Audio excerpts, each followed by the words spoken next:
The Shiva, the Mahadev, the god of gods, destroyer of evil, passionate lover, fierce warrior, consummate dancer, charismatic leader, all-powerful, yet incorruptible, quick-wit, accompanied by an equally quick and fearsome temper. Over the centuries, no foreigner who came to our land, conqueror, merchant, scholar, ruler, traveler, believed that such a great man could possibly exist in reality.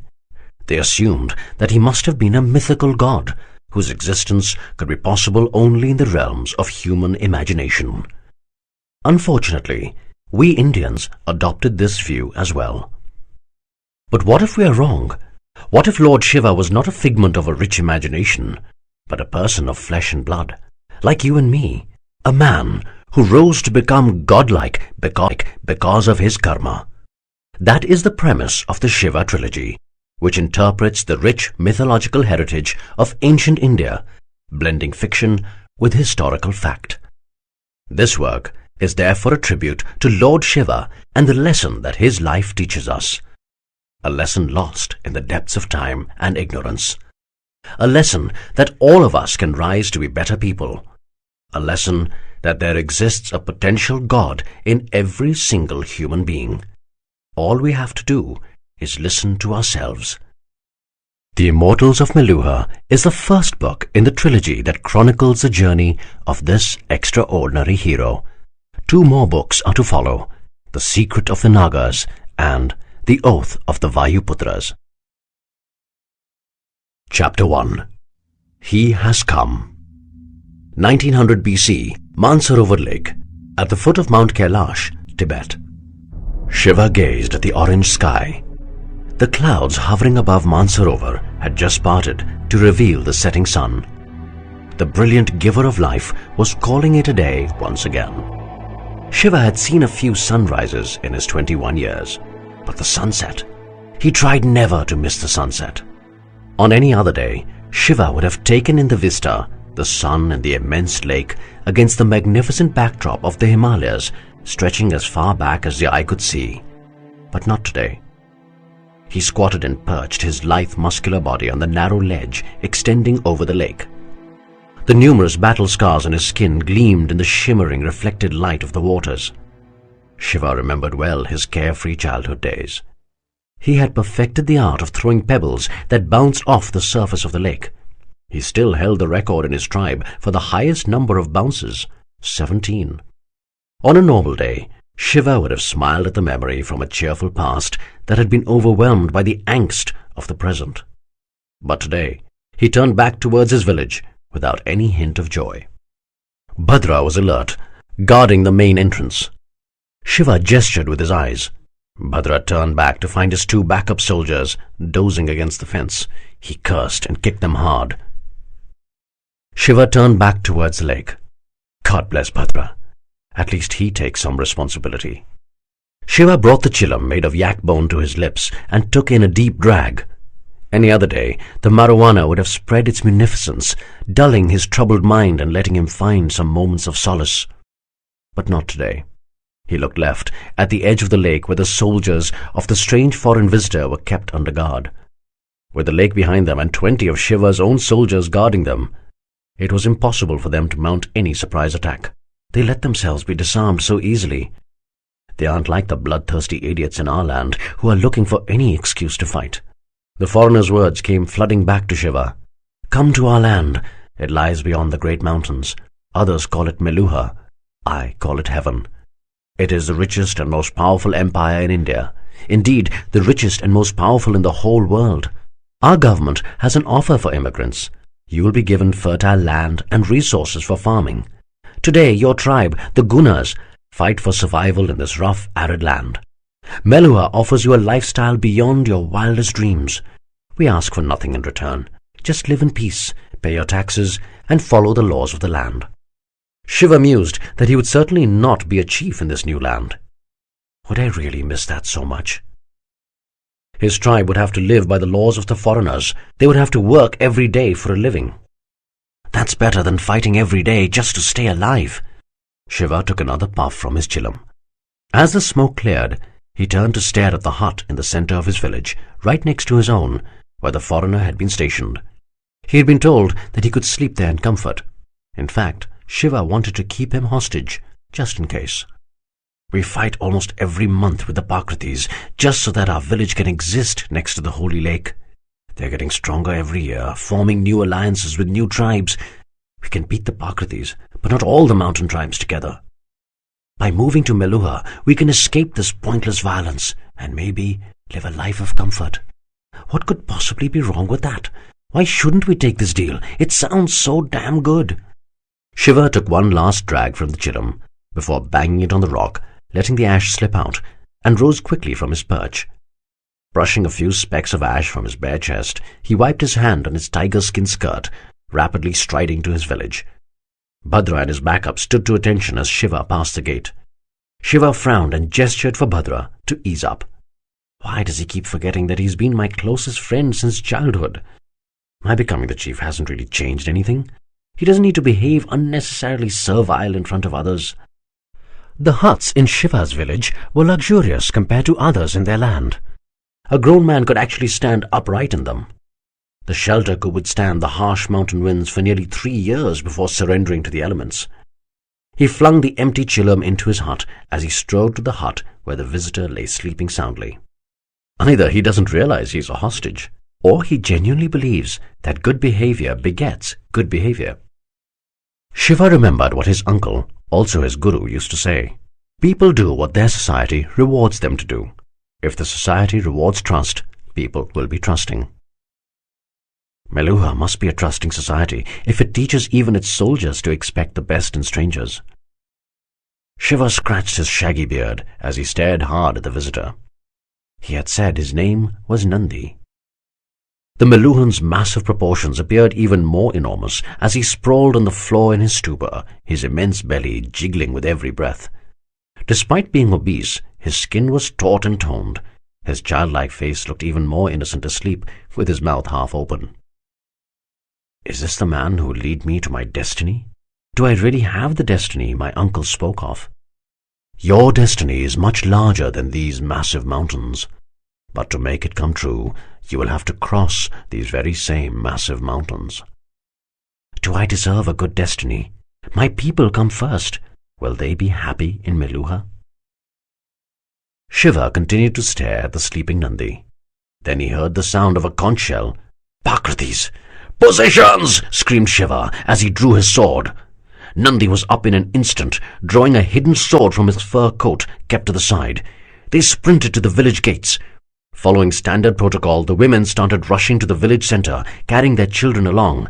The men ran the other way, swords drawn. "Bhadra, our soldiers at the lake!" shouted Shiva as he reached the entrance. Bhadra relayed the orders, and the Guna soldiers obeyed instantly. They were surprised to see the Meluhans draw weapons hidden in their coats and rush to the village. The Prakrtis were upon them within moments. It was a well-planned ambush by the Prakrtis. Dusk was usually a time when the Guna soldiers took time to thank their gods for a day without battle. The women did their chores by the lakeside. If there was a time of weakness for the formidable Gunas, a time when they weren't a fearsome martial clan, but just another mountain tribe trying to survive in a tough hostile land, this was it. But fate was against the Prakrtis yet again. Thanks to the foreign presence, Shiva had ordered the Gunas to remain alert. Thus, they were forewarned and the Prakrtis lost the element of surprise. The presence of the Meluhans was also decisive, turning the tide of the short, brutal battle in favor of the Gunas. The Prakrtis had to retreat. Bloodied and scarred, Shiva surveyed the damage at the end of the battle. 2 Guna soldiers had succumbed to their injuries. They would be honored as clan heroes. But even worse, the warning had come too late for at least 10 Guna women and children. Their mutilated bodies were found next to the lake. The losses were high. Bastards! They kill women and children when they can't beat us. A livid Shiva called the entire tribe to the center of the village. His mind was made. This land is fit for barbarians. We have fought pointless battles with no end in sight. You know my uncle tried to make peace, even offering access to the lake shore to the mountain tribes. But these scum mistook our desire for peace as weakness. We all know what followed. The Gunas, despite being used to the brutality of regular battle, were shell-shocked by the viciousness of the attack on the women and children. "I keep nothing secret from you. All of you know the invitation of the foreigners," continued Shiva, pointing to Nandi and the Meluhans. "They fought shoulder to shoulder with us today. They have earned my trust. I want to go with them to Meluha, but this cannot be my decision alone." "You are our chief, Shiva," said Bhadra. "Your decision is our decision. That is the tradition." "Not this time," said Shiva, holding out his hand. "This will change our lives completely. I believe the change will be for the better. Anything will be better than the pointlessness of the violence we face daily. I have told you what I want to do, but the choice to go or not is yours. Let the Gunas speak. This time, I follow you." The Gunas were clear on their tradition, but the respect for Shiva was not just based on convention, but also on his character. He had led the Gunas to their greatest military victories through his genius and sheer personal bravery. They spoke in one voice. "Your decision is our decision." It had been 5 days since Shiva had uprooted his tribe. The caravan had camped in a nook at the base of one of the great valleys dotting the route to Meluha. Shiva had organized the camp in 3 concentric circles. The yaks had been tied around the outermost circle to act as an alarm in case of any intruders. The men were stationed in the intermediate ring to fight if there was a battle, and the women and children were in the innermost circle, just around the fire. Expendable first, defenders second, and the most vulnerable at the inside. Shiva was prepared for the worst. He believed that there would be an ambush. It was only a matter of time. The Pakratis should have been delighted to have access to the prime lands as well as free occupation of the lakefront. But Shiva knew that Yakhya, the Pakrati chief, would not allow them to leave peacefully. Yakhya would like nothing better than to become a legend by claiming that he had defeated Shiva's Gunas and won the land for the Pakratis. It was precisely this weird tribal logic that Shiva detested. In an atmosphere like this, there was never any hope for peace. Shiva relished the call of battle, revelled in its art, but he also knew that ultimately the battles in his land were an exercise in futility. He turned to an alert Nandi sitting some distance away. The 25 Meluhan soldiers were seated in an arc around a second camp circle. Why did he pick the Gunas to immigrate? Why not the Pakratis? Shiva's thoughts were broken as he saw a shadow move in the distance. He stared hard, but everything was still. Sometimes the light played tricks in this part of the world. Shiva relaxed his stance. And then he saw the shadow again. "To arms!" screamed Shiva. The Gunas and the Meluhans drew their weapons and took up battle positions as 50 Pakratis charged in. The stupidity of rushing in without thought hit them hard as they met with a wall of panicky animals. The yaks bucked and kicked uncontrollably, injuring many Pakratis before they could even begin their skirmish. A few slipped through, and weapons clashed. A young Pakrati, obviously a novice, charged at Shiva, swinging wildly. Shiva stepped back, avoiding the strike. He brought his sword back up in a smooth arc, inflicting a superficial cut on the Pakrati's chest. The young warrior cursed and swung back, opening his flank. That was all Shiva needed. He pushed his sword in brutally, cutting through the gut of his enemy. Almost instantly, he pulled the blade out, twisting it as he did, and left the Pakrati to a slow, painful death. Shiva turned around to find a Pakrati ready to strike a Guna. He jumped high and swung from the elevation, slicing neatly through the Pakrati's sword arm, severing it. Meanwhile, Bhadra, as adept in the art of battle as Shiva, was fighting 2 Pakratis simultaneously with a sword in each hand. His hump did not seem to impede his movements as he transferred his weight easily, striking the Pakrati on his left on his throat. Leaving him to die slowly, he swung with his right hand, cutting across the face of the other soldier, gouging his eye out. As the soldier fell, Bhadra brought his left sword down brutally, ending the suffering quickly for this hapless enemy. The battle at the Meluhan end of camp was very different. They were exceptionally well-trained soldiers, but they were not vicious. They were following rules, avoiding killing as far as possible. Outnumbered and poorly led, it was but a short while before the Pakratis were beaten. Almost half of them lay dead, and the rest were on their knees begging for mercy. One of them was Yakhya, his shoulder cut deep by Nandi, debilitating the movement of his sword arm. Bhadra stood behind the Prakriti chief, his sword raised high, ready to strike. "Shiva, quick and easy or slow and painful?" "Sir," intervened Nandi before Shiva could speak. Shiva turned to the Meluhan. "This is wrong. They are begging for mercy. Killing them is against the rules of war." "You don't know the Prakritis," said Shiva. "They are brutal. They will keep attacking us even when there is nothing to gain. This has to end once and for all." "It is already ending. You are not going to live here anymore. You will soon be in Meluha." Shiva stood silent. Nandi continued. "How you want to end this is up to you. More of the same or different." Bhadra looked at Shiva, waiting. "You can show the Prakritis that you are better," said Nandi. Shiva turned towards the horizon, seeing the massive mountains. Destiny? Chance of a better life? He turned back to Bhadra. "Disarm them. Take all their provisions. Release them." Even if the Prakritis are mad enough to go back to their village, rearm and come back, we would be long gone. A shocked Bhadra stared at Shiva, but immediately started implementing the order. Nandi gazed at Shiva with hope. There was but one thought that reverberated through his mind.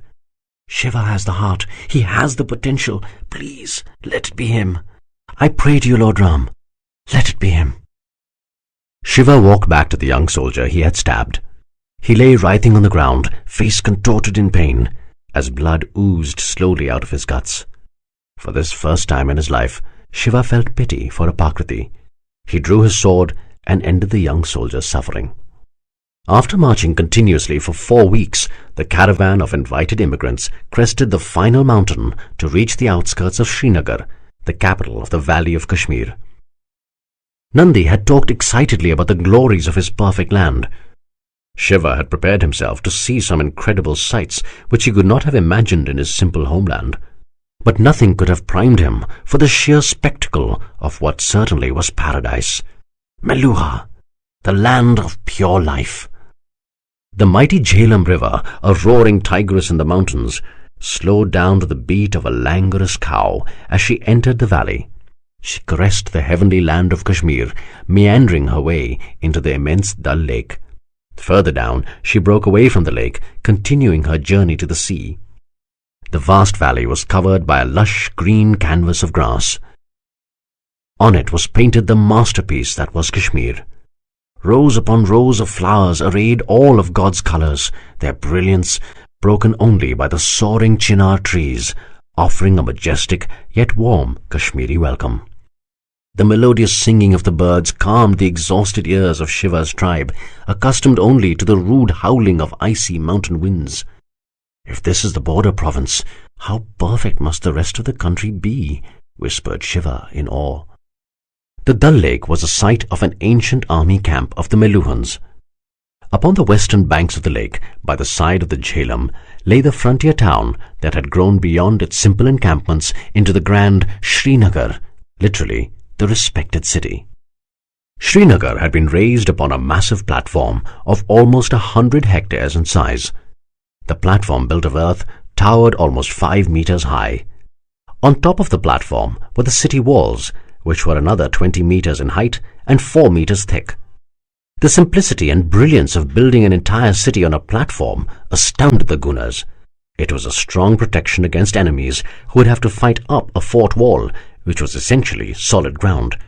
The platform served another vital purpose. It raised the ground level of the city, an extremely effective strategy against the recurrent floods in this land. Inside the fort walls, the city was divided into blocks by roads laid out in a neat grid pattern. It had specially constructed market areas, temples, gardens, meeting halls, and everything else that would be required for sophisticated urban living. All the houses looked like simple multiple-storied block structures from the outside. The only way to differentiate a rich man's house was that his block would be bigger. In contrast to the extravagant natural landscape of Kashmir, the city of Srinagar itself was painted only in restrained greys, blues, and whites. The entire city was a picture of cleanliness, order, and sobriety. Nearly 20,000 souls called Srinagar their home. Now, an additional 200 had just arrived from Mount Kailash, and the leader felt a lightness of being he hadn't experienced since that terrible day many years ago. I have escaped. I can make a new beginning. I can forget. The caravan travelled to the immigrant camp outside Srinagar. The camp had been built on a separate platform on the southern side of the city. Nandi led Shiva and his tribe to the foreigner's office, which was placed just outside the camp. Nandi requested Shiva to wait outside as he went into the office. He soon returned, accompanied by a young official. The official gave a practiced smile and folded his hands in a formal namaste. "Welcome to Meluha. I am Chitrangad. I will be your orientation executive. Think of me as your single point of contact for all issues while you are here. I believe your leader's name is Shiva. Will you step up, please?" Shiva took a step forward. "I am Shiva." "Excellent," said Chitrangad. "Would you be so kind as to follow me to the registration desk, please? You will be registered as the caretaker of your tribe. Any communication that concerns them will go through you. Since you are the designated leader, the implementation of all directives within your tribe would be your responsibility." Nandi cut into Chitrangad's officious speech to tell Shiva, "Sir, if you will just excuse me, I will go to the immigrant camp quarters and arrange the temporary living arrangements for your tribe." Shiva noticed that Chitrangad's ever-beaming face had lost its smile for a fraction of a second as Nandi interrupted his flow. But he recovered quickly, and the smile returned to his face once again. Shiva turned and looked at Nandi. "Of course you may. You don't need to take my permission, Nandi," said Shiva. "But in return, you have to promise me something, my friend." "Of course, sir," replied Nandi, bowing slightly. "Call me Shiva, not sir," grinned Shiva. "I am your friend, not your chief." A surprised Nandi looked up, bowed again, and said, Yes, Shiva." Shiva turned back to Chitrangad, whose smile for some reason appeared more genuine now. He said, "Well, Shiva, if you will follow me to the registration desk, we will complete the formalities quickly." The newly registered tribe reached the residential quarters in the immigration camp to see Nandi waiting outside the main gates. He led them in. The roads of the camp were just like those of Srinagar. They were laid out in a neat north-south and east-west grid. The carefully paved footpaths contrasted sharply with the dirt tracks in Shiva's own land. He noticed something strange about the road, though. "Nandi, what are those different-coloured stones running through the centre of the road?" asked Shiva. "They cover the underground drains, Shiva. The drains take all the wastewater of the camp out. It ensures that the camp remains clean and hygienic." Shiva marvelled at the almost obsessively meticulous planning of the Meluhans. The Gunners reached the large building that had been assigned to them. For the umpteenth time, they thanked the wisdom of their leader in deciding to come to Meluha. The three-storied building had comfortable, separate living quarters for each family. Each room had luxurious furniture, including a highly polished copper plate on the wall on which they could see their reflection. The rooms had clean linen bedsheets, towels, and even some clothes. Feeling the cloth, a bewildered Shiva asked, "What is this material?" Chitrangad replied enthusiastically, "It's cotton, Shiva. The plant is grown in our lands and fashioned into the cloth that you hold." There was a broad picture window on each wall to allow the light and the warmth of the sun. Notches on each wall supported a metal rod with a controlled flame on top for lighting. Each room had an attached bathroom with a sloping floor that enabled the water to flow naturally to a hole which drained it out. At the right end of each bathroom was a paved basin on the ground which culminated in a large hole. The purpose of this contraption was a mystery to the tribe. The side walls had some kind of device which, when turned, allowed water to flow through. "Magic," whispered Bhadra's mother. Beside the main door of the building was an attached house. A doctor and her nurses walked out of the house to greet Shiva. The doctor, a petite, wheat-skinned woman, was dressed in a simple white cloth tied around her waist and legs in a style the Meluhans called dhoti. A smaller white cloth was tied as a blouse around her chest, while another cloth, called an angvastram, was draped over her shoulders. The centre of her forehead bore a white dot. Her head had been shaved clean, except for a knotted tuft of hair at the back, called a choti. A loose string, called a janeyu, was tied down from her left shoulder across her torso to the right side. Nandi was genuinely startled at seeing her. With a reverential namaste, he said, "Lady Ayurvati, I didn't expect a doctor of your stature here." Ayurvati looked at Nandi with a smile and a polite namaste. "I strongly believe in the Fieldwork Experience Program, Captain. My team follows it strictly. However, I am terribly sorry, but I didn't recognize you. Have we met before?" "My name is Captain Nandi, my lady," answered Nandi. "We haven't met, but who doesn't know you, the greatest doctor in the land?" "Thank you, Captain Nandi," said a visibly embarrassed Ayurvati. "But I think you exaggerate. There are many far superior to me." Turning quickly towards Shiva, Ayurvati continued, "Welcome to Meluha. I am Ayurvati, your designated doctor. My nurses and I will be at your assistance for the time that you are in these quarters." Hearing no reaction from Shiva, Chitrangad said in his most earnest voice, "These are just temporary quarters, Shiva. The actual houses that will be allocated to your tribe will be much more comfortable. You have to stay here only for the period of the quarantine, which will not last more than 7 days." "Oh no, my friend. The quarters are more than comfortable. They are beyond anything that we could have imagined. What say, Mosi?" grinned Shiva at Bhadra's mother, before turning back to Chitrangad with a frown. "But why the quarantine?" Nandi cut in. "Shiva, the quarantine is just a precaution. We don't have too many diseases in Meluha. Sometimes immigrants may come in with new diseases. During the 7-day period, the doctors will observe and cure you of any such ailments. And one of the guidelines that you have to follow to control diseases is to maintain strict hygiene standards," said Ayurvati. Shiva grimaced at Nandi and whispered, "Hygiene standards?" Nandi's forehead crinkled into an apologetic frown while his hands gently advised acquiescence. He mumbled, "Please go along with it, Shiva. It is just one of those things that we have to do in Meluha. Lady Ayurvati is considered to be the best doctor in the land." "If you are free right now, I can give you your instructions," said Ayurvati. "I'm free right now," said Shiva with a straight face. "But I may have to charge you later." Bhadra giggled softly, while Ayurvati stared at Shiva with a blank face, clearly not amused at the pun. "I don't understand what you're trying to say," said Ayurvati frostily. "In any case, we will begin at the bathroom."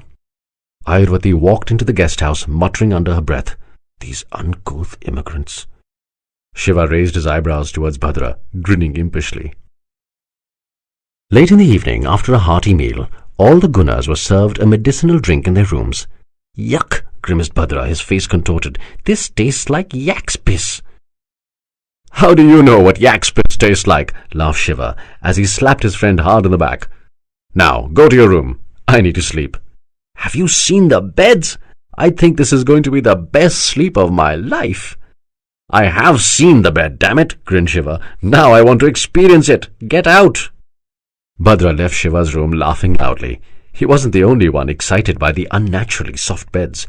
Their entire tribe had rushed to their rooms for what they anticipated would be the most comfortable sleep of their lives. They were in for a surprise. Shiva tossed and turned on his bed constantly. He was wearing an orange-colored dhoti. The tiger's skin had been taken away to be washed, for hygienic reasons. His cotton angvastram was lying on a low chair by the wall.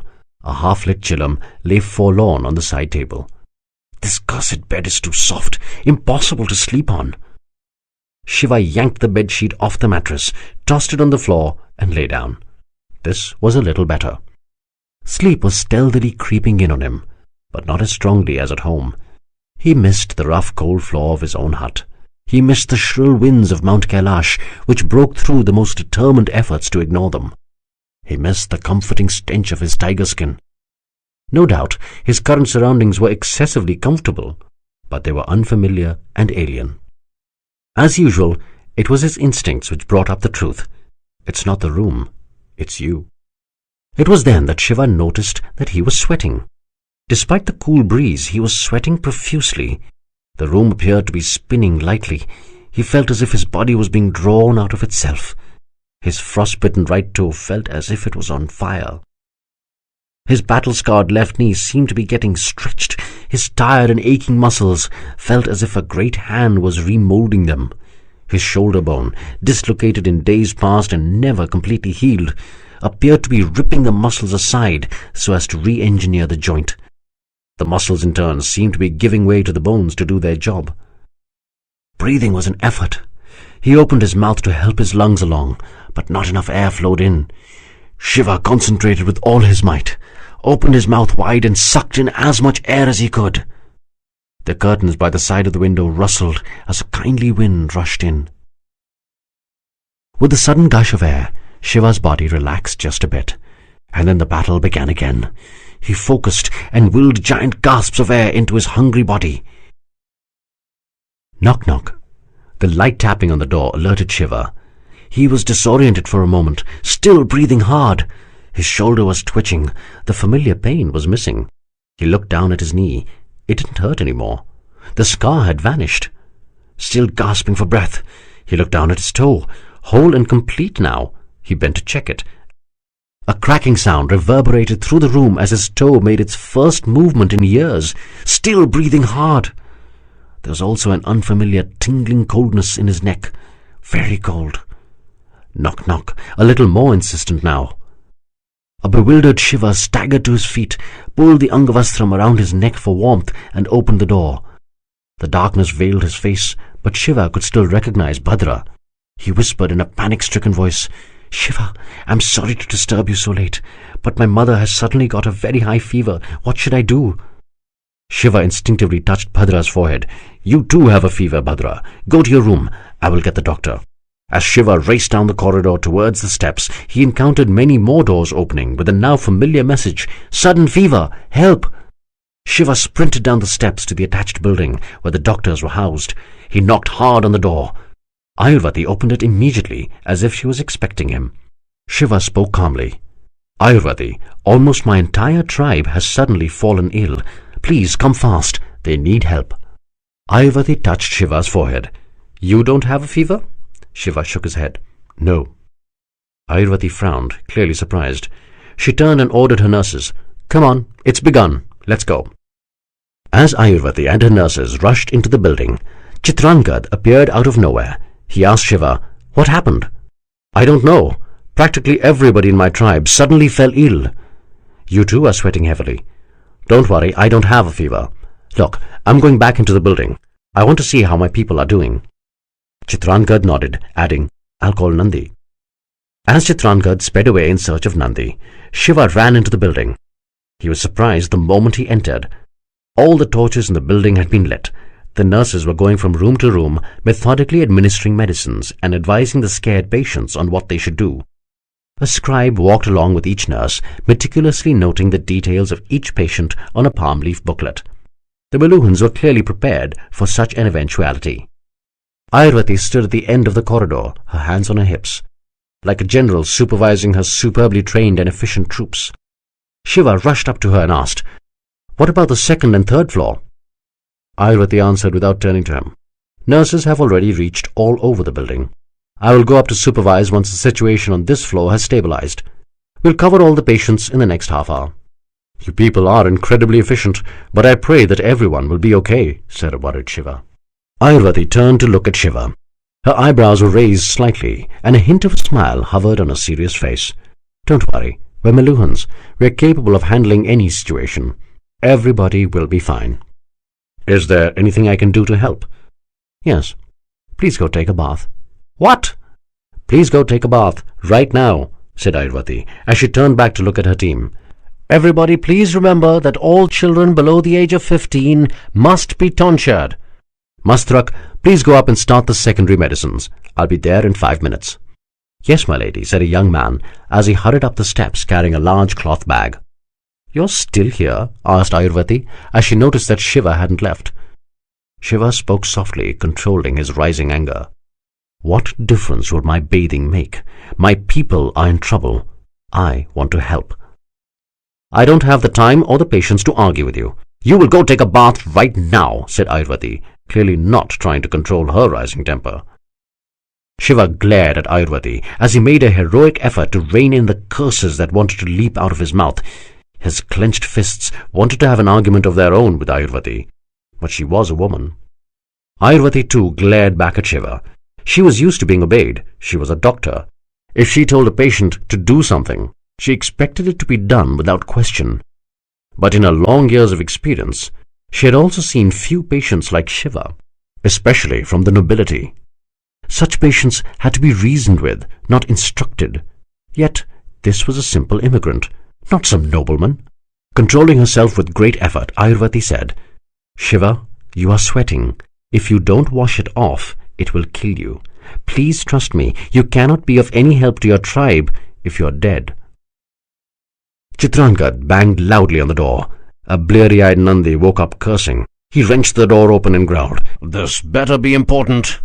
Come quickly, Shiva's tribe has fallen ill." "Already? But this is only the first night," exclaimed Nandi. Picking up his Angvastram, he said, "Let's go." The bathroom seemed a strange place for a bath. Shiva was used to splashing about in the chilly Mansarovar lake for his bi-monthly ablutions. The bathroom felt strangely constricted. He turned the magical device on the wall to increase the flow of water. He used the strange cake-like substance that the Meluhans said was a soap to rub the body clean. Ayurvati had been very clear. The soap had to be used. He turned the water off and picked up the towel. As he rubbed himself vigorously, the mystifying development he had ignored in the past few hours came flooding back. His shoulder felt better than new. He looked down in awe at his knee. No pain, no scar. He stared in wonder at his completely healed toe. Then he realized that it wasn't just the injured parts, but his entire body felt new, rejuvenated and stronger than ever. His neck, though, still felt intolerably cold. What the devil is going on? He stepped out of the bathroom and quickly wore a new dhoti. Again, Ayurvati's strict instructions were not to wear his old clothes, which were stained by his sweat. As he was putting on the Angvastram around his neck for some warmth, there was a knock on the door. It was Ayurvati. "Shiva, can you open the door, please? I just want to check whether you're all right." Shiva opened the door. Ayurvati stepped in and checked Shiva's temperature. It was normal. Ayurvati nodded slightly and said, "You seem to be healthy, and your tribe is recovering quickly as well. The trouble has passed." Shiva smiled gratefully. "Thanks to the skills and efficiency of your team. I am truly sorry for arguing with you earlier. It was unnecessary. I know you meant well." Ayurvati looked up from a palm leaf booklet with a slight smile and raised eyebrow. "Being polite, are we?" "I'm not that rude, you know," grinned Shiva. "You people are just too supercilious." Ayurvati suddenly stopped listening as she stared at Shiva with a stunned look on her face. How had she not noticed it before? She had never believed in the legend. Was she going to be the first one to see it come true? Pointing weakly with her hands, she mumbled, "Why have you covered your neck?" "It's very cold for some reason." "Is it something to get worried about?" asked Shiva as he pulled the Angvastram off. A cry resounded loudly through the silent room as Ayurvati staggered back. Her hand covered her mouth in shock while the palm leaves scattered on the floor. Her knees were too weak to hold her up. She collapsed with her back against the wall, never once taking her eyes off Shiva. Tears broke through her proud eyes. She kept repeating, "Om Brahmaya Namah, Om Brahmaya Namah." "What's happened? Is it serious?" asked a worried Shiva. "You have come, my lord. You have come." Before a bewildered Shiva could react to a strange reaction, Nandi rushed in and noticed Ayurvati on the ground. Copious tears were flowing down her face. "What happened, my lady?" asked a startled Nandi. Ayurvati just pointed at Shiva's neck. Nandi looked up. The neck shone an eerie, iridescent blue. With a cry that sounded like that of a long-caged animal just released from captivity, Nandi collapsed on his knees. "My lord, you have come! The Neelkanth has come!" The captain bent low and brought his head down to touch the Neelkanth's feet reverentially. The object of his adoration, however, stepped back, befuddled and perturbed. "What the hell is going on here?" Shiva asked agitatedly. Holding a hand to his freezing neck, he turned around to the polished copper plate and stared in stunned astonishment at the reflection of his Neelkanth, his blue throat. Chitrangad, holding the doorframe for support, sobbed like a child. "We're saved! We're saved! He has come!"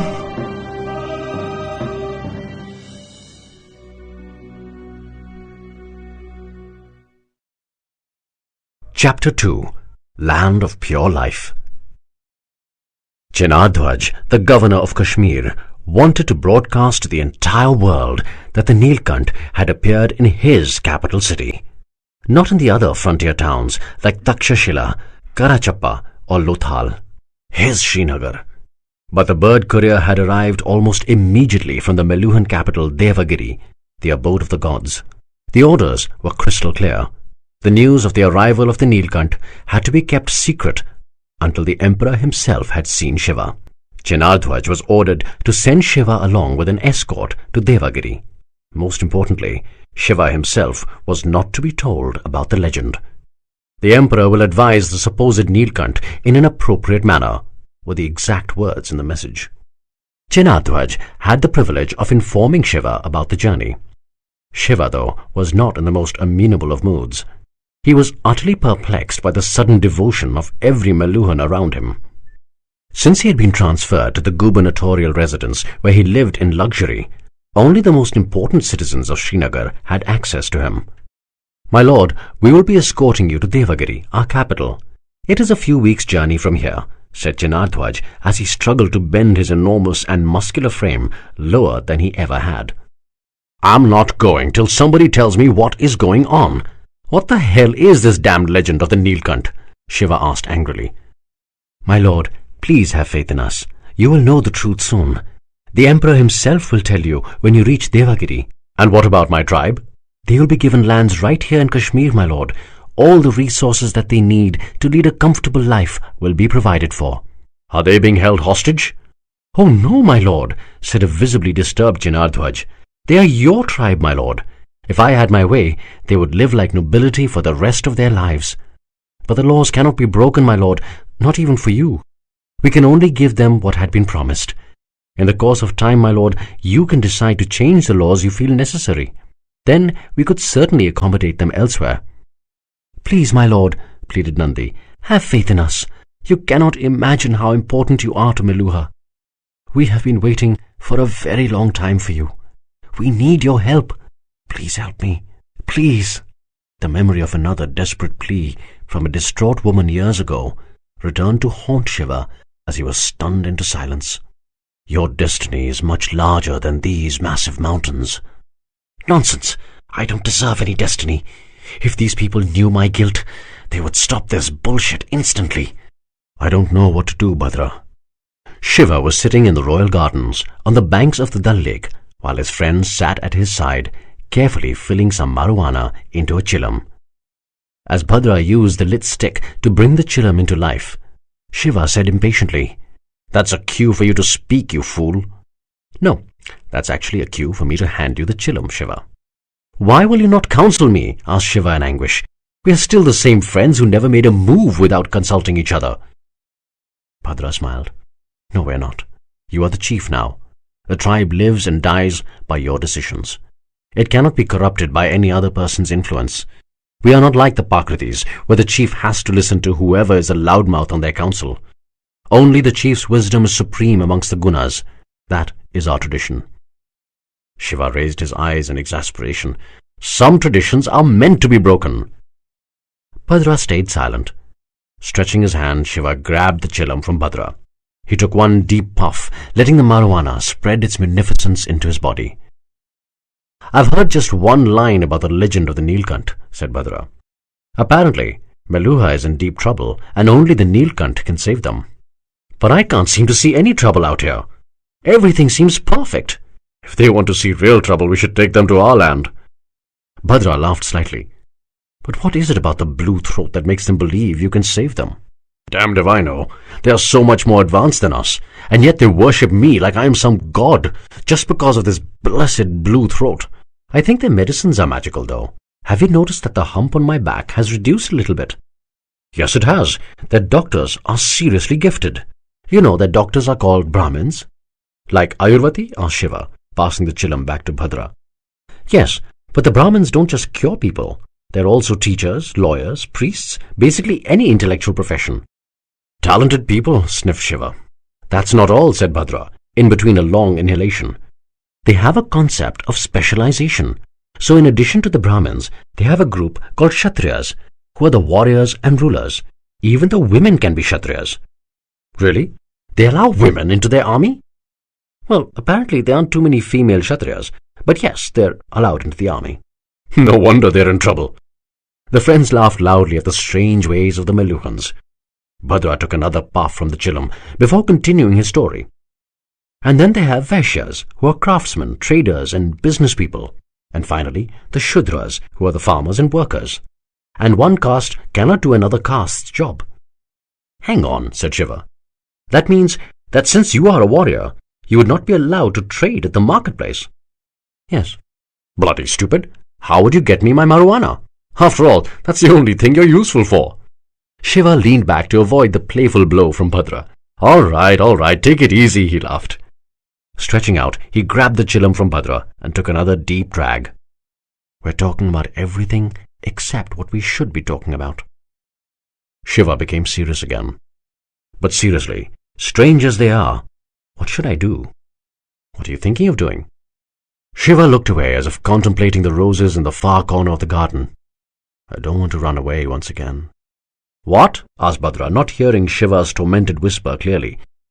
I said, repeated Shiva loudly, I can't bear the guilt of running away once again. That wasn't your fault. Yes, it was! Bhadra felt silent. There was nothing that could be said. Covering his eyes, Shiva sighed once again. Yes, it was. Bhadra put his hand on his friend's shoulder, pressing it gently, letting the terrible moment pass. Shiva turned his face. I'm asking for advice, my friend. What should I do? If they need my help, I can't turn away from them. At the same time, how can I leave our tribe all by themselves out here? What should I do? Bhadra continued to hold Shiva's shoulder. He breathed deeply. He could think of an answer. It may have been the correct answer for Shiva, his friend. But was it the correct answer for Shiva, the leader? You have to find that wisdom yourself, Shiva. That is the tradition. Oh, the hell with you! Shiva threw the chillum back at Bhadra and stormed away. It was only a few days later that a minor caravan consisting of Shiva, Nandi, and 3 soldiers was scheduled to leave Srinagar. The small party would ensure that they moved quickly through the realm and reached Devagiri as soon as possible. Governor Chenardhwaj was anxious for Shiva to be recognized quickly by the empire as a true Neelkanth.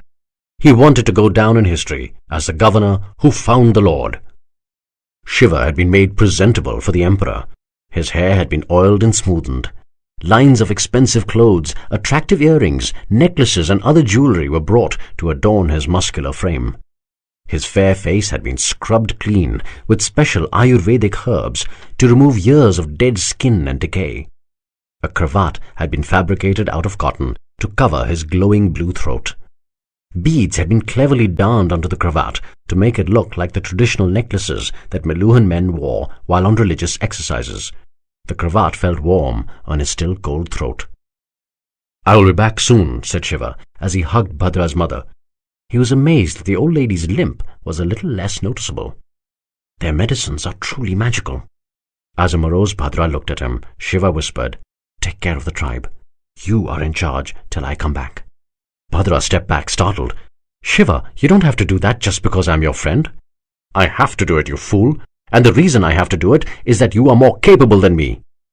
Bhadra stepped up and embraced Shiva, lest his friend notice the tears at his eyes. No, Shiva, I am not. Not even in my dreams. Shut up. Listen to me carefully, said Shiva as Bhadra smiled sadly. I don't think the Gunas are at any risk out here. At least, not as much as we were at Mount Kailash. But even then, if you feel you need help, ask Ayurvati. I saw her when the tribe was ill. She showed tremendous commitment to save us all. She is worth trusting. Bhadra nodded, hugged Shiva again, and left the room. Ayurvati knocked politely on the door. May I come in, my lord? This was the first time she had come into his presence since that fateful moment 7 days back. It seemed like a lifetime to her. Though she appeared to be her confident self again, there was a slightly different look about her. She had the appearance of someone who had been touched by the divine. Come in, Ayurvati, and please, none of this lord business. I am still the same uncouth immigrant you met a few days ago. I'm sorry about that comment, my lord. It was wrong of me to say that, and I'm willing to accept any punishment that you may deem fit. What's wrong with you? Why should I punish you for speaking the truth? Why should this bloody blue throat change anything? You will discover the reason, my lord, whispered Ayurvati with her head bowed. We have waited for centuries for you. Centuries? In the name of the holy lake, why? What can I do that any of you smart people can't? The Emperor will tell you, my lord. Suffice it to say that from all that I have heard from your tribe, if there is one person worthy of being the Neelkanth, it is you. Speaking of my tribe, I have told them that if they need any help, they can request you. I hope that's all right. It would be my honor to provide any assistance to them, my lord. Saying this, she bent down to touch Shiva's feet in the traditional Indian form of showing respect. Shiva had resigned himself to accepting this gesture from most Meluhans, but immediately stepped back as Ayurvati bent down. "What the hell are you doing, Ayurvati?" asked a horrified Shiva. "You are a doctor, a giver of life. Don't embarrass me by touching my feet." Ayurvati looked up at Shiva, her eyes shining with admiration and devotion. This was certainly a man worthy of being the Neelkanth. Nandi entered Shiva's room, carrying a saffron cloth with the word Ram stamped across every inch of it. He requested Shiva to wrap it around his shoulders. As Shiva complied, Nandi muttered a quick, short prayer for a safe journey to Devagiri. "Our horses wait outside, my lord. We can leave when you are ready," said Nandi. "Nandi," said an exasperated Shiva, "how many times must I tell you? My name is Shiva. I am your friend, not your lord." "Oh no, my lord," gasped Nandi. "You are the Neelkanth. You are the lord. How can I take your name?" Shiva rolled his eyes, shook his head slightly, and turned towards the door. "I give up. Can we leave now?" "Of course, my lord." They stepped outside to see 3 mounted soldiers waiting patiently, while tethered close to them were 3 more horses, one each for Shiva and Nandi, while another assigned for carrying their provisions. The well-organized Meluhan Empire had rest houses and provision stores spread across all major travel routes. As long as there were enough provisions for just one day, a traveller carrying Meluhan coins could comfortably keep buying fresh provisions to last a journey of months. Nandi's horse had been tethered next to a small platform. The platform had steps leading up to it from the other side. Clearly, this was convenient infrastructure for obese riders who found it a little cumbersome to climb onto a horse. Shiva looked at Nandi's enormous form, then at his unfortunate horse, and then back at Nandi. "Aren't there any laws in Meluha against cruelty to animals?" asked Shiva with the most sincere of expressions. "Oh yes, my lord, very strict laws. In Meluha all life is precious. In fact, there are strict guidelines as to when and how animals can be slaughtered and—" Suddenly, Nandi stopped speaking. Shiva's joke had finally breached Nandi's slow wit. They both burst out laughing as Shiva slapped Nandi hard on his back. Shiva's entourage followed the course of the Jhelum, which had resumed its thunderous roar as it crashed down the lower Himalayas. Once on the magnificent flat plains, the turbulent river calmed down once again and flowed smoothly on. Smooth enough for the group to get on one of the many public transport barges to sail quickly down to the town of Brihateshpuram. From there on, they went east by a well-laid and marked road through Punjab, the heart of the empire's northern reaches. Punjab literally meant the land of the 5 rivers. The land of the Indus, Jhelum, Chenab, Ravi, and Beas. The 4 eastern rivers aspired to grasp the grand Indus, which flowed furthest to the west. They succeeded spectacularly after convoluted journeys on the rich plains of Punjab. The Indus itself found comfort and succor in the enormous, all-embracing ocean. The mystery of the ocean's final destination, though, was yet to be unraveled. "What is Ram?" inquired Shiva, as he looked down at the word covering every inch of his saffron cloth. The 3 accompanying soldiers rode at a polite distance behind Shiva and Nandi, far enough not to overhear any conversation, but close enough to move in quickly at the first sign of trouble. It was part of their standard Meluhan service rules. "Lord Ram was the emperor who established our way of life, my lord," replied Nandi. "He lived around 1,200 years ago. He created our systems, our rules, our ideologies, everything. His reign is known simply as Ram Rajya, or the rule of Ram. The term Ram Rajya is considered to be the gold standard of how an empire must be administered to create a perfect life for all its citizens. Meluha is still run according to his principles. Jai Shri Ram." He must have been quite a man, for he truly created a paradise right here on earth. Shiva did not lie when he said this. He truly believed that if there was a paradise somewhere, it couldn't have been very different from Meluha. This was a land of abundance, of almost ethereal perfection. It was an empire ruled by clearly codified and just laws, to which every Meluhan was subordinated, including the emperor. The country supported a population of nearly 8 million, which, without exception, seemed well-fed, healthy, and wealthy. The average intellect was exceptionally high. They were a slightly serious people, but unfailingly polite and civil. It seemed to be a flawless society, where everyone knew his role and played it perfectly. They were conscious, nay obsessive, about their duties. The simple truth hit Shiva. If the entire society was conscious of its duties, nobody would need to fight for their individual rights, since everybody's rights would be automatically taken care of through someone else's duties. Lord Ram was a genius.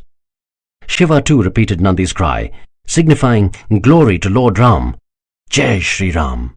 Having left their horses at the government-authorized crossing house, they crossed the river Ravi, close to Haryappa, or the city of Hari. Shiva lingered there, admiring Haryappa at a slight distance, while his soldiers waited just beyond his shadow, having mounted their freshly allocated horses from the crossing house on the other side of the Ravi. Haryappa was a much larger city than Srinagar, and seemed grand from the outside. Shiva thought seriously about exploring the magnificent city, but that would have meant a delay in the trip to Devagiri. Next to Haryappa, Shiva saw a construction project being executed. A new platform was being erected as Haryappa had grown too populous to accommodate everyone on its existing platform. How the hell do they raise these magnificent platforms? Shiva made a mental note to visit the construction site on his return journey. At a distance, Jata, the captain of the river crossing house, was talking to Nandi while he was about to climb the platform to mount his fresh horse. Avoid the road via Jratagiri, advised Jata. There was a terrorist attack there last night. All the Brahmins were killed and the village temple was destroyed. The terrorists escaped as usual before any backup soldiers could arrive. When in Lord Agni's name will we fight back? We should attack their country, snarled a visibly angry Nandi. I swear by Lord Indra, if I ever find one of these Chandravanshi terrorists, I will cut his body into minute pieces and feed it to the dogs, growled Jata, clenching his fists tight. Jata, we are followers of the Suryavanshis. We cannot even think of barbaric warfare such as that, said Nandi. Do the terrorists follow the rules of war when they attack us? Don't they kill unarmed men? That does not mean that we can act the same way, Captain. We are Meluhans, said Nandi, shaking his head. Jata did not counter Nandi. He was distracted by Shiva still waiting at a distance. Is he with you? He asked. Yes. He doesn't wear a caste amulet. Is he a new immigrant? Yes, replied Nandi, getting uncomfortable answering questions about Shiva. And you're going to Devagiri, said an increasingly suspicious Jata, looking harder towards Shiva's throat. I've heard some rumors coming from Srinagar. Nandi interrupted Jata suddenly. Thank you for your help, Captain Jata. Before Jata could act on his suspicions, Nandi quickly climbed the platform, mounted his horse, and rode towards Shiva. Reaching quickly, he said, We should leave, my lord. Shiva wasn't listening. He was perplexed once again as he saw the proud Captain Jata on his knees. Jata was looking directly at Shiva with his hands folded in a respectful namaste. He appeared to be mumbling something very quickly.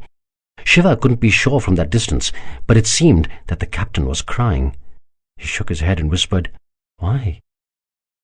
We should go, my lord, repeated Nandi a little louder. Shiva turned to him, nodded, and kicked his horse into action. Shiva looked to his left as he rode on the straight road, observing Nandi goading his valiant horse along. He turned around and was not surprised to see his 3 bodyguard soldiers riding at exactly the same distance as before, not too close and yet not too far. He glanced back at Nandi, suspicious that the jewellery Nandi wore was not merely ornamental. He wore 2 amulets on his thick right arm. The first one had some symbolic lines which Shiva could not fathom. The second one appeared to have an animal etching, probably a bull. One of his gold chains had a pendant shaped like a perfectly circular sun with rays streaming outwards. The other pendant was a brown, elliptical, seed-like object with small serrations all over it. Can you tell me the significance of your jewellery, or is that also a state secret? Teased Shiva. Of course I can, my lord, replied Nandi earnestly. He pointed at the first amulet that had been tied around his massive arm with a silky gold thread. This is the amulet which represents my caste. The lines drawn on it are a symbol of the shoulders of the Paramatma, the Almighty. This means that I am a Kshatriya. I'm sure there are other clearly codified guidelines for representing the other castes as well. Right you are, my lord. You are exceptionally intelligent. No, I'm not. Your people are just exceptionally predictable. Nandi smiled as Shiva continued. So, what are they? What are what, my lord? The symbols for the Brahmins, Vaishyas and Shudras. Well, if the lines are drawn to represent the head of the Paramatma, it would mean the wearer is a Brahmin. The symbol for a Vaishya would be the lines forming a symbol of the thighs of the Paramatma. And the feet of the Paramatma on the amulet would make the wearer a Shudra. Interesting, said Shiva with a slight frown. I imagine most Shudras are not too pleased about their placement. Nandi was quite surprised at Shiva's comments. He couldn't understand why a Shudra would have a problem with this long-ordained symbol. But he kept quiet for fear of disagreeing with his lord. And the other amulet? Asked Shiva. This second amulet depicts my chosen tribe. Each chosen tribe takes on jobs which fit its profile. Every Meluhan, under the advice of their parents, apply for a chosen tribe when they turn 25 years old. Brahmins choose from birds, while Kshatriyas apply for animals. Flowers are allocated to Vaishyas, while Shudras must choose among fishes. The allocation board allocates the chosen tribe on the basis of a rigorous examination process. You must qualify for a chosen tribe that represents both your ambitions and skills. Choose a tribe that is too mighty, and you will embarrass yourself throughout your life if your achievements don't measure up to the standards of that tribe. Choose a tribe too lowly, and you will not be doing justice to your own talents. My chosen tribe is a bull. That is the animal that this amulet represents. And if I'm not being rude, what does a bull mean in your rank of Kshatriya chosen tribes? Well, it's not as high as a lion, tiger, or an elephant, but it's not a rat or a pig either. Well, as far as I'm concerned, the bull can beat any lion or elephant, smiled Shiva. And what about the pendants on your chain? The brown seed is a representation of the last Mahadev, Lord Rudra. It symbolizes the protection and regeneration of life. Even divine weapons cannot destroy the life it protects. And the sun? My lord, the sun represents the fact that I am a follower of the Suryavanshi kings, the kings who are the descendants of the sun. What? The sun came down and some queen, teased an incredulous Shiva. Of course not, my lord, laughed Nandi.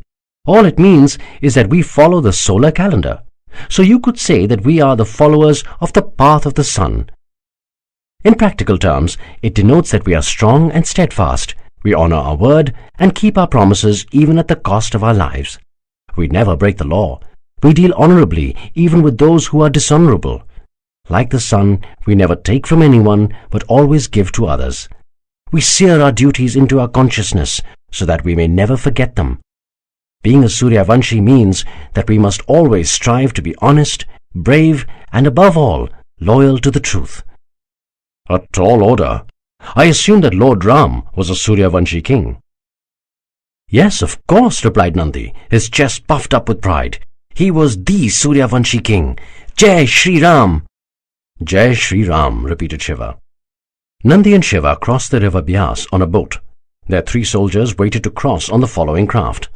The Byas was the last river to be crossed, after which stretched the straight road towards Devagiri. Unseasonal rain the previous night had made the crossing house captain consider cancelling the day's crossing across the river. However, the weather had been relatively calm since the morning, allowing the captain to keep the service operational. Shiva and Nandi shared the boat with 2 other passengers, as well as the boatman who rowed them across. They had traded in their existing horses at the crossing house for fresh horses on the other side. They were a short distance from the opposite bank when a sudden burst of torrential rain came down from the heavens. The winds took on a sudden ferocity. The boatman made a valiant effort to row quickly across, but the boat tossed violently as it surrendered to the elements. Nandi stretched to tell Shiva to stay low for safety, but he did not do it gently enough. His considerable weight caused the boat to list dangerously, and he fell overboard. The boatman tried to steady the boat with his oars to save the other passengers.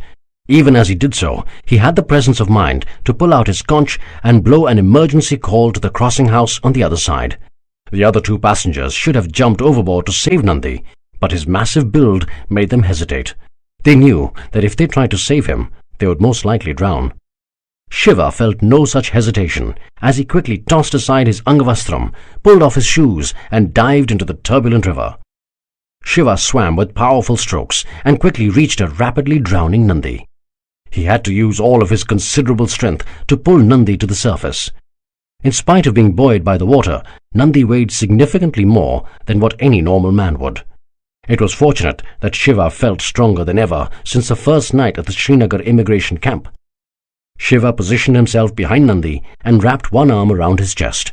He used his other arm to swim to the bank. Nandi's weight made it very exhausting work, but Shiva was able to tow the Meluhan captain to the shore soon as the emergency staff from the crossing house came rapidly towards them. Shiva helped them drag Nandi's limp body onto the land. He was unconscious. The emergency staff then began a strange procedure. One of them started pressing Nandi's chest in a quick rhythmic motion to the count of 5. The moment he would stop, other emergency staff would cover Nandi's lips with his own and breathe hard into his mouth. Then they would repeat the procedure all over again. Shiva did not understand what was going on, but trusted both the knowledge as well as the commitment of the Meluhan medical personnel. After several anxious moments, Nandi suddenly coughed up a considerable amount of water and woke up with a start. At first he was disoriented, but he quickly regained his wits and turned abruptly towards Shiva, screeching, "My lord, why did you jump in after me? Your life is too precious. You must never risk it for me." A surprised Shiva supported Nandi's back and whispered calmly, "You need to relax, my friend." Agreeing with Shiva, the medical staff quickly placed Nandi on a stretcher to carry him into the rest house that was attached to the crossing house. The other boat passengers were looking at Shiva with increasing curiosity. They knew that the fat man was a relatively senior Suryavanshi soldier, judging by his amulets. Yet he called this fair, caste, unmarked man his lord. Strange. But all that mattered was that the soldier was safe. They dispersed as Shiva followed the medical staff into the rest house. Chapter 3. She Enters His Life. Nandi lay in a semi-conscious state for several hours as the medicines administered by the doctors worked on his body. Shiva sat by his side, repeatedly changing the wet cloth on his burning forehead to control the fever. Nandi kept babbling incoherently as he tossed and turned in his sleep, making Shiva's task that much more difficult. "I've been searching long, so long, 100 years. Never thought I'd find Neelkanth. Jai Shri Ram." Shiva tried to ignore Nandi's babble as he focused on keeping the fever down, but his ears had caught onto something. "He's been searching for 100 years? Shiva frowned. "The fever's affecting his bloody brain. He doesn't look a day older than 20 years. I've been searching for 100 years. Continued the oblivious Nandi. "I've found Neelkanth." Shiva stopped for a moment and stared hard at Nandi. Then, shaking his head dismissively, he continued his ministrations. Shiva had been walking on a paved, signposted road along the river Byas for a better part of an hour. He'd left the rest house to explore the area by himself, much against a rapidly recovering Nandi's advice. Nandi was out of danger, but they had to wait for a few days nevertheless, so that the captain could be strong enough to travel. There was not much Shiva could do at the rest house, and he had begun to feel restless. The 3 soldiers had tried to shadow Shiva, but he had angrily dismissed them. "Will you please stop trying to stick to me like leeches?" The rhythmic hymns sung by the gentle waters of the Byas soothed Shiva. A cool, tender breeze teased his thick lock of hair. He rested his hand on the hilt of his scabbard as his mind swirled with persistent questions. Is Nandi really more than 100 years old? But that's impossible! And what the hell do these crazy Meluhans need me for anyway? And why in the name of the holy lake is my bloody throat still feeling so cold? Lost in his thoughts, Shiva did not realize that he had strayed off the road into a clearing. Staring him in the face was the most beautiful building he had ever seen. It was built entirely with white and pink marble. An imposing flight of stairs led up to the top of a high platform, which had been adorned by pillars around its entire circumference. The ornate roof was topped by a giant triangular spire, like a giant namaste to the gods. Elaborate sculptures were carved upon every available space on the structure. Shiva had spent many days in Meluha, and all the buildings he had seen so far were functional and efficient. However, this particular one was oddly flamboyant. At the entrance, a signpost announced, "Temple of Lord Brahma." The Meluhans appeared to reserve their creativity for religious places. There was a small crowd of hawkers around the courtyard in the clearing. Some were selling flowers, others were selling food, still others were selling assorted items required for a puja. There was a stall where worshippers could leave their footwear as they went up to the temple. Shiva left his shoes there and walked up the steps. Entering the main temple, he stared at the designs and sculptures, mesmerized by the sheer magnificence of the architecture. "What are you doing here?" Shiva turned around to find a Pandit staring at him quizzically. His wizened face sported a flowing white beard matched in length only by his silvery mane. Wearing a saffron dhoti and angvastram, he had the calm, gentle look of a man who had already attained nirvana, but had chosen to remain on earth to fulfill some heavenly duties. Shiva realized that the Pandit was the first truly old person that he had seen in Meluha. "I'm sorry, am I not allowed in here?" asked Shiva politely. "Of course you are allowed in here. Everyone is allowed into the house of the gods." Shiva smiled. Before he could respond, however, the Pandit questioned once again, "But you don't believe in these gods, do you?" Shiva's smile disappeared as quickly as it came. How the hell does he know? The Pandit answered the question in Shiva's eyes. "Everyone who enters this place of worship looks only at the idol of Lord Brahma. Almost nobody notices the efforts and the brilliance of the architects who built this lovely temple. You, however, have eyes only for the work of the architects. You have not yet cast even a glance upon the idol." Shiva grinned apologetically. "You guessed right. I don't believe in symbolic gods. I believe that the real God exists all around us, in the flow of the river, in the rustle of the trees, in the whisper of the winds. He speaks to us all the time. All we need to do is listen. However, I apologize if I have caused some offense in not showing proper respect for your God." "You don't need to apologize, my friend," smiled the Pandit.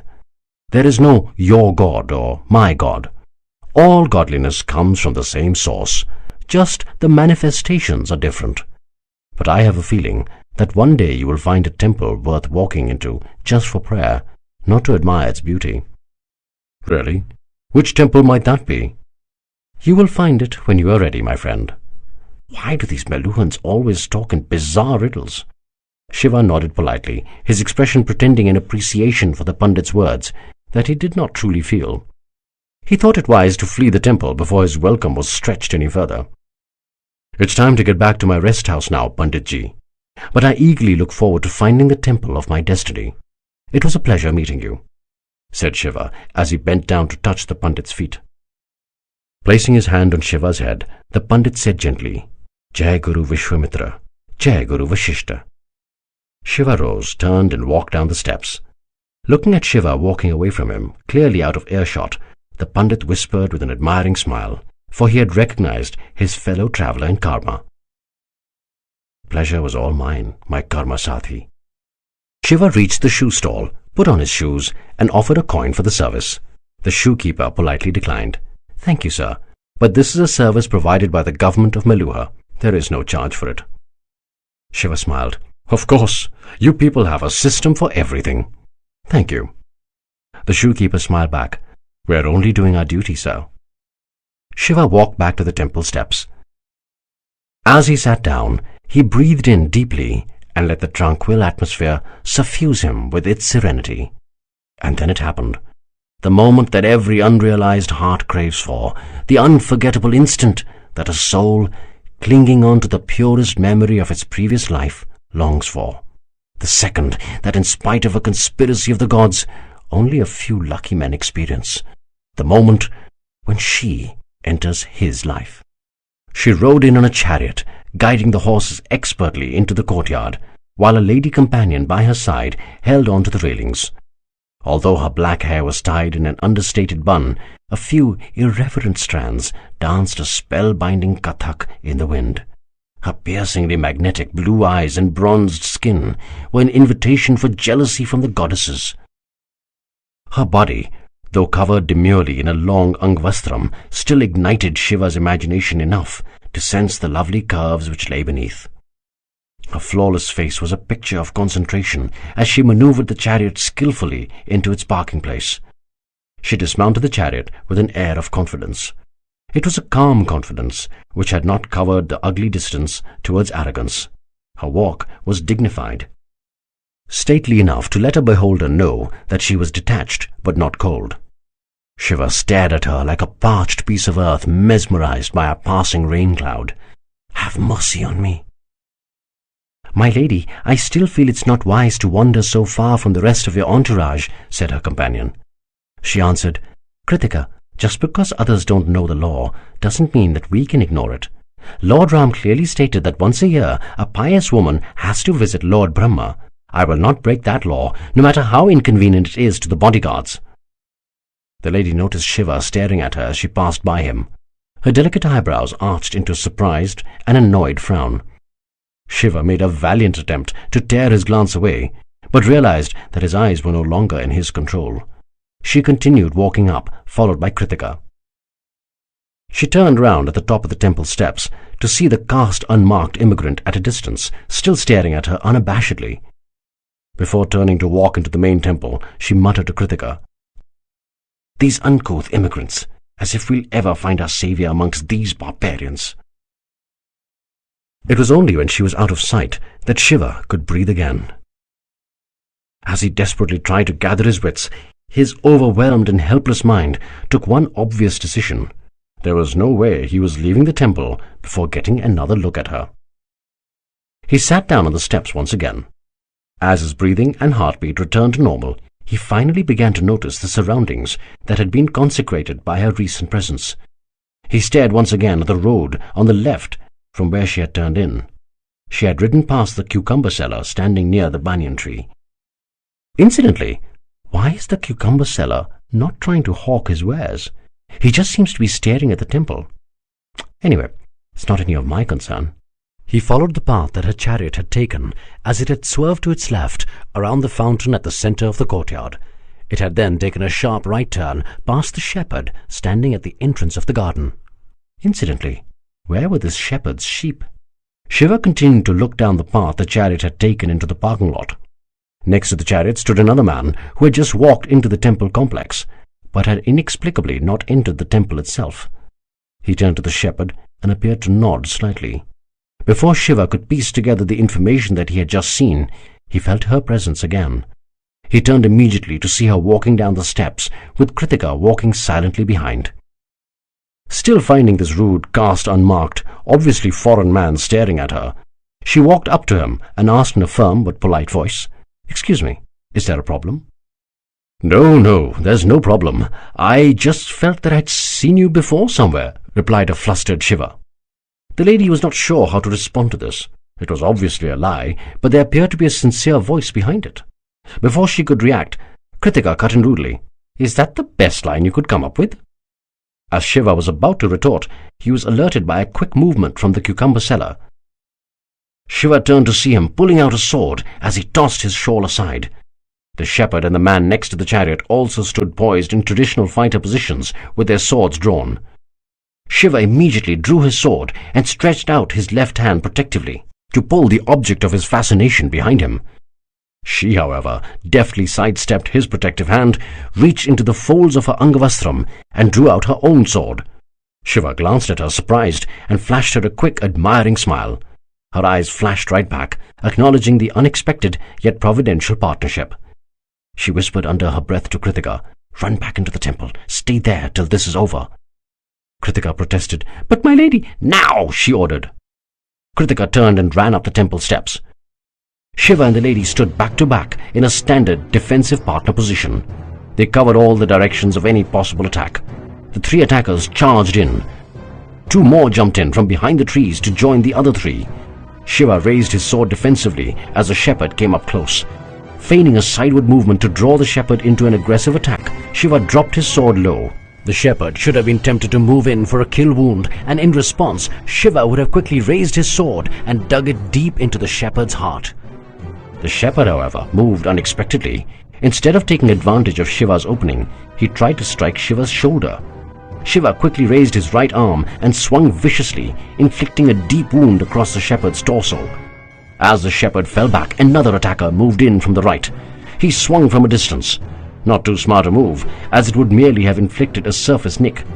Shiva stepped back to avoid the swing and brought his sword down in a smooth action to dig deep into the attacker's thigh. Screaming in agony, this attacker too fell back. As another attacker joined in the fight from the left, Shiva realized that this was indeed a very strange assault.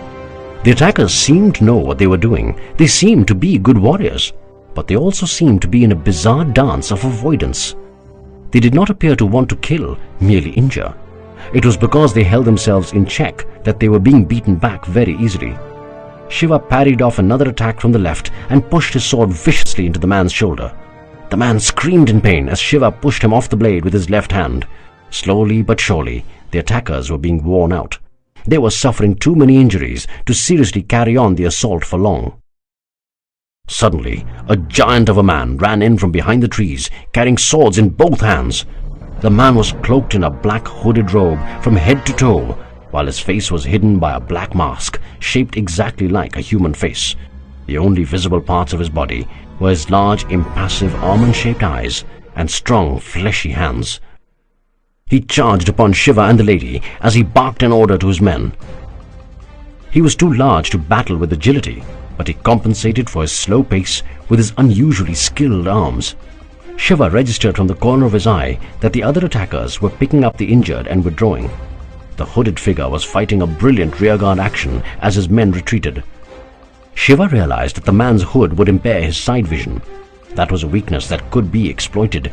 Moving to the left, Shiva swung ferociously, hoping to peg him back so that the lady could finish the job from the other side. But his opponent was up to the challenge. As he stepped slightly back, he deflected Shiva's swing with a deft move of his right hand. Shiva noticed a leather band on the hooded figure's right wrist. It had a sharp symbol on it. Shiva swung his sword back, but the hooded figure moved aside effortlessly to avoid the blow. He pushed back a brutal flanking attack from the lady with his left hand. He was keeping just enough distance from Shiva and the lady to defend himself, while at the same time keeping them engaged in combat. All of a sudden, the hooded figure disengaged from the battle and stepped back. He began to tread backwards as he continued to point both his swords ahead, one at Shiva and the other at the lady. His men had all disappeared into the trees. As he reached a safe distance, he turned and ran behind his men. Shiva considered chasing him, but almost immediately decided against it. He might just rush into an ambush. Shiva turned to the lady warrior and inquired, "Are you all right?" "Yes, I am," she nodded before asking with a somber expression, "Are you injured?" "Nothing serious. I'll survive," he grinned.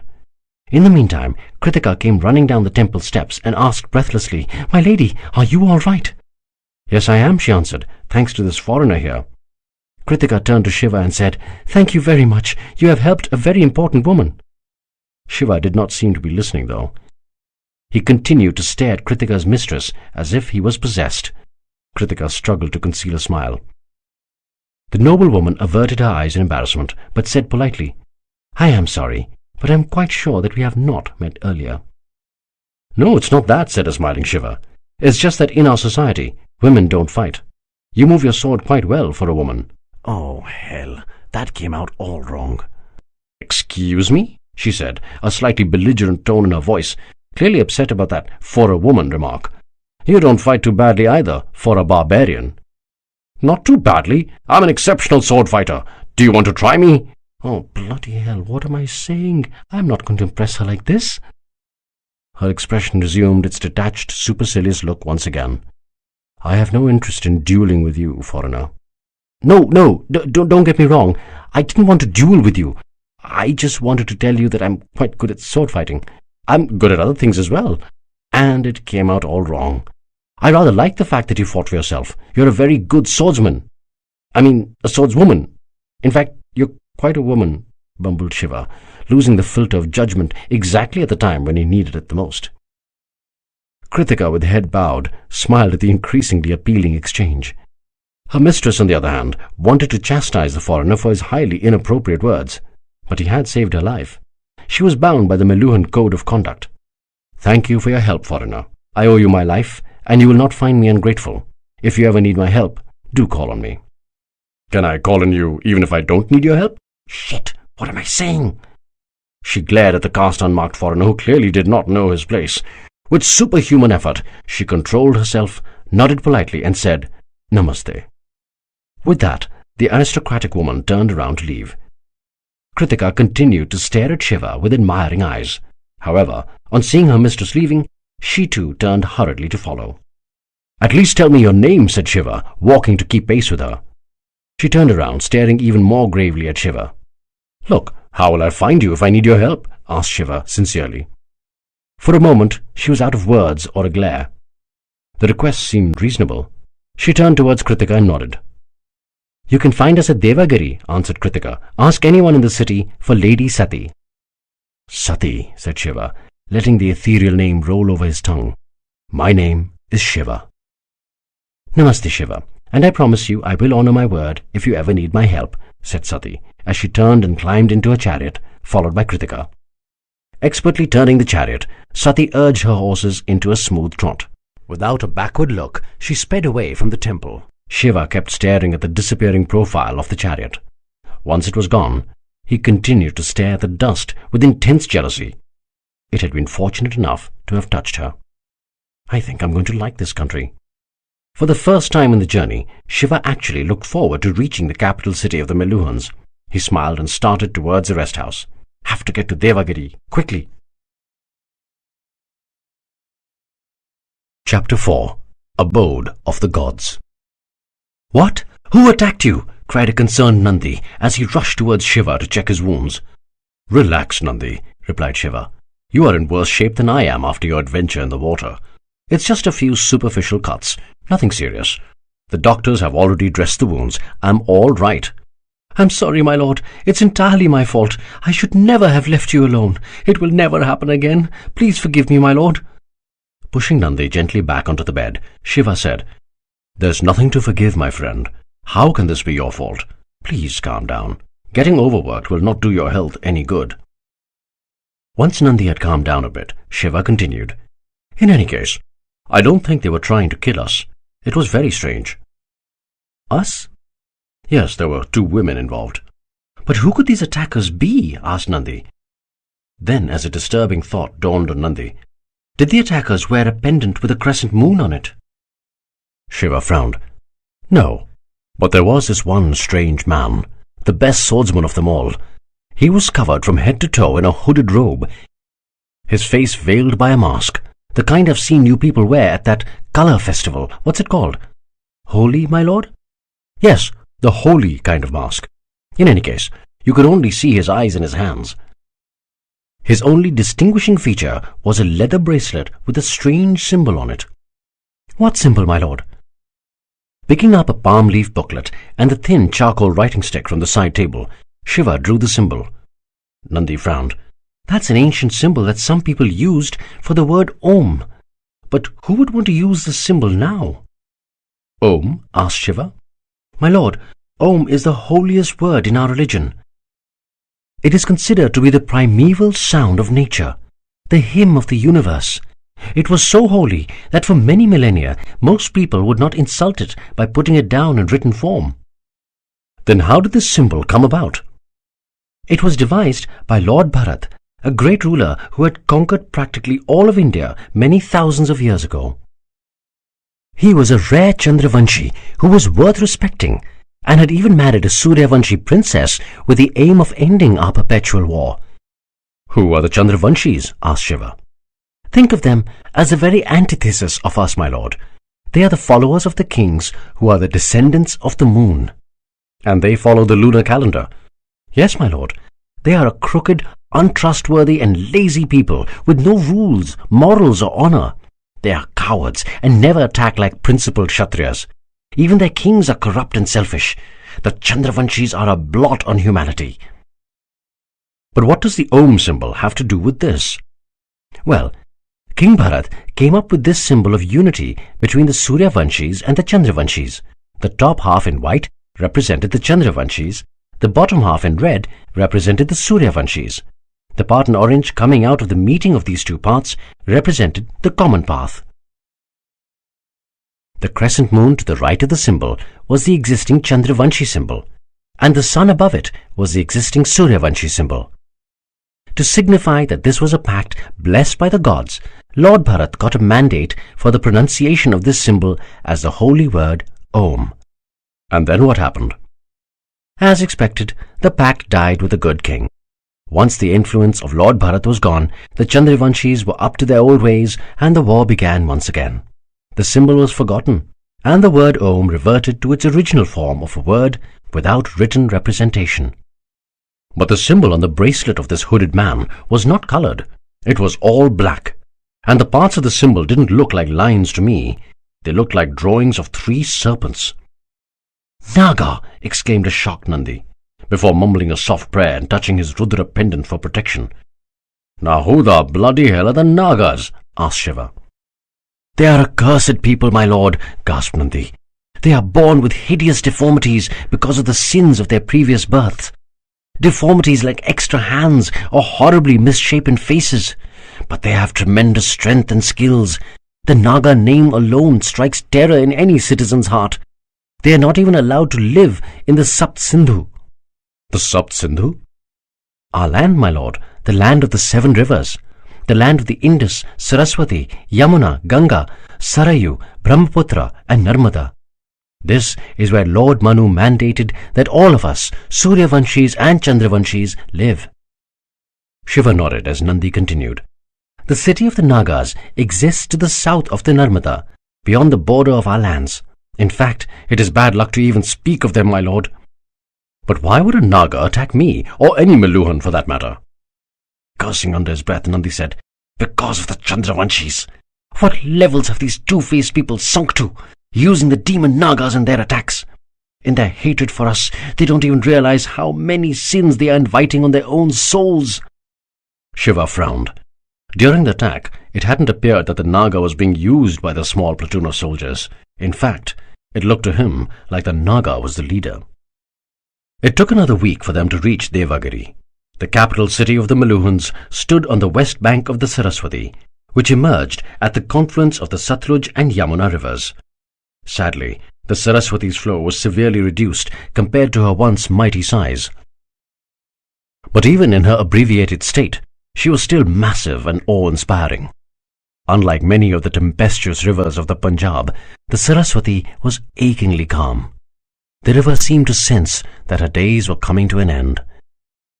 Yet she did not fight aggressively to thrust her way through and survive. Instead, she unselfishly gave her all to those who came to seek her treasures. The soaring Devagiri, though, was in complete contrast to the mellow Saraswati. Like all Meluhan cities, Devagiri too was built on giant platforms, an effective protection against floods and a sturdy defense against enemies. However, where Devagiri was different from other Meluhan cities was its sheer size.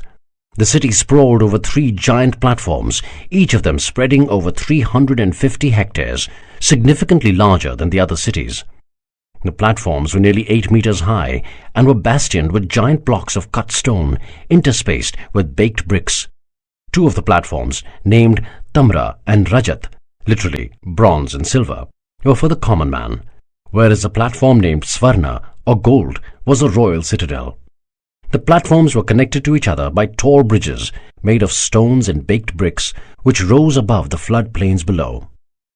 Along the periphery of each enormous platform were towering city walls, with giant spikes facing outwards. There were turrets at regular intervals along the city walls from where approaching enemies could be repelled. This spectacle was beyond anything that Shiva had ever seen. In his mind, the construction of a city like this must truly be man's greatest achievement. Shiva's entourage rode up to the drawbridge across the field of spikes to the Tamra platform. The drawbridge had been reinforced with metal bars at the bottom and had roughened baked bricks laid out on top so that horses and chariots would not slip. There was something about the bricks he had seen across the empire that had intrigued Shiva. Turning to Nandi, he asked, Are these bricks made as per some standard process? Yes, my lord, replied a surprised Nandi. All the bricks in Meluha are made as per specifications and guidelines given by the chief architect of the empire. But how did you guess? They are all exactly the same dimension. Nandi beamed in pride at his empire's efficiency and his lord's power of observation. The platform rose at the end of the drawbridge, with a road spiralling up to the summit in one gentle turn, facilitating the passage of horses and chariots. In addition, there was a broad flight of stairs leading straight up the incline for pedestrians. The city walls and the platform extended steeply onto the sides around this slope, making it a valley of death for any enemy foolish enough to attack the platform from this area. The city gates were made of a metal that Shiva had never seen before. Nandi clarified that they were made of iron, a new metal that had just been discovered. It was the strongest of all the metals, but very expensive. The ore required to make it was not easily available. At the platform entry, on top of the city gates, was etched the symbol of the Suryavanshis, a bright red circular sun with its rays blazing out in all directions. Below it was the motto that they lived by: Satya, Dharma, Man. Truth, duty, honor. Seeing just this much of the city had left Shiva awestruck. However, the sight that he witnessed at the top of the platform within the city gates was truly breathtaking, both in its efficiency and simplicity. The city was divided into a grid of square blocks by the paved streets. There were footpaths on the side for pedestrians, lanes marked in the street for traffic in different directions, and of course there were covered drains running through the center. All the buildings were constructed as standard two-storied block structures made of baked bricks. On top were wooden extensions for increasing the height of the building if required. Nandi clarified to Shiva that the structure of the buildings differed internally depending on their specific requirements. All windows and doors were built strictly on the side wall of buildings, never facing the main road. The blank walls that faced the main roads bore striking black line drawings depicting the different legends of the Suryavanshis, while the background was painted in the sober colors of grey, light blue, light green or white. The most common background color, though, appeared to be blue. In the Meluhan mind, blue was the holiest color of them all. It was the color of the sky. It was just above green, the color of the earth, in the color spectrum. Meluhans, who liked to see some greater design in every act of nature, thought it was marvelous that blue was above green in the color spectrum, just as the sky was above the earth. The most recurring illustrations on the walls were about the great emperor, Lord Ram, his victories over his enemies, his subjugation of the wicked Chandravanshis. Incidents that proved his statesmanship and wisdom had been lovingly recreated. Lord Ram was deeply revered, and many Meluhans had come to worship him like a god. They referred to him as Vishnu, an ancient title for the greatest of the gods, meaning protector of the world and propagator of good. As Shiva learned from Nandi, the city was divided into many districts consisting of 4 to 8 blocks. Each district had its own markets, commercial and residential areas, temples, and entertainment centers. Manufacturing or any other polluting activity was conducted in separate quarters away from the districts. The efficiency and smoothness with which Devagiri functioned belied the fact that it was the most populous city in the entire empire. The last census just 2 years back had pegged the population of the city at 200,000. Nandi led Shiva and the 3 soldiers to one of the city's numerous guest houses, built for the many tourists that frequented Devagiri for both business and leisure. Tying up their horses in the designated area outside the guest house, the party walked in to register themselves and check into their rooms. The guest house had a style similar to the many that Shiva had seen throughout their journey. There was a central courtyard with the building built around it. The rooms were comfortably furnished and spacious. "My lord, it's almost time for dinner," said Nandi. "I will speak to the housekeeper and have some food arranged. We should eat early and get enough sleep, since our appointment with the emperor has been fixed at the beginning of the second prahar tomorrow." "Sounds like a good idea." "Also, if it's all right with you, shall I dismiss the soldiers and send them back to Srinagar?" "That also sounds like a good idea," said a smiling Shiva. "Why, Nandi, you're almost like a fount of brilliant ideas." Nandi laughed along with Shiva, always happy to be the cause of a smile on his lord's face. "I'll just be back, my lord." Shiva lay down on his bed and was quickly lost in the thoughts that really mattered to him. I'll finish the meeting with the Emperor as soon as humanly possible, give him whatever the bloody hell he wants, and then scour the city for Sati. Shiva had considered asking Nandi about the whereabouts of Sati, but had eventually decided against it. He was painfully aware that he had made a less than spectacular impression on her at their first meeting. If she hadn't made it easy for him to find her, it only meant that she wasn't terribly stirred by him. He didn't want to compound the issue by speaking casually about her to others. He smiled as the memory of her face came flooding back to him. He replayed the magical moments when he had seen her fighting. Not the most romantic of sights for most men of his tribe, but for Shiva it was divine. He sighed, recalling her soft, delicate body, which had suddenly developed brutal, killer qualities upon being attacked. The curves that had so captivated him swung smoothly as she transferred her weight to swing her sword.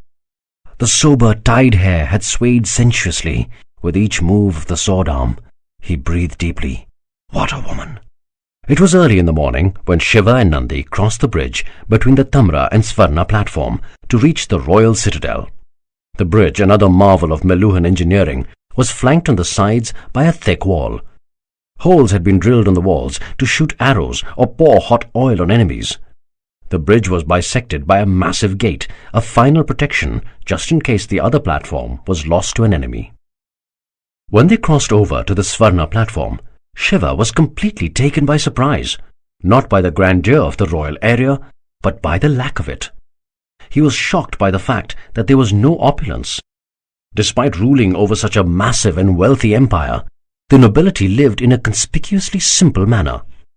The structure of the royal citadel was almost exactly like the other platforms. There were no special concessions for the aristocrats. The same block structures that dominated all of Meluha were to be found in the royal citadel as well. The only magnificent structure was to the far right and sported the sign Great Public Bath. The bath also had a glorious temple to Lord Indra to the left. The temple, built of wood, stood on a raised foundation of baked bricks, its cupola plated with solid gold. It seemed that special architecture was reserved only for structures built for the gods, or ones that were for the common good. Probably just like how Lord Ram would have preferred. The only concession to the emperor, however, was that his standard block structure was larger than the others, significantly larger. Shiva and Nandi entered the royal private office to find Emperor Daksha sitting on a simple throne at the far end of the modestly furnished room, flanked by a man and a woman. Daksha, greeting Shiva with a formal namaste, said, "I hope your journey was comfortable." He looked too young to be an emperor of such a large country.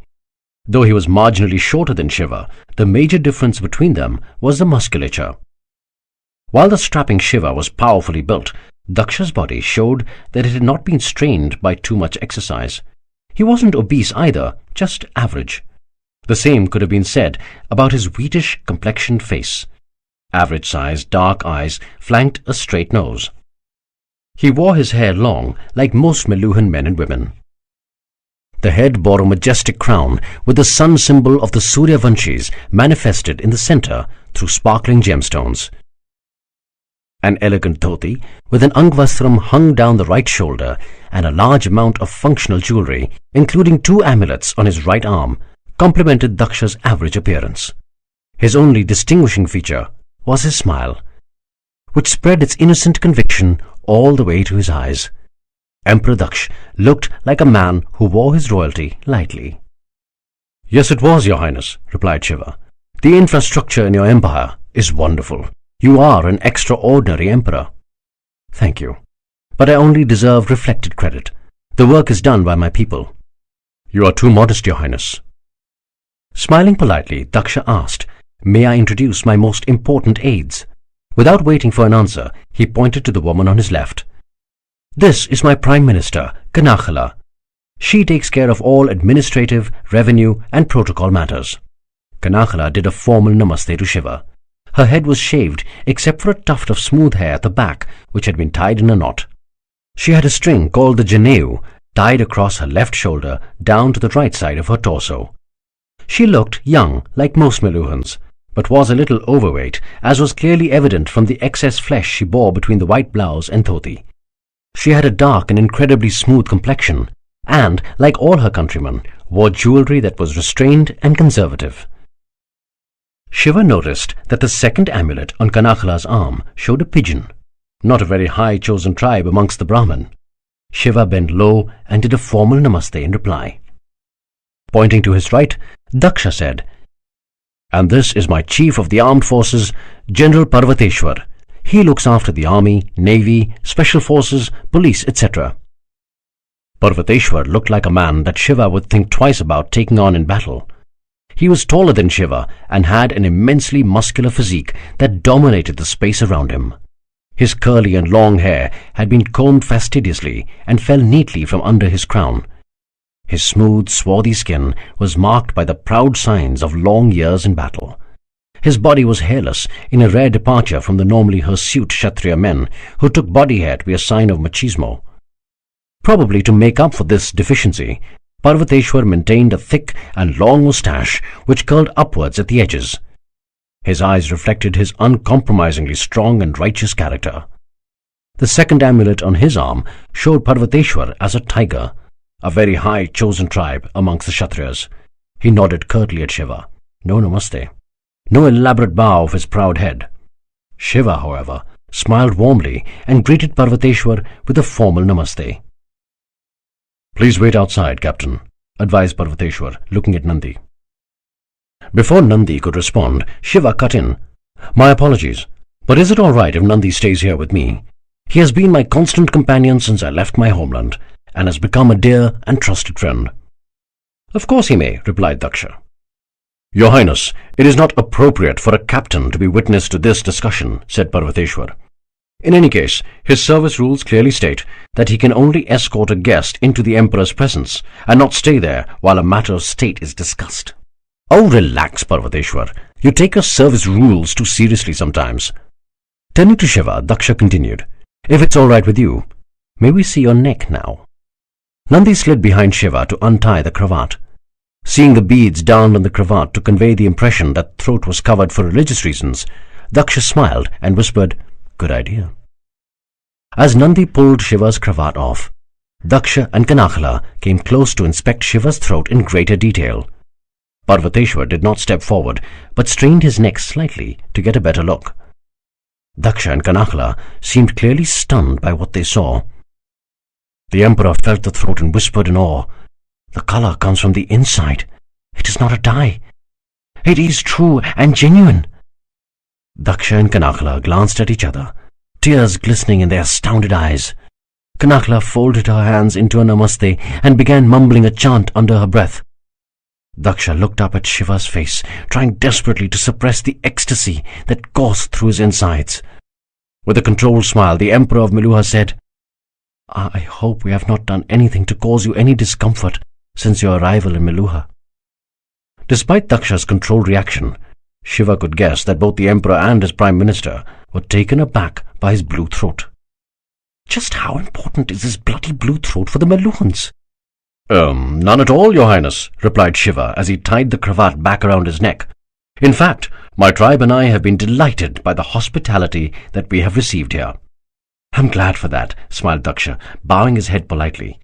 "You may want to rest a little bit, and we could talk in more detail tomorrow. Would you like to shift your residence to the royal citadel? It is rumoured that the quarters here are a little more comfortable." "That is a very kind offer, Your Highness." Daksha turned to Nandi and asked, "Captain, what did you say your name was?" "My name is Nandi, Your Highness." "You too are welcome to stay here.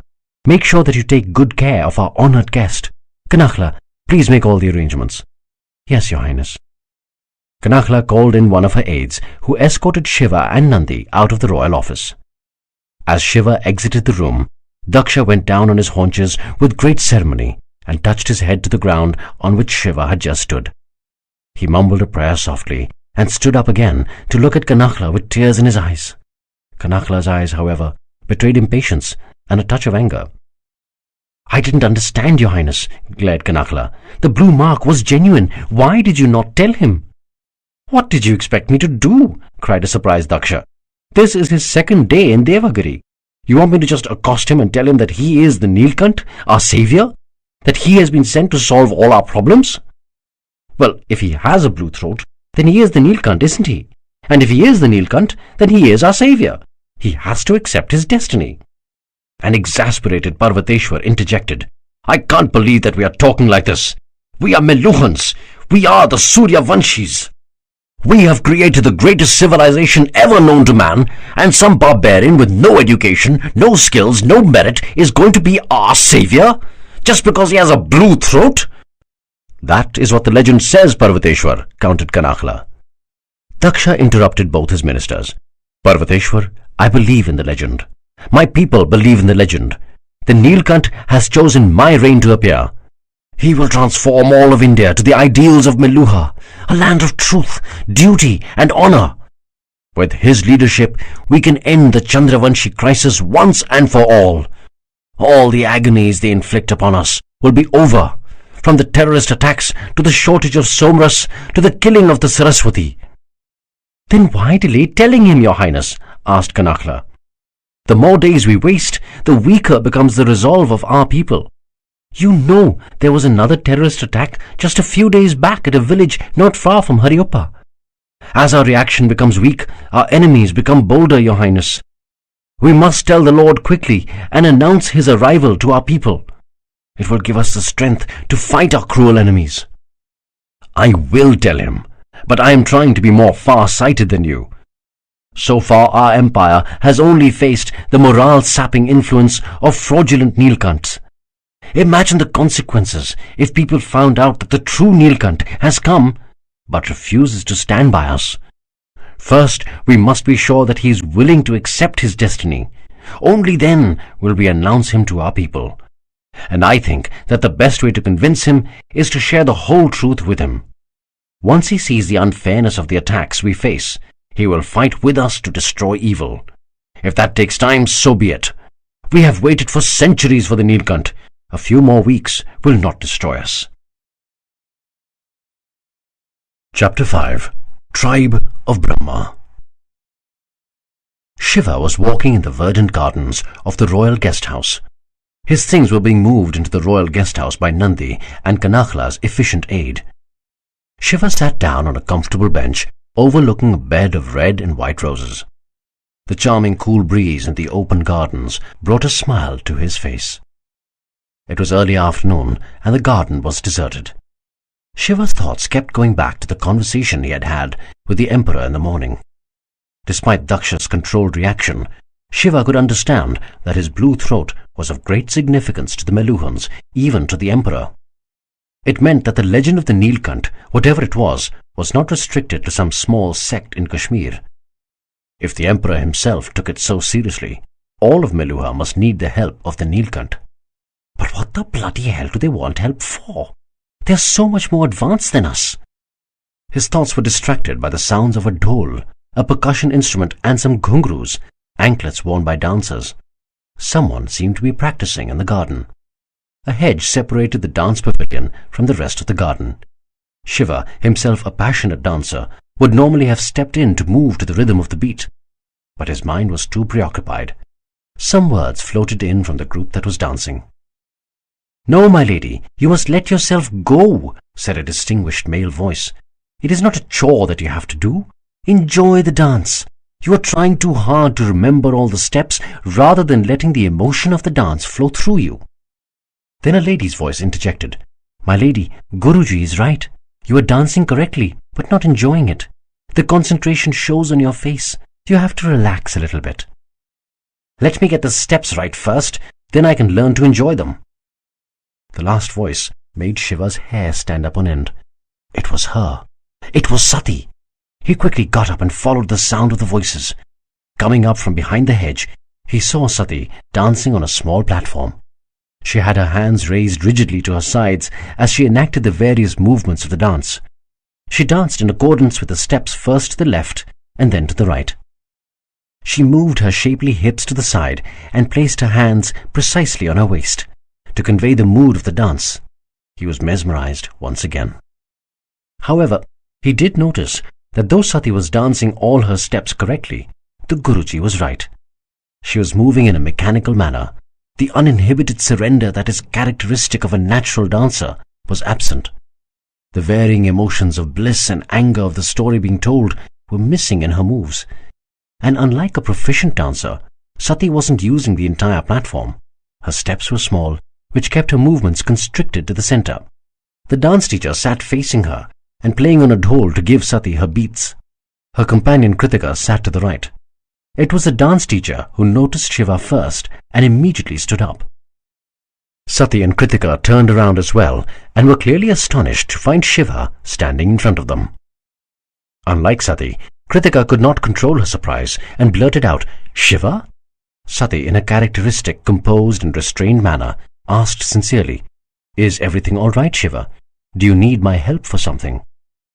"How have you been? I've missed you. Don't you ever smile?" Shiva continued to stare at Sati, the words running through his mind, not on his lips. A smiling Kritika looked at Sati for her reaction. An even more serious Sati repeated, very politely, "Can I help you with something, Shiva?" No, I don't need any help," replied Shiva, as reality seemed to enter his consciousness once again. "I just happened to be in the area and heard your dancing. Your talk. Your dance steps were not so hard that I could hear it. You were dancing very accurately. Actually, technically, it was all—" Kritika interjected. "You know a bit about dancing, do you?" "Oh, not much, just a little," said Shiva to Kritika with a smile, before turning rapidly back to Sati. "My apologies, Sati, but Guruji is right. You were being far too methodical. As they say in the land that I come from, the mudras and the kriyas were all technically correct, but the bhav, or emotion, was missing. And a dance without bhav is like a body without a soul. When the emotions of the dancer participate, she would not even need to remember the steps. The steps come on their own. The bhav is something that you cannot learn. It comes to you if you can create the space in your heart for it." Sati listened patiently to Shiva without saying a word. Her eyebrows were raised slightly as the barbarian spoke. How could he know more than a Surya Vanshi about dancing? But she reminded herself that he had saved her life. She was duty-bound to honor him. Kritika, however, took offense at this caste unmarked foreigner, pretending that he knew more about dancing than her mistress. She glowered at Shiva. "You dare to think that you know more than one of the best dancers in the realm?" Shiva gathered that he may have caused some offense. He turned to Sati in all seriousness. "I am terribly sorry. I didn't mean to insult you in any way. Sometimes I just keep talking without realizing what I'm saying." No, replied Sati. "You did not insult me. Perhaps you are right. I don't feel the essence of the dance as much as I should. But I am sure that with Guruji's guidance, I will pick it up in due time." Seizing his chance to impress Sati, Shiva said, "If it is all right with you, may I perform the dance? I'm sure that I'm not as technically correct as you, but perhaps there may be something in the sentiment that will guide me through the correct steps." "That was well put. She can't say no." Sati looked surprised. This was unexpected. Okay," she managed to say. A delighted Shiva immediately moved to the center of the stage. He took off the Angvastram covering his upper body and tossed it aside. Kritika's quick anger at the perceived insult to her mistress was forgotten quickly as she sighed at Shiva's rippling physique. Sati, though, began to wonder how Shiva would bend such a muscular body into the contortions that were required for this style of dancing. Flexibility was usually sacrificed by a human body at the altar of strength. Playing lightly on his dhol, the Guruji asked Shiva, "Tell me the beat that you are comfortable with, young man." Shiva folded his hands into a namaste, bent low and said, "Guruji, could you just give me a minute, please? I need to prepare for the dance." Dancing was something Shiva knew as well as warfare. Facing east, he closed his eyes and bowed his head slightly. Then he bent down on his knees and reverentially touched the ground with his head. Standing up, he turned his right foot outwards. Then he raised his left leg off the floor in a graceful arcing movement till the foot was above knee height, as he bent his right knee slightly to balance himself. His left foot pointed in a direction exactly between the bearing of his right foot and his face. Only a calm breeze broke the almost deathly silence that enveloped the audience. The Guruji, Sati and Kritika looked in amazement at Shiva. They did not understand what he was doing, but could feel the energy that Shiva's stance was emanating.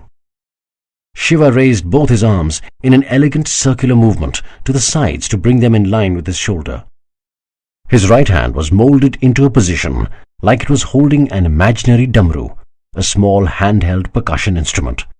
His left hand was open with its palm facing upwards, almost like it was receiving some divine energy.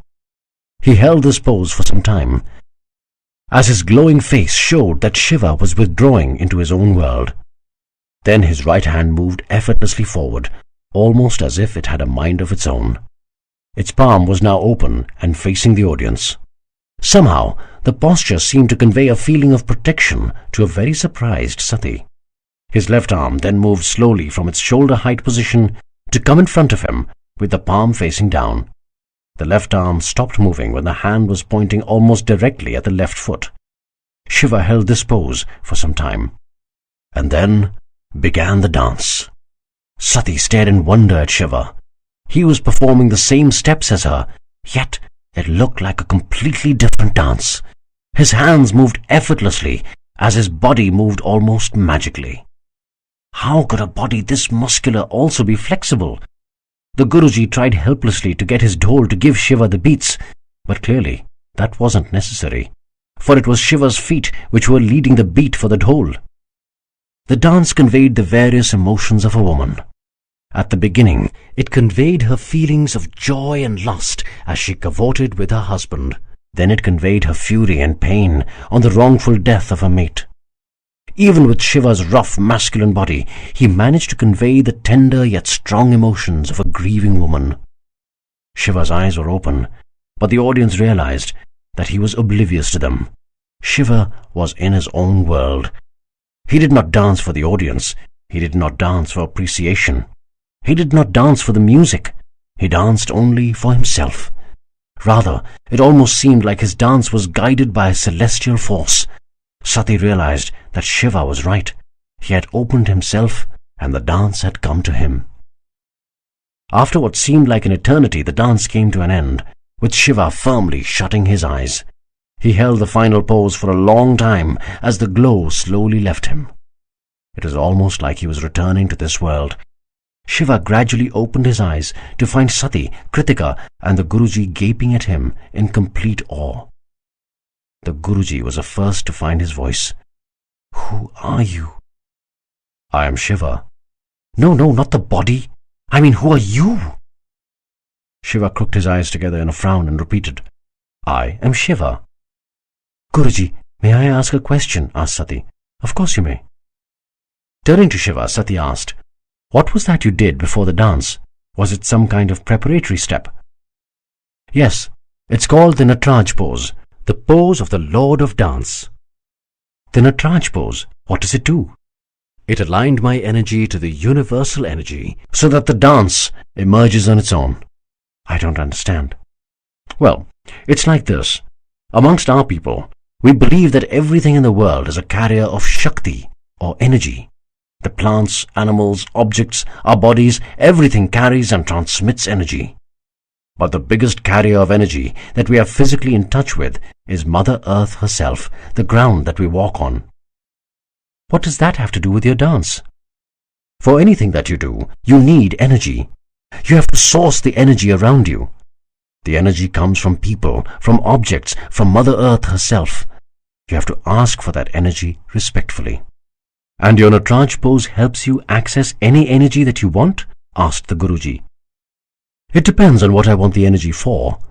The Natraj pose helps me ask respectfully for energy for a dance that wants to come to me.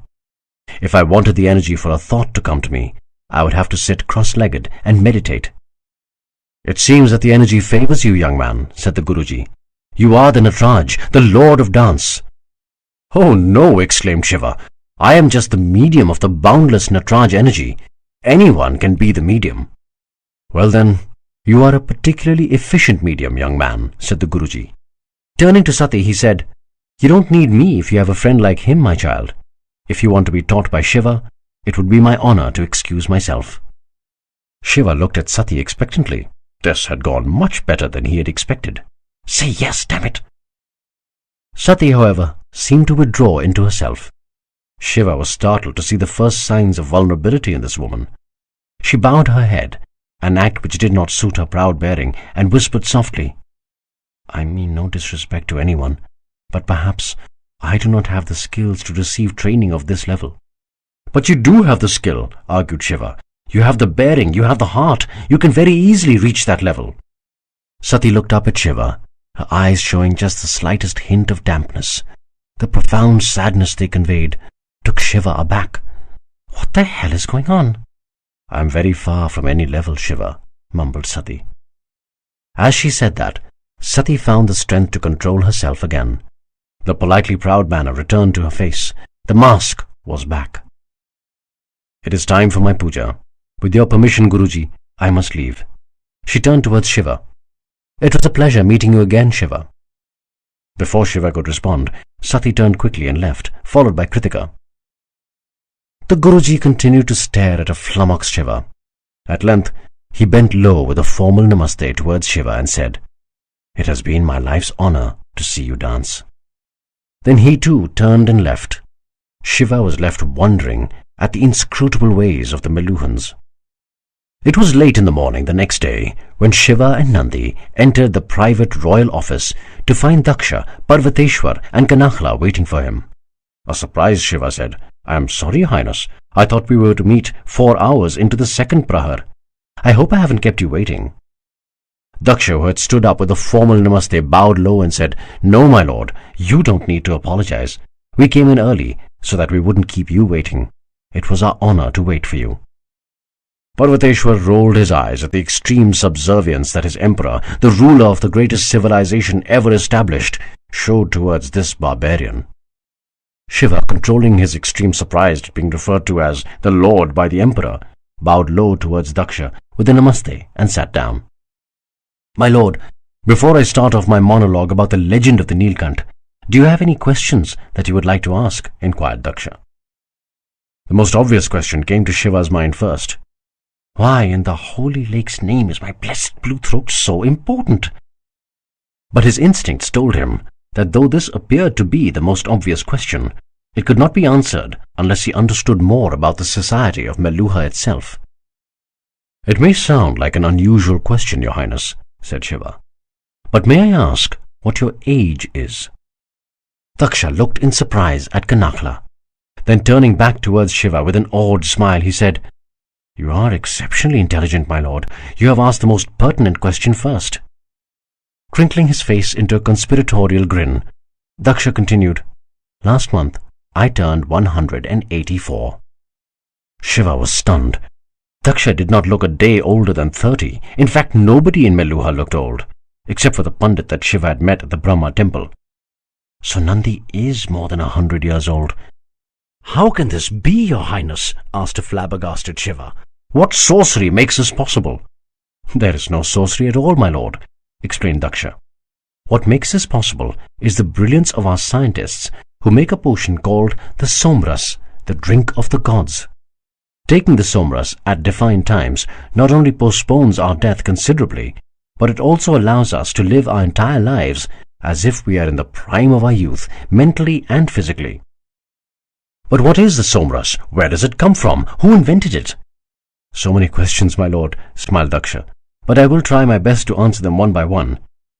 The Somras was invented many thousands of years ago by one of the greatest Indian scientists that ever lived.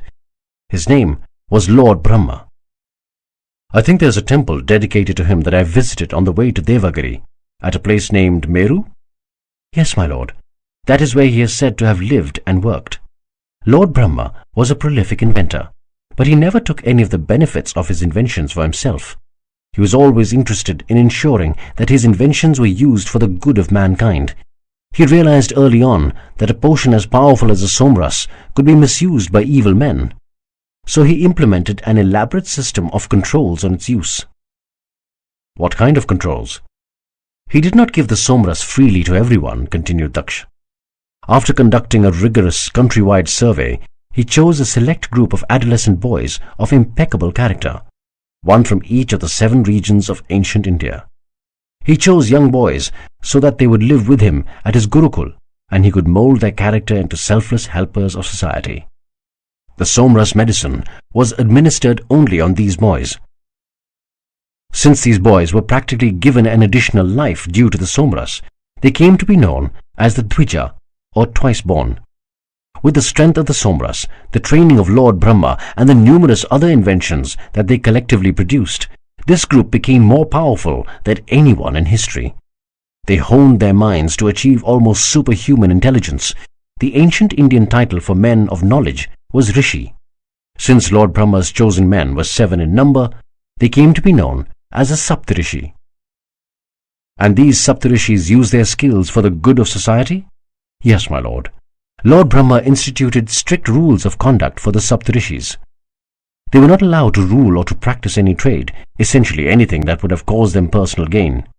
They had to use their skills to do the task of priests, teachers, doctors, amongst other intellectual professions, where they could use their powers to help society. They were not allowed to charge anything for their services and had to live on alms and donations from others. Tough service rules, joked Shiva, with a slight wink at Parvateshwar. Parvateshwar did not respond, but Daksha, Kanakla and Nandi guffawed loudly. Shiva took a quick look at the prahar lamp by the window. It was almost the 3rd prahar, the time that Sati would probably come out to dance. But they followed their code of conduct strictly, my lord, continued Daksha. Over time, as their responsibilities grew, the Saptarishis selected many more people to join their tribe. Their followers swore by the same code that the Saptarishis lived by and were also administered the Somras. They devoted their lives to the pursuit of knowledge and for the well-being of society without asking for any material gain in return. It is for this reason that society accorded these people almost devotional respect. Over the ages, the Saptarishis and their followers came to be known as the tribe of Brahma, or simply the Brahmins. But as it usually happens with all good systems over long periods of time, some people stopped following the Brahmin code, right? Absolutely, my lord, answered Daksha, shaking his head at the all-too-familiar human frailty. As many millennia went by, some of the Brahmins forgot the strict code that Lord Brahma had enforced and the Saptarishis propagated. They started misusing the awesome powers that the Somras gave them for their own personal gains. Some Brahmins started using their influence over a large number of people to conquer kingdoms and start ruling. Some Brahmins misused other inventions of the Saptarishis and Lord Brahma to accumulate fabulous wealth for themselves. And some of the Brahmins, interjected Kanakla with a particular sense of horror, even rebelled against the Saptarishi Uttradhikaris. Saptarishi Uttradhikaris? Inquired Shiva. They were the successors to the Saptarishis, my lord, clarified Kanakla. When any of the Saptarishi knew that he was coming to the end of his mortal life, he would appoint a man from his Gurukul as his successor. This successor was treated for all practical purposes like the Saptarishi himself. So rebelling against the Saptarishi Uttradhikaris was like rebelling against the Saptarishi themselves. Yes, my lord, answered Kanakla. And the most worrying part of this corruption was that it was being led by the higher chosen tribe Brahmins like the eagles, peacocks and the swans. In fact, due to their higher status, these chosen tribes were actually not even allowed to work under the Kshatriyas and Vaishyas, lest they get enticed by the lure of the material world. Yet, they succumbed to the temptations of evil before anyone else. And chosen tribes like yours, the pigeons, remained loyal to the old code despite working for the Kshatriyas? Asked Shiva. Yes, my lord, replied Kanakla, her chest puffed up with pride.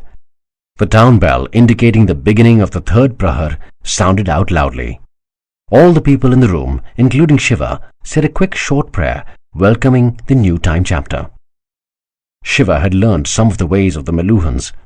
A Shudra came in, reset the prahar lamp precisely, and left as quietly as he came. Shiva reminded himself that any time now, Sati would start her dance in the garden. So what revolution caused the change, your highness? Asked Shiva, turning to Daksha. You, Parvateshwar and Nandi, are Kshatriyas, and yet you clearly have taken the Somras. In fact, I have seen people of all 4 castes in your empire look youthful and healthy. This means that the Somras is now given to everybody. This change must have obviously happened due to a revolution, right? Yes, my lord. and the revolution was known as Lord Ram, the greatest emperor that ever lived. Jai Shri Ram! Jai Shri Ram, repeated everyone in the room. His ideas and leadership transformed the society of Meluha dramatically, continued Daksha. In fact, the course of history itself was radically altered. But before I continue with Lord Ram's tale, may I make a suggestion? Of course, Your Highness. It is into the third prahar now. Should we move to the dining room and partake of some lunch before continuing with this story? I think it's an excellent idea to have lunch, Your Highness, said Shiva. But may I be excused for some time? There is another pressing engagement that I have. Could we perhaps continue our conversation tomorrow, if that's suitable to you? Kanakala's face fell immediately, while Parvateshwar's was covered with a contemptuous grin. Daksha, however, kept a smiling face. Of course we could meet tomorrow, my lord. Will the beginning of the second hour of the second prahar be all right with you? Absolutely, Your Highness. My apologies for this inconvenience. Not at all, my lord, said an ever-smiling Daksha. Can one of my chariots take you to your destination? That's very kind of you, Your Highness, but I will go there myself. My apologies once again. Bidding a namaste to everyone in the room, Shiva and Nandi walked quickly out. Kanakala looked accusingly at Daksha. The emperor just nodded his head, gesturing with his hands for calm. It's all right. We're meeting tomorrow, aren't we? My lord, we are running out of time, said Kanakala. The Neelkanth needs to accept his responsibilities immediately. Give him time, Kanakala. We have waited for so long. A few days is not going to cause a collapse. Parvateshwar got up suddenly, bowed low towards Daksha and said, With your permission, Your Highness, may I be excused?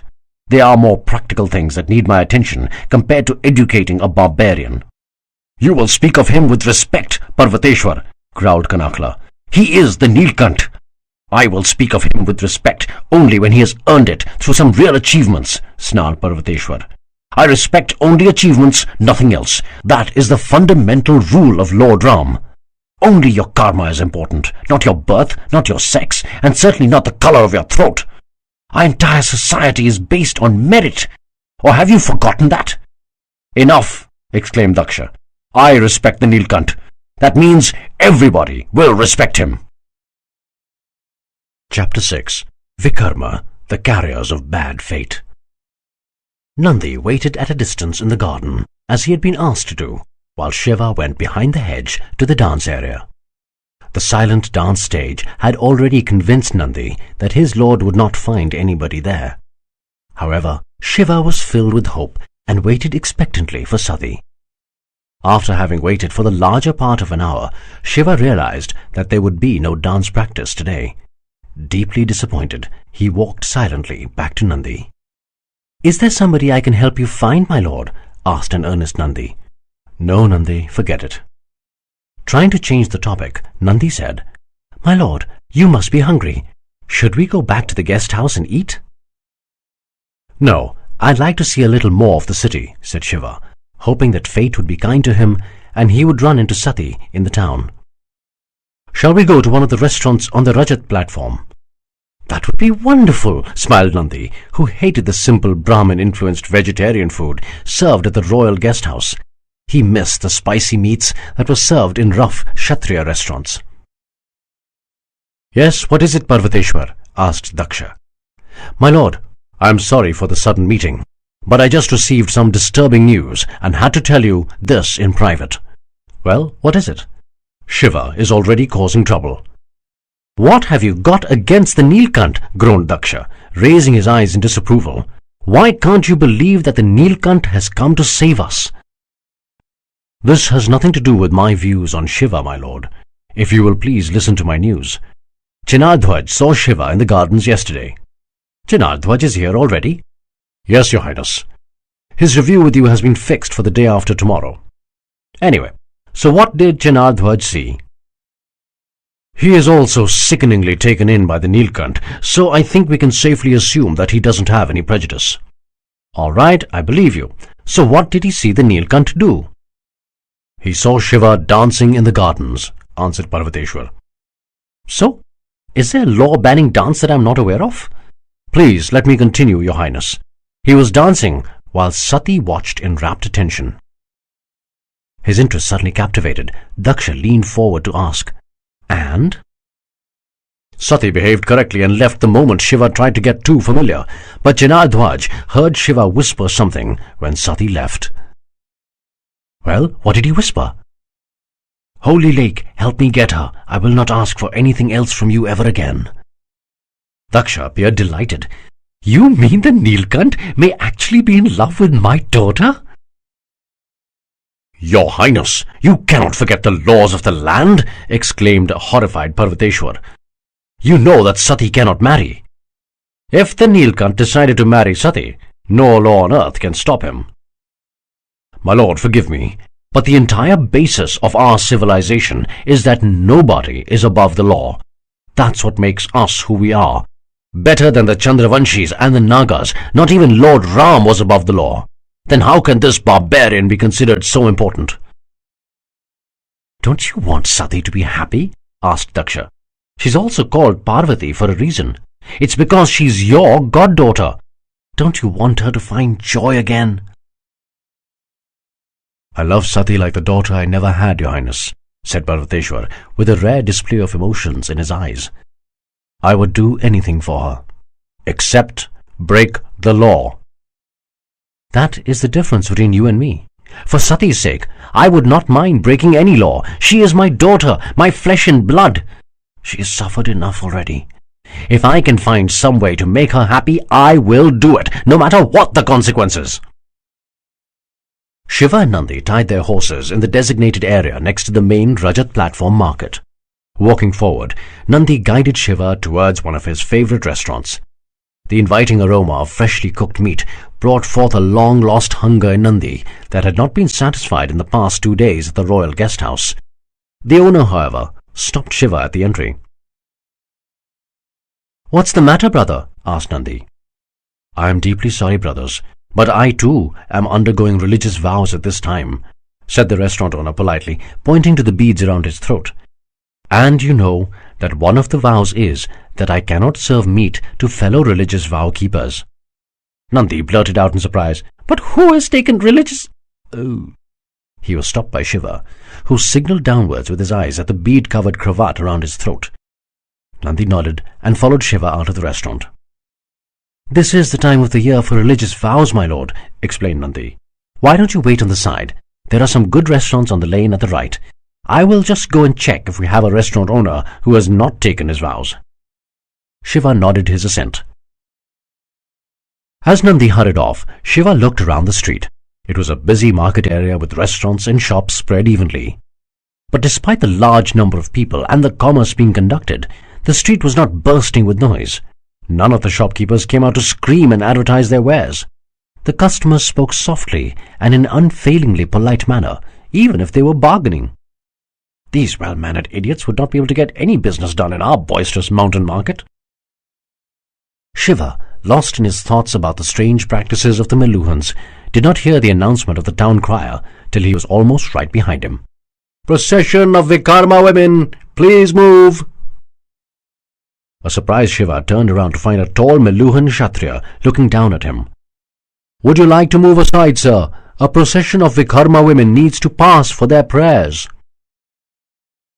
The crier's tone and demeanour was unquestionably courteous, but Shiva was under no illusions.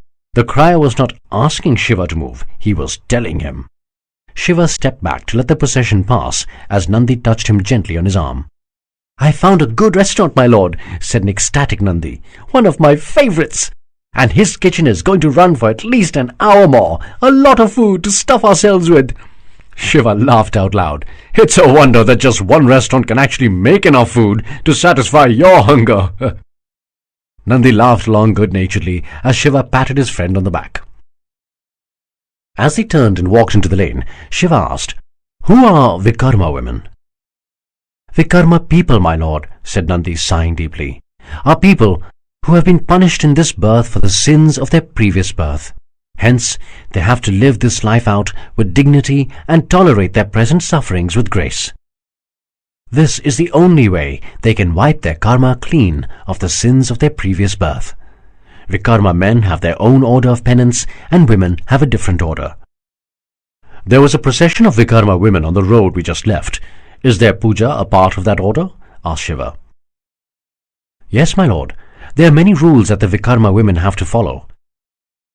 They have to pray for forgiveness every month to Lord Agni, the purifying fire god, through a specifically mandated puja.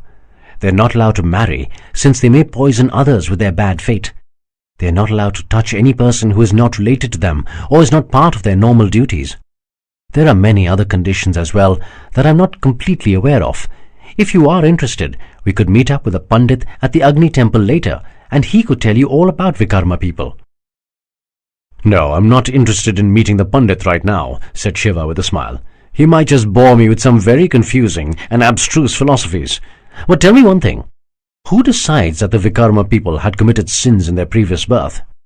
Their own karma, my lord, said Nandi, his eyes pointing at the obvious.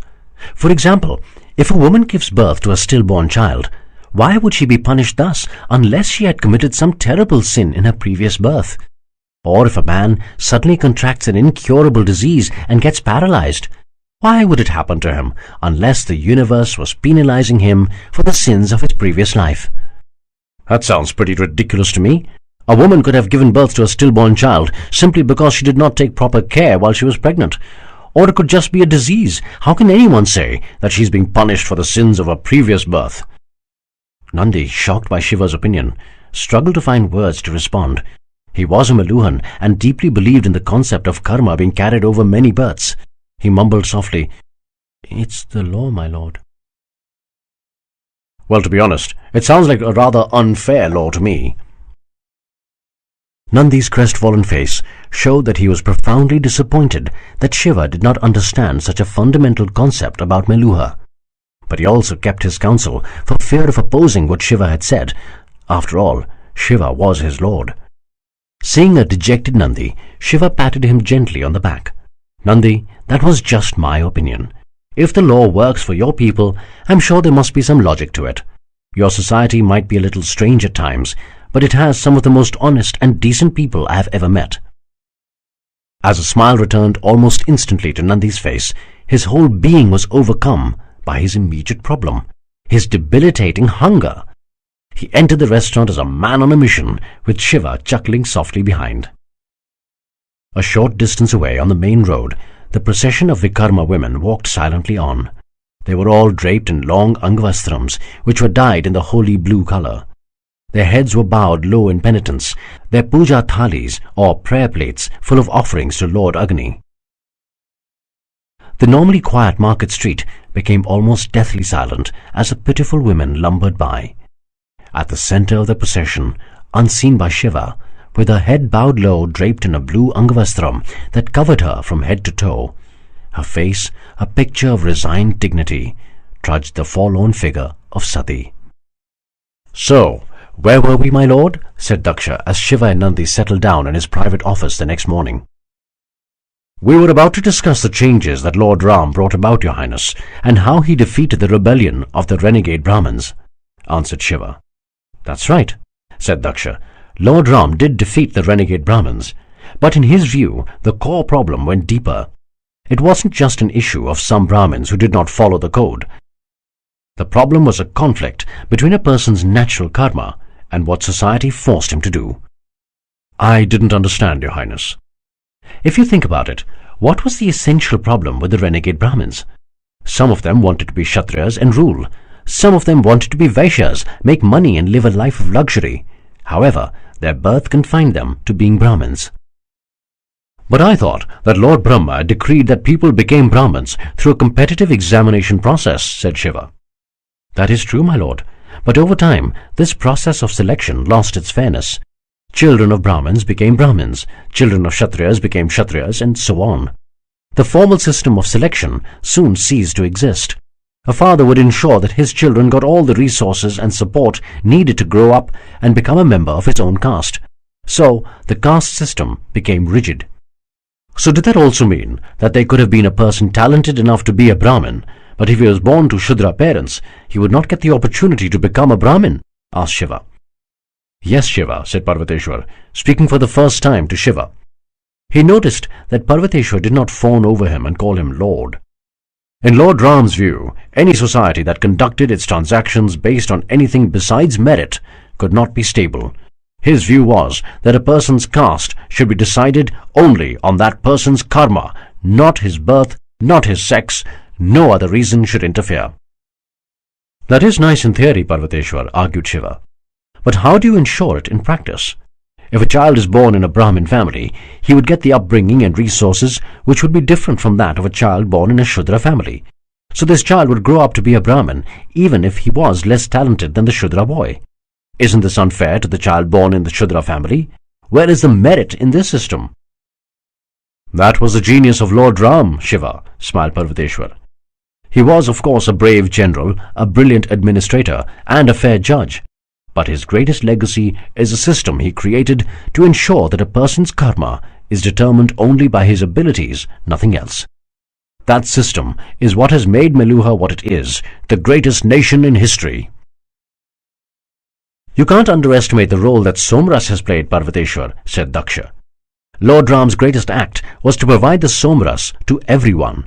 The elixir is what makes Meluhans the smartest people in the universe. The Somras is what has given us the ability to create this remarkable and near-perfect society. Begging your pardon, Your Highness, said Shiva before turning back to Parvateshwar. But what was the system that Lord Ram set up? The system is simple, said Parvateshwar. As we agreed, the best society is when a person's caste is decided only by his abilities and karma, not by any other factor. Lord Ram created a practical system that ensured this. All children that are born in Meluha are compulsorily adopted by the empire. To ensure that this is done methodically, a great hospital city called Maika was built deep in the south, just north of the Narmada River. All pregnant women have to travel there for their delivery. Only pregnant women are allowed into the city, nobody else. Nobody else? What about her husband, her parents? Asked Shiva. No, there are no exceptions to this rule except for one. This exception was voted in around 300 years ago. Husbands and parents of women of noble families were allowed to enter, answered Parvateshwar, his expression clearly showing that he violently disagreed with this corruption of Lord Ram's system. Then who takes care of the pregnant women in Maika? The hospital staff. They are well trained in this, continued Parvateshwar. Once the child is born, he or she is kept in Maika for a few weeks for health reasons, while the mother travels back to her own city. Without her child? Asked a clearly surprised Shiva. Yes, replied Parvateshwar, with a slight frown, as if this was the most obvious fact in the world. The child is then put into the Meluha Gurukul, a massive school created by the empire close to Maika. Every single child receives the benefit of exactly the same education system. They grow up with all the resources of the empire available to them. Do they maintain records of the parents and the children? Of course they do, but the records are kept in utmost secrecy and only with the record keeper of Maika. That would mean that in the Gurukul or in the rest of the empire, nobody would know who the child's birth parents are, reasoned Shiva, as he worked out the implications of what he was hearing. So every child, whether born to a Brahmin or a Shudra, would get exactly the same treatment at the Gurukul. Yes, smiled Parvateshwar. He was clearly proud of the system. As the children enter the age of adolescence, they are all given the Somras. Thus every child has exactly the same opportunity to succeed. At the age of 15, when they have reached adulthood, all the children are given a comprehensive examination. The results of this examination decide which Varna or caste the child would be allocated to, Brahmin, Kshatriya, Vaishya or Shudra. Kanakla cut in. And then the children are given 1 more year's caste-specific training. They wear their Varna color bands, white for Brahmins, red for Kshatriyas, green for Vaishyas and black for Shudras, and retreat to the respective caste schools to complete their education. So that's why your caste system is called the Varna system, said Shiva. Varna means color, right? Yes, my lord, smiled Kanakla. You are very observant. With a withering look at Kanakla, Parvateshwar added sarcastically, Yes, that was a very difficult conclusion to draw. Ignoring the barb, Shiva asked, So what happens after that? When the children turn 16, they are allocated to applicant parents from their caste. For example, if some Brahmin parents had applied to adopt a child, one randomly chosen student from Maika who had won the Brahmin caste in the examination will be allotted to them. Then the child grows up with these adopted parents as their own child. And society is perfect, marveled Shiva, as the simple brilliance of the system enveloped his mind. Each person is given a position in society based only on his own abilities. The efficiency and fairness of this system is astounding. Over time, my lord, interjected Daksha, we found that the percentage of higher castes actually going up in the population, which means that everybody in the world has the ability to excel. All it takes is for a child to be given a fair chance to succeed. Then the lower castes must have loved Lord Ram for this, asked Shiva. He gave them an actual chance to succeed. Yes, they did love him, answered Parvateshwar. They were his most loyal followers. Jai Shri Ram. But I guess not too many mothers would have been very happy with this. I can't imagine a woman willingly giving up her child as soon as he is born with no chance of meeting him ever again. But it's for the larger good, said Parvateshwar, scowling at the seemingly stupid question. And in any case, every mother who wants an offspring can apply for one and be allocated a child who suits her position and dreams. Nothing can be worse for a mother than having a child who does not measure up to her expectations. Shiva frowned at Parvateshwar's explanation, but let the argument pass. I can also imagine that many of the upper castes, like the Brahmins, would have been unhappy with Lord Ram. After all, they lost their stranglehold on power. Yes, added Daksha. Many upper castes did oppose Lord Ram's reforms, not just Brahmins, but even Kshatriyas and Vaishyas. Lord Ram fought a great battle to defeat them. Those of the vanquished who survived are the Chandravanshis we see today. So your differences go that far back? Yes, said Daksha. The Chandravanshis are corrupt and disgusting people. No morals, no ethics. They are the source of all our problems. Some of us believe that Lord Ram was too kind. He should have completely destroyed them. But he forgave them and let them live. In fact, we have to face the mortification of seeing the Chandravanshis rule over Lord Ram's birthplace, Ayodhya. Before Shiva could react to this information, the bell of the new Prahar was rung. Everyone said a quick prayer to welcome the subsequent time chapter. Shiva immediately looked towards the window. A look of expectancy appeared on his face. Daksha smiled as he observed Shiva's expression. We could break for lunch now, my lord, but if you have another engagement you would like to attend, we could continue tomorrow. Parvateshwar glared at Daksha disapprovingly. He knew exactly what the emperor was trying to do. That would be nice, your highness, smiled Shiva. Is my face that transparent? Yes, it is, my lord. But that is a gift you have. Nothing is prized more than honesty in Meluha. Why don't you leave for your engagement, and we could convene here again tomorrow morning? Thanking Daksha profusely, Shiva left the room with Nandi in tow. Shiva approached the hedge with excitement and trepidation. The moment he heard the sound of the dhol coming from the garden, he dispatched Nandi to have lunch at the guest house. He wanted to be alone. He let out a deep sigh of ecstasy as he crept behind the hedge to find Sati practicing under the watchful eye of the Guruji and Kritika. So good to see you again, Shiva, said the Guruji as he stood up with a formal namaste. The pleasure is all mine, Guruji, said Shiva as he bent down to touch the Guruji's feet as a sign of respect. Sati watched silently at a distance with her gaze on the floor. Kritika said enthusiastically, I just couldn't get your dance out of my mind. Shiva blushed at the compliment. Oh, it wasn't that good. Now you're fishing for compliments, teased Kritika. I was wondering if we could start off where we left last time, said Shiva, turning towards Sati. I don't think I have to be your teacher or anything like that. I just wanted to see you dance. Sati felt her strange discomfort returning again. What was it about Shiva that made her feel that she was breaking the law in speaking with him? She was allowed to talk to men as long as she kept a respectable distance. Why should she feel guilty? I will try my best, said Sati formally. It would be enriching to hear your views on how I can improve myself. I really do respect you for your dancing skills. Respect? Why respect? Why not love? Shiva smiled politely. Something inside told him that saying anything at this point of time would spoil the moment. Sati took a deep breath, girded her Angavastram around her waist, and committed herself to the Natraj pose. Shiva smiled as he felt Mother Earth project her Shakti, her energy into Sati. Energized by the earth she stood upon, Sati began her dance, and she really had improved. The emotions seemed to course through her. She was always good technically, but the passion elevated her dance to the next level. Shiva felt a dreamy sense of unreality overcome him again. Sati radiated a magnetic hold on him as she moved her lithe body into the dance steps. For some moments, Shiva imagined that he was the man that Sati was longing for in her dance. When she finally came to a stop, the audience spontaneously applauded. "That was the best I've ever seen you dance," said the Guruji with pride. "Thank you, Guruji," said Sati as she bowed. Then she looked expectantly at Shiva. "It was fantastic!" exclaimed Shiva. "Absolutely fabulous! Didn't I tell you that you had it in you?" "I thought that I didn't get it exactly right at the attacking sequence," said Sati critically. "You're being too hard on yourself," consoled Shiva.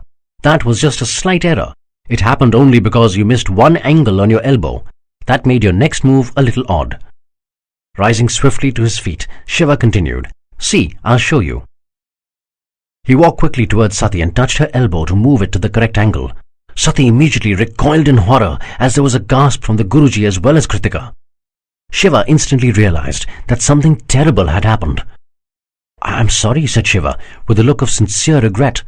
"I was just trying to show you where your elbow should be." Sati continued to stare at Shiva, stunned into immobility. The Guruji was the first to recover his wits and realized that Shiva must undergo the purification ceremony. "Go to your Pandit, Shiva. Tell him you need a Shuddhikaran. Go before the day is over." "What? What is a Shuddhikaran? Why would I need it?" "Please go for a Shuddhikaran, Shiva," said Sati, as tears broke through her proud eyes. "If something happened to you, I would never be able to forgive myself." "Nothing will happen to me. Look, I'm really sorry if I have broken some rule in touching you. I will not do it again. Let's not make a big deal out of this." "It is a big deal," shouted Sati. The violence of Sati's reaction threw Shiva off balance. Why the hell is this simple thing being blown completely out of proportion? Kritika came close to Sati, careful not to touch her, and whispered, "We should go back home, my lady." No, please stay," pleaded Shiva. "I won't touch you, I promise." With a look of hopeless despair, Sati turned to leave, followed by Kritika and Guruji. At the edge of the hedge, she turned around and beseeched Shiva once again. "Please go for your Shuddhikaran before nightfall. Please." At the look of uncomprehending mutiny on Shiva's face, the Guruji advised, "Listen to her, Shiva. She speaks for your own good." "What bloody nonsense!" yelled Shiva, as his disturbed thoughts finally broke through his desperate efforts at silent acceptance. He was lying in his bedroom at the royal guest house. He had not undergone the Shuddhikaran. He had not even bothered to find out what the ceremony was. "Why would I need to be purified for touching Sati? I want to spend all my remaining years touching her in every possible way. Am I going to keep on undergoing a Shuddhikaran every day? Bloody ridiculous!" Just then, a troubling thought entered Shiva's mind. Is it because of me? Am I not allowed to touch her because I am caste unmarked, an inferior barbarian? "No, that can't be true," whispered Shiva to himself. "Sati doesn't think like that. She's a good woman. But what if it's true? Maybe, if she knows I am the Neelkanth."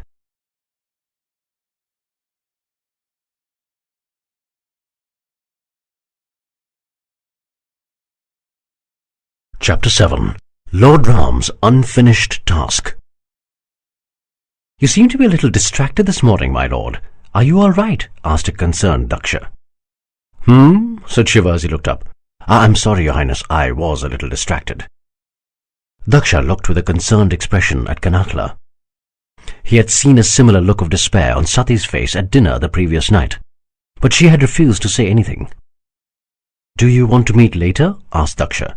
"Of course not, Your Highness. It's all right. My apologies. Please continue," said Shiva. "Well," continued the concerned Daksha, "we were talking about the changes that Lord Ram brought about in society." "Yes," said Shiva, shaking his head slightly to get the disturbing image of Sati's last plea out of his mind. "The mica system worked fantastically well. Our society boomed. Ours was always one of the wealthiest lands on earth. But in the last 1,200 years, we have shot dramatically ahead of everyone else. Meluha has become the richest and most powerful country in the world by far. Our citizens lead ideal lives. There is no crime. People do what they are suited for and not what an unfair social order would compel them to do. We don't force or fight unprovoked wars with any other country. In fact, ours has become a perfect society." "Yes, Your Highness," agreed Shiva, slowly getting into the conversation. "I don't believe that perfection can ever be achieved. It is more of a journey than a destination. But your society is certainly a near-perfect society." "Why do you think we are not perfect?" argued Parvateshwar aggressively. "Do you think it's perfect, Parvateshwar?" asked Shiva politely. "Does everything in Meluha go exactly as Lord Ram would have mandated?" Parvateshwar fell silent. He knew the obvious, even if he didn't like the answer. "The Lord is right, Parvateshwar," said Daksha. "There are always things to improve." "Having said that, Your Highness," spoke Shiva, "your society is wonderful. Things do seem very well ordered. What doesn't make sense to me then is why you and your people are so concerned about the future. What is the problem? Why is a Neelkanth required? I don't see anything that is so obviously wrong that disaster would be just a breath away. This is not like my homeland, where there are so many problems that you wouldn't know where to begin." "My lord, a Neelkanth is needed because we are faced with challenges that we cannot confront. We keep to ourselves and let other countries lead their lives. We trade with other societies, but we never interfere with them. We don't allow uninvited foreigners into Meluha beyond the frontier towns.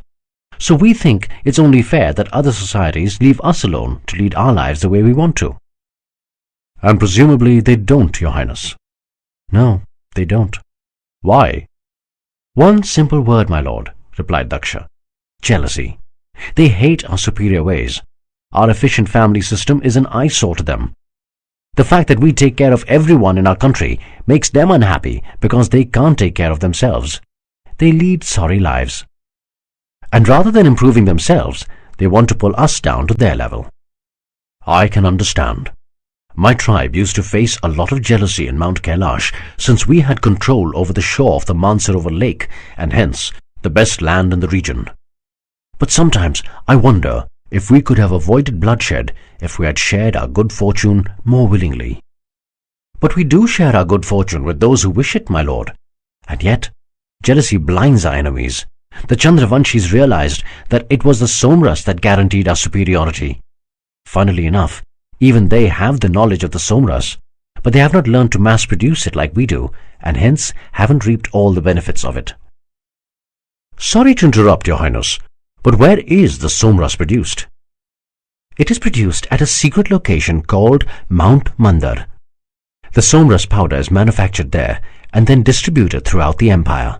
At designated temples across Meluha, trained Brahmins mix it with water and other ingredients to administer it to the population." "All right," said Shiva. "The Chandravanshis could not become as powerful as us since they never had enough Somras. Eaten up by their jealousy, they devised a devious way to destroy the Somras and hence us. One of the key ingredients in the Somras is the waters of the Saraswati. Water from any other source does not work." "Really? Why?" "We don't know, my lord. The scientists can't explain it, but only the waters of the Saraswati will do. That is why the Chandravanshis tried to kill the Saraswati to harm us." "Kill the river?" asked Shiva incredulously. "Yes, my lord," said Daksha as his childlike eyes flared up at the Chandravanshi perfidy. "The Saraswati comes from the confluence of two mighty rivers up north, the Sutlej and the Yamuna. In the olden days, the course of the Sutlej and the Yamuna used to be neutral territory. Both the Chandravanshis and we visited the land to draw waters for the Somras." "But how did they try to kill the Saraswati, Your Highness?" "They diverted the course of the Yamuna so that instead of flowing south, it started flowing east to meet their main river, Ganga." "You can do that?" asked Shiva in amazement. "Change the course of a river?" "Yes, of course you can," answered Parvateshwar. "We were livid," interjected Daksha, "but we still gave them a chance to make amends for their duplicity." "And?"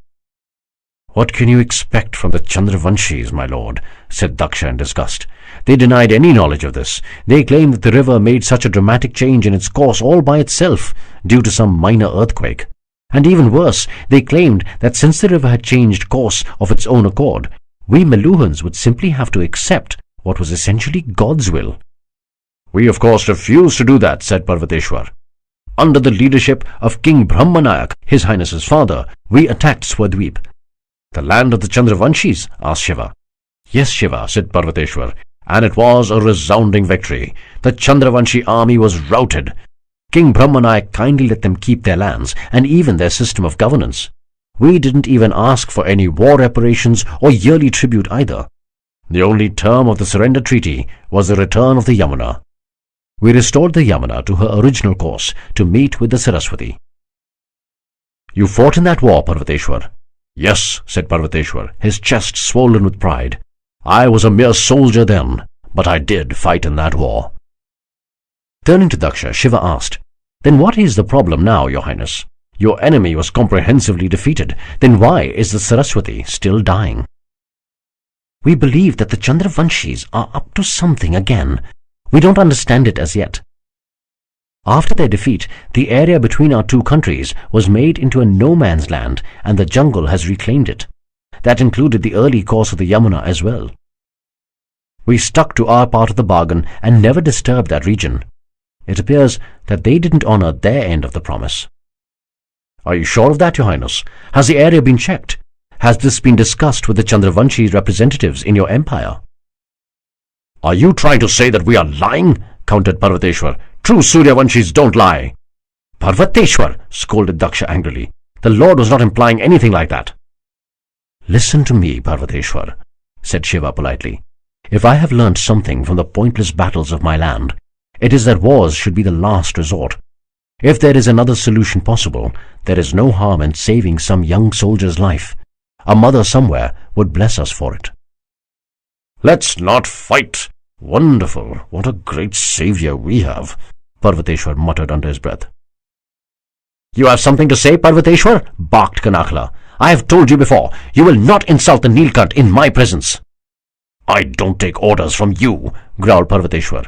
"Enough!" ordered Daksha. Turning to Shiva, he continued, "I am sorry, my lord. You are right. We shouldn't just declare war without being sure. That is why I have avoided a war till now. But look at the facts of the case. The flow of the Saraswati has been slowly depleting for the last 50 years. "And the last few years have been horrible," said Kanakla, as she controlled her tears at the slow death of the river most Meluhans regarded as a mother. "The Saraswati doesn't even reach the sea now, and ends in an inland delta just south of Rajasthan." "And the Somras cannot be made without water from the Saraswati," continued Daksha. "The Chandravanshis know that, and that is why they are trying to kill her." "What does the Swadweep representative say about it? Has he been questioned?" "We have no diplomatic relations with Swadweep, my lord," said Daksha. "Really? I thought having representatives of other countries was one of your innovative systems. It gives you an opportunity to better understand them and maybe avoid jumping into a war. I had heard of a diplomatic mission from Mesopotamia coming in 2 days ago. Then why not have this with Swadweep as well?" "You don't know them, my lord. They are untrustworthy people. No follower of the Suryavanshi way will dirty his soul by even speaking to a Chandravanshi willingly." Shiva frowned, but didn't say anything. "You don't know the levels they have sunk to, my lord. Over the previous few years, they have even started using the cursed Nagas in their terrorist attacks on us," said Kanakla with a disgusted look. "Terrorist attacks?" "Yes, my lord," said Daksha. "Their defeat kept them quiet for many decades. And because of our overwhelming victory in the previous war, they believe that they cannot overpower us in an open confrontation. So they have resorted to a form of assault that only repulsive people like them could turn to. Terrorist attacks." "I didn't understand. What exactly do they do?" "They send a small band of assassins who launch surprise attacks on non-military but public places. Their idea is to attack non-combatants, the Brahmins, Vaishyas or Shudras. They try to devastate places like temples, public baths, areas where there may not be soldiers to fight back, but whose destruction will wreck the empire's morale and spread terror." "That's disgusting. Even the Pakratis in my land, a bunch of complete barbarians, would not do that," said Shiva. "Yes," said Parvateshwar, "these Chandravanshis don't fight like men. They fight like cowards." "Then why don't you attack their country? Finish this once and for all." "We would like to, my lord," said Daksha, "but I'm not sure we can defeat them." Shiva observed Parvateshwar seething silently at the insult to his army, before turning towards Daksha. Why, your highness? You have a well-trained and efficient force. I'm sure your army can defeat them. Two reasons, my lord. Firstly, we are outnumbered. We were outnumbered even 100 years back, but not by a very significant margin. But today, we estimate that they have a population of more than 80 million compared to our 8 million. They can throw a much larger army at us. Their sheer numbers will cancel out our technological superiority. But why should your population be less? You have people who live beyond the age of 200 years. Your population should be higher. Sociological causes, my lord, said Daksha.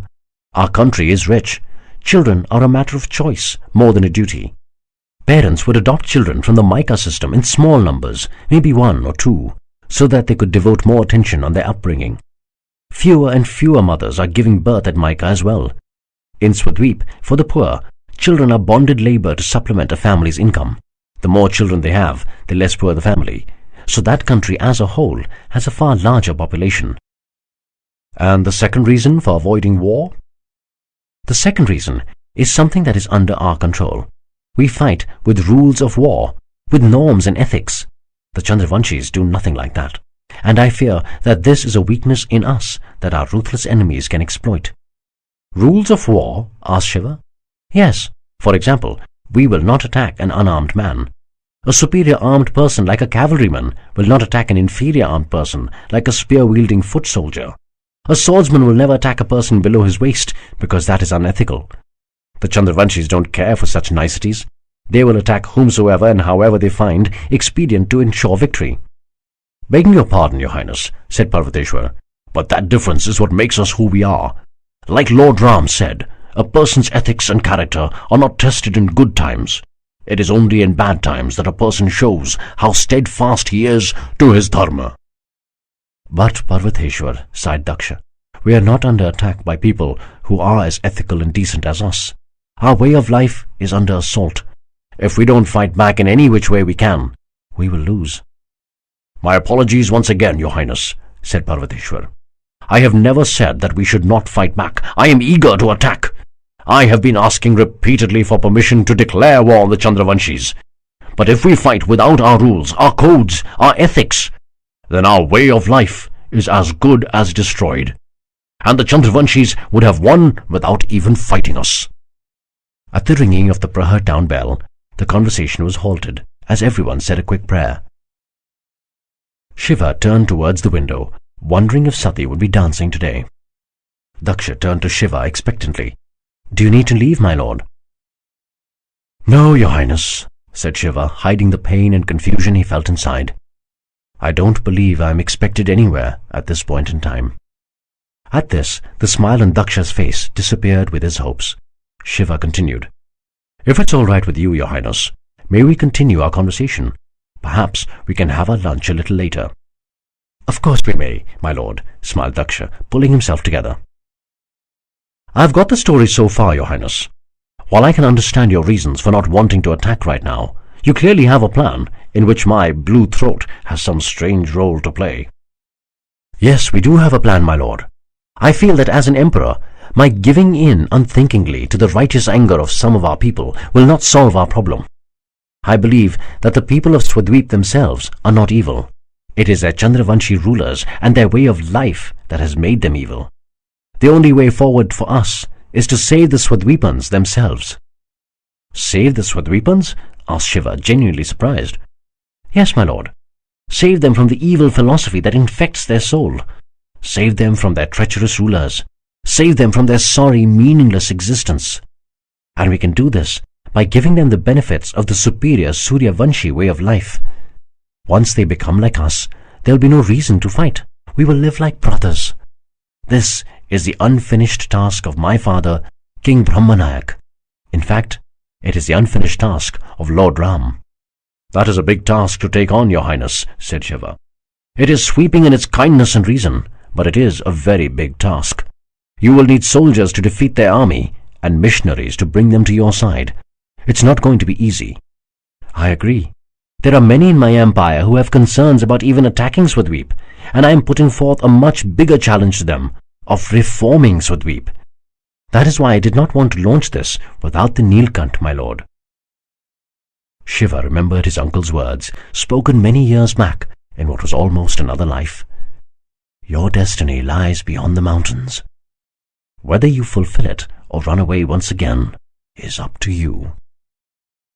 As Daksha spoke once again, Shiva refocused his attention on him.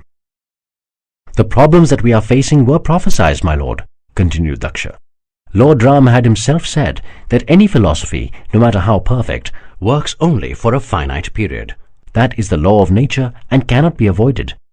But what the legends also tell us is that when the problems become unsurmountable for ordinary men, the Neelkanth will appear, and that he will destroy the evil Chandravanshis and restore the forces of good. My lord, you are the Neelkanth. You can save us. You can complete the unfinished task of Lord Ram. You must lead us and help us defeat the Chandravanshis. You must rally the Swadweepans around to the side of good. Otherwise I fear that this beautiful country that we have, the near-perfect society of Meluha, will be destroyed in years of endless war. Will you help us, my lord? Will you lead us? Shiva was confused. But I didn't understand, your highness. What exactly would I do? I don't know, my lord. We only know our destination, and that you will be our leader. The path we take is up to you. Bloody hell! They want me to destroy the entire way of life of 80 million people by myself. Are they mad? Shiva spoke carefully. I empathize with your people and their hardships, your highness. But to be quite honest, I don't really understand how one man like me can make a difference. If that man is you, my lord, said Daksha, his moist eyes open wide in devotion and faith, he can change the entire universe. I'm not so sure of that, your highness, said Shiva with a weak smile. Why will my being present make such a difference? I'm no miracle worker. I cannot snap my fingers and cause bolts of lightning to descend on the Chandravanshis. It is your presence itself that will make the difference, my lord. I invite you to travel through the empire. See the effect your blue throat has on the people. Once my people believe that they can do it, they will be able to do it. You are the Neelkanth, my lord, added Kanakla. The people have faith in the bearer of the blue throat. They will have faith in you. Will you help us, my lord? Will you run away once again? But how do you know that my blue throat makes me the genuine Neelkanth? Asked Shiva. For all you know, there may be many Meluhans with a blue throat waiting to be discovered. No, my lord, said Daksha. It cannot be a Meluhan. The legend says that the Neelkanth will be a foreigner. He cannot be from the Sapt Sindhu, and that he will get a blue throat on drinking the Somras. Shiva did not answer. He looked stunned as truth suddenly dawned upon him. Srinagar, the first night, Somras. That's how my body got repaired. That's why I'm feeling stronger than ever. Daksha and Kanakla looked at Shiva breathlessly, waiting for his decision, praying for his right decision. But why only me? All the Gunas were given the Somras. Was my uncle right? Do I really have a destiny? Parvateshwar stared at Shiva with narrowed eyes. I don't deserve any destiny. But maybe this is my chance to redeem myself. But first, Shiva asked with controlled politeness, Your Highness, before I answer, may I ask you a question? Of course, my lord. Do you agree that honesty is required to make any friendship work, even if it means deeply offending your friend with the truth? Yes, of course, replied Daksha, wondering where Shiva was going with this. Complete honesty is not just the bedrock of an individual relationship, but of any stable society, interjected Parvateshwar. I couldn't agree more, said Shiva, and yet Meluha wasn't honest with me. Nobody said anything. Shiva continued in a courteous but firm tone. When my tribe was being invited to come to Meluha, we had the impression you wanted immigrants because you needed people to work, and I was happy to escape my benighted land. But now I realize that you were systematically searching for the Neelkanth. Turning to Nandi, Shiva said, We weren't told that a medicine called the Somras would be administered to us as soon as we entered. We weren't told that the medicine would have such effects. Nandi looked down with guilty eyes. His lord had the right to be angry with him. Turning to Daksha, Shiva continued, Your Highness, you know that the Somras was probably administered to me on my first night in Kashmir without my knowledge." "I am truly sorry about that dishonesty, my lord," said Daksha with his hands in a penitent namaste. "It's something that I will always be ashamed of. But the stakes were too high for us, and the somras has considerably positive effects on your body. It doesn't harm you in any way." "I know. I'm not exactly upset about having to live a long and healthy life," said Shiva wryly. "Do you know that my tribe was also probably given the somras that night? And they fell seriously ill, perhaps because of the somras." "They were under no risk, my lord," said Kanakla apologetically. "Some people are predisposed towards certain diseases. When the somras enters the body, it triggers the immediate occurrence of these diseases, which, when cured, never recur. Hence, the body remains healthy till death. Your tribe is actually much healthier now." "No doubt they are," said Shiva. "The point is not about the effects of the somras. Both my tribe and I are better for it.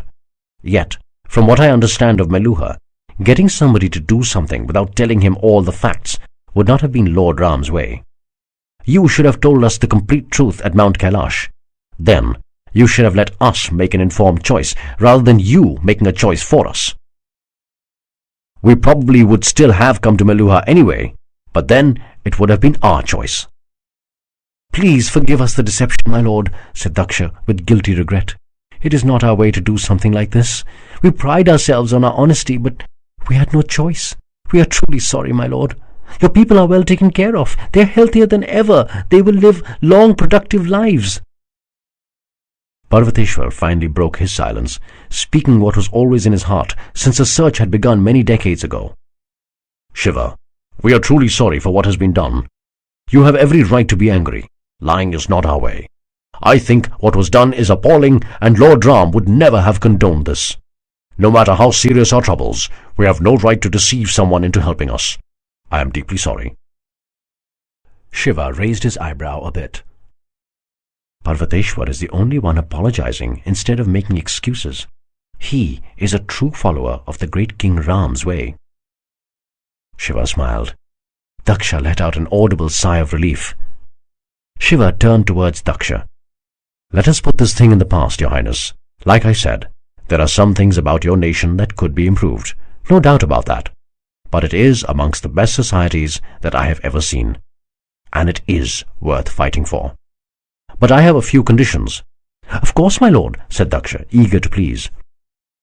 "At this point in time, I am not saying that I can perform the tasks that you expect of me, nor am I saying that I cannot do it. All I am saying is that I will try my best.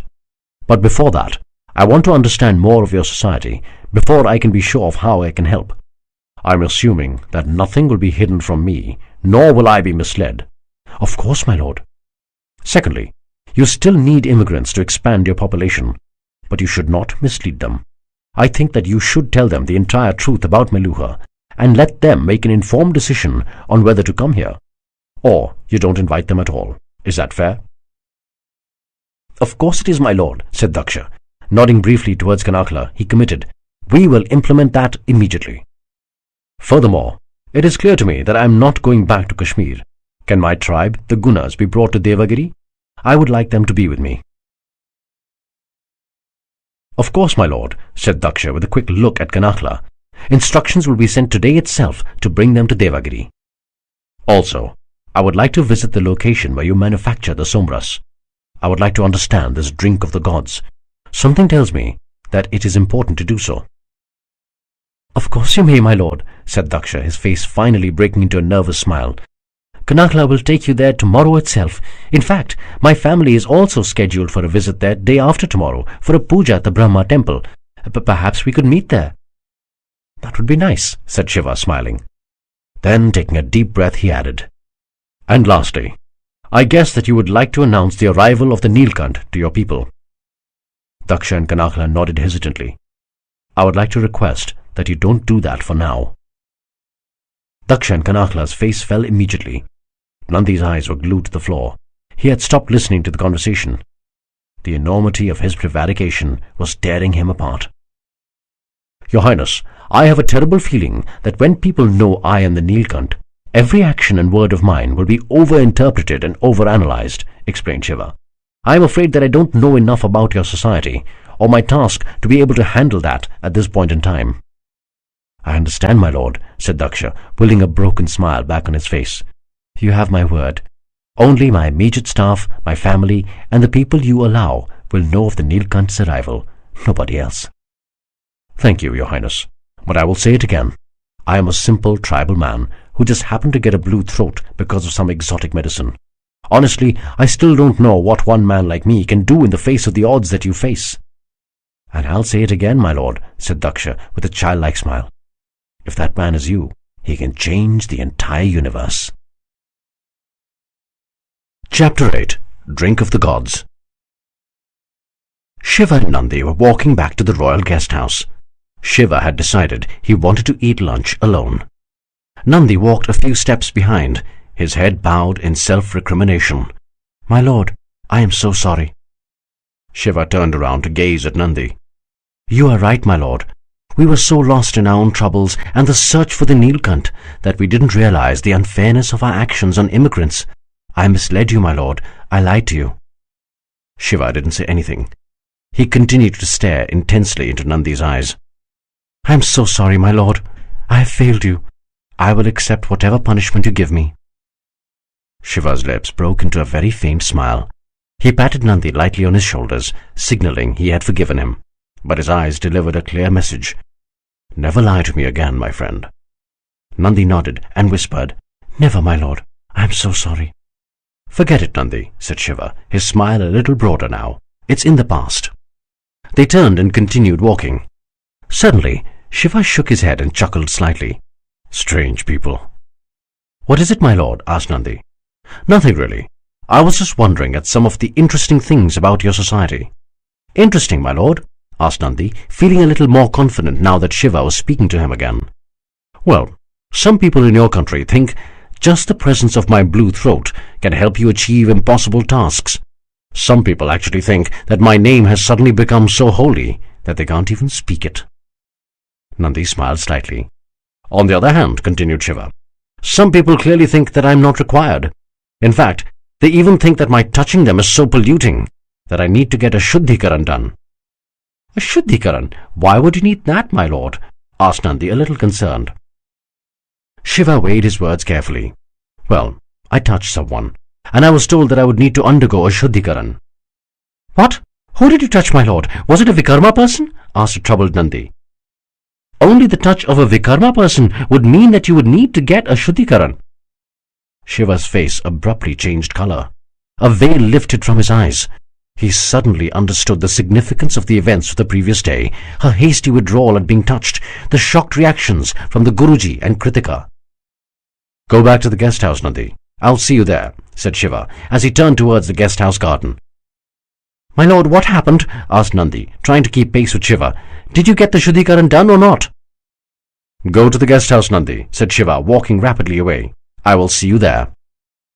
Shiva waited for the larger part of an hour, but it was in vain, for Sati did not make an appearance. He sat on the bench by himself, cursing the moment when that terrible thought had entered his mind. "How could I have even thought that Sati would find my touch polluting? I'm such a bloody idiot." He replayed moments of that fateful encounter in his mind and analyzed every facet of it. "If something happened to you, I would never be able to forgive myself. What did she mean by saying that? Does she have feelings for me? Or is she just an honorable woman who can't bear to be the cause of someone else's misfortune? And why should she think of herself as inferior? This entire concept of the Vikrama is so damn ridiculous." Realizing that she wasn't going to come, Shiva got up. He kicked the bench hard, getting a painful reminder that his once numb toe had got its sensation back. Cursing out loud, he started walking back to the guest house. Walking past the stage, he noticed that there was something lying on the dance floor. He went closer and bent down to pick it up. It was her bead bracelet. He had seen it on her right hand. The string did not seem broken. Had she purposely dropped it here? He smelt it. It had the fragrance of the holy lake on a sun-kissed evening. He brought it delicately to his lips and kissed it gently. Smiling, he dropped the bracelet into the pouch tied around his waist. He would come back from Mount Mandar and meet her. He had to meet her. He would pursue her to the end of the world if required. He would fight the entire human race to have her. His journey in this life was incomplete without her. His heart knew it. His soul knew it. "How much further is it, Madam Prime Minister?" asked Nandi, behaving like an excited child. A visit to the mythical Mount Mandar, the hub where the drink of the gods was manufactured, was a rare honor for any Meluhan. For most Suryavanshis, Mount Mandar was the soul of their empire. For as long as it was safe, so was the Somras. "It's only been an hour since we left Devagiri, Captain," said Kanakla, smiling. "It's a day's journey to Mount Mandar." "Actually, because of the blinds on the carriage windows, I can't see anything outside, and I can't tell how much time has gone by since I can't see the sun either. That's why I was asking." "The Prahar lamp is right behind you, Captain. The blinds are down for your protection." Shiva smiled at Kanakla. He could understand that the blinds were not for their protection, but for the safety of Mount Mandar, to keep its location secret. Very few people knew of its exact location. There was an elite team of soldiers called the Rishthanemi who protected the road to Mount Mandar and the travelers on it. Except for the scientists of Mount Mandar, the Rishthanemi, and any person authorized by the emperor, nobody was allowed to the mountain or to know its location. If the Chandravanshi terrorists attacked Mount Mandar, all would be lost for Meluha. "Who would we be meeting there, Kanakla?" asked Shiva. "My lord, we would be meeting Brahaspati. He is the chief scientist of the empire. He leads the team of scientists who manufacture the Somras for the entire country. Of course, they also conduct research in many other fields. A bird courier has already been sent to him, informing him of your arrival. We will be meeting him tomorrow morning." Shiva nodded slightly, smiled at Kanakla and said, "Thank you." As Nandi looked at the Prahar lamp again, Shiva went back to his book. It was an interesting manuscript about the terrible war that was fought many thousands of years ago between the Devas, the gods, and the Asuras, the demons, an eternal struggle between opposites, good and evil. The Devas, with the help of Lord Rudra, the Mahadev, the god of gods, had destroyed the Asuras and established righteousness in the world again. "I hope you slept well, my lord," said Kanakla, as she welcomed Shiva and Nandi into the chamber outside Brahaspati's office. It was the beginning of the last hour of the first Prahar. Days began early at Mount Mandar. "Yes, I did," said Shiva, though there was a strange rhythmic sound on through the night. Kanakla smiled, but did not offer any explanation. She bowed her head and opened the door to let Shiva into Brahaspati's office. Shiva walked in, followed by Kanakla and Nandi. There were various strange instruments spread throughout Brahaspati's large office, neatly organized on tables of different heights.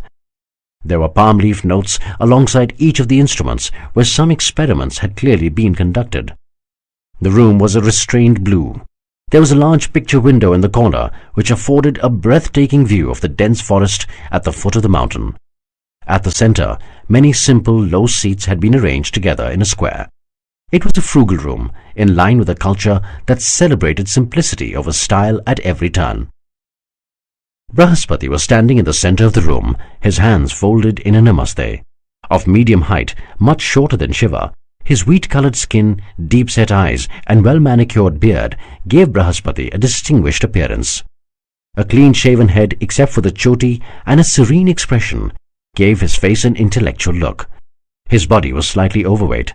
His broad shoulders and barrel chest would have been markedly pronounced if they had been exercised a bit. But Brahaspati's body was a vehicle for his intellect, and not the temple that it is to a warrior or kshatriya. Brahaspati wore a typical white cotton dhoti and an angvastram draped loosely over his shoulders. He wore a janeyu tied from his left shoulder down to the right side of his hips. "How are you, Kanakla?" asked Brahaspati. "It has been a long time." "Yes, it has, Brahaspati," said Kanakla, greeting Brahaspati with a namaste and a low bow. Shiva noticed that the second amulet on Brahaspati's arm showed him as a swan, a very select chosen tribe among Brahmins.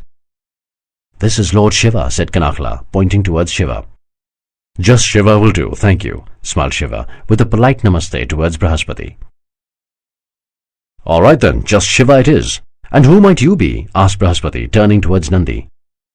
"This is Captain Nandi," answered Kanakla, "Lord Shiva's aide." "A pleasure to meet you, Captain," said Brahaspati, before turning back to Shiva. "I don't mean to sound rude, Shiva, but would it be possible for me to see your throat?" Shiva nodded. As he took off his cravat, Brahaspati came forward to examine the throat. His smile disappeared as he saw Shiva's throat radiating a bright blue hue. Brahaspati was speechless for a few moments. Slowly gathering his wits, he turned towards Kanakla. This is not a fraud. The color comes from the inside. How is this possible? This means that— Yes, said Kanakla softly, with a happiness that seemed to emanate from deep inside. It means the Neelkanth has come. Our saviour has come. Well, I don't know if I'm a saviour or anything like that, said an embarrassed Shiva, retying the cravat around his throat. But I will certainly try my best to help your wonderful country. It is for this reason that I come to you. Something tells me that it is important for me to know how the Somras works. Brahaspati still seemed to be in a daze. He continued to watch Shiva, but his attention seemed elsewhere. He appeared to be working out the implications of the true Neelkanth's arrival. Brahaspati, said Kanakla, as she tried to call the chief scientist back into the here and now. Huh? Can you tell me how the Somras works, Brahaspati? Asked Shiva again. Of course, said Brahaspati, as his eyes refocused on the people in front of him. Noticing Nandi, he asked, Is it all right to speak in front of the captain? Nandi has been my friend through my time in Meluha, said Shiva. I hope it is all right if he stays here. Nandi felt touched that his lord still trusted him so openly. Nandi swore once again, on pain of death, to never lie to his lord. Whatever you say, Shiva, said Brahaspati, smiling warmly. Shiva noticed that Brahaspati was not submissive or excessively deferential on discovering that he was the Neelkanth. Just like Parvateshwar, Brahaspati called Shiva by his name and not my lord. However, Shiva felt that while Parvateshwar's attitude was driven by a distrusting surliness, Brahaspati's was driven perhaps by an assured affability. Thank you, smiled Shiva. So how does the Somras work? The royal procession moved slowly on the road to Mount Mandar. There was a pilot guard of 160 cavalrymen who rode before the 5 royal carriages in columns of 4 abreast. A rear guard of another 160 rode behind the royal carriages in a similar formation. A side guard of 40 each marched along the left and right flanks. Each carriage also had 10 soldiers and 5 serving maids seated on the side supports. The soldiers were the legendary Arishthanemi, the most feared militia in all of India. The 5 carriages were made of solid wood with no windows or apertures except for upward-pointed slits at the top for ventilation. There was a grill in front behind the rider to allow in light and air, and this could be shut instantly in case of an attack. All the carriages were of exactly the same dimension and appearance, making it impossible to say which carriage carried the royal family. If a person had Divya Drishti, divine vision, to look beyond what human eyes could see, he would observe that the first, third, and fourth carriages were empty. The second carried the royal family, Daksha, his wife Virini, and his daughter Sati. The last carriage carried Parvateshwar and some of his key brigadiers. Father, I still don't understand why you insist on taking me along to pujas. I'm not even allowed to attend the main ceremony, said Sati. I have told you many times before, smiled Daksha, as he patted Sati's hand fondly. None of my pujas are complete and pure till I have seen your face. I don't care about the damned law. Father, whispered Sati with an embarrassed smile and a slight reproachful shake of her head. She knew it was wrong of her father to insult the law. Sati's mother, Virini, looked at Daksha with an awkward smile. Then, taking a quick look at Sati, returned to her book. At a short distance from the royal procession, hidden by the dense forest, a small band of 50 soldiers slunk along silently. The soldiers wore light leather armor on their torso and had their dhotis tied in military style to ensure ease of movement. Each of them bore 2 swords, a long knife, and had a hard shield made of metal and leather tied loosely around their back. Their shoes had grooves to hold 3 small knives. At the head were 2 men. One of them, a handsome young man with a battle scar embellishing his face, wore a dark brown turban which signified that he was the captain. His leather armor had been tied a little loose and a gold chain and pendant had slipped out carelessly. The pendant had a beautiful white representation of a horizontal crescent moon, the Chandravanshi symbol. Next to him walked a giant of a man covered in a long robe from head to toe. A hood stitched onto the robe was pulled up while his face was covered with a black mask. Very little of him was visible except for his strong fleshy hands and his expressionless almond-shaped eyes. He had a leather bracelet tied to his right wrist with a serpent Om symbol embroidered on it. Without turning to the captain, the hooded figure said, "Vishvadyum, your mark is visible. Put it in and tighten your armor." An embarrassed Vishvadyum immediately pushed the chain inside and pulled the 2 strings on the side of his shoulder to tighten the breastplate. "My lord, begging your pardon," said Vishvadyum, "but perhaps we could move ahead to confirm that this is the route to Mount Mandar. Once we know that, we'll be sure that our informant was correct. I'm sure that we can come back to kidnap her later. We are dangerously outnumbered in any case. We can't do anything right now." The hooded figure replied calmly, "Vishvadyum, have I ordered an attack? Where does the question of us being outnumbered come in?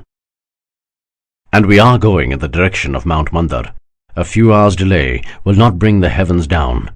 For now, we follow." Vishvadyum swallowed hard. There was nothing he hated more than opposing his lord's view. After all, it was his lord who had found the rare Suryavanshis sympathetic to their cause. This breakthrough would make it possible for them to rip out and destroy the very heart of Meluha. He spoke softly. "But my lord, you know the queen doesn't like delays. There is unrest brewing amongst the men that perhaps the focus is being lost." The hooded figure turned sharply. His body seemed to convey anger, but his voice was composed. "I am not losing focus. If you want to leave, please go. You will get your money. I will do this alone if I have to." Shocked to see this rare show of emotion on his leader, Vishvadyum retracted immediately.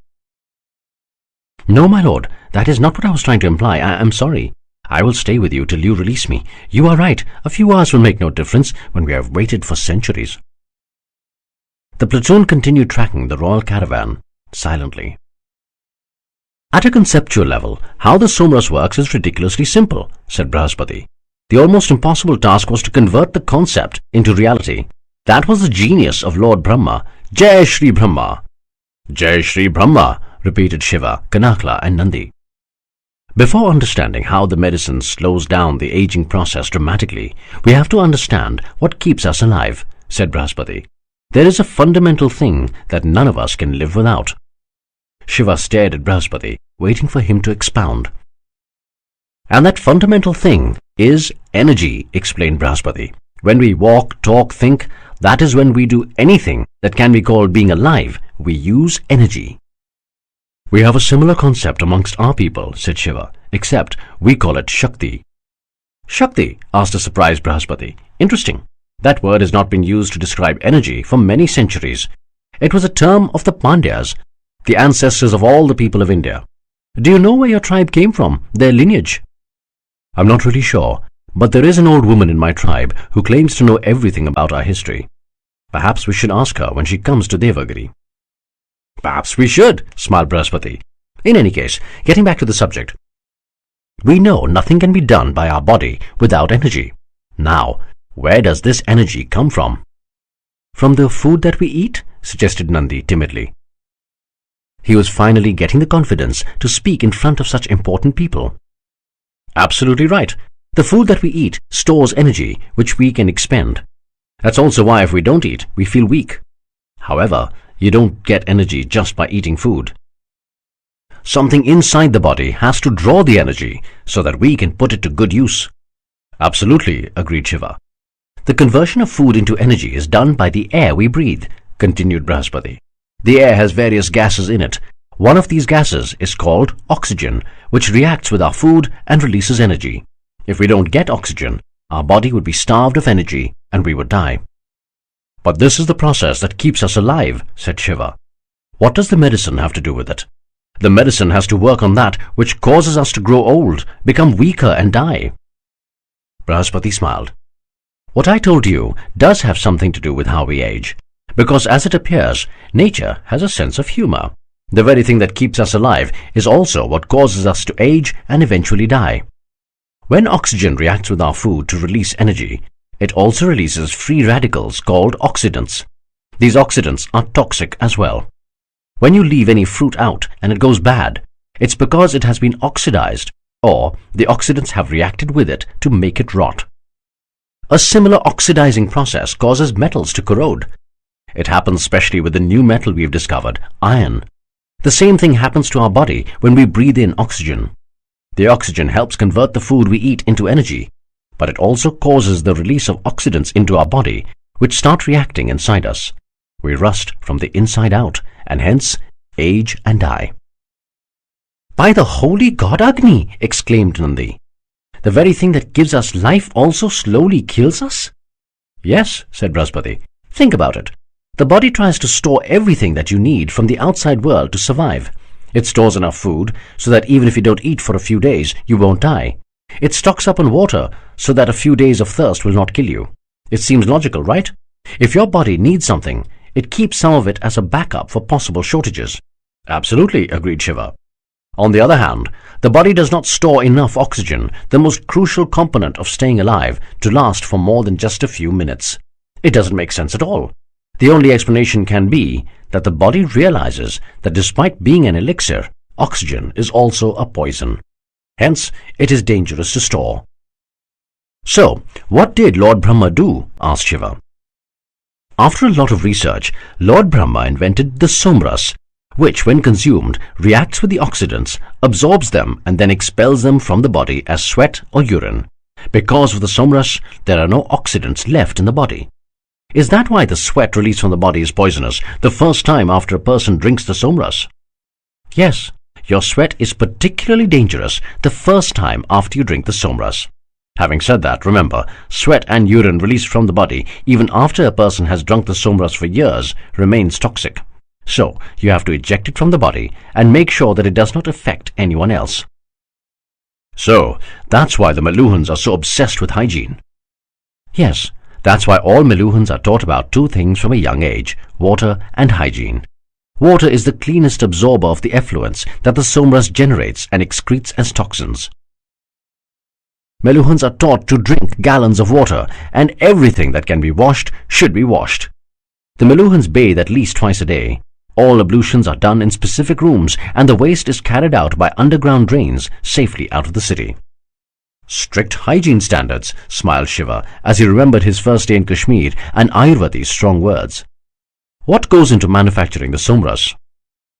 Manufacturing the somras is not without its fair share of difficulties. It requires various ingredients that are not easily available. For example, the Sanjeevani tree. The empire has giant plantations to produce these trees. The manufacturing procedure also generates a lot of heat, so we have to use a lot of water during the processing to keep the mixture stable. Also, the crushed branches of the Sanjeevani tree have to be churned with the waters of the Saraswati river before processing begins. Water from other sources doesn't work. "Is that strange noise I keep hearing the churners?" "That's exactly what it is. We have giant churning machines in a massive cavern at the base of this mountain. The Saraswati waters are led in here through a complex system of canals.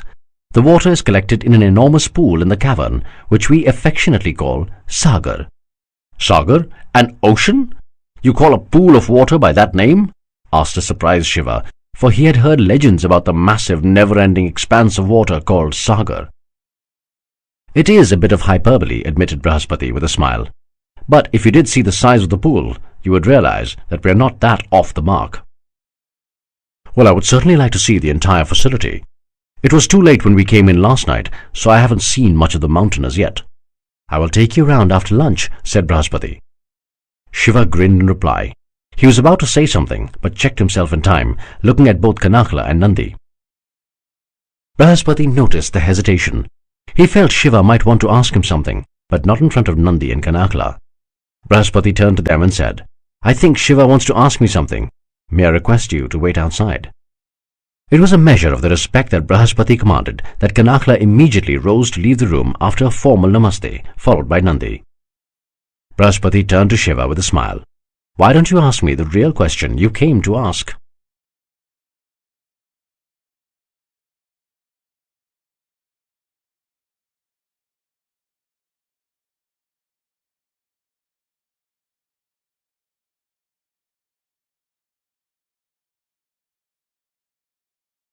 Chapter 9. Love and its Consequences. "I didn't want to question you in front of them. Their faith is overwhelming," explained Shiva with a wry grin. He was beginning to like Brahaspati. He enjoyed being around a man who treated him like an equal. Brahaspati nodded. "I understand, my friend. What do you want to ask?" Why me? Asked Shiva. Why did the Somras have this strange effect on me? I might have a blue throat, but I don't know how I'm going to become the savior of the Suryavanshis. The Emperor tells me that I'm supposed to be the one who will complete Lord Ram's unfinished work and destroy the Chandravanshis. He told you that? Asked Brihaspati, his eyes wide in surprise. The Emperor can be a little tiresome at times. But suffice it to say that what he told you is not completely correct. The legend doesn't exactly say that the Neelkanth will save the Suryavanshis. The legend says two things. First, that the Neelkanth will not be from the Sapt Sindhu, and second, that the Neelkanth will be the destroyer of evil. The Meluhans believe that this implies that the Neelkanth will destroy the Chandravanshis, since they are obviously evil. But destroying the Chandravanshis doesn't mean that the Suryavanshis will be saved. There are many other problems besides the Chandravanshis that we need to solve. What kind of problems? Like the Nagas? Brihaspati seemed to hesitate for a moment. He replied carefully, There are many problems. We are working hard to solve them. But coming back to your question, why did the Somras have this effect on you? Yes, why did it? Why did my throat turn blue? Forget about stopping the degeneration of my body. The Somras actually repaired a dislocated shoulder and a frostbitten toe. It repaired an injury? Asked incredulous Brihaspati. That's impossible. It's just supposed to prevent diseases and aging, not repair injuries. Well, it did in my case. Brihaspati thought for a bit. We will have to do experiments to come up with a definitive answer. For now, though, I can think of only one explanation. From what I know, you come from the highlands beyond the Himalayas, right? Shiva nodded. The air gets thinner as you go higher up the mountains, continued Brihaspati. There is less oxygen in thinner air. That means your body was used to surviving with less oxygen and resultantly was less harmed by the oxidants. Therefore, the antioxidants in the Somras may have had a stronger effect on you. That could be one of the reasons, agreed Shiva. But if that was the case, the rest of my tribe should also have turned cold and blue. Why just me? A good point, conceded Brihaspati. But tell me one thing. Did your tribe also experience an improvement in their pre-existing conditions? Actually, yes, they did. So maybe the diluted air you all lived in did have some role to play. But since all of your tribe did not develop blue throats, it is obvious that the thinner air theory may be a partial explanation. We can always research it more. I'm sure there is a scientific explanation for the blue throat. Shiva looked at Brihaspati intently as he read between the lines of Brihaspati's last statement. You don't believe in the legend of the Neelkanth, do you? Brihaspati smiled at Shiva awkwardly. He was beginning to like Shiva and did not want to say anything to insult him. But he wasn't going to lie either. I believe in science. It provides a solution and a rationale for everything. And if there is anything that appears like a miracle, the only explanation is that a scientific reason for it has not been discovered as yet. Then why do the people of Meluha not look to science for solving their problems? I'm not sure, said Brihaspati thoughtfully. Perhaps it is because science is a capable but cold-hearted master. Unlike a Neelkanth, it will not solve your problems for you. It will only provide you the tools that you may need to fight your own battles. Perhaps it is easier for people to believe that someone else will come and solve their problems rather than solve it themselves. So what do you think is the role that the Neelkanth has to play in Meluha? Brihaspati looked at Shiva sympathetically. I would like to think that true Suryavanshis should fight their own demons rather than put pressure on someone else and expect him to solve their problems. A true Suryavanshi's duty is to push himself to the limit of his abilities and strength.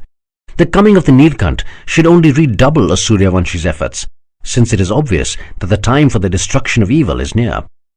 Shiva nodded. Are you concerned that it may be too much of a strain for you to take up a responsibility that you don't really want because of the pressure of faith? Asked Brihaspati. No, that is not my concern, replied Shiva. This is a wonderful country and I will certainly want to do all I can to help. But what if your people depend on me to protect them, and I can't? Right now, I can't say that I can do all that is expected from me. So how can I give my word? Brihaspati smiled. According to his rule book, any man who took his own word seriously was worth respecting. You appear to be a good man, Shiva. You will probably face a lot of pressure in the coming days. Be careful, my friend. Because of the blue throat and the blind faith it generates, your decisions will have ramifications for the entire land. Remember, whether a man is a legend or not is decided by history, not fortune tellers. Shiva smiled glad to have finally found a man who understood his predicament, and more importantly, was willing to at least offer some advice. It was late in the evening. Having spent a thoroughly enjoyable afternoon on a detailed tour of Mount Mandar with Brihaspati, Shiva lay on his bed reading a book. A spent chillum lay on the side table. A few aspects of the story he was reading, the righteous war against the Asuras, troubled him. The Asuras were demons and were expected to behave like demons, having a pathological hatred for the Devas. They routinely attacked Devas' cities, trying to force them to accept the Asura way of life. This was not a surprise to Shiva. What was unexpected, though, was the way some of the Devas behaved, going to unusually unethical limits in their blind pursuit of victory. Lord Rudra, though personally a great man, seemed to ignore the indiscretions of the Devas in the interest of the larger good. Shiva heard a commotion outside the guest house. He looked out of his first-floor balcony to notice that the royal caravan had just arrived. The Arishthanemi soldiers had formed a neat salutary row at the entrance. Some people appeared to be disembarking from the far side of the second carriage. Shiva assumed it must be the royal family. The surprise was that the Arishthanemi seemed to be going through just the normal motions in receiving the royal family. There wasn't the usual servitude that would be expected in front of royalty. Shiva suspected that this could be due to the usual Meluhan obsession with perceived equality. However, Shiva's equality theory was challenged when he looked at the fifth carriage from which Parvateshwar alit. Here, the Arishthanemi seemed to be in a tizzy. The senior captain rushed in front of Parvateshwar and executed a Meluhan military salute, a quick click of the heels, the body rigid in attention, and the right hand, balled in a fist, brought rapidly and violently to his left chest. After this salute, the captain bent low in respect to the chief of the army. The soldiers at the back repeated their captain's greeting. Parvateshwar formally saluted in return, accompanied with a slight bow of his head. He started towards his soldiers, inspecting them, while the captain politely fell 2 steps behind. Shiva had a feeling that the admiration reserved for Parvateshwar was not because of the post he held. It was for the man himself.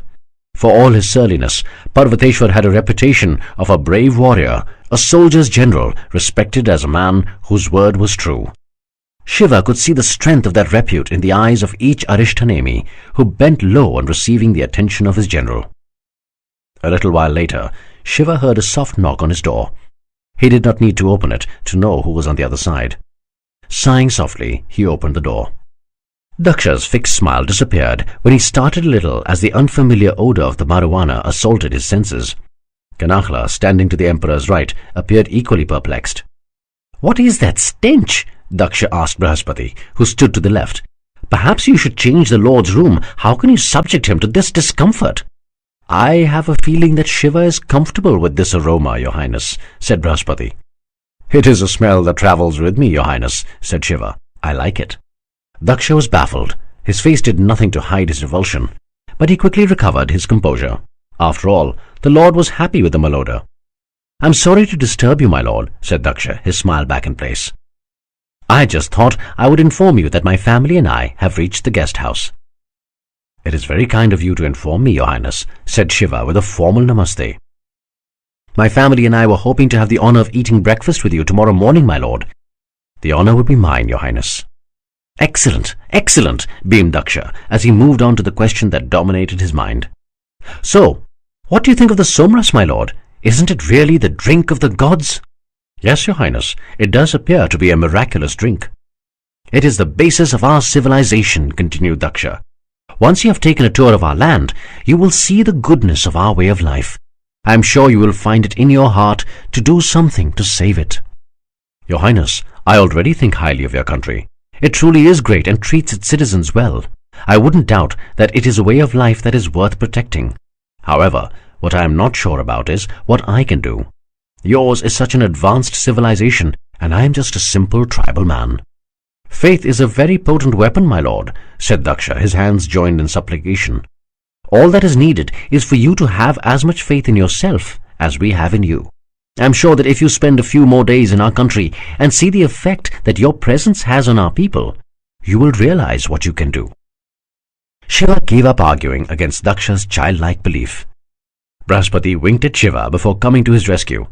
"Your Highness, Shiva looks tired to me. It has been a long day. Maybe he should retire, and we could meet tomorrow." Daksha smiled. Perhaps you're right, Brahaspati. My apologies for troubling you, my lord. We will see you at breakfast. Have a good night. Good night, wished Shiva in return. Sati waited quietly at the table as Daksha glanced nervously at the prahar lamp. To the left were Kanakla, Brahaspati and Parvateshwar. To his right was an empty chair. For the Neelkanth, thought Sati. Next to the empty chair sat Sati, and to her right was her mother, Virini.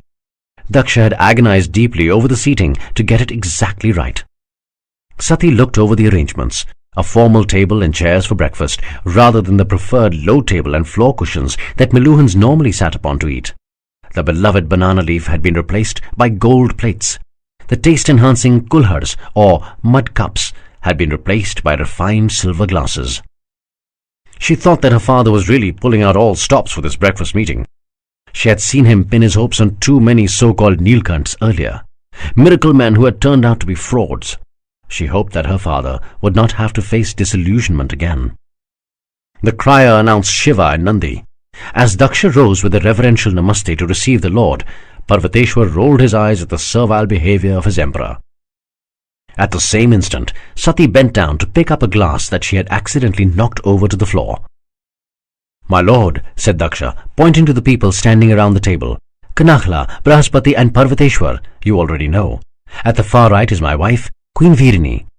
Shiva smiled politely as he returned Virini's namaste with a formal namaste and a low bow. "And next to her," said Daksha with a broad smile as Sati came up holding the glass she had retrieved, "is my daughter, Princess Sati." The breath went out of Shiva as he looked at his life staring back at him. His heart beat a frantic rhythm. He could swear that he had a whiff of his favorite fragrance in the world, the aroma of the holy lake at sunset. As before, he was mesmerized.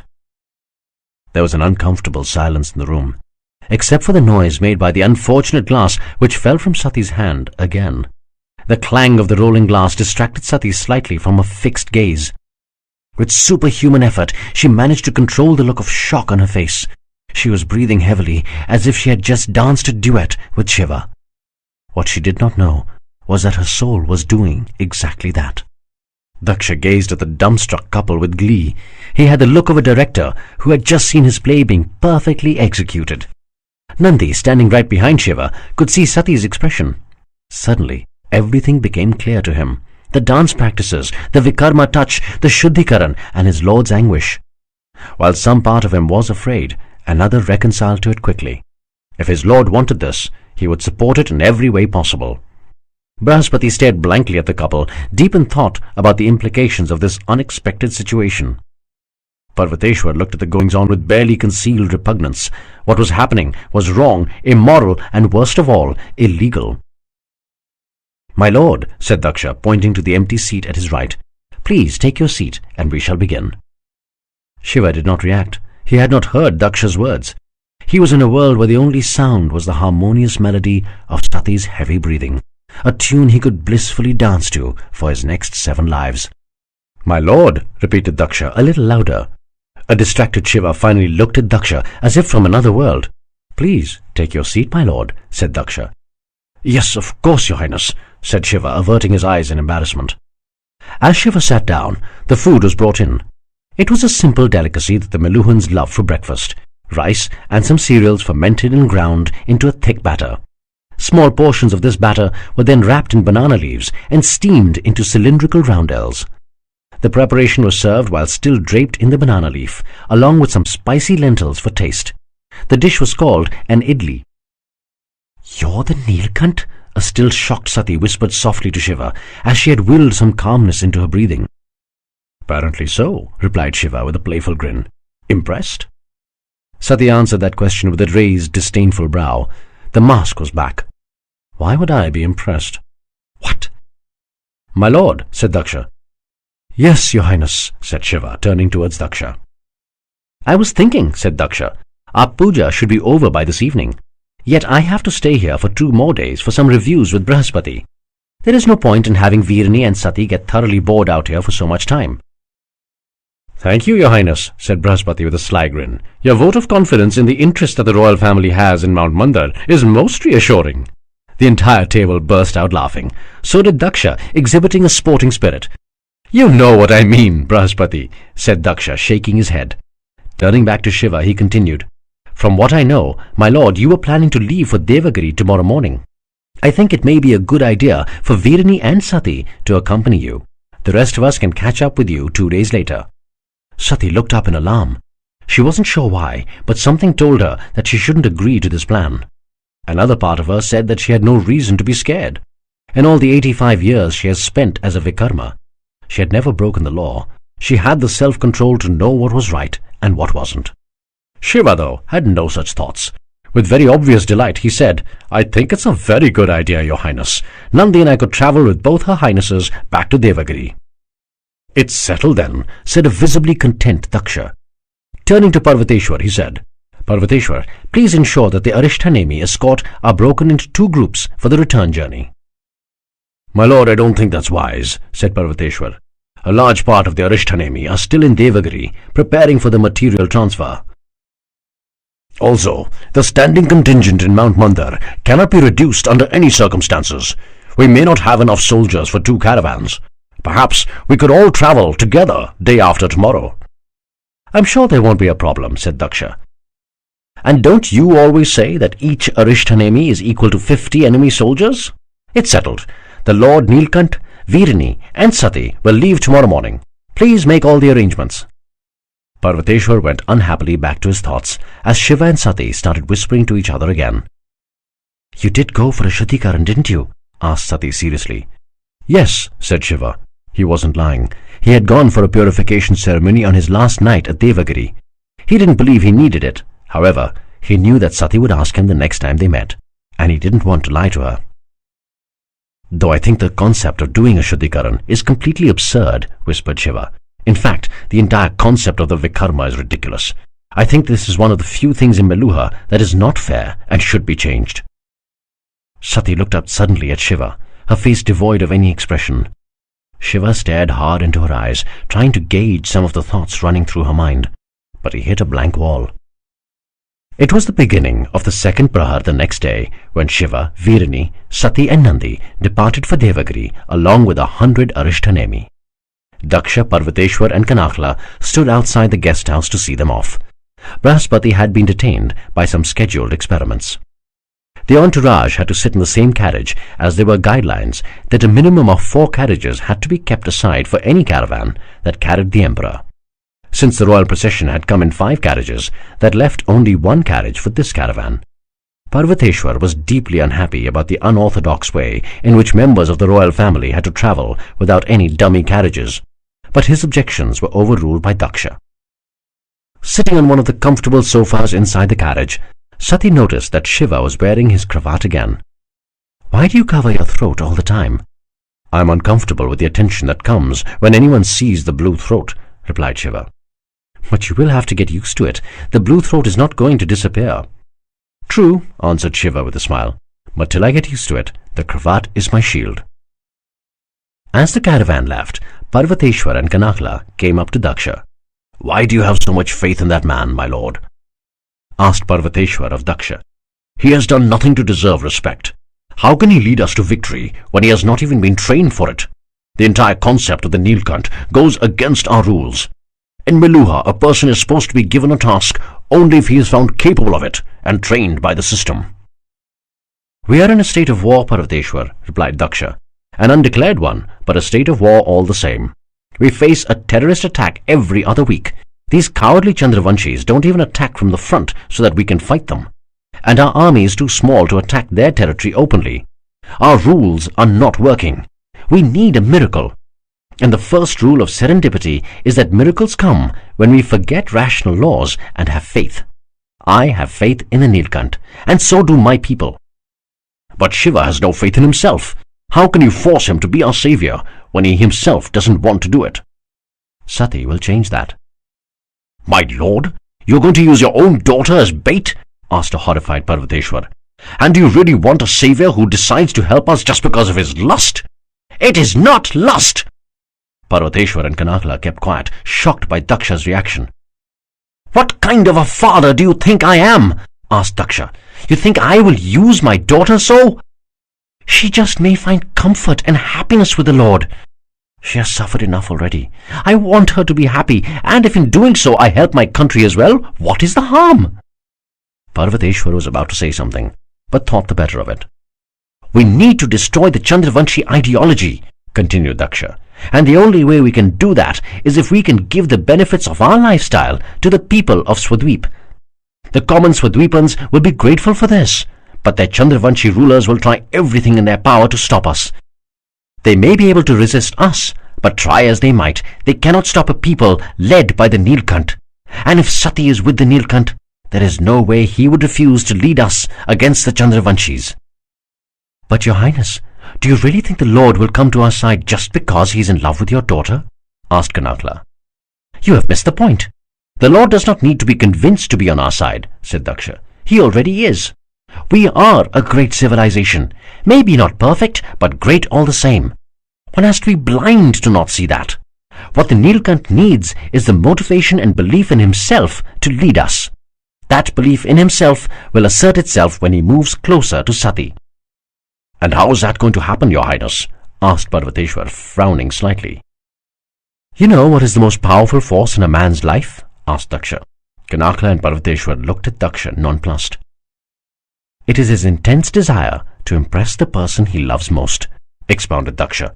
"Look at me. I've always loved my father. My desire to impress him is what is driving me even today. Even after his death, I still want to make him proud of me. It is driving me to my destiny as the king who will re-establish the pure Suryavanshi way of life across India. And when the Neelkanth develops a deep desire to make Sati proud of him, he will rise to fulfill his destiny." Parvateshwar frowned, not quite agreeing with the logic, but kept quiet all the same. "But what if Sati seeks something different?" asked Kanakla. "Like a husband who spends all his time with her." "I know, my daughter," replied Daksha confidently. "I know what it takes to impress her." "That's an interesting point of view, my lord," smiled Kanakla. "Just out of curiosity, what do you think is the most powerful force in a woman's life?" Daksha laughed out loud. "Why do you ask? Don't you know?" "Well, the most powerful force in my life is the desire to get out of the house before my mother-in-law wakes up." Both Daksha and Kanakla guffawed loudly. Parvateshwar didn't seem to find it funny. "I'm sorry, but that is no way to speak about your mother-in-law." "Oh, relax, Parvateshwar," said Kanakla. "You take everything too seriously." "I think," said Daksha, smiling, "the most powerful force in a woman's life is the need to be appreciated, loved, and cherished for what she is." Kanakla smiled and nodded. Her emperor truly understood human emotions. Chapter 10. The Hooded Figure Returns. As the caravan emerged from the carefully chiseled passage leading out from the depths of Mount Mandar, Virani requested that the carriage be stopped for a minute. Virani, Sati, Shiva and Nandi went down on their knees and offered a short prayer to the mountain for its continued benefaction. Watching over them on high alert was the Arishtanemi Bhabravya, a strapping man of 60 years with an intimidating moustache and beard. After a short while, Bhabravya came up to Virani and said with barely concealed impatience, "Your Highness, perhaps it's time to get back into the carriage." Virani looked up at the captain and with a quick nod got up. Sati, Shiva and Nandi followed. "It's her," said Vishwadyum, putting down the scope and turning towards his lord. The platoon was at a safe distance, concealed from the caravan. The dense and impenetrable foliage was an effective shield. "Yes," said the hooded figure, and let his eyes linger on Shiva's muscular body. Even without using the scope, he was in no doubt that this was the same man who had fought him at the Brahma temple some weeks ago. "Who is that man?" "I don't know, my lord." "Keep your eye on him. He was the one who foiled the last attack." Vishwadyum wanted to say that the previous attempt failed because it was unplanned. The presence of the caste unmarked man had little role to play. Vishwadyum could not understand the recent irrational decisions of his lord. It was unlike him. Perhaps it was the closeness of the ultimate objective that was clouding his judgment. Vishwadyum was, however, wise enough to keep his thoughts to himself. "Perhaps we could track them for around an hour before we attack, my lord. It will be a safe distance from the Arishtanemi backup. We can get this over with quickly and report back to the queen that the informer was correct." No, we'll wait for a few hours more when they are at least a half-day's distance from Mount Mandar. Their new carriages have systems that can send an emergency signal immediately. We need to ensure our task is done before backup arrives." "Yes, my lord," said Vishwadyam, happy to see that his lord's famed tactical brilliance had not diminished. "And remember, I want it done quickly," added the hooded figure. "The more time we take, the more people get hurt." "Yes, my lord." It was the beginning of the third prahar when the caravan stopped at the halfway clearing for lunch. Here, the forest had been cut back to a distance that made a surprise attack impossible. The queen's maids quickly unpacked the food and started heating it in the center of the clearing. The royal party and Shiva were sitting closer to the head of the caravan, in the direction towards Devagiri. Babravya stood on the higher ground in the rear, keeping an eagle eye on the surroundings. Apart from the royal party, half the Arishthanemi soldiers had also sat down to eat, while the others kept watch. Shiva was about to take a second helping of rice when he heard the crack of a twig down the road. Stopping midway, he listened intently for another sound. There was none. His instinct told him this was a predator who, realizing he had made a mistake, was now keeping still. Shiva looked over at Sati to see if she had heard the sound. She, too, was staring intently down the road. There was a soft crunch as the foot on the broken twig eased its pressure slightly. It would have been missed by most, except a focused listener. Shiva immediately put his plate down, pulled out his sword and fixed his shield on his back. Babravya saw Shiva across the caravan and drew his sword as well, giving quick, silent signals to his men to do the same. The Arishthanemi were battle-ready in a matter of seconds. Sati and Nandi too pulled out their swords and got into traditional fighter positions. Sati whispered to Virani without turning, "Mother, please sit in the carriage and lock it. Take the maids in too, but get them to disconnect the horses from the carriage first. We are not retreating, and we don't want the enemy kidnapping you either." "Come with me, Sati," pleaded Virani, as her maids rushed to pull out the holes on the carriage. "No, I'm staying here. Please hurry, we may not have much time." Virani rushed into the carriage, followed by the maids, who quickly locked it from the inside. At a distance, Babravya whispered to his aide, "I know their tactics. I have seen these cowards on the southern border. They will send an advanced suicide party, pretend to retreat, and draw us into a stronghold. I don't care about the losses. We will chase those bastards and destroy every single one of them. They have run into the Arishthanemi. They will pay for this mistake." Shiva, meanwhile, turned to Sati and whispered carefully, "I think they must be aiming for a high-profile target. Nothing would be more significant than the royal family. Do you think that you too should wait in the carriage?" Sati's eyes darted up at Shiva in surprise. A pained look crossed her face before being replaced by a defiant glare. "I am going to fight." What's wrong with her? What I said is completely logical. Make the main objective of the enemy difficult to get at, and they will lose the will to fight. Shiva pushed these thoughts out of his mind to focus on the road. The rest of the caravan strained every nerve to listen intently for any movement from the enemy. They were prepared for the ambush. It was the enemy's turn to make a move. Just as they thought that it may have been a false alarm, the sound of a conch shell reverberated from down the road, from the direction of Mount Mandar. Shiva turned around but did not take a step. Whatever was making the noise was moving rapidly towards them. Shiva could not recognize the cacophonic sound. However, the Arishthanemi from the southern border knew exactly what it was. That was the sound of a Nagadvani conch. It was blown to announce the launch of a Naga attack. Though impatient to fight, Babravya did not forget the standard operating procedures. He ordered an aide who rushed to the carriage and pulled out a red box fixed at the bottom. Kicking it open, the aide pressed a button on the side. A tubular, chimney-like structure extended straight up from the box for nearly 25 feet. The chimney ensured that the smoke signal was not lost in the dense forest and could be seen by the scouts at both Devagiri and Mount Mandar. The soldier picked a branch from the fire and pushed it into the last of the 4 slots on the right side of the box. Red smoke fumed out of the chimney, signifying the presence of the highest level of danger. Help was 6 hours away, 4 if the backup rode hard. Babravya did not intend the battle to last that long. He intended to kill each of the Nagas and the Chandravanshis long before that. Then the attack began from the side of the road leading to Mount Mandar.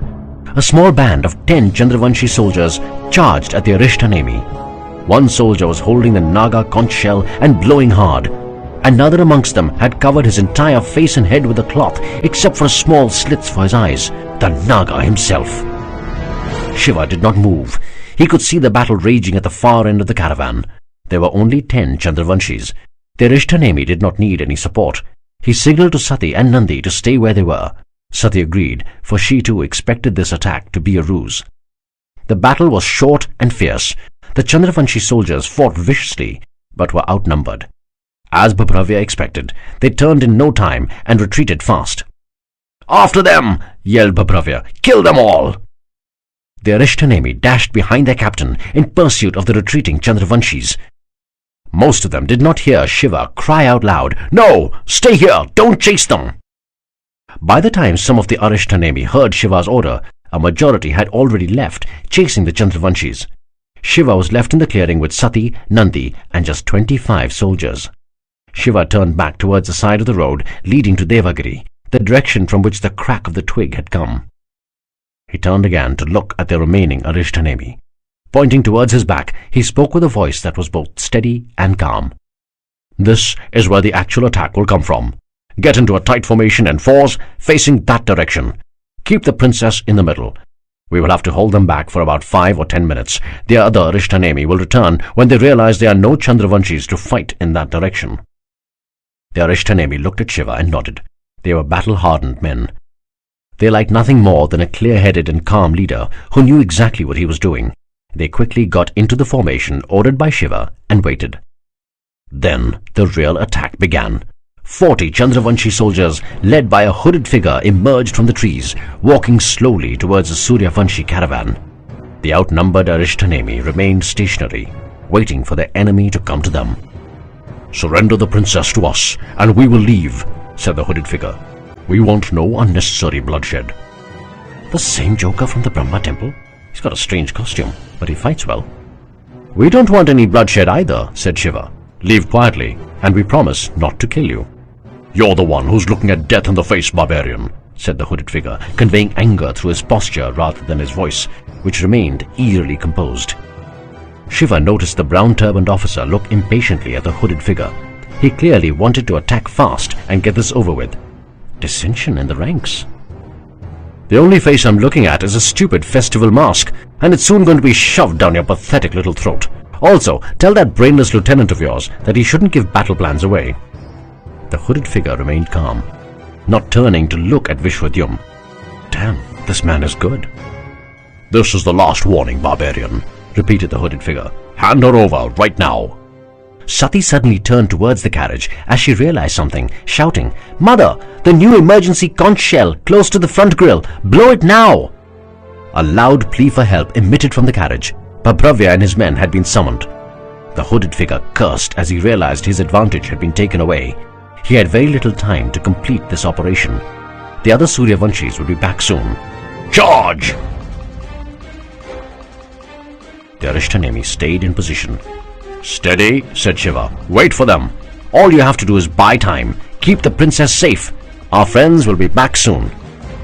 As the Chandravanshis came closer, Sati suddenly broke through the cordon and attacked the hooded figure. Sati's surprise attack slowed the charge of the Chandravanshis. The Arishtanemi had no choice. They charged at the Chandravanshis like vicious tigers. Shiva moved quickly to protect the right flank of Sati as an advancing Vishwadyum got dangerously close to her. Vishwadyum swung his sword to force Shiva out of his way. However, the speed of Shiva's advance left Vishwadyum unbalanced. Shiva easily parried the blow and pushed Vishwadyum back with his shield. Nandi, meanwhile, moved rapidly to the left of Sati to block the Chandravanshis trying to charge down that side. In the meantime, Sati was attacking the hooded figure with fierce blows. The hooded figure, however, seemed intent to defend himself and was not striking back. He wanted her alive and unharmed. Shiva cut Vishwadyum savagely across the shoulder that had been exposed when he was pushed back. Grimacing, Vishwadyum brought his shield up to fend off another attack from Shiva. With the same movement, Vishwadyum brought his sword arm up to thrust at Shiva's torso. Shiva quickly pulled his shield in to protect himself, but not quickly enough. Vishwadyum was able to slash Shiva's chest. Stepping back and jumping to his right, Shiva brought his sword swiftly down in a brutal jab. While Vishwadyum promptly brought his shield up to block the attack, Shiva's unorthodox move unsettled him. He staggered back, realizing that Shiva was an excellent swordsman. It was going to be a hard and long duel. Nandi had already brought down one Chandravanshi soldier who had broken a law of combat of never attacking below the waist and cut Nandi's thigh. Bleeding profusely, Nandi was ferociously battling another soldier who had attacked him from the left. The Chandravanshi brought his shield down hard on Nandi's injured leg, making him stagger and fall. The Chandravanshi thought he had his man. Raising his sword high with both his hands, he was about to bring it down to finish the job, but he suddenly arched forward as if a brutal force had pounded him from the back. As he fell, Nandi saw a knife bedded deep in the Chandravanshi's back. Looking up, he saw Shiva's left arm continue down in a smooth arc from the release of the dagger. With his right hand, Shiva brought his sword up to block a vicious cut from Vishvadyum. As Nandi stumbled back to his feet, Shiva reached behind to pull his shield in front again. The hooded figure knew they were taking too long. The other Arishthanemi would be back soon. He tried to go behind Sati to club her on the back of the head and knock her unconscious, but she was too quick. She moved swiftly to the left to face her enemy again. Taking a knife out of her Angvastram folds with her left hand, she slashed outwards to cut deep across the hooded figure's immense stomach. The knife sliced through the robe, but its effect was broken by the armor. And then, with a resounding roar, Pabravya and the other Arishthanemi rushed back to fight alongside their mates. Seeing themselves vastly outnumbered, the hooded figure had no choice. He ordered his soldiers to retreat. Shiva stopped Pabravya from chasing the Chandravanshis once again. "Let them go, brave Pabravya," said Shiva. "We will have other chances to get them. Right now, the primary objective is to protect the royal family." Pabravya looked at Shiva with admiration for the way this foreigner fought, not the blue throat of which he was unaware. He nodded politely. "It makes sense, foreigner." Pabravya quickly formed the Arishthanemi soldiers into a tight perimeter and pulled the wounded within. Dead bodies were not touched. At least 3 Arishthanemi lost their lives, while 9 Chandravanshi bodies lay in the clearing. The last one had taken his own life, since he was too wounded to escape. Better to meet one's maker rather than fall alive in enemy hands and reveal secrets. Pabravya ordered his soldiers to stay low and keep their shields in front for protection against any arrows. And they waited so till the rescue party arrived. "My God!" cried an anxious Daksha as he hugged Sati tight. The rescue party of 500 soldiers had reached by the 4th hour of the 2nd Prahar. Daksha, Brahaspati and Kanakla had accompanied the caravan, despite Parvateshwar's warnings of the risk. Releasing Sati from his grip, Daksha whispered as a small tear escaped his eyes, "You're not injured, are you?" "I'm all right, father," said Sati self-consciously. "Just a few cuts, nothing serious." "She fought very bravely," said Veerini, as she beamed with pride. "I think that is a mother's bias," said Sati, as her serious expression was restored. Turning towards Shiva, she continued, "It was Shiva who saved the day, father. He figured out the real plan of the Chandravanshis and rallied everyone at the crucial moment. It was because of him that we beat them back." "Oh, I think she's too generous," said Shiva. "She's impressed. Finally." "She isn't being generous at all, my lord," said a visibly grateful Daksha. "You have started your magic already. We have actually beaten back a terrorist attack. You don't know how significant this is for us." "But it wasn't a terrorist attack, your highness," said Shiva. "It was an attempt to kidnap the princess." "Kidnap?" asked Daksha. "That hooded man certainly wanted her alive and unharmed." "What hooded man?" cried Daksha, alarmed. "That was the Naga, your highness," said Shiva, surprised at Daksha's hysterical response. "I have seen that man fight. He is an excellent warrior. A little slow in his movements, but excellent all the same. But while fighting Sati, he was trying his best not to hurt her." The colour drained completely from Daksha's face. Veerini glared at her husband with a strange mixture of fear and anger. The expressions on their faces made Shiva feel uncomfortable, as if he was intruding on a private family moment. "Father?" asked a worried Sati. "Are you all right?"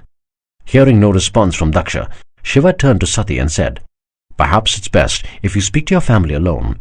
If you don't mind, I'll go and check if Nandi and the other soldiers are all right."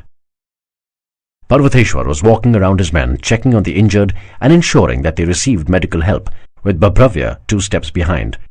He came up to the Chandravanshi who had been killed by Shiva while protecting Nandi. He roared in horror, "This man has been stabbed in the back!" "Yes, my lord," said Babravya with his head bowed. "Who did this? Who broke the sacred rules of combat?" "I think it was the foreigner, my lord, but I heard that he was trying to protect Captain Nandi, who had been attacked by this Chandravanshi. And the Chandravanshi himself was not following the combat rules, having attacked Nandi below the waist. Parvateshwar turned with a withering look at Babravya, causing him to cower in fear. "Rules are rules," he growled. "They are meant to be followed, even if your enemy ignores them." "Yes, my lord." "Go make sure that the dead get proper cremations, including the Chandravanshis." "My lord?" asked a surprised Babravya. "But they are terrorists." "They may be terrorists," snarled Parvateshwar, "but we are Suryavanshis.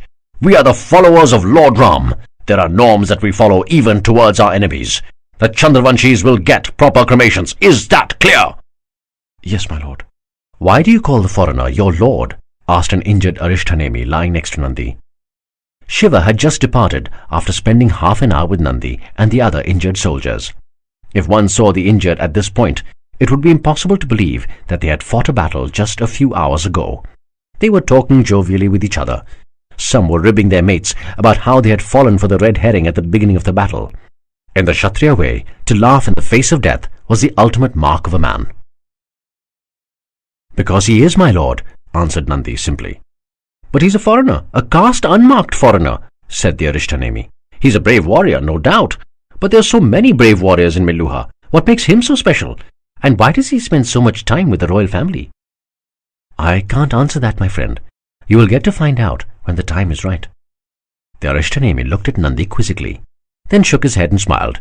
He was a soldier. He bothered himself only with the here and now. Bigger questions did not dwell too long in his mind. "In any case, I think the time is right to tell you that you are a brave man, my friend. I saw you fight despite your injury. You don't know the meaning of the word surrender. I would be proud to have you as my Bhrata." That was a big statement from the Arishthanemi. The Bhrata system that was followed in the Meluhan army meant that each soldier up to the rank of a captain was assigned a mate of equal rank. The two Bhratas would be like brothers who would always fight together and look out for each other. They would willingly fight the world for each other, would never love the same woman, and would always tell each other the truth, no matter how bitter. The Arishthanemi were elite soldiers of the empire, and Arishthanemi offered to be a Bhrata only to his own kind. Nandi knew that he could never really be the Arishthanemi's Bhrata. He had to stay with the Lord. But the honor of being offered the brotherhood of an Arishthanemi was enough to bring tears to Nandi's eyes. "Don't get teary on me now," chortled the Arishthanemi, wrinkling his nose in amusement. Nandi burst out in laughter as he slapped the Arishthanemi on his arm. "What is your name, my friend?" asked Nandi. "Kaustav," replied the Arishthanemi. "Some day we shall battle the main Chandravanshi army together, my friend. And by the grace of Lord Ram, we will kill all those bastards. By Lord Agni, we will!"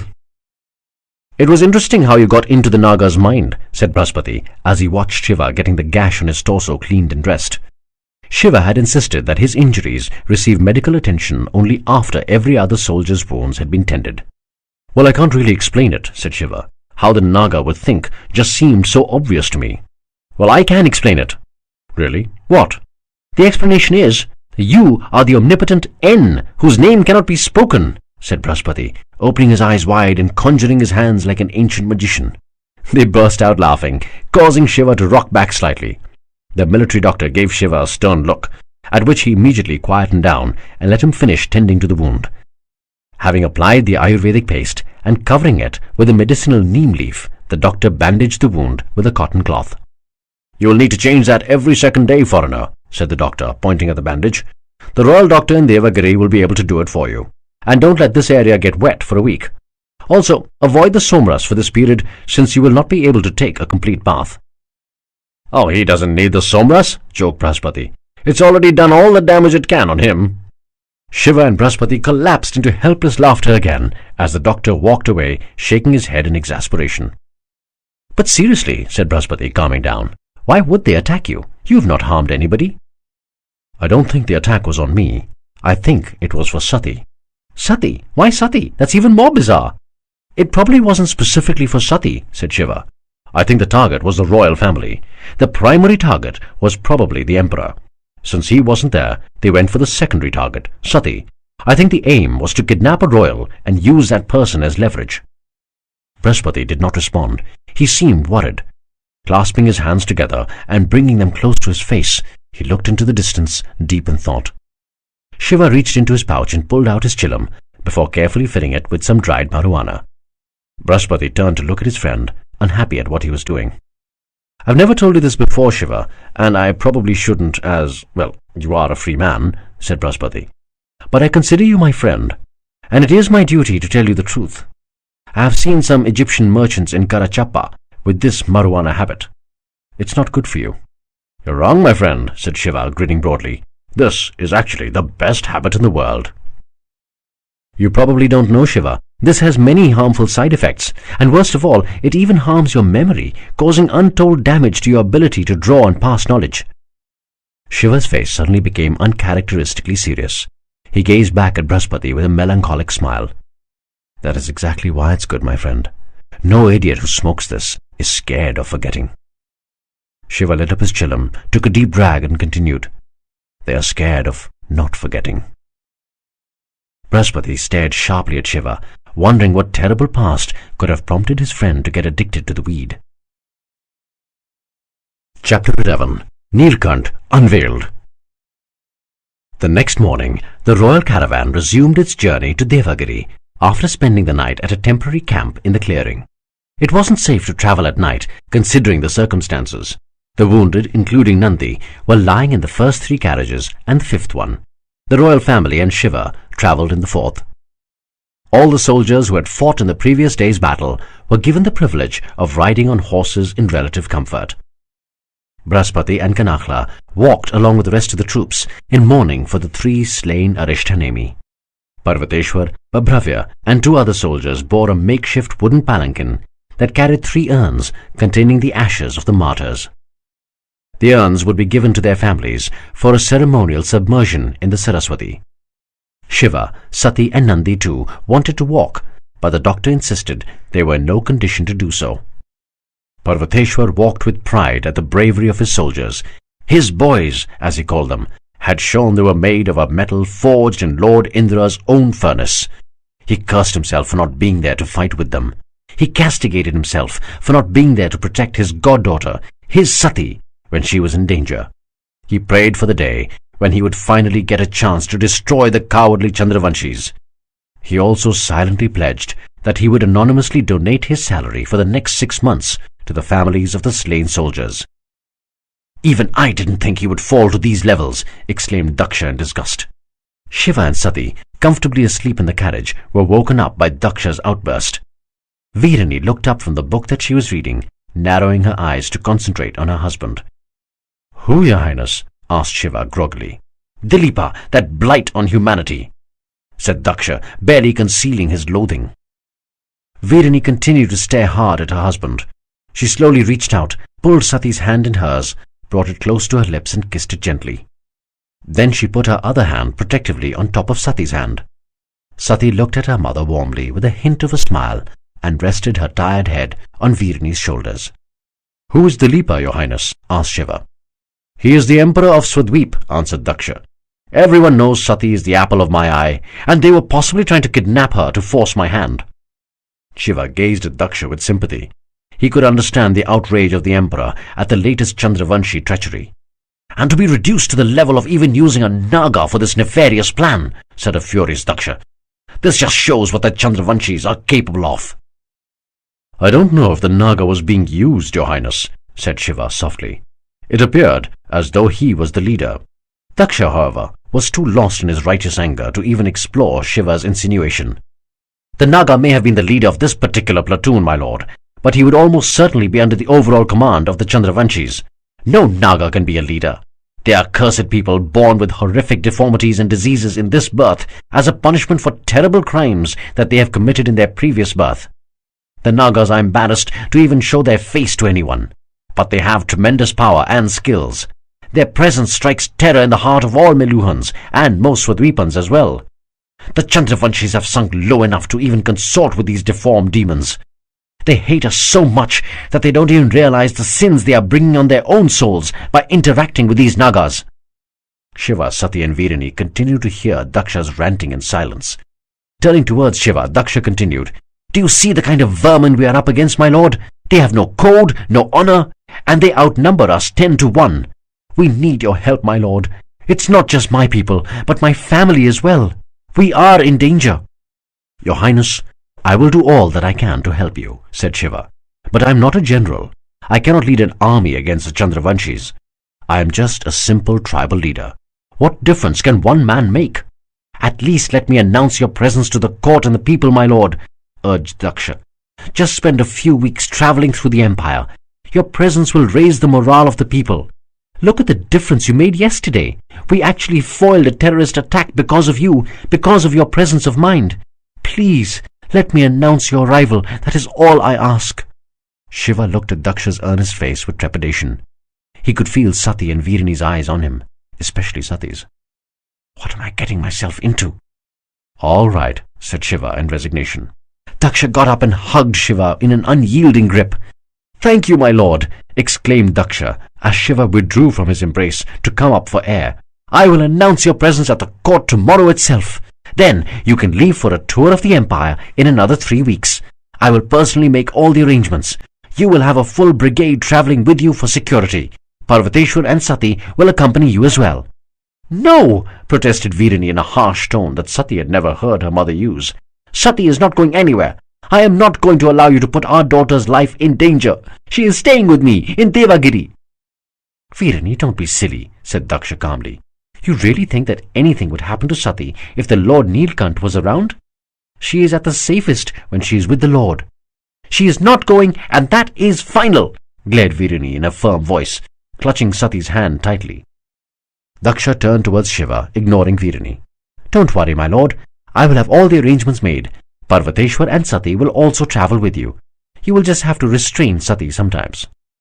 Shiva frowned. So did Sati. Daksha smiled genially. "My darling daughter has a tendency to be a little too brave at times. Like this one time, when she was just a child, she had jumped in all by herself with nothing but a short sword to save an old woman being attacked by a pack of wild dogs. She nearly got herself killed for her pains. It was one of the worst days of my life. I think it is the same impulsiveness which worries Virini as well." Shiva looked at Sati. There was no expression on her face. "That's why," continued Daksha, "I am suggesting that you keep her restrained. Then there should be no problem." Shiva glanced again at Sati. He felt a surge of admiration, coupled with the boundless love he felt for her. She did what I couldn't do. The next morning, Shiva found himself seated next to Daksha in the Meluhan royal court. The magnificence of the court left him wonderstruck. Since this was a public building, the usual Meluhan reticence and understated designs had been bypassed. It was built next to the great public bath. While the platform had been constructed of the standard kiln bricks, the structure itself, including the floor, was made of teak wood, easily carved and shaped, yet strong. Brawny wooden pillars had been laid into set grooves on the platform. The pillars had been extravagantly sculpted with celestial figures like apsaras, devas and rishis, celestial nymphs, gods and sages, amongst others. An ornately carved wooden roof that had been inlaid with gold and silver designs crowned the top of the pillars. Pennants of the holy blue color and royal red color hung from the ceiling. Each niche on the walls had paintings depicting the life of Lord Ram. But Shiva had little time to admire the glorious architecture of the court. Daksha's expectations would be apparent in his speech and were causing him considerable discomfort. "As many of you have heard," announced Daksha, "there was another terrorist attack yesterday. The Chandravanshis tried to harm the royal family on the road from Mount Mandar to Devagiri." Murmurs of dismay filled the court.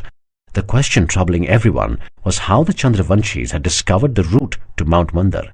Shiva, meanwhile, kept reminding himself that this wasn't a terrorist attack. It was just a kidnap attempt. "The Chandravanshis had planned their attack with great deception," said Daksha, drowning out the murmurs with his booming voice. The talented architects of the court had designed the structure in a manner that any voice spoken from the royal platform resonated across the entire hall. "But we beat them back. For the first time in decades, we beat back a cowardly terrorist attack." An exultant roar went up in the court at this announcement. They had beaten back open military assaults from the Chandravanshis before, but until this day, the Meluhans had found no answer to the dreaded terrorist strikes. For the terrorists usually launched surprise attacks on non-military locations and fled before the Suryavanshi soldiers could arrive. Raising his hand to quieten the crowd, Daksha continued, "We beat them back, because the time for truth to triumph has finally arrived. We beat them back because we were led by Father Manu's messenger. We beat them back because our time for justice has come." The murmurs grew louder. Had the Neelkanth finally arrived? Everyone had heard the rumors, but nobody believed them. There had been too many false declarations in the past. Daksha raised his hand. He waited for just enough time for the anticipation to build up, and then jubilantly bellowed, "Yes! The rumors are true! Our savior has come! The Neelkanth has come!" Shiva winced at being put on display on the royal platform with his cravat removed. The Meluhan elite thronged around him, their varying statements buzzing in Shiva's ears. "We heard the rumors, my lord, but we never believed them to be true. We have nothing to fear any more, my lord. The days of evil are numbered. Where are you from, my lord? Mount Kailash? Where's that, my lord? I would like to take a pilgrimage there." Answering these repeated questions and being confronted by the blind faith of these people disturbed Shiva. The moment he had a chance, he requested Daksha for permission to leave the court. A few hours later, Shiva sat in the quiet comfort of his chamber, considering what had happened at the court. The cravat was back around his neck. "By the holy lake, can I really deliver these people from their troubles?" "What did you say, my lord?" asked Nandi, who was sitting patiently at a distance. "The faith of your people makes me anxious," said Shiva, loud enough for Nandi to hear. "If there was a one-on-one battle, I could take on any enemy to protect your people. But I am no leader, and I am certainly not a destroyer of evil." "I am sure you can lead us to victory against anyone, my lord. You beat them back on the road to Devagiri." "That wasn't a genuine victory," said Shiva dismissively. "They were a small platoon, aiming to kidnap and not to kill. If we face a well-organized and large army whose aim is to kill, the situation may be very different. If you ask me, it appears that Meluha is against some formidable and ruthless enemies. Your country doesn't need faith in just one man. That is not the answer. Your people need to adapt to the changing times. Maybe you are too innocent in your way of life to actually take on such a cold-blooded enemy. A new system is needed. I am not some god who will magically solve your problems." "You are right, my lord," said Nandi, with all the conviction of a simple, lucky man, not troubled by too many thoughts. "A new system is required, and I obviously don't know what this new system should be. But I do understand one thing. More than 1,000 years back, we faced a similar situation, and Lord Ram came and taught us a better way. I am sure that similarly, you will lead us to a superior path." "I am no Lord Ram, Nandi. How can this fool even compare me to Lord Ram, the Maryada Purushottam, the ideal man?" "You are better than Lord Ram, my lord," said Nandi. "Stop this nonsense, Nandi. What have I done to even be compared with Lord Ram, let alone be considered better?" "But you will do the deeds that will place you above him, my lord. Just shut up." The preparations for Shiva's tour of the empire were in full swing. Shiva, however, still found time for Sati's dance lessons every afternoon.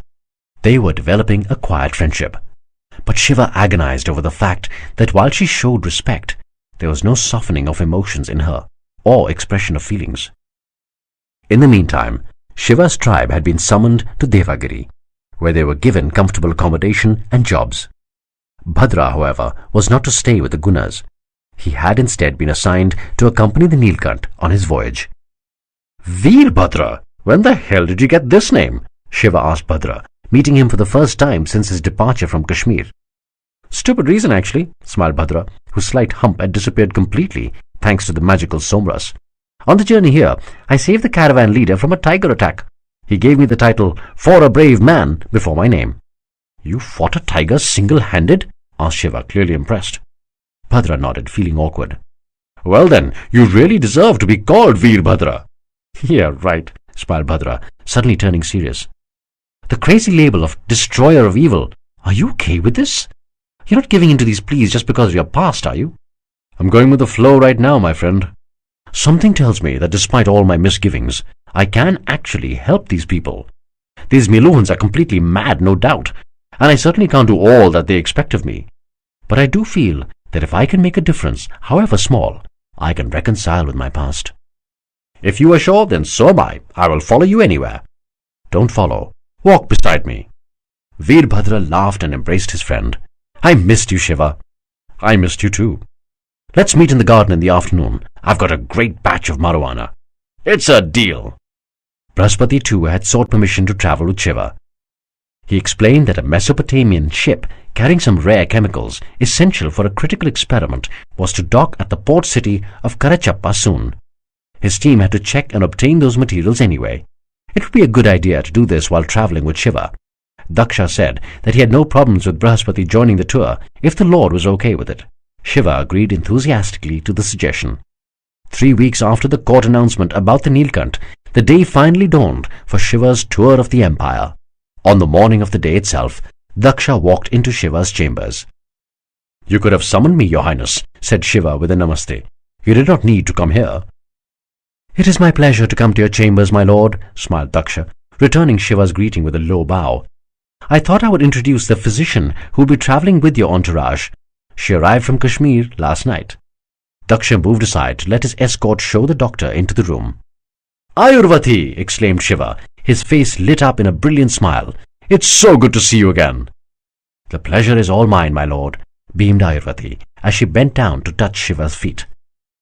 Shiva immediately moved back to neatly sidestep Ayurvati. "I've told you before, Ayurvati," said Shiva. "You are a giver of life. Please don't embarrass me by touching my feet." "And you are the Neelkanth, my lord, the destroyer of evil," said Ayurvati with devotion. "How can you deny me the privilege of being blessed by you?" Shiva shook his head in despair and let Ayurvati touch his feet.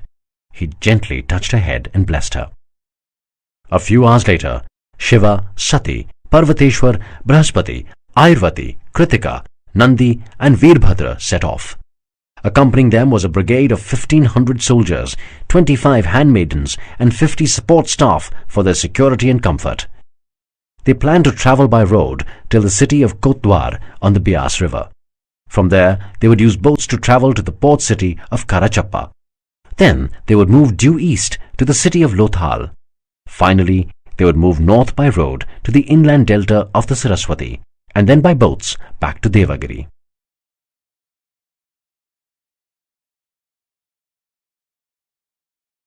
Chapter 12. Journey through Meluha. "Who was Manu?" asked Shiva. "I've heard of him often, referred to as the Father." The caravan had been travelling for a few days on the broad road from Devagiri to Kotdwar. The central part consisted of a row of 7 carriages, identical to the ones used during the trip to Mandar. 5 of them were empty. Shiva, Sati, Brahaspati and Kritika travelled in the second carriage. Parvateshwar was in the 5th, along with Ayurvati and his key brigadiers. The general's presence meant every rule had to be adhered to strictly. Hence, Nandi, whose rank did not allow him to travel in the carriage, was riding a horse with the rest of the cavalry. Veerbhadra had been inducted as a soldier in Nandi's platoon. Led by their respective captains, the brigade were in standard forward, rear and side defence formations around the caravan. Both Brahaspati and Sati started answering Shiva simultaneously. "Lord Manu was the—" They both stopped talking. "After you, please, Brahaspati-ji," said Sati. "No, no," said Brahaspati with a warm smile. "Why don't you tell him the story?" He knew whose voice the Neelkanth would prefer. "Of course not, Brahaspati-ji. How can I supersede you? It would be completely improper." "Will somebody answer me, or are you two going to keep up this elaborate protocol forever?" asked Shiva. All right, laughed Brahaspati. "Don't turn blue all over now." "That is hilarious, Brahaspati," smiled Shiva. "Keep this up, and you might actually get someone to laugh in 100 years. As Brahaspati and Shiva chortled, Sati was astounded at the inappropriate manner in which the conversation was going on. But if the revered chief scientist seemed comfortable, she would not say anything. And in any case, how could she reprimand Shiva? Her code of honor forbade it. He had saved her life twice. "Well, you are right about Lord Manu being the father," said Brahaspati. "He is considered the progenitor of our civilization by all the people of India." "Including Swadweepans?" asked Shiva incredulously. "Yes, we believe so." In any case, Lord Manu lived more than 8,500 years before the present day. He was apparently a prince from South India, a land way beyond the Narmada River, where the earth ends and the great ocean begins. That land is the Sangam Tamil. Sangam Tamil? Yes, Sangam Tamil was then the richest and most powerful country in the world. Lord Manu's family, the Pandyas, had ruled that land for many generations. However, from the records left by Lord Manu, we know that by his time the kings had lost their old code of honor. Having fallen on corrupt ways, they spent their days in the pleasures of their fabulous wealth, rather than being focused on their duties and their spiritual life. Then a terrible calamity occurred. The seas rose and destroyed their entire civilization. "My God!" exclaimed Shiva. Lord Manu knew that this day would come, and had in fact prepared for it. He believed it was the decadence his old country had fallen into that had incurred the wrath of the gods. Wanting to escape the calamity, he led a band of his followers to the northern higher lands in a fleet of ships. He established his first camp at a place called Mehragarh, deep in the western mountains of present-day Meluha. Wanting to establish a moral and just society, he gave up his princely robes and became a priest. In fact, the term for priests in India, Pandit, is a derivation of Lord Manu's family name, Pandya. Interesting. So how did Lord Manu's little band grow into the formidable India we see today? The years immediately following their arrival at Mehragarh were harsh on them. With each year's monsoon, the flooding and sea tides would become stronger. But after many years, and with the force of Lord Manu's prayers, the anger of the gods abated and the waters stopped advancing. The sea, however, never receded to its original levels. This means that somewhere in the deep south, the sea still covers the ancient Sangam Tamil cities. "We believe so," answered Brahaspati. Once the sea stopped advancing, Lord Manu and his men came down the mountains. They were shocked to see that the minor stream of Indus had become a massive river. Many other rivulets across northern India too had swollen, and 6 great rivers had emerged: Indus, Saraswati, Yamuna, Ganga, Sarayu, and Brahmaputra. Lord Manu said the rivers started flowing because the temperatures of our land rose with the wrath of the gods. With the rise in temperatures, huge channels of ice or glaciers frozen high in the Himalayas had started melting, creating the rivers. Villages and later cities grew on the banks of these rivers. Thus, our land of the 7 rivers, Sapt Sindhu, was born out of the destruction of the Sangam Tamil. 7? But you mentioned the creation of 6 rivers in North India. Yes, that's true. The 7th river already existed. It is the Narmada, and it became our southern border. Lord Manu strictly forbade his descendants to go south of the Narmada, and if they did so, they could never return. This is a law that we believe even the Chandravanshis adhere to. So what are Lord Manu's other laws? There are numerous laws, actually. They are all listed in an extensive treatise called the Manusmriti. Would you be interested in listening to the entire text? Tempting, smiled Shiva, but I think I'll pass. With your permission, my lords, perhaps we can further discuss Lord Manu's guidance of our society over lunch, suggested Kritika. At a short distance from the road on which the Neelkanth's caravan travelled, a small band of about 40 men trudged silently along the Bias. 1 and 2 men of the platoon carried a small coracle on his head. It was typical of this region.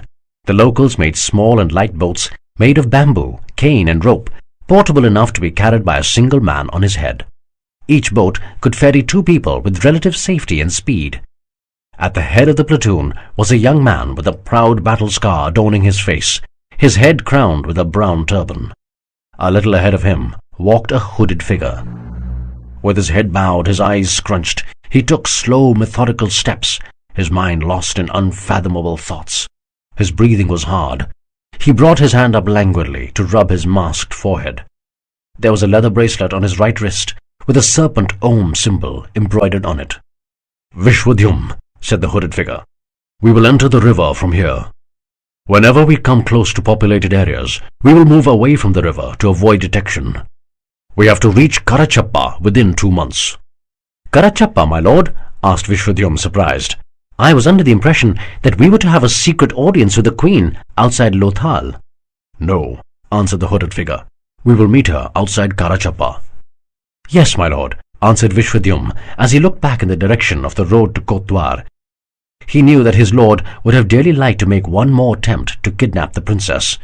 He also knew that it was foolhardy to endeavour to do so, considering the strength of the force accompanying the caravan. In any case, they were behind schedule for their main mission. They had to meet the queen urgently. Turning towards one of his soldiers, Vishwadhyum ordered, "Srikta, place your coracle in the river and give me your oar. I will row the Lord through this part of the journey." Srikta immediately did as instructed. Vishwadhyum and the hooded figure were the first of the platoon to enter the river. Vishwadhyum had already started rowing as his men started placing their boats into the waters. At a distance further down the river, the hooded figure saw two women lounging carelessly on a boat. One of the women was sloppily splashing water from the side of the boat onto a friend who was making a hopeless attempt to avoid getting wet. Their childish game caused their boat to sway dangerously from side to side. The hooded figure saw that the women had not detected a crocodile that had entered the river from the opposite bank. Having spied what must have looked like an appetizing meal, the crocodile was swimming swiftly towards the women's boat. "Look behind you!" shouted the hooded figure to the women as he motioned to Vishwadhyum to row rapidly in their direction. The women could not hear him from the distance. What they did see, however, was two men were rowing towards them.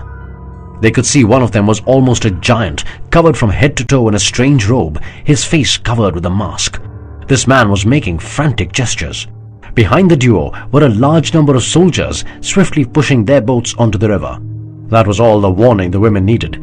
Thinking that the men were coming towards them with evil intent, the women put all their effort behind the oar and started hastily rowing away from the hooded figure's boat, into the path of the crocodile. "No!" shouted the hooded figure. He grabbed the oar from Vishwadhyum, using his powerful arms to row rapidly. He was shortening the distance between them and the women, but not fast enough. The crocodile closed in on the women's boat and, diving underwater, charged at the craft, rocking it with its massive body. The tiny vessel tilted and capsized, throwing the women into the Bias. Screams of terror rent the air as the women fought to stay afloat. The crocodile had moved too far ahead in its dash. Turning around, it swam towards the struggling women. The delay of those crucial seconds proved fateful for the women. The rescue boat arrived between the crocodile and them. Turning towards Vishwadhyum, the hooded figure ordered, "Save the women." Before Vishwadhyum could react, he had flung his robe aside and dived into the water. With his knife held tight between his teeth, he swam towards the advancing crocodile. Vishwadhyum pulled one of the women into the boat. She had already lost consciousness. Turning to the other woman, he reassured, "I'm coming back soon." Vishwadhyum turned and paddled vigorously towards the bank. On the way, he passed some of his other soldiers. "Row quickly! The Lord's life is in danger!" The other soldiers paddled towards the area where the hooded figure had dived into the river. The water had turned red, with blood from the battle raging underwater. The soldiers said a silent prayer to Lord Varun, the god of the water and the seas, hoping that the blood did not belong to their lord. One of the soldiers was about to jump into the water with his sword when the hooded figure emerged onto the surface, soaked in blood. It was that of the crocodile. He swam forcefully towards the other woman, who was on the verge of losing consciousness. Reaching her in the nick of time, he pulled her head out of the water.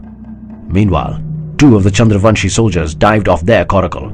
"My lord, please get into the boat," said one of them. "We will swim ashore." "Help the woman first," replied the hooded figure. The soldiers pulled the unconscious woman onto the coracle. The hooded figure then carefully climbed aboard and rowed towards the shore. By the time the hooded figure reached the riverbank, the other woman had been revived by Vishwadhyum. She sat disoriented at the rapid chain of events. "Are you all right?" Vishwadhyum asked the woman. In answer, the woman looked beyond Vishwadhyum and screamed. Vishwadhyum turned around. On the riverbank, the hooded figure was coming ashore, carrying the other woman's limp body. His clothes were glued to his massive body. To the disoriented woman, the crocodile's blood all over his clothes seemed like that of her friend. "What have you done, you beast?" shrieked the woman. The Naga looked up abruptly. His eyes showed mild surprise. He, however, refrained from saying anything. He gently laid the unconscious woman on the ground. As he did so, the mask on his face came undone. The woman next to Vishwadhyum stared at him with horror. "Naga!" she screeched. Before Vishwadhyum could react, she leapt to her feet and fled, screaming, "Help! Help! A Naga is eating my friend!" The Naga looked at the fleeing woman with melancholic eyes. He shut the windows to his tormented soul and shook his head slightly. Vishwadhyum, meanwhile, turned to see his lord's face for the first time in years. He immediately lowered his gaze, but not before he had seen the rare emotion of intense pain and sorrow in his lord's normally expressionless eyes. Seething in anger, Vishwadhyum drew his sword, swearing to slay the ungrateful wench he had just saved. "No, Vishwadhyum," ordered the Naga. Pulling his mask back on, he turned to his other soldiers. "Revive her." "My lord," argued Vishuddham, "her friends will bring others here. Let's leave this woman to her fate and go." "No." "But my lord, someone may come soon. We must escape." "Not till we've saved her," said the Naga in his usual calm voice. The royal party, including Nandi and Veerbhadra, was sitting together enjoying their lunch in the courtyard of the rest house they had stopped at. Half the brigade too was eating their meal. They needed all the energy they could gather to march in the scorching heat. Parvateshwar had come in to check on the food arrangements. He was especially concerned about Sati's comfort. However, he had refused to join them. He was going to eat later with his soldiers. A loud commotion from the area of one of the perimeter guards disturbed Shiva. He got up to investigate, motioning to Brahaspati, Nandi and Veerbhadra to remain seated. Parvateshwar too had heard the racket and was moving towards the uproar. "Please save her," cried the woman. "A Naga is eating her alive." "I'm sorry," answered the captain, "but we have strict orders. We are not to leave the vicinity of this rest house under any circumstances." "What is the matter?" asked Parvateshwar. Turning in surprise, the captain saluted and bowed low. "My lord," said the captain, "this woman alleges that a Naga has attacked her friend. She is asking us to help her." Parvateshwar looked at the woman intensely. He would have liked nothing more than to chase the Naga party and destroy them. But his orders were crystal clear. He was not to leave the Neelkanth and Sati. Their protection was the only objective of the brigade. But he was a Kshatriya. What kind of Kshatriya would he be if he didn't fight to protect the weak? Seething at the restrictions forced upon him, Parvateshwar was about to say something when Shiva appeared. "What's the matter?" asked Shiva. "My lord," said the captain in awe. He could not believe that he was actually getting a chance to converse with the Neelkanth. "This woman claims that her friend has been attacked by Nagas. We are concerned that it may be a trap. We have heard all about the Chandravanshi duplicity on the Mount Mandar road." Shiva heard his inner voice cry, "Go back! Help her!" Drawing his sword in one smooth motion, he told the woman, "Take me to your friend." Parvateshwar looked at Shiva with respect. It was mild, but it was respect all the same. He immediately drew his own sword and turned to the captain. "Follow us with your platoon. Brigadier Vraka, put the entire brigade on alert for any surprise attack. The princess must be kept safe at all costs." Shiva and Parvateshwar ran behind the woman, who seemed to lead them with ease. She was obviously a local. The captain trailed them with his platoon of 30 soldiers. After sprinting for the larger part of half an hour, they finally reached the riverside to find a dazed woman sitting on the ground.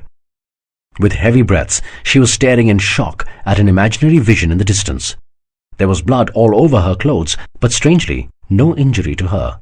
There were many footsteps that appeared to be coming out of the river and going back in. The captain looked at the woman who had led them here with suspicious eyes. Turning to his soldiers, he ordered, "Form a perimeter around the general and the Neelkanth. It could be a trap." "She was being eaten alive, I tell you," screeched the woman, absolutely stunned to see her friend alive and unharmed. "No, she wasn't," said Shiva calmly.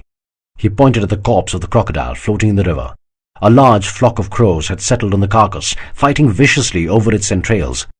Somebody just saved her from that crocodile. "Whoever it was has rowed across the river, my lord," said the captain, pointing towards the heavy footmarks close to the river. "Why would a Naga risk his own life to save this woman?" asked Shiva. Parvateshwar seemed as surprised. This was completely unlike the usual bloodthirsty Nagas they had dealt with till now. "My lords," said the captain, addressing both Shiva and Parvateshwar, "the woman appears safe. Perhaps it is not wise for everybody to stay here. If I have your permission, I will escort these women back to their village and rejoin the caravan at Kotwar. You could retire to the guest house." "All right," said Parvateshwar. "Take 4 soldiers with you, just in case." Both Shiva and Parvateshwar walked back, baffled by this bizarre event. It was late in the evening. Shiva, Brahaspati, Nandi and Veerbhadra sat quietly around the campfire. Shiva turned to see Sati sitting at a distance on the rest house veranda, along with Ayurvati and Kritika, having a serious conversation. Parvateshwar, as usual, moved among his soldiers, security arrangements of the camp and the comfort of his boys. "It's ready, Shiva," said Veerbhadra, handing over the chillum to the Neelkanth. Shiva brought the pipe up to his lips and pulled hard. He relaxed visibly. Feeling the need for respite, he smoked some more before passing it back to his friend. Veerbhadra offered it to Brahaspati and Nandi, who both declined. Brahaspati stared at Shiva, who kept stealing glances at Sati. He smiled and shook his head. "What?" asked Shiva, who had noticed Brahaspati's gesture. "I understand your longing, my friend," whispered Brihaspati. "But what you're hoping for is quite difficult, almost impossible." "Well, it's so valuable, it can't be easy, can it?" Brihaspati smiled and patted Shiva on his hand.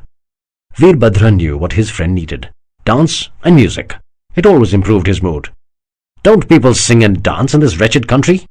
"Private Veerbhadra," said Nandi, his tone different with a subordinate. "Firstly, this country is not wretched. It's the greatest land in the world." Veerbhadra playfully put his hands together in a mock apology. "Secondly," continued Nandi, "we dance only when an occasion demands it, like the Holi or a public performance."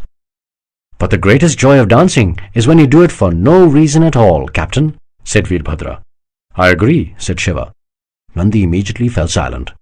Without any warning, Veerbhadra suddenly burst out into one of the folk songs of his region. Shiva smiled at his friend, for Veerbhadra was singing one of his favorites. Continuing to sing, Veerbhadra rose slowly and began dancing to the lilting tune, now accompanied by Shiva. The combination of marijuana and dance immediately changed his mood. Brihaspati stared at Shiva, first in shock and then with pleasure. He noticed a pattern in their dancing, a smooth 6-step combination repeated rhythmically. Shiva reached out and pulled Brihaspati and Nandi to their feet. They joined in, tentative at first, but it was only a matter of time before a reluctant Brihaspati was dancing with abandon. The group moved together in a circle around the fire, the singing louder and livelier. Shiva suddenly darted out of the ring towards Sati. "Dance with me!" A flabbergasted Sati shook her head. "Oh, come on! If you can dance while your Guruji and I watch, why not here?" "That was for knowledge," said Sati. "So? Is it wrong if we're not dancing for knowledge?"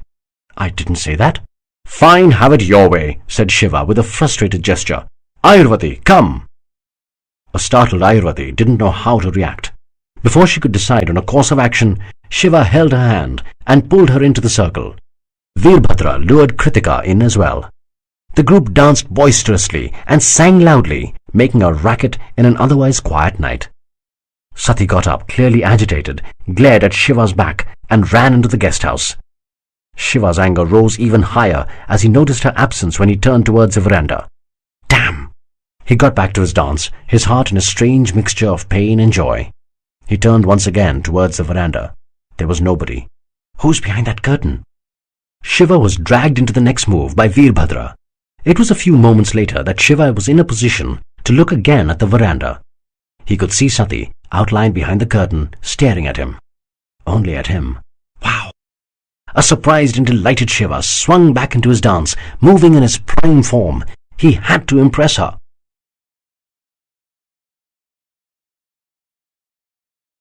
Chapter 13. Blessings of the Impure. Kotdwar was in all its glory to receive the Neelkanth. Torches had been lit across the fort perimeter as if it was Diwali. Red and blue pennants, embellished with the Suryavanshi sun, had been hung down the fort walls. In a rare breach of protocol, the governor had come outside the city to personally receive the Neelkanth. After the formal exhibition of the Neelkanth for the Kotdwar elite at the local court, a public function had been organized the following day. 65,000 people, practically the entire population of Kotdwar, had converged for the event. Considering the vast number of attendees, the event had been organized outside the city platform to ensure that every person could be accommodated. A speech by Shiva convinced the Kotdwarans that Meluha's days of trouble was soon to end. The remarkable effect Shiva seemed to have on the people was a revelation to him. Though he was careful with his words, telling them that he would do all he could to support the people of Meluha, the public made their own interpretations. "The cursed Chandravanshis will finally be destroyed," said one man. "We don't have to worry about anything now. The Neelkanth will take care of everything," said a woman. Seated with Brihaspati and Sati on the speaker's platform, Parvateshwar was deeply unhappy at the public's reaction. Turning to the chief scientist, he said, "Our entire society is based on laws, and we are not supposed to blindly follow anyone. We are expected to solve our problems ourselves and not hope for miracles from a solitary man. What has this man done to deserve such blind faith?" "Parvateshwar," said Brihaspati politely, for he greatly respected him, "I think Shiva is a good man. I think he cares enough to want to do something. And aren't good intentions the first step towards any good deed?" Parvateshwar didn't completely agree. Never a believer in the legend of the Neelkanth, The general thought that every man or woman had to earn his station in life with training and preparation, not just get it on a silver platter because of a blue throat.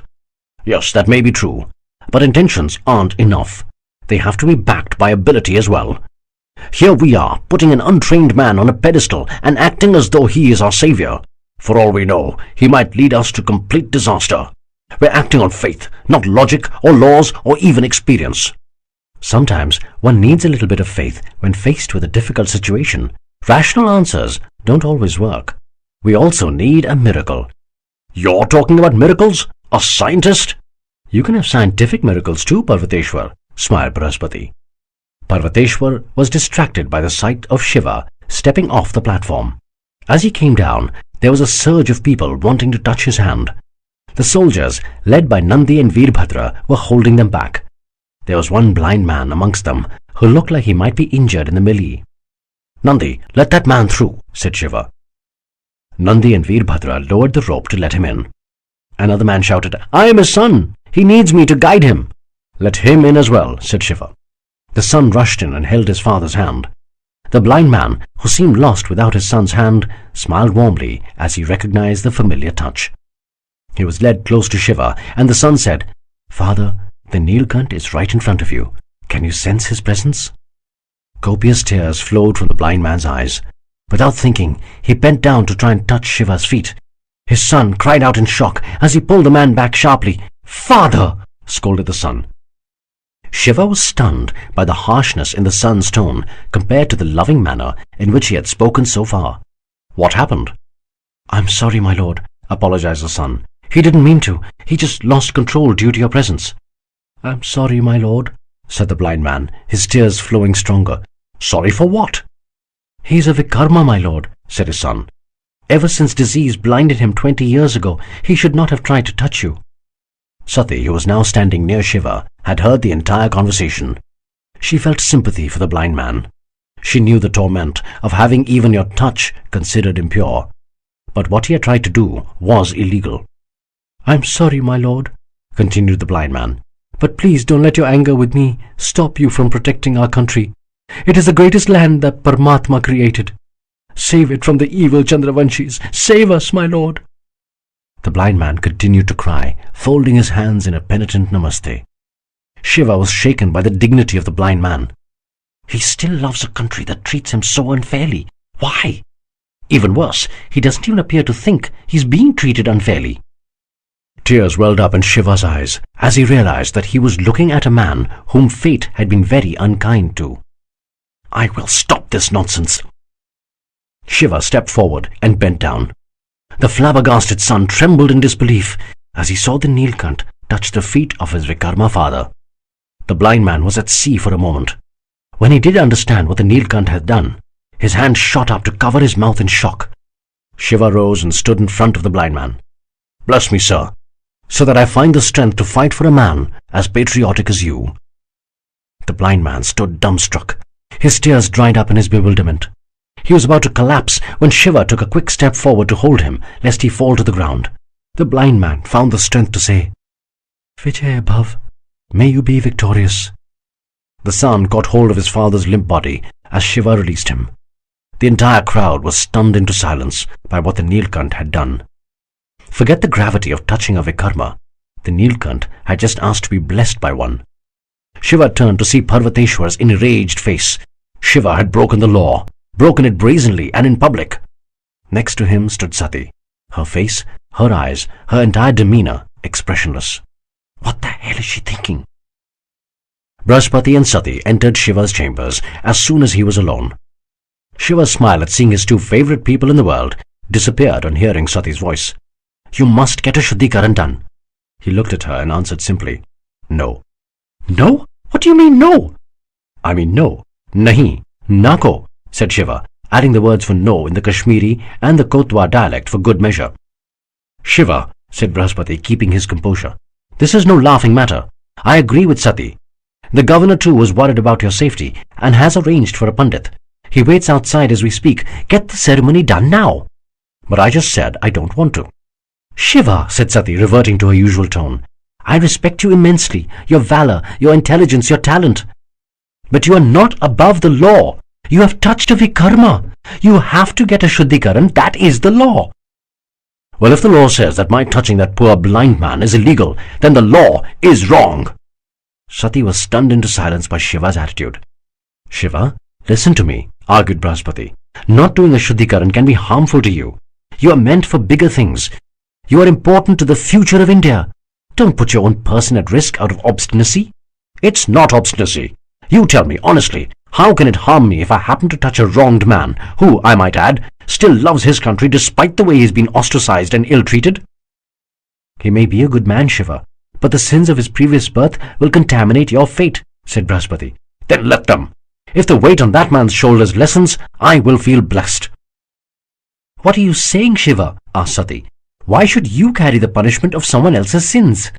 Firstly, I don't believe in the nonsense that he was punished for the sins of his previous birth. He was just infected by a disease, plain and simple. Secondly, if it is my choice to carry the weight of someone else's so-called sins, why should it matter to anyone?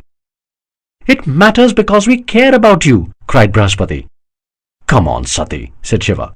Don't tell me you believe in this rubbish. It's not rubbish. Look, don't you want me to fight for you? Stop this unfairness that your society has subjected you to. Is that what this is all about? Me? Asked Sati, outraged. No, retorted Shiva immediately, then added, Actually, yes. This is also about you. It is about the Vikrama and the unfairness that they have to face. I want to save them from leading the life of an outcast. I don't need your protection. I cannot be saved, shouted Sati before storming out of the room. Shiva glared at her retreating form in irritation. What the hell is it with this woman? She's right, Shiva, advised Brihaspati. Don't go there. You agree with her on this Vikrama business? Answer with your heart, Brihaspati. Don't you think it's unfair? I wasn't talking about that. I was talking about Sati. Shiva continued to glare at Brihaspati defiantly. Everything in his mind, body and soul told him that he should pursue Sati, that his life would be meaningless without her, that his soul's existence would be incomplete without her.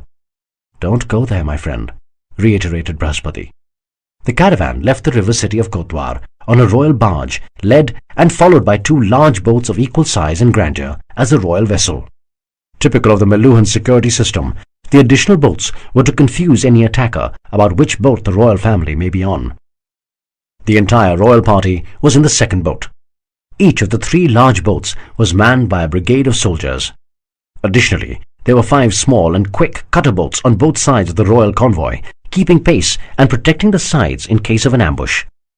When the monsoon is not active, my lord, said Ayurvati, the rivers are the best way to travel.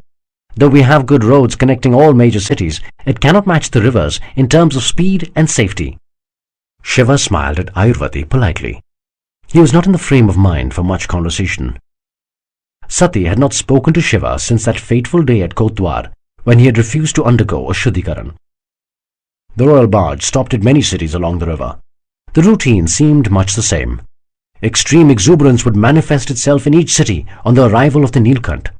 It was a kind of reaction unnatural in Meluha, but then, a Neelkanth didn't grace the land every day. Why? Asked Shiva of Brihaspati, after many days of keeping quiet about the disquiet in his troubled heart. Why, what? You know what I'm talking about, Brihaspati, said Shiva, narrowing his eyes in irritation. She genuinely believes that she deserves to be a Vikrama, answered Brihaspati with a sad smile. Why? Perhaps because of the manner in which she became a Vikrama. How did it happen? It happened during her earlier marriage. What? Sati was married? Yes. That was around 90 years back. It was a political marriage with one of the noble families of the empire. Her husband's name was Chandantwaj. She got pregnant and went to the Maika to deliver the child. It was the monsoon season. Unfortunately, the child was stillborn. Oh my God, said Shiva, empathizing with the pain Sati must have felt. But it was worse. On the same day, her husband, who had gone to the Narmada to pray for the safe birth of their child, accidentally drowned. On that cursed day, her life was destroyed. Shiva stared at Brihaspati, too stunned to react. She became a widow and was declared a Vikrama the same day. But how can the husband's death be considered her fault? Argued Shiva. That is completely ridiculous. She wasn't declared Vikrama because of her husband's death. It was because she gave birth to a stillborn child. But that could be due to any reason. Maybe there was a mistake that the local doctors committed. That doesn't happen in Meluha, Shiva, said Brahaspati calmly. Having a stillborn child is probably one of the worst ways for a woman to become a Vikrama. Only giving birth to a Naga child could be considered worse. Thank God that didn't happen, because then she would have been completely ostracized from society. This has to be changed. The concept of Vikrama is unfair. Brahaspati looked at his friend intensely. You might save the Vikrama, Shiva, but how do you save a woman who doesn't want to be saved? She genuinely believes she deserves this punishment. Why? I'm sure she's not the first Meluhan woman to give birth to a stillborn. There must have been others before her. There will be many more after her.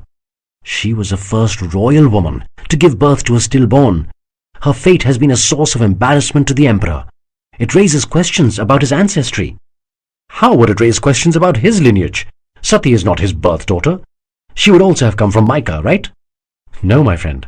That law was relaxed for families of nobility around 250 years back. Apparently, in the national interest, noble families were allowed to keep their birth children. Some laws can be amended, provided 90% of the Brahmins, Kshatriyas and Vaishyas above a particular chosen tribe and job status vote for the change. There have been rare instances of such unanimity. This was one of them. Only one man opposed this change. Who? Lord Satyadhwaj, the grandfather of Parvateshwar. Their family had vowed not to have any birth children since this law was passed. Parvateshwar honors that promise to this day. But if the birth law could be changed, said Shiva, working things out, why couldn't the law of the Vikrama? Because there aren't enough noble families affected by that law. That is the harsh truth. But all this goes completely against Lord Ram's teachings. Lord Ram's teachings also say that the concept of the Vikrama is correct. Don't you want to question that? Shiva glanced at Brahaspati silently, before looking out over the river.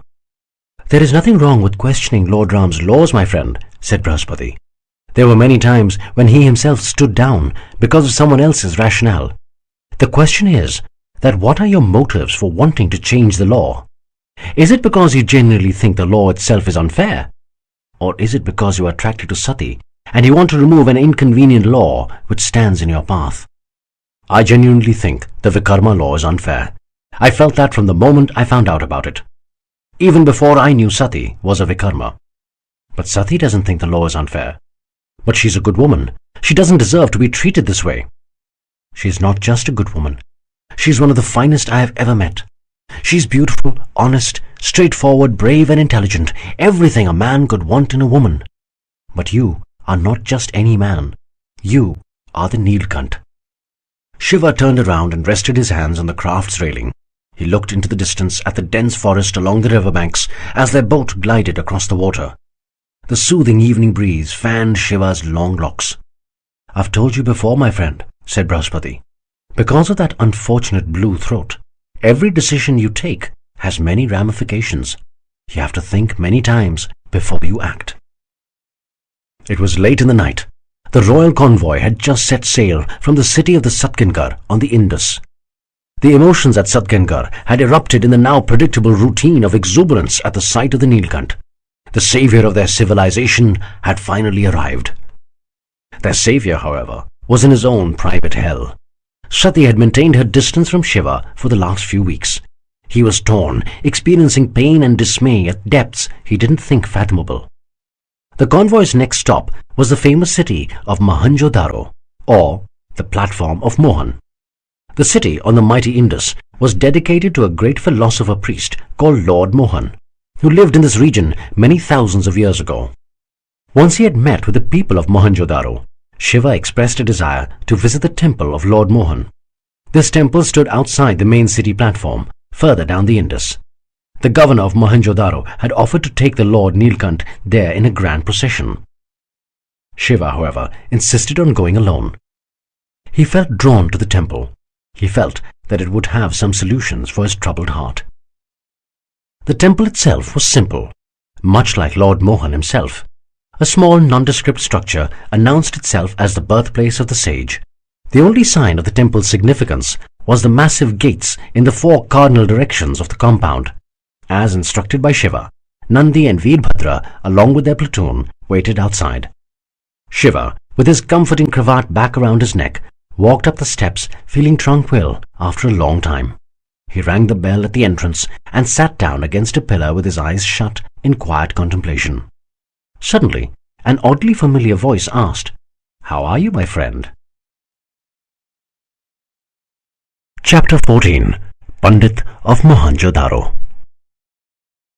Shiva opened his eyes to behold a man who was almost a replica of the Pandit he had met at the Brahma temple in what seemed like another life. He sported a similar long, flowing white beard and a big white mane. He wore a saffron dhoti and angvastram. The wizened face bore a calm and welcoming smile.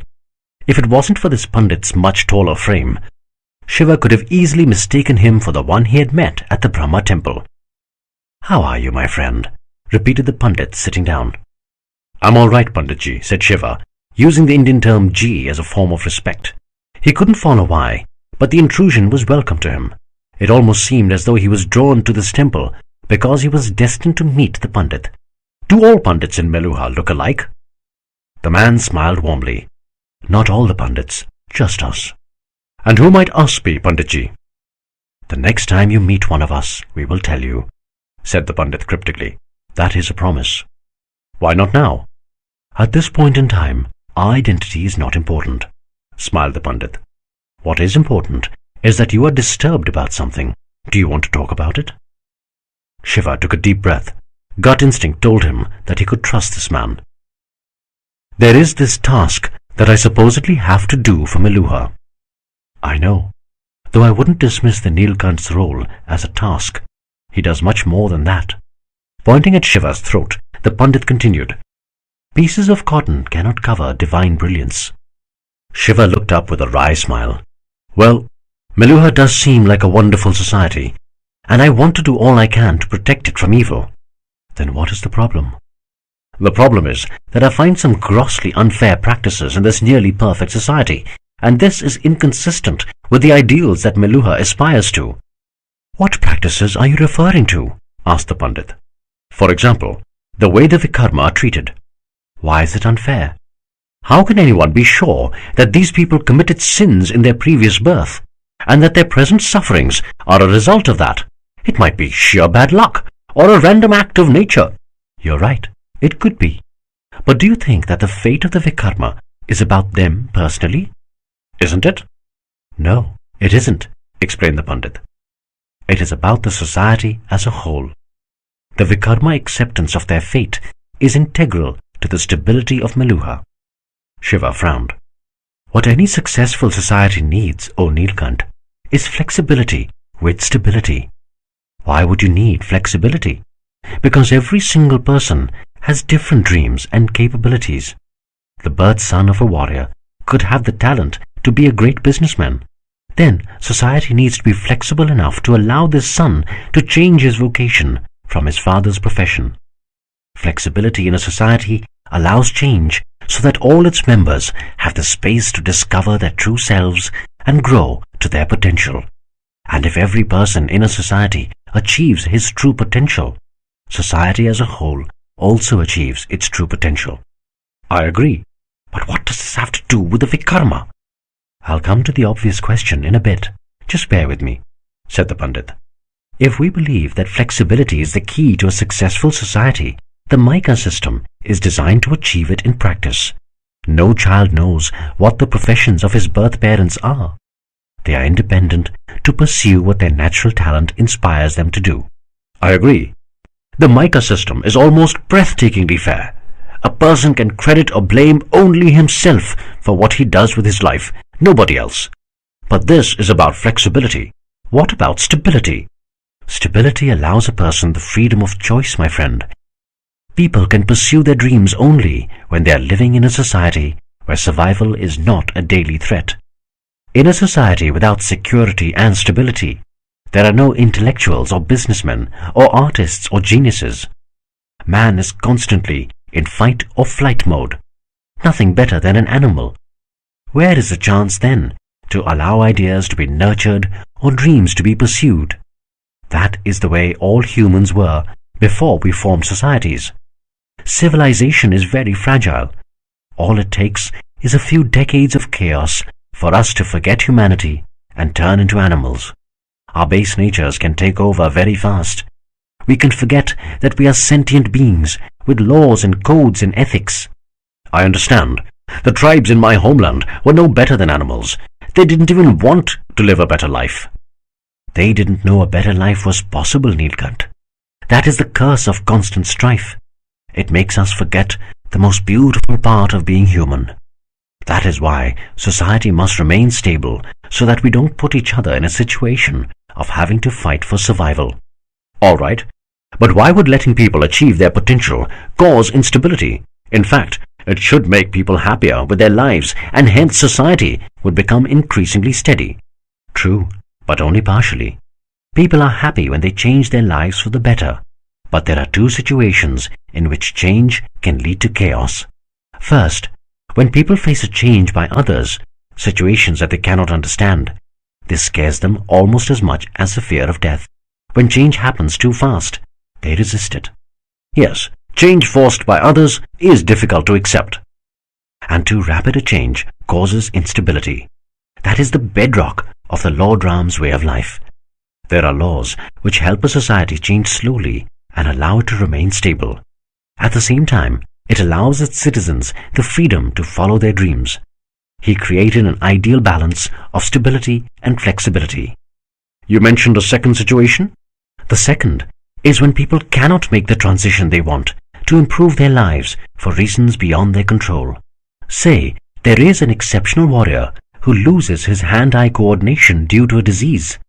He's still a fighter, but not extraordinary anymore. The odds are that he will be frustrated about what he perceives as an injustice meted out to him. He is likely to blame his doctor or even society at large. Many such discontented people can become a threat to society as a whole. Shiva frowned. He didn't like the logic, but he also knew that one of the main reasons the Pakrathis had rejected the peace offer by his uncle years ago was because their diseased and old chief was desperate to live up to his initial reputation of being an exceptional warrior who could have defeated the Gunas. Their combined rage can lead to unrest, even violence, said the Pandit. Lord Ram sensed that, and that is why the concept of Vikrama came into being. If you make a person believe that his misfortune in this birth is due to his sins in his previous birth, he will resign himself to his fate and not vent his fury on society at large. But I disagree that ostracizing the Vikrama can work. It would lead to more suppressed anger. But they are not ostracized. Their living is subsidized by the government. They can still interact with family members. They are allowed to gain personal excellence in their chosen fields wherever possible.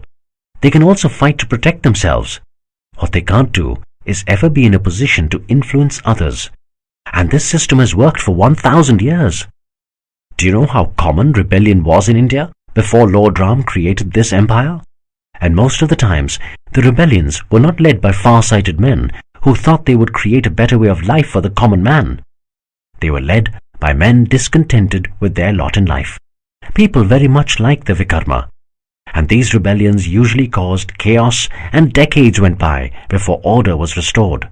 So you are saying that anyone who is frustrated with life should simply resign himself to being a Vikrama? Asked Shiva.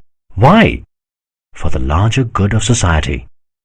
Shiva was aghast. He could not believe what he was hearing. He deeply disliked the arguments being presented to him. I'm sorry, but I think this system is completely unfair. I have heard that almost 1/20th of the people in Meluha are Vikrama. Are you going to keep so many people as outcast forever? This system needs to change. You can change it. You are the Neelkanth. But remember, no system is absolutely perfect. In Lord Ram's time, a lady called Manthara triggered a series of events which led to the loss of millions of lives. She had suffered terribly due to her physical deformities, and then fate put her in a position of influence over a powerful queen and thus over the entire kingdom. Therefore, the karma of one maladjusted victim of fate led to the mass destruction that followed. Would it not have been better for everybody if this person had been declared a Vikrama? There are no easy answers. Having said that, maybe you're right. Maybe there are so many Vikrama now that it can lead to a tipping point, tumble society into chaos. Do I have the solution to this problem? No. Maybe you could find it. Shiva turned his face away. He believed in his heart that the Vikrama system was unfair. "Are you concerned about all the Vikrama, O Neelkanth?" asked the Pandit, "or just one in particular?" "What's the Lord doing in there?" asked Nandi. "He's taking too long." "I don't know," said Veerbhadra. "All I know is that if Shiva says he needs to do something, I accept it."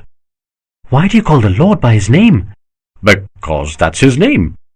Nandi smiled at the simple answer and turned to look at the temple. "Tell me, Captain," said Veerbhadra, coming close to Nandi, "is Kritika spoken for?" "Spoken for? I mean," continued Veerbhadra, "is she off limits?" "Off limits? You know what I mean," said Veerbhadra, turning beet red. "She's a widow," said Nandi. "Her husband died 15 years back." "Oh, that's terrible." "Yes, it is," said Nandi, as he smiled at Veerbhadra. "But to answer your question, she's not spoken for right now." "My lady, may I say something?" asked Kritika. Sati turned from the guest room window to look at Kritika with a surprised frown. "Have I ever stopped you from speaking your mind? A true Suryavanshi always speaks her mind." "Well," said Kritika, "sometimes it may not be that harmful to lose control of yourself." Sati frowned even more. Kritika spoke quickly before her courage deserted her. "Forget about him being the Neelkanth, my lady. Just as a man, I think he's the finest I've seen. He's intelligent and brave, funny and kind, and worships the ground you walk on. Is that really so bad?" Sati glared at Kritika. She didn't know if she was more upset at Kritika for what she was saying, or at herself for having feelings which were apparently so evident. Kritika continued. "Maybe, just maybe, breaking the rules can lead to happiness." "I am a Suryavanshi," said Sati, her voice dropping. "Rules are all that I live by. What have I got to do with happiness? Don't dare speak to me about this again." "Yes, there is this particular Vikrama," admitted Shiva. "But that is not why I think the Vikrama law is unfair." "I know that," said the Pandit. "But I also know that what troubles you right now is your relationship with that one in particular. You don't want her to think that you would change the law, however justified, just to get her. Because if Sati believes that, she will never come to you." "How do you know her name?" asked Shiva, flabbergasted. "We know many things, my friend. My entire life is meaningless without her." "I know," smiled the Pandit. "Perhaps I can help you." Shiva frowned. This was unexpected. "You want her to reciprocate your love. But how can she, when you don't even understand her?" "I think I understand her. I love her." "Yes, you do love her, but you don't understand her. You don't know what she wants." Shiva kept quiet. He knew the Pandit was right. He was thoroughly confused about Sati. "You can hazard a guess towards what she wants," continued the Pandit, "with the help of the theory of transactions." "What?" asked a flummoxed Shiva. "It makes up the fabric of society." "Excuse me, but what does this have to do with Sati?" "Indulge me for a little while, Neelkanth," said the Pandit. "You know the cloth that you wear is created when cotton threads are woven together, right?" "Yes," answered Shiva. "Similarly, transactions are threads that when woven together make up a society, its culture, or in the case of a person, weaves together their character." Shiva nodded. "If you want to know the strength of a cloth, you inspect the quality of its weave. If you want to understand a person's character, look closely at their interpersonal behavior or their transactions." "All right," said Shiva, slowly absorbing the Pandit's words. "But transactions are—" "I'll explain," interrupted the Pandit. "Transactions are interactions between two individuals. It could be trading goods, like a Shudra farmer offering grain for money from a Vaishya. But it could also be beyond material concerns, like a Kshatriya offering protection to a society in return for power." Shiva nodded in agreement. "Transactions are about give and take." "Exactly. So going by this logic, if you want something from someone, you have to give that person something they want." "So what do you think she wants?" asked Shiva. "Try and understand Sati's transactions. What do you think she wants?" "I don't know. She's very confusing." "No, she isn't. There is a pattern. Think. She is probably the most eminent Vikrama in history. She has the power to rebel if she wants to. She certainly has the spirit, since she never backs off from a fight. But she does not rebel against the Vikrama law.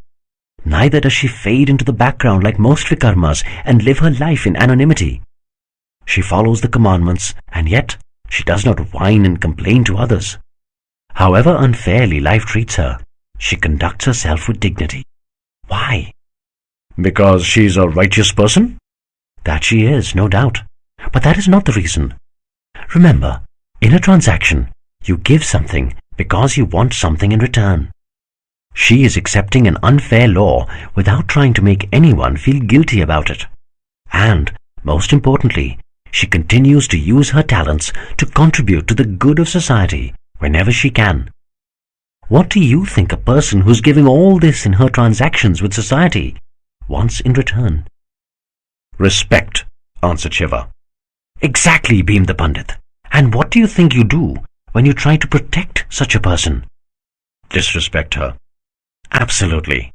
I know it comes naturally to you to want to protect any good person who appears in need.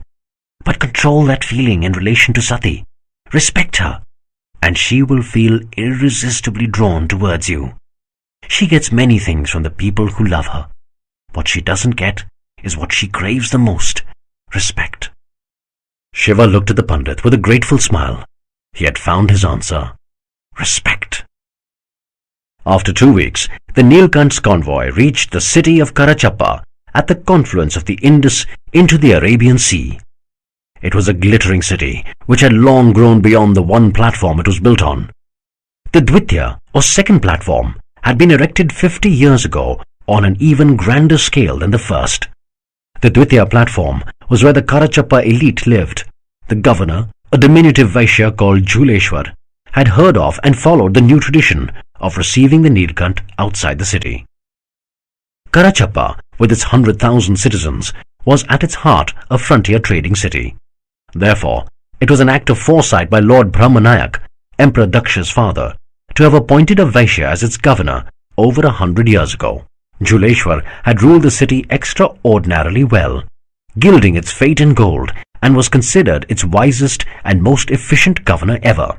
Karachappa had long overtaken Lothal on the eastern part of the empire to become Meluha's premier city of commerce.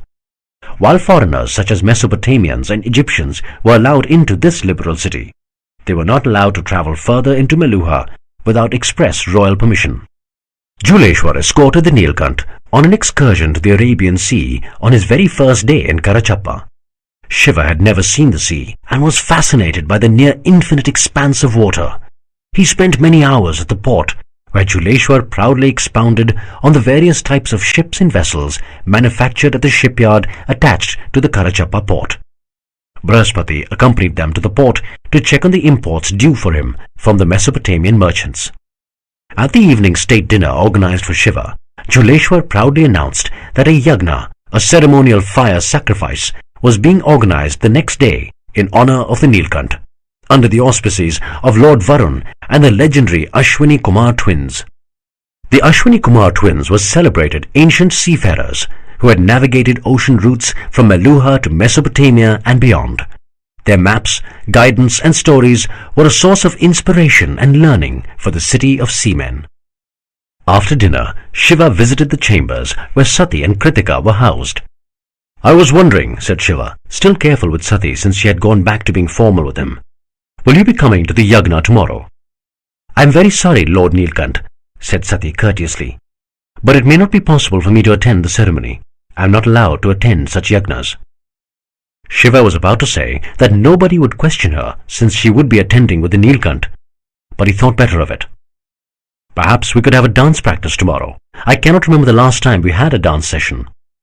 That would be nice. I have not had the benefit of your instruction in a long time, said Sati. Shiva nodded unhappily at Sati. The freeze in their relationship tormented him. Bidding goodbye, he turned to leave. Kritika glanced at Sati, shaking her head imperceptibly. Chapter 15. Trial by Fire.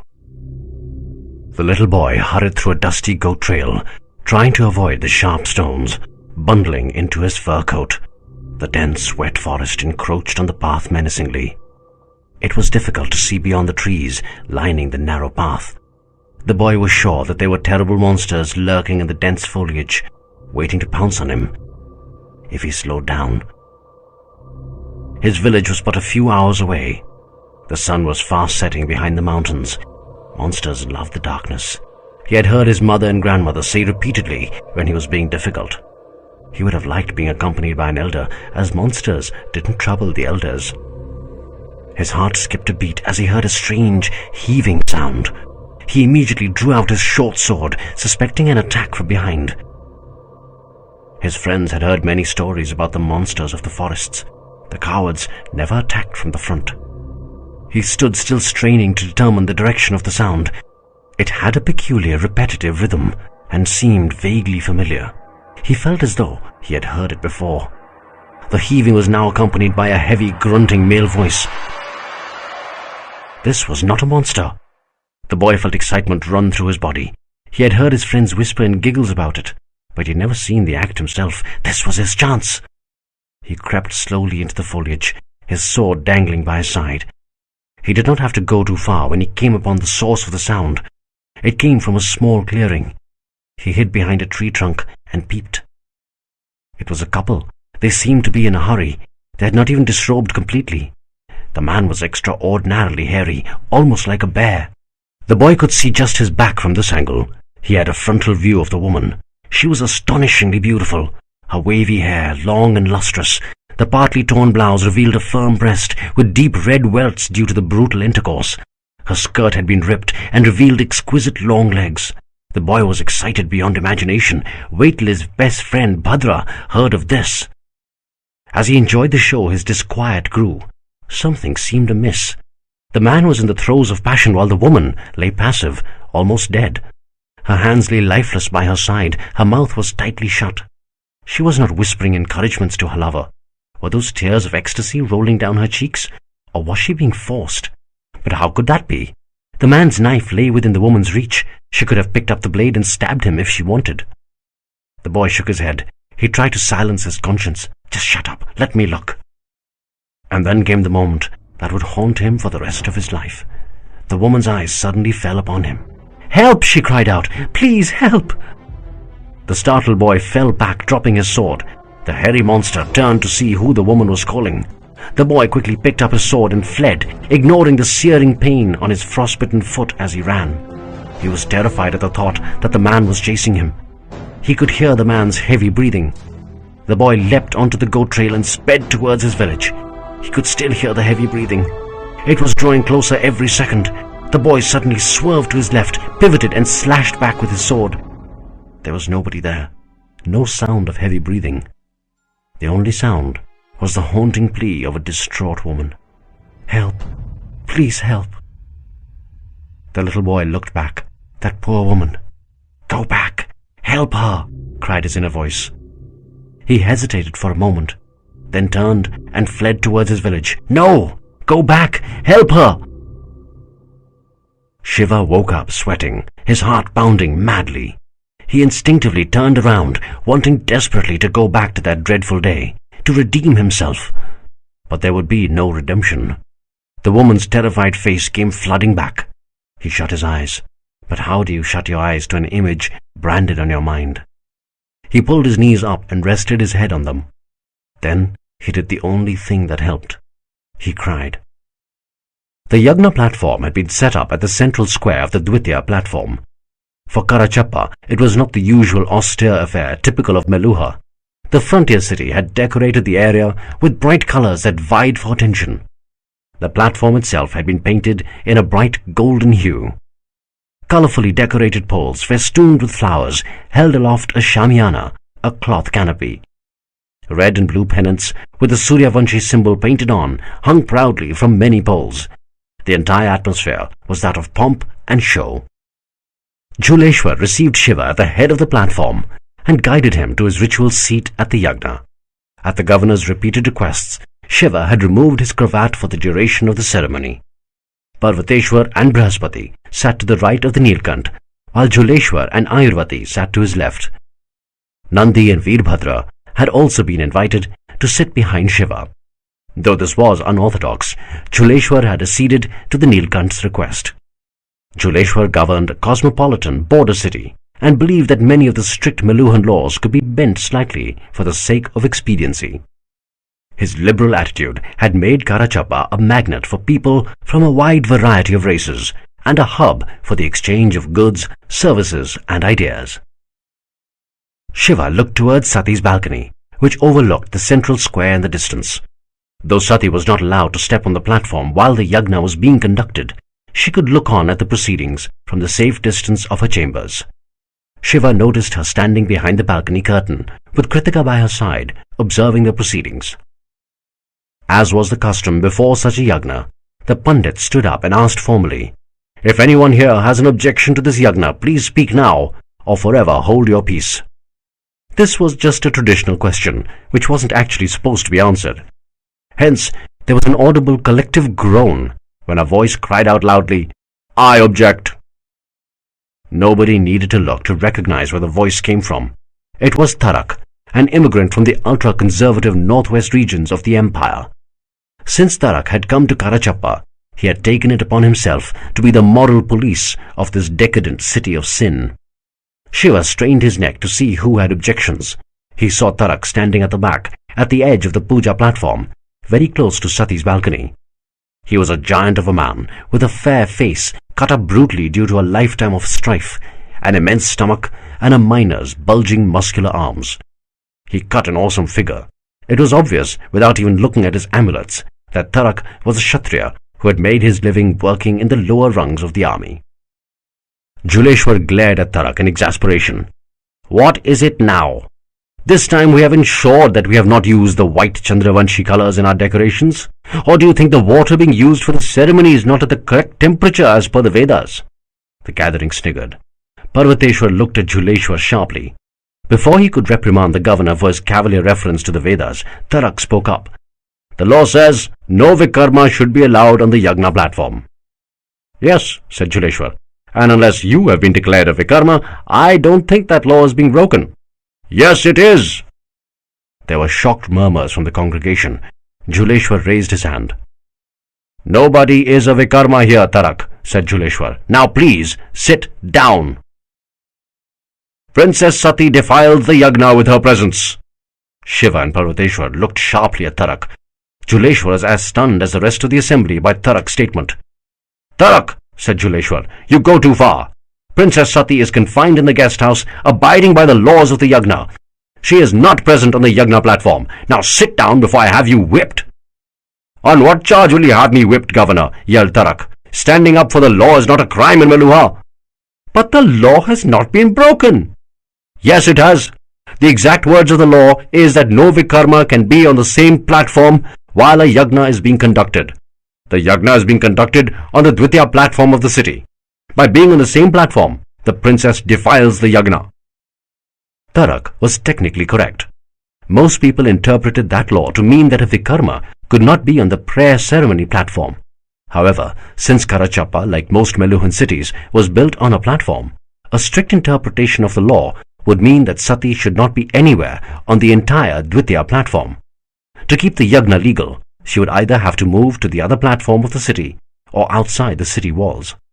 Juleshwar was momentarily taken aback, as Tarak's objection was accurate in principle. He tried a rally weakly. Come, Tarak, you're being too conscientious. I think that is too strict an interpretation. I think—" "No, Shri Juleshwarji," reverberated a loud voice through the gathering. Everybody turned to see where the sound came from. Sati, who had come out on a balcony, continued. "Please accept my apologies for interrupting you, Governor," said Sati with a formal namaste. "But Tarak's interpretation of the law is fair. I am terribly sorry to have disturbed the yagna. My entourage and I shall leave the city immediately. We will return by the beginning of the third prahar, by which time the ceremony should be over." Shiva clenched his fist. He frantically wanted to wring Tarak's neck, but he controlled himself with superhuman effort. Within minutes, Sati was out of the guest house, along with Kritika and 5 personal bodyguards. Shiva turned to look at Nandi and Veerbhadra, both of whom rose to join Sati. They understood that Shiva wanted them to ensure that she was safe outside the city. "It is disgusting that you did not realize this yourself," Tarak said scornfully to Sati. "What kind of a princess are you? Don't you respect the law?" Sati looked at Tarak, her face calm. She refused to be drawn into a debate and waited patiently for her guards to prepare the horses. I don't understand what a Vikrama woman is doing travelling with a convoy of the Neelkanth. She is polluting the entire journey, raged Tarak. Enough, intervened Shiva. Princess Sati is leaving with dignity. Stop your diatribe right now. I will not, screeched Tarak. What kind of a leader are you? You are challenging Lord Ram's laws. Tarak, yelled Jhuleshwar. The Lord Neelkanth has the right to challenge the law. If you value your life, you will not defy his authority. I am a Meluhan, shrieked Tarak. It is my right to challenge anyone breaking the law. A dhobi, a mere washerwoman, challenged Lord Ram. It was his greatness that he acceded to the man's objection and renounced his wife. I would urge the Neelkanth to learn from Lord Ram's example and use his brains for making decisions. Enough, Tarak, erupted Sati. The entire congregation was stunned into silence by Tarak's remark, but not Sati. Something inside her snapped. She had tolerated too many insults for too long, and she had endured them with quiet dignity. But this time the man had insulted Shiva, her Shiva, she finally acknowledged to herself. I invoke the right of Agni Pariksha, said Sati, back in control. The stunned onlookers could not believe their eyes. A trial by fire. This was getting worse and worse. Under Agni Pariksha, an unfairly injured soul could challenge their tormentor to a duel. It was called Agni Pariksha as combat would take place within a ring of fire. There was no escape from the ring. The duelists had to keep fighting till one person surrendered or died. An Agni Pariksha was extremely rare these days, and for a woman to invoke the right was almost unheard of. There is no reason for this, my lady, pleaded Jhuleshwar. Just like his subjects, he was terrified that Princess Sati might be killed in his city, for the gargantuan Tarak would certainly slay her. The Emperor's wrath would be terrible. Turning to Tarak, Jhuleshwar ordered, You will not accept this challenge. And be called a coward? You want to prove your bravery, spoke Parvateshwar for the first time. Then fight me. I will act as Sati's second for the challenge. Only I have the right to appoint a second, Pitratulya, said Sati, reverentially referring to Parvateshwar as being like a father. Turning to Tarak, she said, I am appointing no second. You will fight with me. You will do no such thing, Tarak, Brahaspati objected this time. Tarak, the only reason you wouldn't want to fight is if you are afraid of being killed, said Shiva. Every person turned towards Neelkanth, shocked by his words. Turning to Sati, Shiva continued, Citizens of Karachappa, I have seen the princess fight. She can defeat anyone, even the gods. Sati stared at Shiva, shocked. I accept the challenge, growled Tarak. Sati nodded at Tarak, climbed on a white steed, and turned to leave. At the edge of the square, she pulled up a horse and turned to take one more look at Shiva. She smiled at him, turned, and rode away. It was the beginning of the third Prahar as Shiva and Brahaspati stole quietly into the local Varjish Graha, the exercise hall, to observe Tarak exercising with two partners. The day's yagna had been a disaster. With everyone petrified that the princess would die the next day, no one was inclined to participate in the ceremony. However, as the yagna had been called, it had to be conducted, or the gods would be offended. The congregation went through the motions, and the yagna was called to a close. Tarak's famed fearsome blows on his hapless partners filled Brahaspati's soul with dread, and he came to an immediate decision. I'll assassinate him tonight. She will not die tomorrow. Shiva turned in stunned disbelief to the chief scientist. Brahaspati, what are you saying? Sati is too noble to meet a fate such as this. I am willing to sacrifice my life and reputation for her. But you are a Brahmin. You're not supposed to kill. I'll do it for you, whispered Brahaspati, emotions clouding his judgment. You will not lose her, my friend. Shiva came close to Brahaspati and hugged him. Don't corrupt your soul, my friend. I am not worth such a big sacrifice. Brahaspati clung to Shiva. Stepping back, Shiva whispered, In any case, your sacrifice is not required, for as sure as the sun rises in the east, Sati will defeat Tarak tomorrow. A few hours into the third Prahar, Sati returned to the guest house. She did not go up to her room, but summoned Nandi and Veerbhadra to the central courtyard, drew her sword, and began her practice with them. A little later, Parvateshwar walked in, looking broken.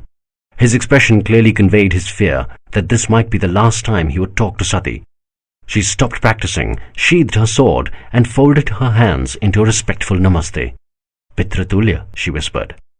Parvateshwar came close to Sati, his face distraught. She could not be sure, but it seemed as though he had been crying. She had never seen even a hint of a tear in his confident eyes. "My child," mumbled Parvateshwar. "I am doing what I think is right," said Sati. "I am happy." Parvateshwar couldn't find the strength to say anything.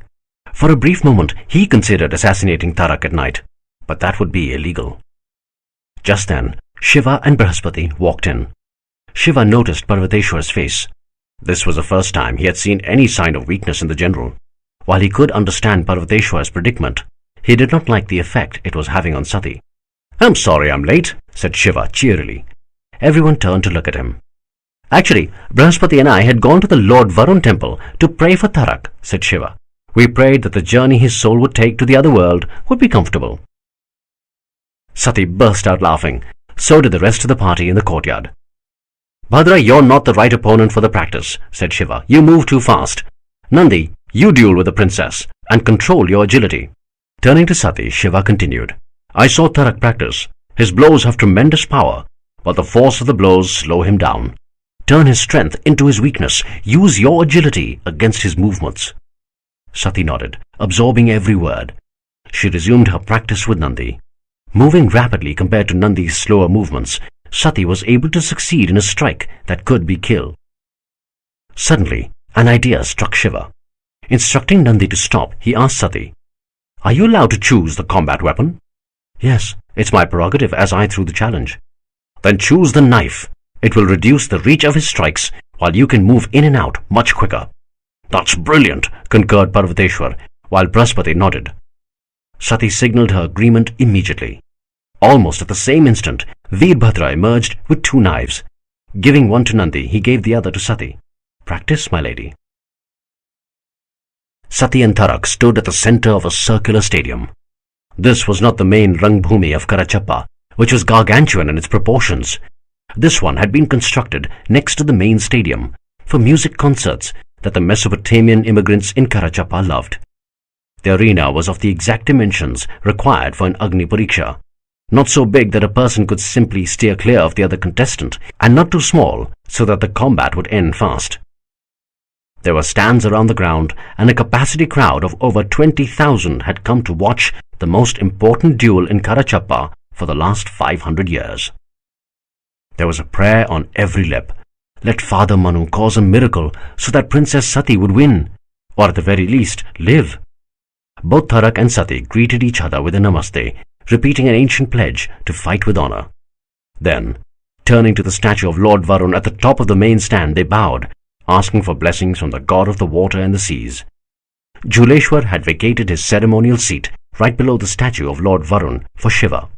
The governor sat to Shiva's left with Ayurvati and Kritika to his left.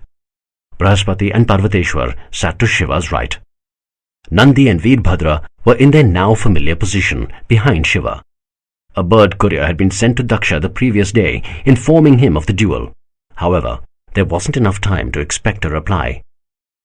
At long last, Juleshwar stood up. He was nervous about the Agni Pariksha, but appeared composed. As per custom, he raised a bold fist to his heart and boomed, "Satya! Dharma! Man!" An invocation to truth, duty, honor. The rest of the stadium rang in agreement. "Satya! Dharma! Man!" Tarak and Sati echoed, "Satya! Dharma! Man!" Juleshwar nodded to the stadium keeper, who lit the ceremonial oil lamp with the holy fire. The lamp spilled its fire onto the oil channel. The periphery of the central ground was aflame. The ring for the pariksha had been set. Juleshwar turned to Shiva. "My lord, your instructions to start the duel." Shiva looked at Sati with a confident smile. Then turning to the stadium, he declared loudly, "In the purifying fire of Lord Agni, truth will always triumph." Tarak and Sati immediately drew their knives. Tarak held his knife in front of him like most traditional fighters. He had chosen a strategy that played to his strengths. Keeping his knife in front of him allowed him to strike the moment Sati came close.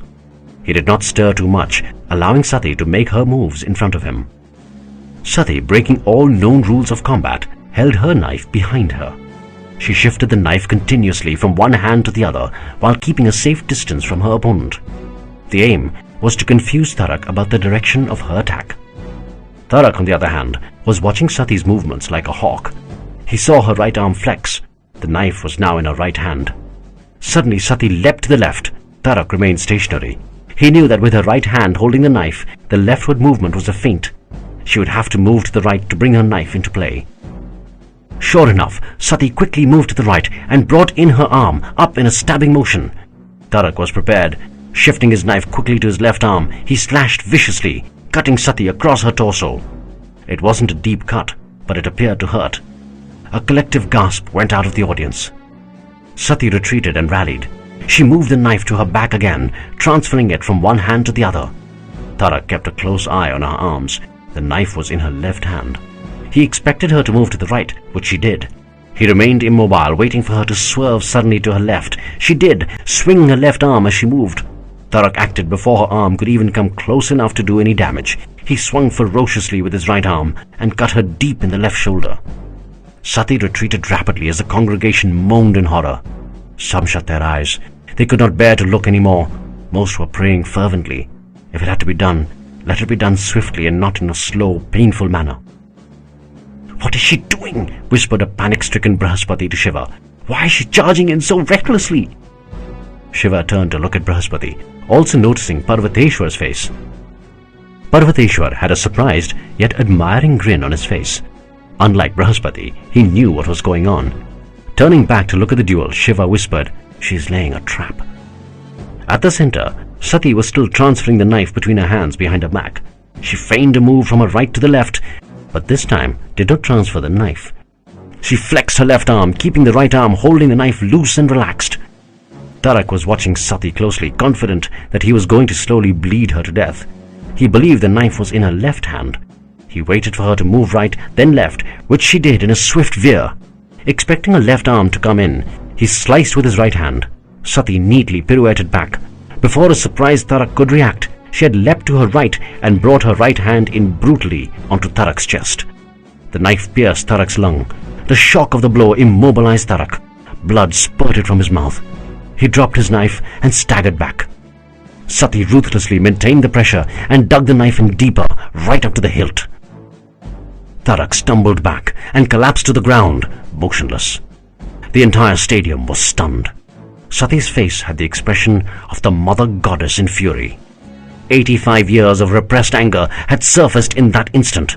She pulled the knife out, slowly twisting it to inflict maximum damage. Blood spewed out from Tarak's mouth at an alarming rate. She raised the knife with both her hands. All she had to do was bring it down on his heart, and Tarak would meet his maker.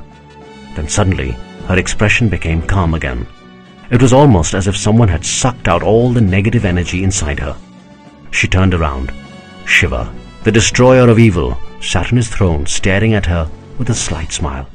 Then she looked at Tarak and whispered, "I forgive you." The stadium erupted in joy. Even if Lord Varun had himself scripted the fight, it wouldn't have been as perfect. It had everything that the Surya Vanshis held dear, defiant when under pressure, yet magnanimous in victory. Sati raised her knife and shouted, "Jai Shri Ram!" The entire stadium repeated, "Jai Shri Ram!" Sati turned towards Shiva and roared once again, "Jai Shri Ram! Jai—" Shiva's words were clogged by the knot in his throat. "The Lord won't mind this time if I don't complete the cry." Shiva glanced away from Sati, lest he show his tears to the woman he loved. Regaining control of himself, he looked back at her with a radiant smile. Sati continued to stare at Shiva. Emotions that had been dormant in her for too long rippled through her being as she saw Shiva's admiration. When she couldn't bear it any longer, she shut her eyes. Chapter 16. The Sun and Earth. There was an impromptu celebration that night in Karachappa. Their princess was safe. The insufferable Tarak had been defeated. Many people in Karachappa believed that even his own mother must have loathed the surly preacher. He had few supporters in the liberal city, but there were rules for duels. Hence, the moment Sati had forgiven Tarak, paramedics had rushed in to take him to the hospital. Surgeons had labored for 6 hours to save his life. To much dismay for the townfolk, they had succeeded. "Have you heard about the poem of the sun and the earth?" Sati asked Shiva. They were standing on the balcony of the governor's palace while a boisterous party raged inside. "No," said Shiva with a seductive grin, coming a little closer to her, "but I'd love to hear it." "Apparently, the earth sometimes thinks of the possibility of coming closer to the sun," said Sati. "But she can't do that. She is so base and his brilliance so searing that she will cause destruction if she draws him closer." "What now?" "I disagree," said Shiva. "I think the sun burns only as long as the earth is close to him. If the earth wasn't there, there would be no reason for the sun to exist." "The sun doesn't exist just for the earth. It exists for every single planet in the solar system." "Isn't it really the sun's choice for whom he chooses to exist?" "No," said Sati, looking at Shiva melancholic. "The moment he became the sun, his calling became higher. He does not exist for himself. He exists for the greater good of everyone. His luminosity is the lifeblood of the solar system, and if the earth has any sense of responsibility, she will not do anything to destroy this balance." "So what should the sun do?" asked Shiva, his hurt and anger showing on his face. "Just waste his entire life burning away, looking at the earth from a distance?" "The earth isn't going away anywhere.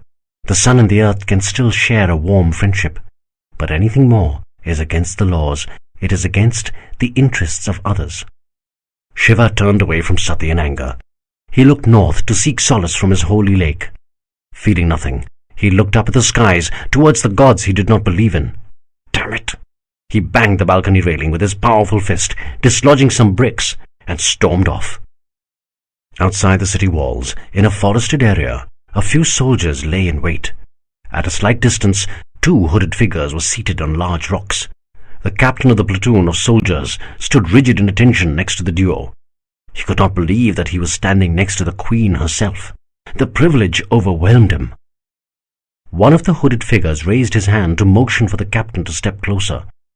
On the hooded figure's wrist was a leather bracelet with a serpent Om.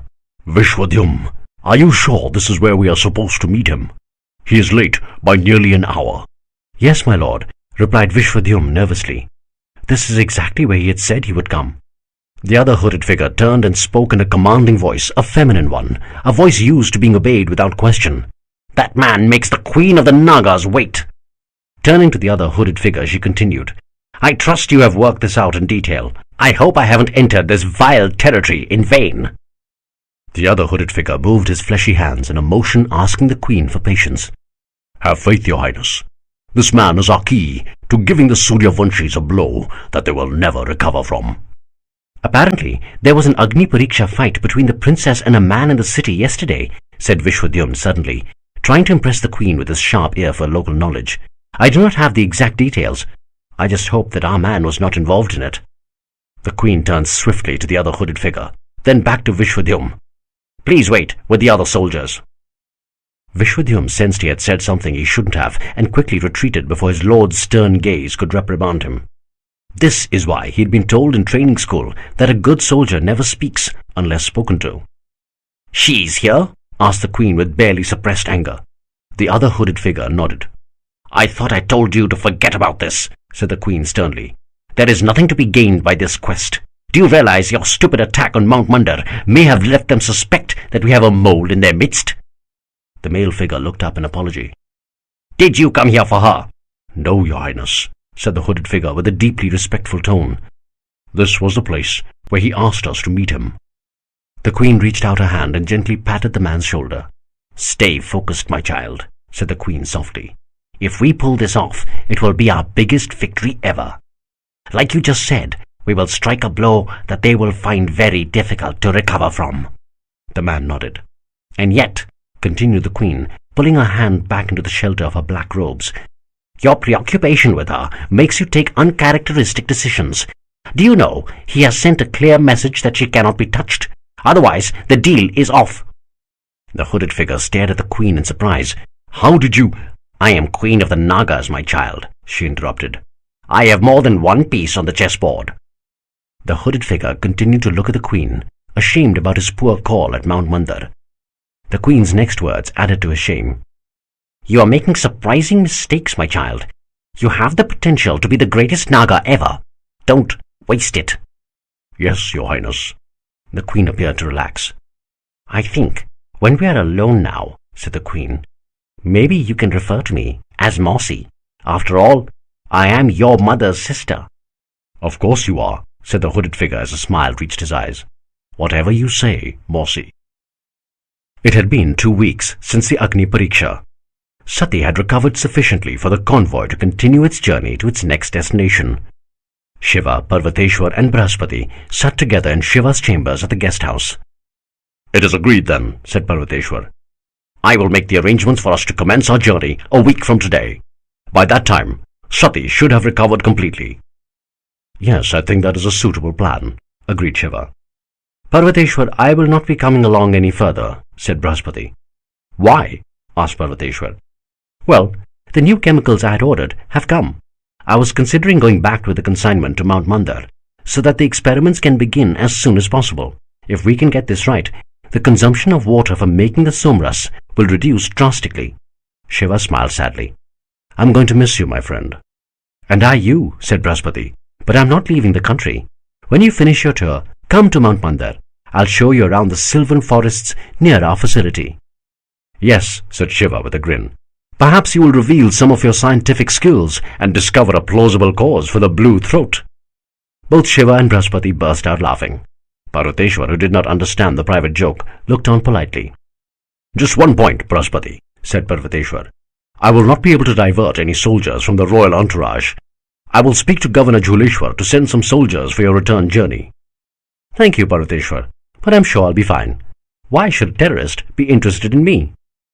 There was another terrorist attack yesterday in a village some 50 kilometers from Daro, said Parvateshwar. The entire temple was destroyed and all the Brahmins killed. Another one, said Shiva angered. That is the third attack this month. Yes, said Parvateshwar. They are getting bolder. And as usual, they escaped before any backup could arrive to give them a real fight. Shiva clenched his fists.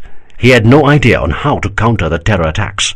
There was no way to prepare for them, since nobody knew where they would strike next. Was attacking Swadweep, the Chandravanshi's own country, the only way to stop this? Brahaspati kept quiet, sensing Shiva's inner turmoil. He knew there were no easy answers. Looking at Shiva, Parvateshwar continued. I will also get my people to make preparations for our journey. I'll meet you in the evening for dinner. I think Sati can finally join us. I will send instructions for Nandi and Veerbhadra to join us. I know you like their company.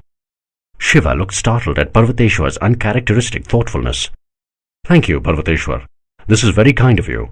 But I believe Kritika, Nandi and Veerbhadra are going to a flute recital tonight. That crazy Veerbhadra has even bought some jewels so that he won't look like a country bumpkin next to Nandi. Parvateshwar smiled politely. But it will be a pleasure to dine with you, said Shiva. Thank you, said Parvateshwar as he got up. After a few steps, he stopped and turned around. Overcoming his hesitation, he mumbled, Shiva. Yes, Shiva got up. I don't think I ever told you this, said Parvateshwar, uncomfortable. But I would like to thank you for helping Sati in her Agni Pariksha. It was your clear thinking which led to victory. No, said Shiva. It was her brilliance. Of course it was, said Parvateshwar. But you gave her the confidence and strategy to show her brilliance. If there is any person in the world that I look at with a feeling beyond a sense of duty, it is Sati. I thank you for helping her. You're welcome, smiled Shiva, with a sense not to embarrass Parvateshwar further by lengthening this conversation. Parvateshwar smiled and folded his hands into a namaste. While he had still not fallen prey to the countrywide Neelkanth fever, he was beginning to respect Shiva. Earning Parvateshwar's esteem was a long journey that Shiva had only begun. The general turned around and walked out of the room. He's not a bad sort, said Brahaspati, looking at Parvateshwar's retreating back. He may be a little surly, but he is one of the most honest Suryavanshis I have ever met, a true follower of Lord Ram. I hope you don't get too upset by the ill-tempered things he says to you. I don't, said Shiva. In fact, I think very highly of Parvateshwar. He is one man whose respect I would certainly like to earn. Brahaspati smiled, seeing yet another instance of Shiva's large heart. He leaned closer and said, You're a good man. Shiva smiled back. I had not answered you the last time you had asked me, Shiva, continued Brahaspati. Honestly, I have never believed in the legend of the Neelkanth. I still don't. Shiva's smile became a little broader. But I believe in you. If there is one person capable of sucking the negative energy out of this land, I think it will be you. and I will do all I can to help you, in whatever way I can." "You are the brother I never had, Brihaspati. Just your presence is all the help I need." Saying so, Shiva embraced his friend. Brihaspati hugged Shiva back warmly, feeling a sense of renewed energy course through him. He swore once again that he would never back off from his mission, no matter what. It wasn't just for Meluha. It was also for Shiva, his friend. It was over 3 weeks after Sati's Agni Pariksha that the convoy set off from Karachappa. The usual 7 carriages travelled in a row. This time, not 5, but 6 carriages were dummies. Shiva sat with Sati in the third, and they had been joined by Parvateshwar and Ayurvati as well. It was the first time that Parvateshwar was travelling in the same carriage as Shiva. Kritika had begged off the carriage and volunteered to ride, claiming that she was missing the scenic beauty of the countryside. Veerbhadra was more than pleased to ride along with her in Nandi's platoon. They had journeyed just a few days away from Karachappa when the convoy was brought to a halt by a large caravan travelling hurriedly in the opposite direction. Parvateshwar stepped out of his carriage to inquire. Brigadier Vraka came up to Parvateshwar and executed a military salute. "What is the matter?" "My lord, they are refugees from the village of Koonj," said Vraka. "They are escaping a terrorist attack." "Escaping?" asked a surprised Parvateshwar. "You mean the attack is still on?" "I think so, my lord," said Vraka, his face filled with rage. "God damn it," swore Parvateshwar. Neither Meluha nor he had ever got an opportunity like this, to be present at the right time and right place with 1,500 soldiers while a terrorist attack was in progress. And yet, Parvateshwar's hands were tied. He was not allowed to take on any mission except to protect the Neelkanth and the princess. "What nonsense," he thought to himself. "My orders forbid me from following my Kshatriya dharma." "What's the matter, Parvateshwar?" Parvateshwar turned to find Shiva right behind him. Sati and Ayurvati were getting out of the carriage as well. Before Parvateshwar could answer, a horrible noise tore through the quiet forest road. It was a sound Shiva had come to recognize. It declared the evil intentions of the conch shell bearer, loud and clear. It announced that an attack had begun. A Naga attack had begun. Chapter 17. The Battle of Koonj. "Where are they?" asked Parvateshwar. "They are in my village, my lord," said the scared village headman. "It's a short distance from here. Some 500 Chandravanshi soldiers led by 5 Nagas. They gave us 30 minutes to leave, but the Brahmins at the temple were detained." Parvateshwar clenched his fists to regain his control despite his fury. "Our Panditji is a good man, my lord," said the village headman. Tears spilled out of his eyes. Vraka put a comforting hand on the headman's shoulders, but the gesture only made the headman more miserable. Not knowing the fate of the village priest added to his guilt. "We wanted to stay and fight alongside our Pandit and the other Brahmins," sobbed the headman. "They are men of God. They don't even know how to raise a weapon. How can they fight against this horde?" Vraka let go of the headman as anger got the better of him. "But Panditji ordered us to leave. He told us to flee with our women and children. He said he would face whatever Lord Brahma had written in his fate. But if anyone can be saved, they should be." Parvateshwar's nails dug into his skin.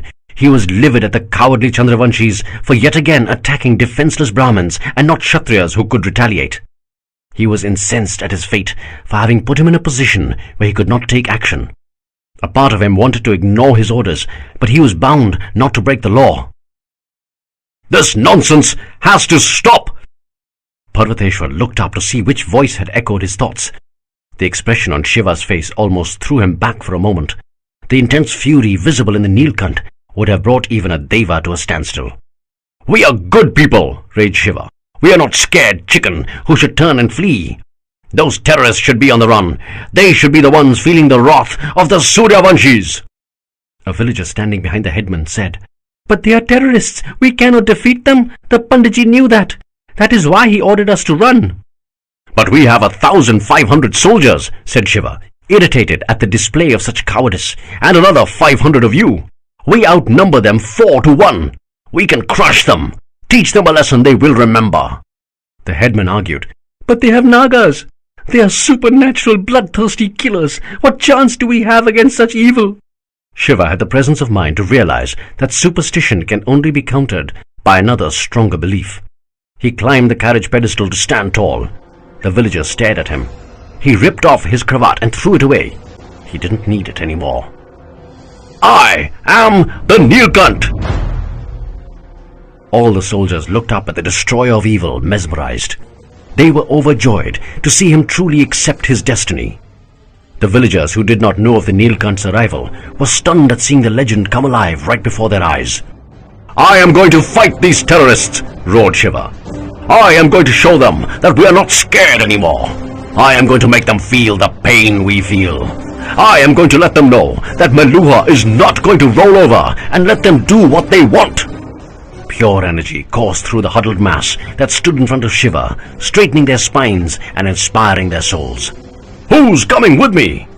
I am, bellowed Parvateshwar, feeling the suffocating restraints imposed on him fall away by Shiva's pronouncement.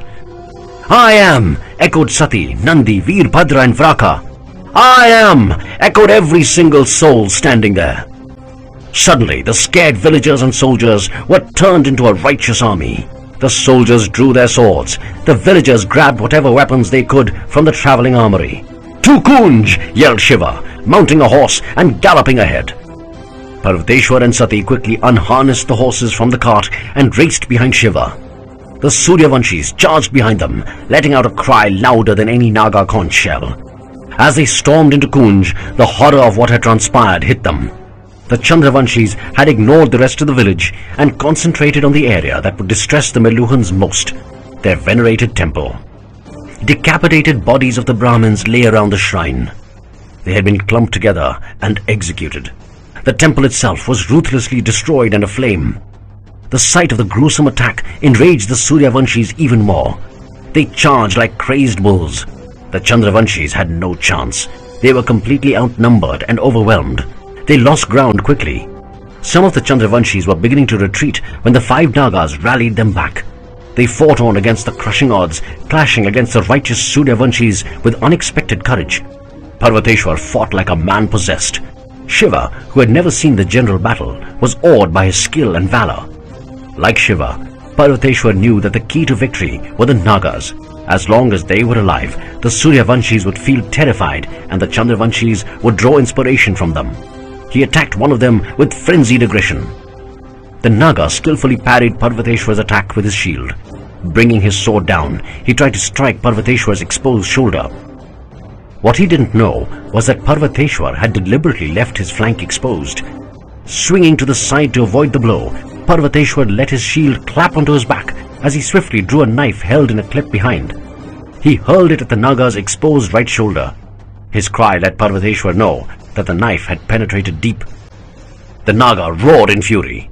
But to Parvateshwar's surprised admiration, he swung his sword arm with a knife buried in his shoulder back into the battle. Parvateshwar brought his shield back up and blocked the slightly weaker strike from the Naga. He brought his sword up in a stab, but the Naga was too quick and deflected it. Swerving left, Parvateshwar rammed his shield down hard on the knife still buried in the Naga's shoulder. The knife chipped through the shoulder bone. The Naga snarled in pain and stumbled. That was the opening that Parvateshwar needed. Bringing his sword up in a brutal upward stab, he pushed it ruthlessly through the Naga's heart. The Naga froze as Parvateshwar's sword ripped the life out of him. Parvateshwar pushed his sword in deeper, completing the kill. The Naga fell back motionless. Parvateshwar was not above the Meluhan fascination with the Naga face. He kneeled to tear the Naga's mask off to reveal a horrifying countenance. The Naga's nose was pure bone and had grown to almost form a bird-like beak. His ears were ridiculously large, while his mouth was grotesquely constricted. He looked like a vulture in human form. Parvateshwar quickly whispered what every Suryavanshi said when he brought down a worthy opponent. Have a safe journey to the other side, brave warrior. 1 down, 4 to go, thought Parvateshwar, rising. Correction, 2 down, 3 to go. He saw Shiva bringing down a gigantic Naga in the distance. Both Shiva and Parvateshwar saw each other and nodded. Shiva pointed towards Parvateshwar's back. Parvateshwar turned to see a ferocious Naga fighting 5 Suryavanshis single-handedly. He turned back to look at Shiva and nodded. Shiva turned to charge at another Naga as Parvateshwar turned to the one marked for him. Shiva dashed through the pitched battle scene towards a Naga who had just killed a Suryavanshi soldier. He leapt high as he ran in close, with his shield in front to prevent the standard swinging strike from the Naga. The Naga had brought his own shield up to prevent what he expected from Shiva, the orthodox up-to-down swinging strike from a good height. Shiva, however, surprised the Naga by thrusting in his sword sideward, neatly circumventing the Naga's shield and gashing his arm. The Naga bellowed in pain and fell back. He straightened and held his shield high again, realizing that Shiva was going to be a much more formidable enemy than the previous Suryavanshi. As Shiva grimly fought the fearless Naga, he did not notice another one at a distance. This Naga could see that their assault was being progressively pushed back. It was a matter of time before the Nagas and the Chandravanshis would have to retreat. This Naga would have to face the ignominy of having led the first failed attack. And he could see that it was Shiva who had led the counter-offensive. That man had to be destroyed for the future of the mission. The Naga drew his bow forward. Shiva, meanwhile, unaware of the danger, had wedged his sword a little into the Naga's stomach. The Naga grimly fought on, stepping back slowly while ramming Shiva with his shield. He tried in vain to swing his sword down to slice Shiva, who kept his own shield at the ready. He kept fending the Naga's blows while pressing ahead, pushing the sword in deeper and deeper. It was a few more seconds before the Naga's soul gave up. It slipped away as his body bled to death and collapsed. Shiva looked down at the fallen Naga in awe. These people may be evil, but they are fearless soldiers. Shiva looked to the left to find that Parvateshwar too had killed the Naga he had engaged.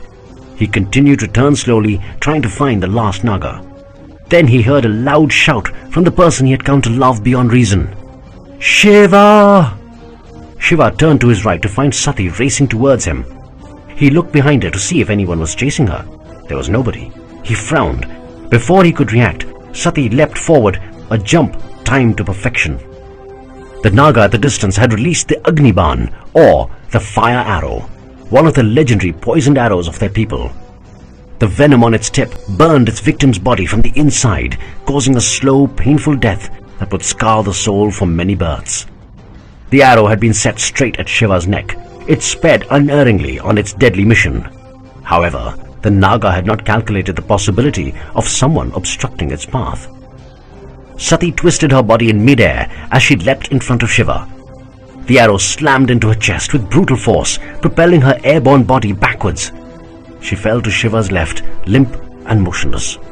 A stunned Shiva stared at Sati's prone body, his heart shattering. The destroyer of evil roared in fury. He charged at the Naga like a wild elephant on the brink of insanity, his sword raised. The Naga was momentarily staggered by the fearsome sight of the charging Neelkanth, but to his credit, he rallied. He swiftly drew another arrow from his quiver, loaded it and let it fly. Shiva swung his sword to deflect the arrow, barely missing a step or decreasing his manic speed. The increasingly panic-struck Naga loaded another arrow and shot again. Shiva swung his sword once more, deflecting the arrow easily, picking up more speed. The Naga reached back to draw another arrow, but it was too late. With a fierce yell, Shiva leapt high as he neared the Naga. He swung his sword viciously, decapitating the Naga with one swing of his sword. The Naga's lifeless body fell in a heap as his severed head flew with a mighty blow, while his still pumping heart spewed blood through the gaping neck. The Neelkanth's vengeance was not quenched. Screaming, Shiva bent and kept hacking at the Naga's inert body, ruthlessly slashing it to bits. No assertion of reason, no articulation of sanity could have penetrated Shiva's enraged mind, except for a soft, muffled, injured voice that was barely audible in the din of battle except to him. Shiva. He turned back to look at Sati lying in the distance, her head raised slightly. Sati! He sped towards her, bellowing, Parvateshwar, get Ayurvati! Sati has fallen! Ayurvati had already seen Sati's injured body. The Chandravanshis were retreating in haste. Ayurvati ran towards Sati, as did Parvateshwar on hearing Shiva's call. Shiva reached her first. She was motionless, but alive. She was breathing heavily as the arrow had pierced her left lung, flooding her innards with her blood. She couldn't speak as the force of the blow had made the blood gush from her mouth. But she continued to stare at Shiva. Her face had a strange smile, almost serene. She kept opening her mouth as if trying to say something. Shiva desperately wanted to hold her, but he kept his hands locked together as he tried frantically to control his tears. "Oh Lord Brahma!" cried Ayurvati as she reached Sati and recognized the arrow. "Mastrak! Dhruvini! Get a stretcher, now!" Parvateshwar, Ayurvati, Mastrak and Dhruvini carried Sati to one of the village houses, with Shiva following closely. Ayurvati's other assistants had already begun cleaning the hut and setting the instruments for the surgery. "Wait outside, my lord," said Ayurvati to Shiva, raising a hand. Shiva wanted to follow Ayurvati into the hut, but Parvateshwar held him back, touching his shoulder. "Ayurvati is one of the best doctors in the world, Shiva. Let her do her job." Shiva turned to look at Parvateshwar, who was doing an admirable job of controlling his emotions. But it took one look in his eyes for Shiva to know that Parvateshwar was as afraid for Sati as he was, probably more than he had been before Sati's Agni Pariksha. Suddenly, a thought hit Shiva. He turned and hurried to the closest Naga body. Bending quickly, he checked the right wrist. Finding nothing there, he turned and rushed to the other Naga dead body. Meanwhile, Parvateshwar had rallied his disturbed mind enough to realize the important tasks that needed to be done. He called Vraka and ordered, "Place guards over the prisoners of war. Get doctors to attend to all the injured, including the Chandravanshis." "The injured Chandravanshis have already taken their poison, my lord," said Vraka. "You know they will never want to be caught alive." Parvateshwar looked at Vraka with a withering look, clearly saying he wasn't interested in the details and Vraka should get to the task at hand. "Yes, my lord," said Vraka, acknowledging Parvateshwar's silent order. "Arrange a perimeter for any counter-attack," continued Parvateshwar, his consciousness already drawn back to Sati's condition in the house behind him. "And—" Vraka looked up at Parvateshwar, surprised by his lord's hesitation. He had never seen his lord hesitate before. But Vraka had the good sense not to say anything. He waited for his lord to complete his statement. "And," continued Parvateshwar, "there should be some courier pigeons still alive in the temple. Send a red-coloured letter to Devagiri, to the emperor. Tell him, Princess Sati is seriously injured." Vraka looked up in disbelief. He had no news about Sati, but wisely he did not say anything. "Tell the emperor," continued Parvateshwar, "that she has been shot by an Agniban." "Oh, Lord Indra!" blurted Vraka, unable to control his shocked dismay. "Do it now, Brigadier!" snarled Parvateshwar. "Yes, my lord," said Vraka with a weak salute. Shiva, meanwhile, had already checked the wrists of 4 of the Nagas. None of them wore the leather bracelet with the serpent arm that Shiva had come to recognize.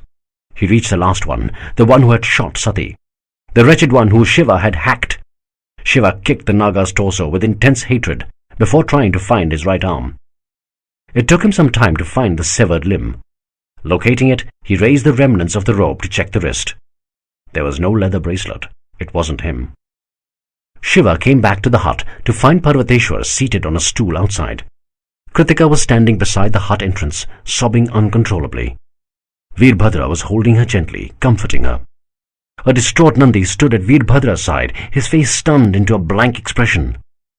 Parvateshwar looked up at Shiva and pointed to the empty stool next to him with a weak smile. He was making brave attempts to appear under control. Shiva sat down slowly and looked into the distance, waiting for Ayurvati to come out.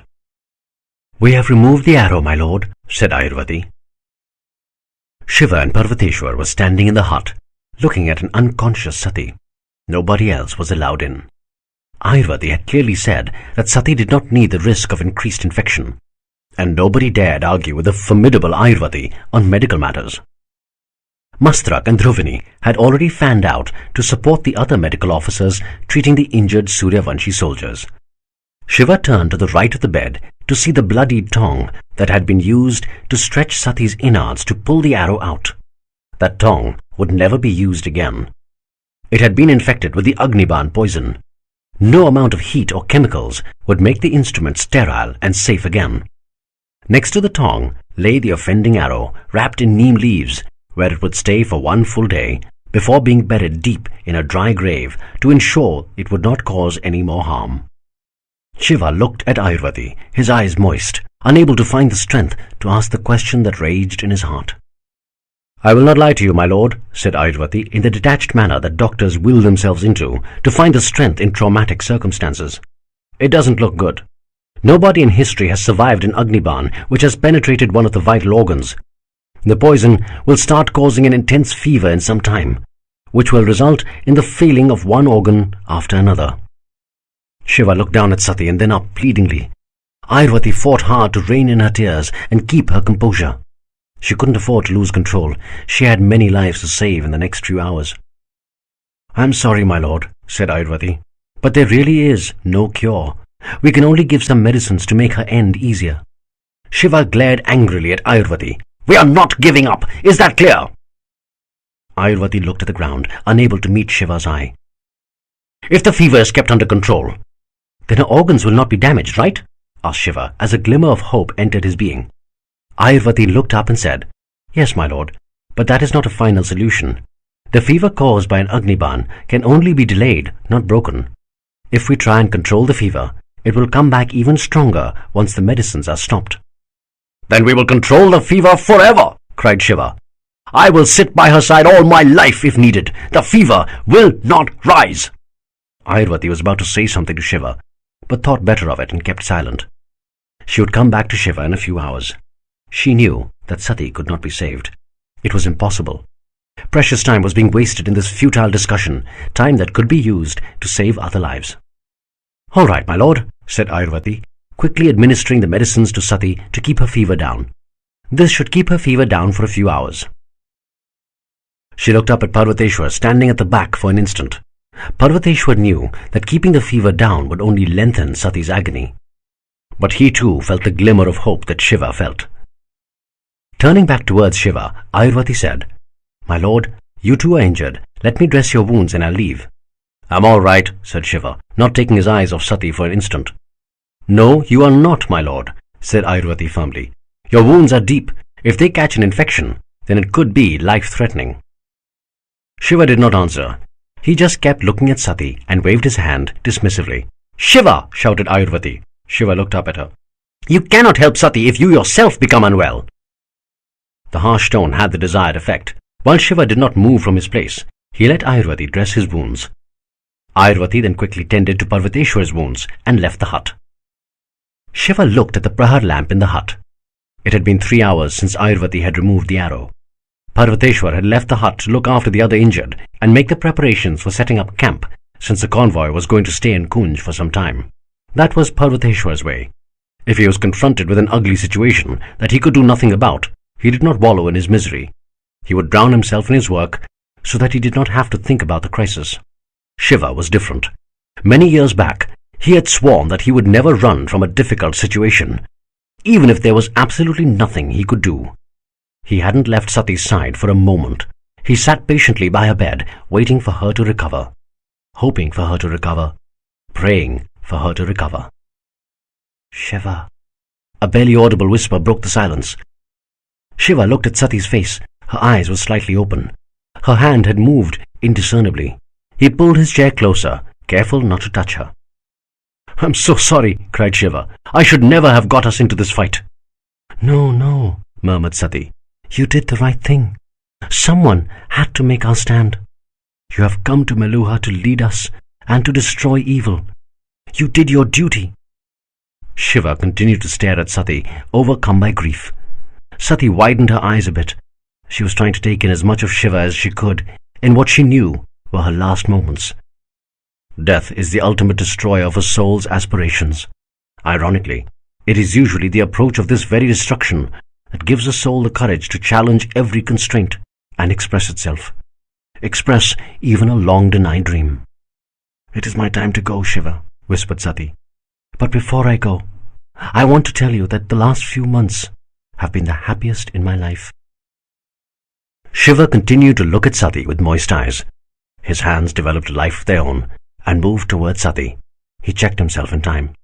"I wish you had come into my life earlier," said Sati, letting out a secret that she hadn't acknowledged to herself. "My life would have been so different." Shiva's eyes tried frantically to restrain themselves, struggling against the despair that needed an outlet. "I wish I had told you earlier," murmured Sati, "because the first time that I am telling you will also probably be the last." Shiva looked on at her, his voice choked. Sati looked deeply into Shiva's eyes, whispering softly, "I love you." The dam broke, and the tears poured down Shiva's grief-stricken face. "You are going to repeat these words for at least another 100 years, sobbed Shiva. "You're not going anywhere. I will fight the god of death himself if I have to. You're not going anywhere." Sati smiled sadly and put her hand in Shiva's. Her hand was burning. The fever had begun its assault. Chapter 18. Sati and the Fire Arrow. Nothing can be done, my lord, said a visibly uncomfortable Ayurvati. She and Shiva were standing in a corner of the hut at what they thought was a safe distance beyond the range of Sati's ears. Parvateshwar was standing beside them, holding his tears back. "Come on, Ayurvati," urged Shiva. "You are the best doctor in the land. All we have to do is break the fever." "This fever cannot be broken," reasoned Ayurvati. "There is no cure for the Agniban poison. We are only lengthening Sati's agony by keeping the fever low. The moment the medicines are stopped, the fever will recur with a vengeance." "Let it go, Shiva," mumbled a frail voice from the bed. Everyone turned to stare at Sati. Her face bore a smile that comes only with the acceptance of the inevitable. "I have no regrets. I have told you what I needed to. I am content. My time has come." "Don't give up on me, Sati," cried Shiva. "You are not gone yet. We will find a way. I will find a way. Just bear with me." Sati gave up. She didn't have the strength. She also knew that Shiva had to find his own peace with her death. And he wouldn't find that unless he had tried everything possible to save her. "I can feel my fever rising," said Sati. "Please, give me the medicines." Ayurvati glanced at Sati uncomfortably. All her medical training told her that she shouldn't do this. She knew that she was just increasing Sati's suffering by giving her medicines. Sati stared hard at Ayurvati. She couldn't give up now, not when Shiva had asked her to hang on. "Give me the medicines, Ayurvati-ji," repeated Sati. "I know what I am doing." Ayurvati gave Sati the medicines. She gazed into Sati's eyes, expecting to find some traces of fear or anguish. There were none. Ayurvati smiled gently and walked back to Shiva and Parvateshwar. "I know," exclaimed Shiva. "Why don't we give her the somras?" "What effect will that have, my lord?" asked a surprised Ayurvati. "The somras only works on the oxidants and increases a person's lifespan. It doesn't work on injuries." "Look, Ayurvati, I don't think anyone truly understands everything about the somras. I know you know that.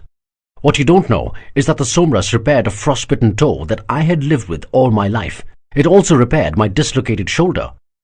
"What?" said a visibly surprised Parvateshwar. "That's impossible. The somras does not cure physical disabilities." "It did in my case." "But that could also be because you are special, my lord," said Ayurvati. "You are the Neelkanth." "I didn't drop from the sky, Ayurvati. My body is as human as Sati's, as human as yours. Let's just try it." Parvateshwar did not need any more convincing. He dashed out to find Vraka sitting on a stool. Vraka immediately rose and saluted his commander. "Vraka," said Parvateshwar, "the temple could still have some somras powder. It was the main production center of the area. I want that powder. Now!" "You will have it in 10 minutes, my lord," boomed Vraka as he rushed off with his guards. "There is nothing else to do but wait," said Ayurvati, as Sati fell asleep. The somras had been administered, a stronger dose than usual. "Parvateshwar, you are tired. You need to recover from your wounds. Please go and sleep." "I don't need sleep," said Parvateshwar stubbornly. "I am staying on guard with my soldiers at the perimeter. You can't trust those Chandravanshis. They may launch a counterattack at night." A frustrated Ayurvati glared at Parvateshwar. Her belief reinforced that the machismo of the Kshatriyas made them impossible patients. "Are you going to bed, my lord?" asked Ayurvati, turning towards Shiva, hoping that at least he would listen. "There is nothing you can do now. We just have to wait, and you need the rest." Shiva just shook his head. Wild horses could not drag him away from Sati. "We could arrange a bed in this hut," continued Ayurvati. "You could sleep here if you wish, so that you can keep an eye on Sati." "Thank you, but I'm not going to sleep," said Shiva, briefly looking at Ayurvati before turning towards Sati. "I am staying here. You go to sleep. I will call you if there's any change." Ayurvati glared at Shiva and then whispered, "As you wish, my lord." A tired Ayurvati walked towards her own hut. She needed to get some rest, since the next day would be busy. She would have to check the wounds of all the injured to ensure that the recovery was proceeding properly. The first 24 hours were crucial. Her medical corps had been broken into groups to keep a staggered all-night vigil for any emergencies. "I will be with the soldiers, Shiva," said Parvateshwar. "Nandi and Veerbhadra are on duty outside, along with some of my personal guards." Shiva knew what Parvateshwar actually wanted to say. "I will call you as soon as there is a change, Parvateshwar," said Shiva, looking up at the general. Parvateshwar smiled weakly and nodded to Shiva. He rushed out before his feelings could cause him any embarrassment. Parvateshwar sat silently, his soldiers at a respectful distance. They could tell when their lord wanted to be left alone. Parvateshwar was lost in thoughts of Sati. Why should a person like her be put through so much suffering by the Almighty? He remembered her childhood, the day when he decided that here was a girl he would be proud to have as his goddaughter. That fateful day, when for the first and only time he regretted his vow to not have any progeny of his own. Which foolish father would not want a child like Sati? It was a lazy afternoon more than 100 years ago. Sati had just returned from the Gurukul at the tender age of 16. Full of verve and a passionate belief in Lord Ram's teachings, Lord Brahmanayak still reigned over the land of Meluha. His son, Prince Daksha, was content being a family man, spending his days with his wife and daughter. He showed absolutely no inclination to master the warrior ways of the Kshatriya. Neither did he show the slightest ambition to succeed his father. On that day, Daksha had settled down for a family picnic on the banks of the river Saraswati, a short distance from Devagiri. Parvateshwar remembered well his duties as the bodyguard to Daksha then. He sat near the prince, close enough to protect him, but far enough to give some privacy to the prince and his wife. Sati had wandered off into the forest, further in the distance, close to the river, so that she was visible. Suddenly Sati's cry ripped through the silence. Daksha, Virani and Parvateshwar looked up startled. They rushed to the edge of the bank to see Sati at the river bend, ferociously battling a pack of wild dogs. She was blocking them to protect a severely injured, fair woman. It could be seen even from the distance that the caste unmarked woman was a recent immigrant who did not know that one never approached the banks without a sword to protect oneself from wild animals. She must have been attacked by the pack, which was large enough to bring down even a charging lion. "Sati!" shouted Daksha in alarm. Drawing his sword, he charged down the river to protect his daughter. Parvateshwar followed Daksha, his sword drawn for battle. Within moments, they had jumped into the fray. Parvateshwar charged aggressively into the pack, easily hacking many with quick strikes. Sati, rejuvenated by the sudden support, fought back the 4 dogs charging her all at once. Daksha, despite an obvious lack of martial skills, fought ferociously with the passionately protective spirit that comes only with being a parent. But the animals could sense that Daksha was the weakest among their human enemies. 6 dogs charged him at the same time. Daksha drove his sword forward in a brutal jab at the dog in front of him. A mistake. Even though Daksha felled the dog, his sword was stuck in the dead animal. That was all the opening that the other dogs needed. One charged viciously from the side, seizing Daksha's right forearm in its jaws. Daksha roared in pain, but held onto his sword as he tried to wrestle his arm free. Another dog bit Daksha's left leg, yanking some of his flesh out. Seeing his lord in trouble, Parvateshwar yelled in fury as he swung his sword at the body of the dog clinging to Daksha's arm, cleanly cutting the beast in half. Parvateshwar pirouetted around in the same smooth motion, slashing another dog charging Daksha from the front. Sati moved in to protect Daksha's left flank as Daksha angrily stabbed the dog clinging to his leg. Seeing their numbers rapidly depleting, the remaining dogs retreated, yelping. "Daksha!" sobbed Virani as she rushed to hold up her collapsing husband. He was losing blood at an alarming rate from his numerous wounds, especially in the leg. The dog must have bitten through a major artery. Parvateshwar quickly blew his distress conch shell. A cry for help reached the scouts at the closest crossing house. Soldiers and paramedics would be with them in a few minutes. Parvateshwar bound his angvastram tight around Daksha's thigh to stem the bleeding. Then he quickly helped the injured foreign woman move closer to the royal party. "Father, are you all right?" whispered Sati as she held her father's hand. "Damn it, Sati!" shouted Daksha. "What do you think you were doing?" Sati fell silent at the violent response from her doting father. "Who asked you to be a hero?" harangued Daksha, fuming at his daughter. "What if something had happened to you? What would I do? Where would I go? And for whom were you risking your life? What difference does the life of that woman make?" Sati continued to look down, distraught at the scolding. She had been expecting praise. The crossing house soldiers and paramedics rushed to the scene. With efficient movements, they quickly stemmed the flow of Daksha's blood. Dressing Parvateshwar's and Sati's minor wounds rapidly, they carried Daksha on a stretcher. His wounds needed attention from the royal physician. As Sati saw her father being carried away, she stayed rooted, deeply guilty at the harm her actions had caused. She was only trying to save a woman in distress. Wasn't it one of Lord Ram's primary teachings, that it is the duty of the strong to protect the weak? She felt a soft touch on her shoulder. She turned to face Captain Parvateshwar. her father's severe bodyguard. Strangely though, his face sported a rare smile. "I am proud of you, my child," whispered Parvateshwar. "You are a true follower of Lord Ram." Tears suddenly burst in Sati's eyes. She looked away quickly. Taking time to control herself, she looked up with a wan smile at the man she would grow to call Pitratulya. She nodded softly. Jolted back into the present by a bird call, Parvateshwar scanned the perimeter, his eyes moist at the ancient memory. He clutched his hands in a prayer and whispered, "She's your true follower, Lord Ram. Fight for her." Shiva had lost track of time. Obviously, nobody had been assigned to reset the Prahar lamps when so many lives were still in danger. Looking out the window, he could see early signs of dawn. Shiva's wounds burned, crying for relief. But he wasn't going to give in. He sat quietly on his chair next to Sati's bed, restraining himself from making any noise that would disturb her. Sati held his hand tightly. Despite the searing heat of her feverish body, Shiva did not move his hands away, his palms sweaty due to the intense heat. He looked longingly at Sati and softly whispered, "Either you stay here, or I leave this world with you. The choice is yours." He felt a slight twitch.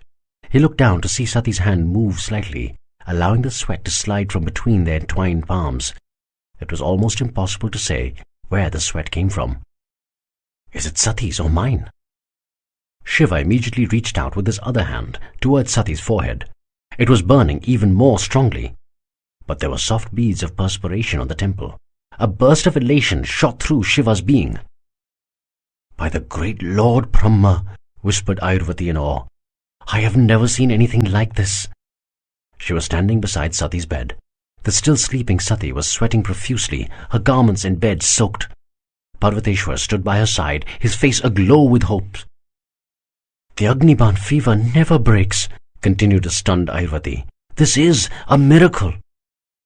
Shiva looked up, his face shimmering with the ecstasy of a soul that had salvaged its reason for existence. "May the holy lake bless the Somras." Parvateshwar noticed Sati's hand clutched tightly in Shiva's, but he did not comment. The bliss of this moment had finally crowded out his instinctive drive to stop something unacceptable under the laws of the land. "My lord," said Ayurvati softly, "we must bathe her quickly. The sweat must be removed. However, considering that her wounds cannot get wet, my nurses will have to rub her down." Shiva looked up at Ayurvati and nodded, not understanding the implication. My lord," said Ayurvati, "that means you will have to leave the room." "Of course," said Shiva. As he got up to leave, Ayurvati said, "My lord, your hands would need to be washed as well." Shiva looked down, noticing Sati's sweat. He looked up at Ayurvati and nodded. "I will do so immediately." "This is a miracle, Sati. Nobody has ever recovered from an Agniban," said Ayurvati, beaming ear to ear. "I'll be honest, I'd given up hope. It was the Lord's faith that has kept you alive." Sati was lying on her bed, wearing a smile and freshly washed clothes. A new bed had been brought in with freshly laundered and sterilized linen. All traces of the toxic sweat triggered by the Somras had been removed. "Oh no," said a self-conscious Shiva. "I did nothing. It was Sati's fighting spirit that saved her." "No, Shiva, it was you, not me," said Sati, holding Shiva's hand without any hint of tentativeness. "You have saved me at so many levels. I don't know how I can even begin to repay you." "By never saying again that you have to repay me." Sati smiled even more broadly and held Shiva's hand tighter. Parvateshwar looked on gloomily at the both of them, now unhappy at the open display of their love. "All right," said Ayurvati, clapping her hands together as if to signal the end of an episode. "Much as I would like to sit here and chit-chat with all of you, I have work to do." "What work?" asked Shiva playfully. "You're a brilliant doctor. You have an exceptional team. I know that every single injured person has been saved. There's nothing more for you to do." "Oh, there is, my lord," said Ayurvati with a smile. "I have to put on record how the Somras can cure an Agniban wound. I will present this at the medical council as soon as I return to Devagiri. This is big news. We must research the curative properties of the Somras. There is a lot of work to do." Shiva smiled fondly at Ayurvati. Sati whispered, "Thank you, Ayurvati-ji. Like thousands of others, I too owe my life to you." "You owe me nothing, Sati. I only did my duty." Ayurvati bowed with a formal namaste and left the room. Well, even I, mumbled Parvateshwar awkwardly as he walked out. Parvateshwar was surprised to find Ayurvati waiting for him outside. She was standing at a safe distance from the guards. Whatever it was that she wanted to talk about, she did not want the others to hear. What is it, Ayurvati? Asked Parvateshwar. I know what's bothering you, Parvateshwar, said Ayurvati. Then how can you just stand by and watch? I don't think it's right. I know that this is not the correct time to say anything, but I will raise the issue when appropriate. No, you shouldn't. How can you say that? Asked a shocked Parvateshwar. You come from a rare family which did not have even one renegade Brahmin during the rebellion. Lord Ram insisted that the laws had to be followed strictly. He demonstrated repeatedly that even he wasn't above the law. Shiva is a good man, I won't deny that. But he cannot be above the law. Nobody can be above the law. Otherwise, our society will collapse. You, above all, should know this. I know only one thing, said Ayurvati, determined. If the Neelkanth feels it is right, then it is right. Parvateshwar looked at Ayurvati as if he didn't recognize her. This could not be the woman he knew and admired, the woman who followed the law without exception.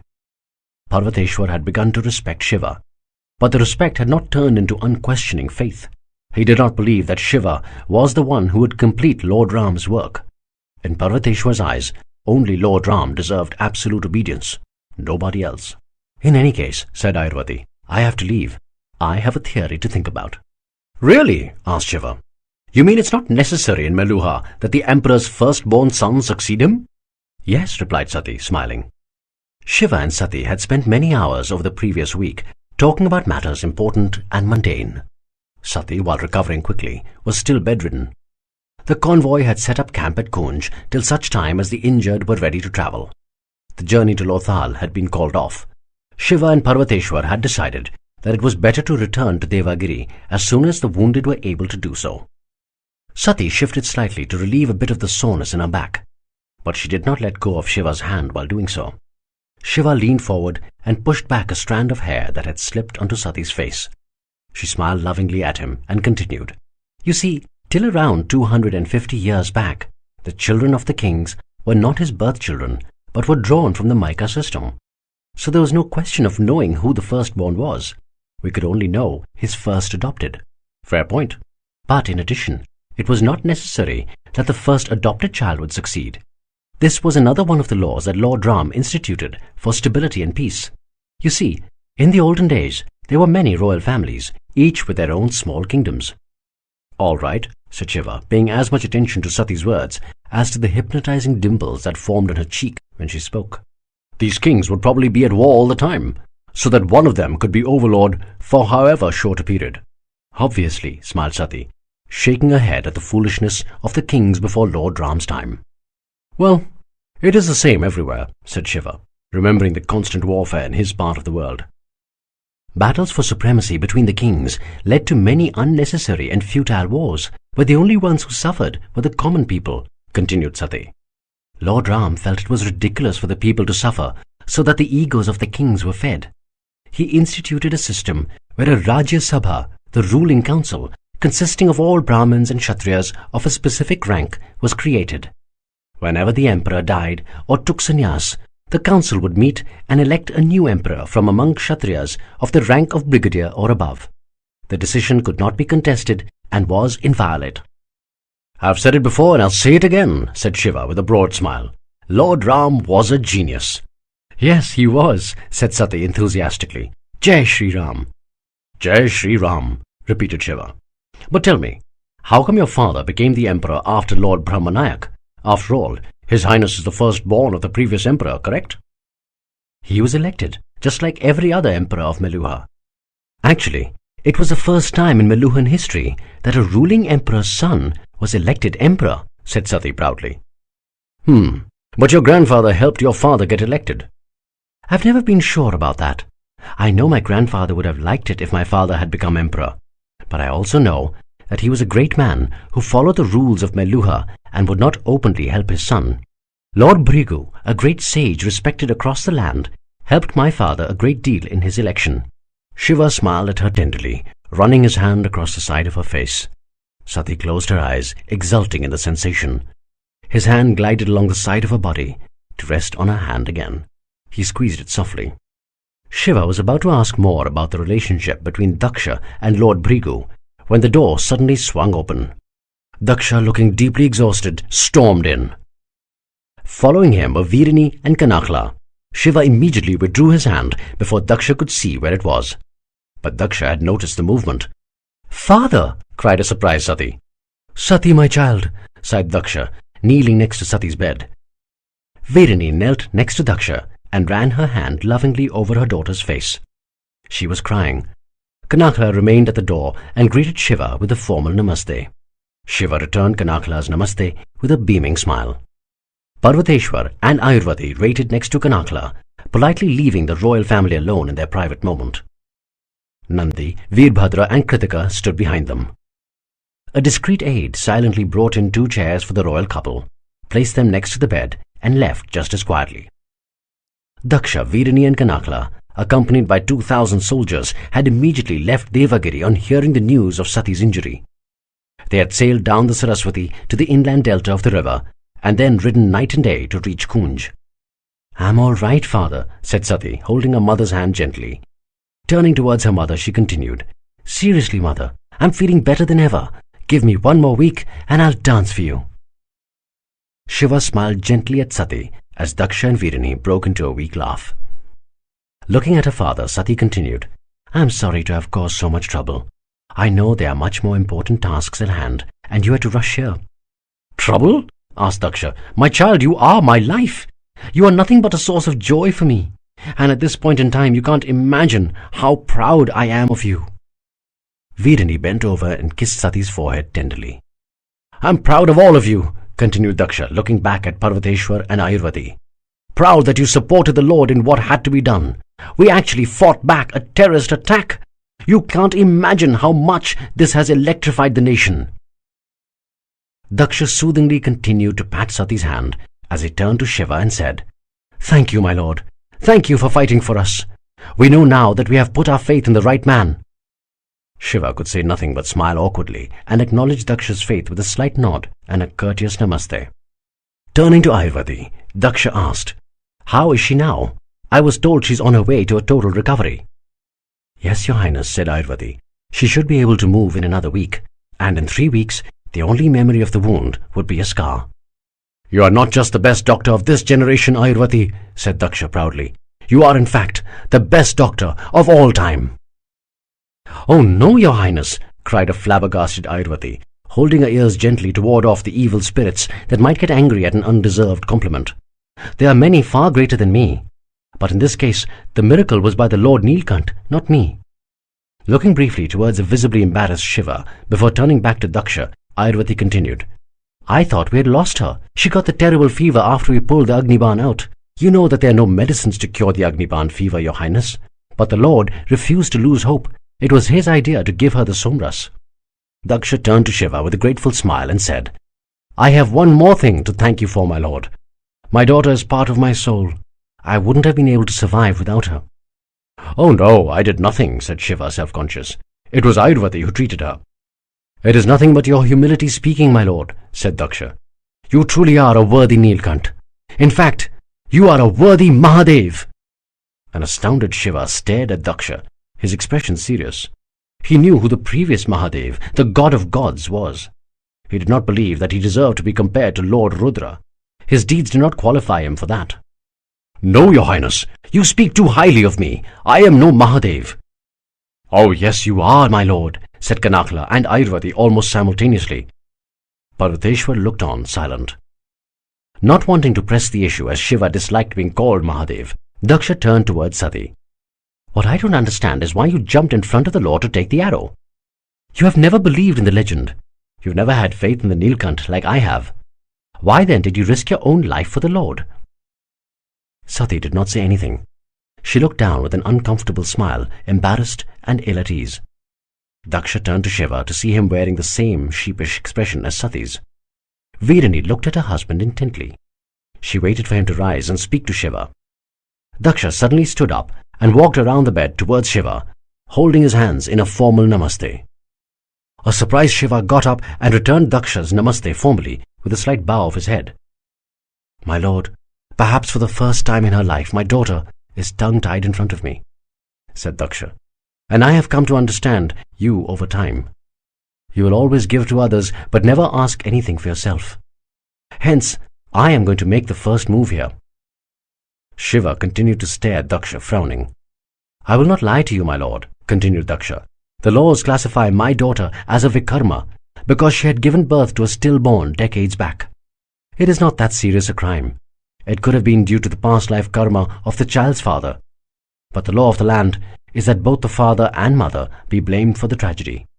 My darling daughter was put in the category of a Vikrama because of this incident. Shiva looked at Daksha, but his expression clear that he thought the Vikrama law unfair. It is believed that Vikrama people are carriers of bad fate, continued Daksha. Hence, if she marries again, she will pass on her bad fate to her husband and possibly her future children. Vedani looked at her husband with the inscrutable eyes. I know my daughter, my lord, continued Daksha. I have never seen her do anything even remotely wrong. She is a good woman.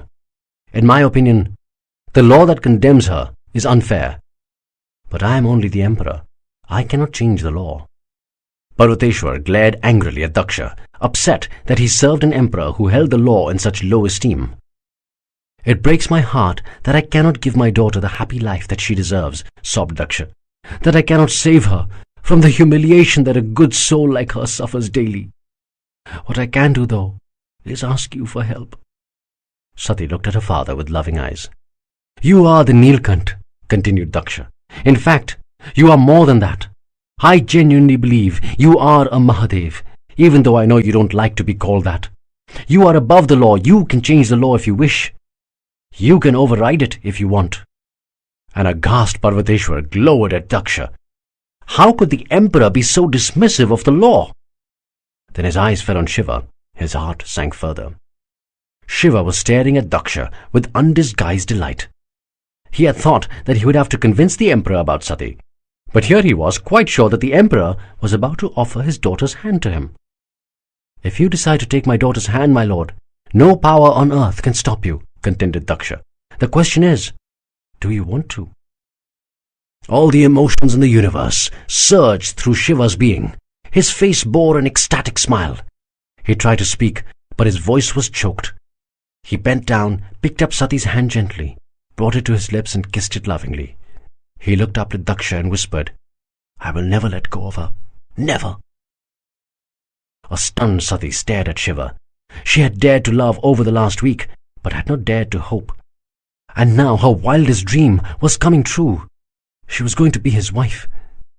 An overjoyed Daksha hugged Shiva tightly and softly said, My lord. Vedani was sobbing uncontrollably. The unfairness done to Sati all her life had been set right. She looked up at Daksha, almost willing to forgive him. Ayurvati and Kanakla entered the room and congratulated the emperor, the queen, Shiva and Sati. Nandi, Kritika and Veerbhadra, who had heard the entire conversation, expressed their joy. Parvateshwar stood rooted near the door, furious at such disregard for Lord Ram's way. Shiva, at long last, regained control of himself. Firmly gripping Sati's hand, he looked at Daksha. But, Your Highness, I have a condition. Yes, my lord? The Vikrama law, it doesn't need to be changed, my lord, said Daksha. If you decide to marry my daughter, then the law cannot stop you. All the same, said Shiva, that law must be changed. Of course it will be, my lord, said a beaming Daksha. Turning towards Kanakla, he continued, Make a proclamation to be signed by the Neelkanth, saying that from now on, any noble woman who gives birth to a stillborn child will not be classified as Vikrama. No, Your Highness, interrupted Shiva. That is not what I asked. I want the entire Vikrama law scrapped. Nobody will be a Vikrama from now on. Bad fate can strike anyone. It is ridiculous to blame their past lives for it. Parvateshwar looked at Shiva in surprise. Though he did not like even a comma being changed in any of Lord Ram's laws, he appreciated that Shiva was remaining true to a fundamental canon of Lord Ram's principles. The same law applies to everybody, equally and fairly, without exceptions. Daksha, however, looked at Shiva in shock. This was unexpected. Like all Meluhans, he too was superstitious about the Vikrama. His displeasure was not with the Vikrama law itself, but with his daughter being classified as one. But he quickly recovered and said, Of course, my lord, The proclamation will state that the entire Vikrama law has been scrapped. Once you sign it, it will become law." "Thank you, Your Highness," smiled Shiva. "My daughter's happy days are starting again," exulted Daksha, turning to Kanakala. "I want a grand ceremony at Devagiri when we return. A wedding, the likes of which the world has not seen before. The most magnificent wedding ever. Call in the best organizers in the land. I want no expense spared." Daksha turned to look at Shiva for affirmation. Shiva looked at Sati to admire her joyous smile and glorious dimples. Turning towards Daksha, he said, "All I want, Your Highness, is to get married to Sati. I wouldn't mind the simplest ceremony in the world or the most magnificent. As long as all of you, Brahaspati and the Gunas are present, I will be happy." "Excellent!" rejoiced Daksha. Chapter 19. Love Realized. There was an air of celebration in Devagiri when the royal caravan arrived 3 weeks later. Kanakala, who had arrived in Devagiri earlier, ensured that all the preparations for the most eagerly awaited wedding in a millennium had been accomplished. Her arrangements, as always, had been impeccable. The various wedding ceremonies and celebrations had been spread over 7 days, each day with an exuberant variety of events. By the usually sober Suryavanshi standards, the city had been decorated extravagantly. Colourful banners hung proudly from the city walls, splashing festive beauty on the sober grey exteriors. The roads had been freshly tiled in the sacred blue colour.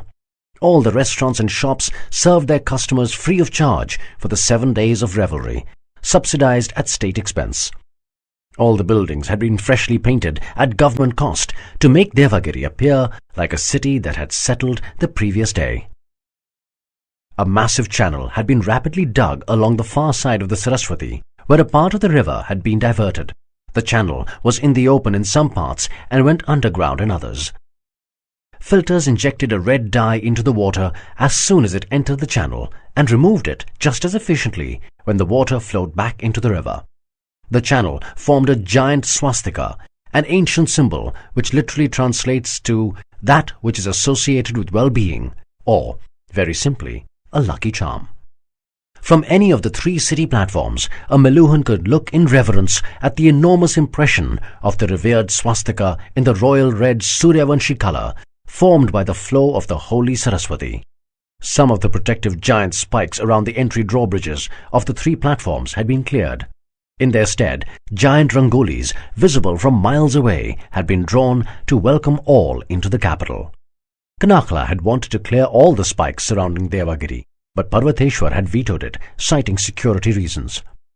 Elite families from across the empire had been invited to attend the festivities. People of distinction, ranging from governors to scientists, generals to artists, and even sannyasis, had trooped into Devagiri to celebrate the momentous occasion. Ambassadors of eminent countries, such as Mesopotamia and Egypt, had been given permits for a rare visit to the capital of Meluha. Juleshwar had cannily used the distinctive honour granted to ambassadors to wrangle some additional trade quotas. Brahaspati had come down from Mount Mandar with his retinue. Only a skeletal security staff of Arishthanemi soldiers had been left behind at the mountain. It was the first time in history that 7 days would elapse at Mount Mandar without any experiments. The first day had 2 pujas organized in the name of Lord Indra and Lord Agni. They were the main gods for the people of India, and their blessings were sought before any event. And an event as momentous as the wedding of the millennium could only begin with their sanction. This particular puja, however, celebrated their warrior form. Daksha eloquently explained the reason. The Meluhans were not just celebrating the marriage between the Neelkanth and their princess. They were also celebrating the massive defeat of the despised terrorists at Koonj. According to him, the echoes of Koonj would reverberate deep in the heart of Swadweep. The Suryavanshi vengeance had begun. This puja was followed by the formal marriage ceremonies of Shiva and Sati. Though some of the celebrations were still on, Shiva excused himself and tugged Sati along with him. "By the holy lake," exclaimed Shiva, shutting the door to their private chamber behind him. "This is only the first day. Is every day going to be as long?" "It doesn't seem to make a difference to you. You walked out when you pretty well pleased," teased Sati. "I don't care about those damn ceremonies," growled Shiva. ripping his ceremonial turban off and flinging it aside. He stared at Sati fervently, slowly moving towards her, his breathing heavy. "Oh yes, of course," mocked Sati with a playfully theatrical expression. "The Neelkanth gets to decide what is important and what is not. The Neelkanth can do anything he wants." "Oh yes, he can." Sati laughed mischievously and ran to the other side of the bed. Shiva dashed towards her from the opposite side, hurling his Angavastram off in one smooth motion. "Oh yes, he can." "Remember what I told you to say," whispered Nandi to Veerbhadra. "Don't worry, the Lord will give his permission." "Whoa," whispered a groggy Shiva as he was woken up gently by Sati. "Wake up, Shiva," whispered Sati tenderly, her hair falling over his face, teasing his cheeks. "Careful now," murmured Sati softly as Shiva looked at her longingly. "Nandi, Kritika and Veerbhadra are waiting at the door. They have something important to tell you." "Hmm?" growled Shiva as he walked towards the door and glared at the trio. "What is it, Nandi? Isn't there someone beautiful in your life that you would like to bother at this hour instead of troubling me?" "There's nobody like you, my lord," said Nandi with a low bow and a chaste namaste. "Nandi, you better stop this nonsense or you're going to remain a bachelor all your life," joked Shiva. As everybody laughed out loud, Kritika remained anxious about the task at hand. "Well, what did you want to talk about?" asked Shiva. Nandi nudged Veerbhadra roughly. Shiva turned to Veerbhadra with a quizzical look. "Bhadra, since when do you need the support of so many people to speak to me?" asked Shiva. "Shiva," murmured Veerbhadra nervously. "Yes?" "It's like this." "It's like what?"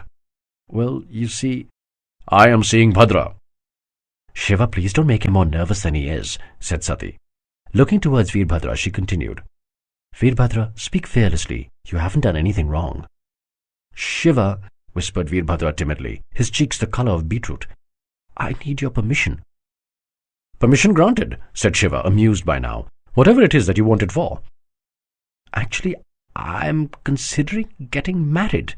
"A capital idea," said Shiva. "Now all you have to do is convince some blind woman to marry you." "Shiva," reprimanded Sati gently. "Well, I have already found a woman," said Veerbhadra before his courage could desert him, "and she's not blind." "Not blind?" exclaimed Shiva, his eyebrows humorously arched in wide disbelief. "Then is she stupid enough to tie herself for the next 7 births to a man who wants someone else to determine his marriage?" Veerbhadra gazed at Shiva with an odd mixture of embarrassment, contrition, and incomprehension. "I have told you before, Bhadra," said Shiva. "There are many customs of our tribe that I don't like, and one of the primary ones amongst them is that the leader has to approve the bride of any tribesman. Don't you remember how we made fun of this ridiculous tradition as children?" Veerbhadra glanced at Shiva and immediately down again, still unsure. "For God's sake, man, if you're happy with her, then I'm happy for you," said an exasperated Shiva. "You have my permission." Veerbhadra looked up in surprised ecstasy as Nandi nudged him again. Kritika looked at Veerbhadra as a long-held breath escaped with massive relief. She turned to Sati and silently mouthed the words, "Thank you." Shiva walked towards Kritika and hugged her warmly. A startled Kritika held back for an instant before the warmth of the Neelkanth conquered her Suryavanshi reserve. She returned the embrace. "Welcome to the tribe," whispered Shiva. "We are quite mad, but at heart we are good people." "But how did you know?" said Veerbhadra. "I never told you that I loved her." "I'm not blind, Bhadra," smiled Shiva. "Thank you," said Kritika to Shiva. "Thank you for accepting me." Shiva stepped back and said, "No, thank you. I was always concerned about Bhadra. He is a good, dependable man, but too simple-minded about women. I was worried about how married life would treat him, but there is no reason to worry any more." "Well, I too want to tell you something," said Kritika. "I had never believed in the legend of the Neelkanth, but if you can do to Meluha what you have done to my lady, then you are worthy of even being called the Mahadev." "I don't want to be called the Mahadev, Kritika. You know I love Meluha as much as I love Sati. I will do all that I possibly can." Turning towards Veerbhadra, Shiva ordered, "Come here, you stupid oaf." Veerbhadra came forward, embraced Shiva affectionately and whispered, "Thank you." "Don't be stupid. There's no need for a thank you," said Shiva with a grin. Veerbhadra smiled broadly. "And listen," snarled Shiva in mock anger. "You are going to answer to your best friend over the next chillum we share on how you dare to love another woman for so long without even speaking to me about it." Everybody laughed out loud. Will a good batch of marijuana make up for it? Asked Vidbhadra. Well, I'll think about it. Doesn't she look tired? Asked a concerned Ayurvati, looking at Sati. Sati had just gotten up from the player platform, as she and her mother had been excused for this particular ceremony. This was only for the bridegroom and the father-in-law. The Pandits were preparing for the puja, which would take a few moments. Well, it has been 6 days of almost continuous celebrations and pujas, said Kanakla. Though it is the custom that all this be done for a royal wedding, I can understand her being tired. Oh, I wouldn't say it has anything to do with the 6 days of pujas, said Brahaspati. No? Asked Kanakla. No, answered Brahaspati mischievously. I think it has to do with the 5 nights. What? Exclaimed Ayurvati, then blushed a deep red as Brahaspati's words dawned on her. Parvateshwar, who was sitting next to Kanakla, glared at Brahaspati for the highly improper remark. Brahaspati guffawed as the ladies giggled quietly. An assistant Pandit turned around in irritation. But on seeing the seniority of the Brahmins sitting behind him, he immediately swallowed his annoyance and returned to his preparations. Parvateshwar, however, had no such compunctions. I can't believe the kind of conversation I'm being forced to endure. He rose to walk to the back of the congregation. This made even Kanakla and Ayurvati to chortle. One of the senior Pandits turned to signal that the ceremony was about to begin, making them fall silent immediately. The Pandits resumed the invocations of the shlokas. Both Shiva and Daksha continued to pour the ceremonial ghee into the sacred fire at regular intervals while saying Swaha. In between 2 successive Swahas, there was enough time for Shiva and Daksha to talk softly to each other. They spoke of Sati, and only Sati. To any neutral observer, it would have been difficult to decide who loved the princess more. The Pandit took a momentary break in his recitation of the shlokas, the cue for Shiva and Daksha to pour some more ghee into the sacred fire with a Swaha. A little ghee spilled onto Daksha's hands. As Shiva immediately pulled the napkin on his side to wipe it off, he noticed the chosen tribe amulet on Daksha's arm. He was stunned on seeing the animal there, but had the good sense not to make a comment. Daksha, meanwhile, had also turned and noticed Shiva's gaze. It wasn't my choice. My father chose it for me, said Daksha with a warm smile while wiping the ghee off his hands. There was not a hint of embarrassment in his voice. If one looked closely, though, one could see just a hint of defiance in his eyes. Oh no, Your Highness, mumbled Shiva, a little mortified. I didn't mean to look. Please accept my apologies. Why should you apologize, my lord? Asked Daksha. It is my chosen tribe. It is worn on the arm so that everyone can see it and classify me. But you are much beyond your chosen tribe, Your Highness, said Shiva politely. You are a far greater man than what that amulet symbolizes. Yes, smiled Daksha. I really showed the old man, didn't I? The Neelkanth did not choose to appear in his reign. He came in mine. The terrorists were not defeated in his reign. They were defeated in mine. And the Chandravanshis were not reformed in his reign. They will be reformed in mine. Shiva smiled cautiously. Something about the conversation niggled at him. He took one more glance at the amulet on Daksha's arm. It represented a humble goat, one of the lowest chosen tribes among the Kshatriyas. In fact, some people considered the goat chosen tribe to be so low that its wearer could not even be called a full Kshatriya. Shiva turned back towards the sacred fire on receiving the verbal cue from the Pandit. Scooping some more ghee, he poured it into the fire with a Swaha. At nightfall, in the privacy of their chambers, Shiva had considered asking Sati about the relationship between the Emperor Brahmanayak and his son Daksha. But for some reason, his instincts told him that he would have to be careful in how he asked the questions. How was the relationship between Lord Brahmanayak and your father? Sati stopped playing with Shiva's flowing locks. She took a deep breath and whispered. It was strained at times. They were very different characters. But Lord Bhrigu... The conversation was interrupted by knocking at the door. What is it? Growled Shiva. My lord, Taman, the doorkeeper, announced nervously. The chief scientist Brahaspati-ji has requested an audience with you. He insists he must meet with you tonight. Shiva was always happy to meet Brahaspati. But before answering the doorkeeper, he looked at Sati with a raised eyebrow. Sati smiled and nodded. She knew of the importance that Shiva attached to his relationship with Brahaspati. Let Brahaspati-ji in, Taman. Yes, my lord. My friend, said Brahaspati, my apologies for disturbing you so late. You never need to apologize to me, my friend. answered Shiva. Namaste, Brahaspati ji, said Sati, bending to touch the chief scientist's feet. Akhand Saubhagyavati Bhava, said Brahaspati, blessing Sati with the traditional invocation that may her husband always be alive and by her side. Well, said Shiva to Brahaspati, what is so important that you had to pull yourself out of bed so late at night? Actually, I didn't get the chance to speak to you earlier. I know, said Shiva, smiling towards Sati. Our days have been full with one ceremony after another. I know, said Brahaspati, nodding. We Suryavanshis love ceremonies. In any case, I wanted to come and speak with you personally, since I have to leave for Mount Mandar tomorrow morning. What? Asked a surprised Shiva. You have survived all this for the last 6 days. Surely you can survive one more. I know, said Brahaspati, crinkling his eyes apologetically. I would have loved to stay, but there is an experiment that had already been scheduled. The preparations have been going on for months.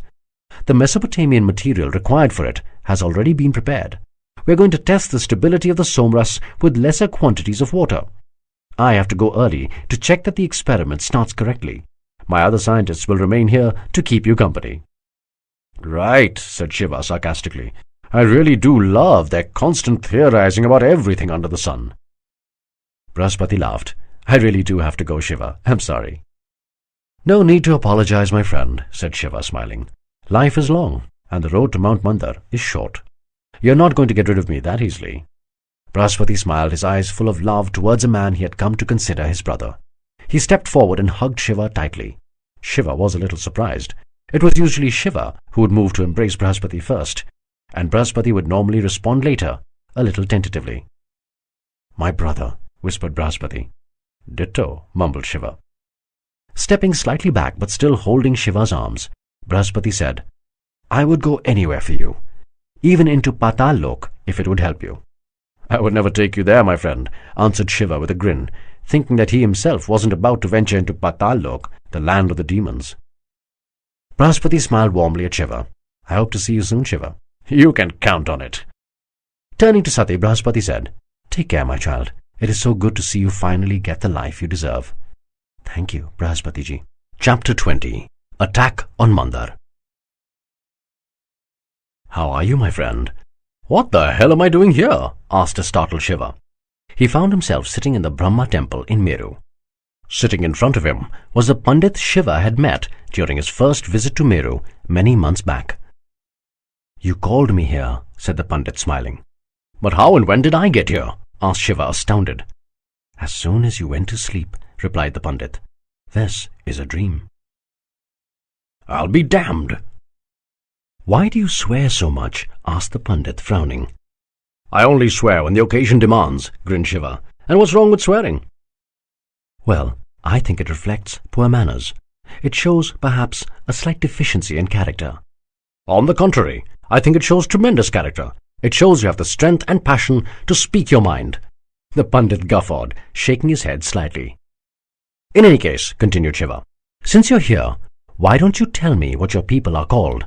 I was promised I would be told the next time I met one of you. But you haven't met one of us again. This is a dream. I can only tell you what you already know, said the Pandit, smiling mysteriously. Or something that already exists in your consciousness that you haven't chosen to listen to as yet. So that's what this is all about. You're here to help me find something I already know. Yes, said the Pandit, his smile growing more enigmatic. Well, what is it that we're supposed to talk about? The color of that leaf, beamed the Pandit, pointing towards the many trees that could be seen from the temple through its ostentatiously carved pillars. The color of that leaf? Yes. Frowning strongly, Shiva sighed. Why, in the name of the holy lake, is the color of that leaf important?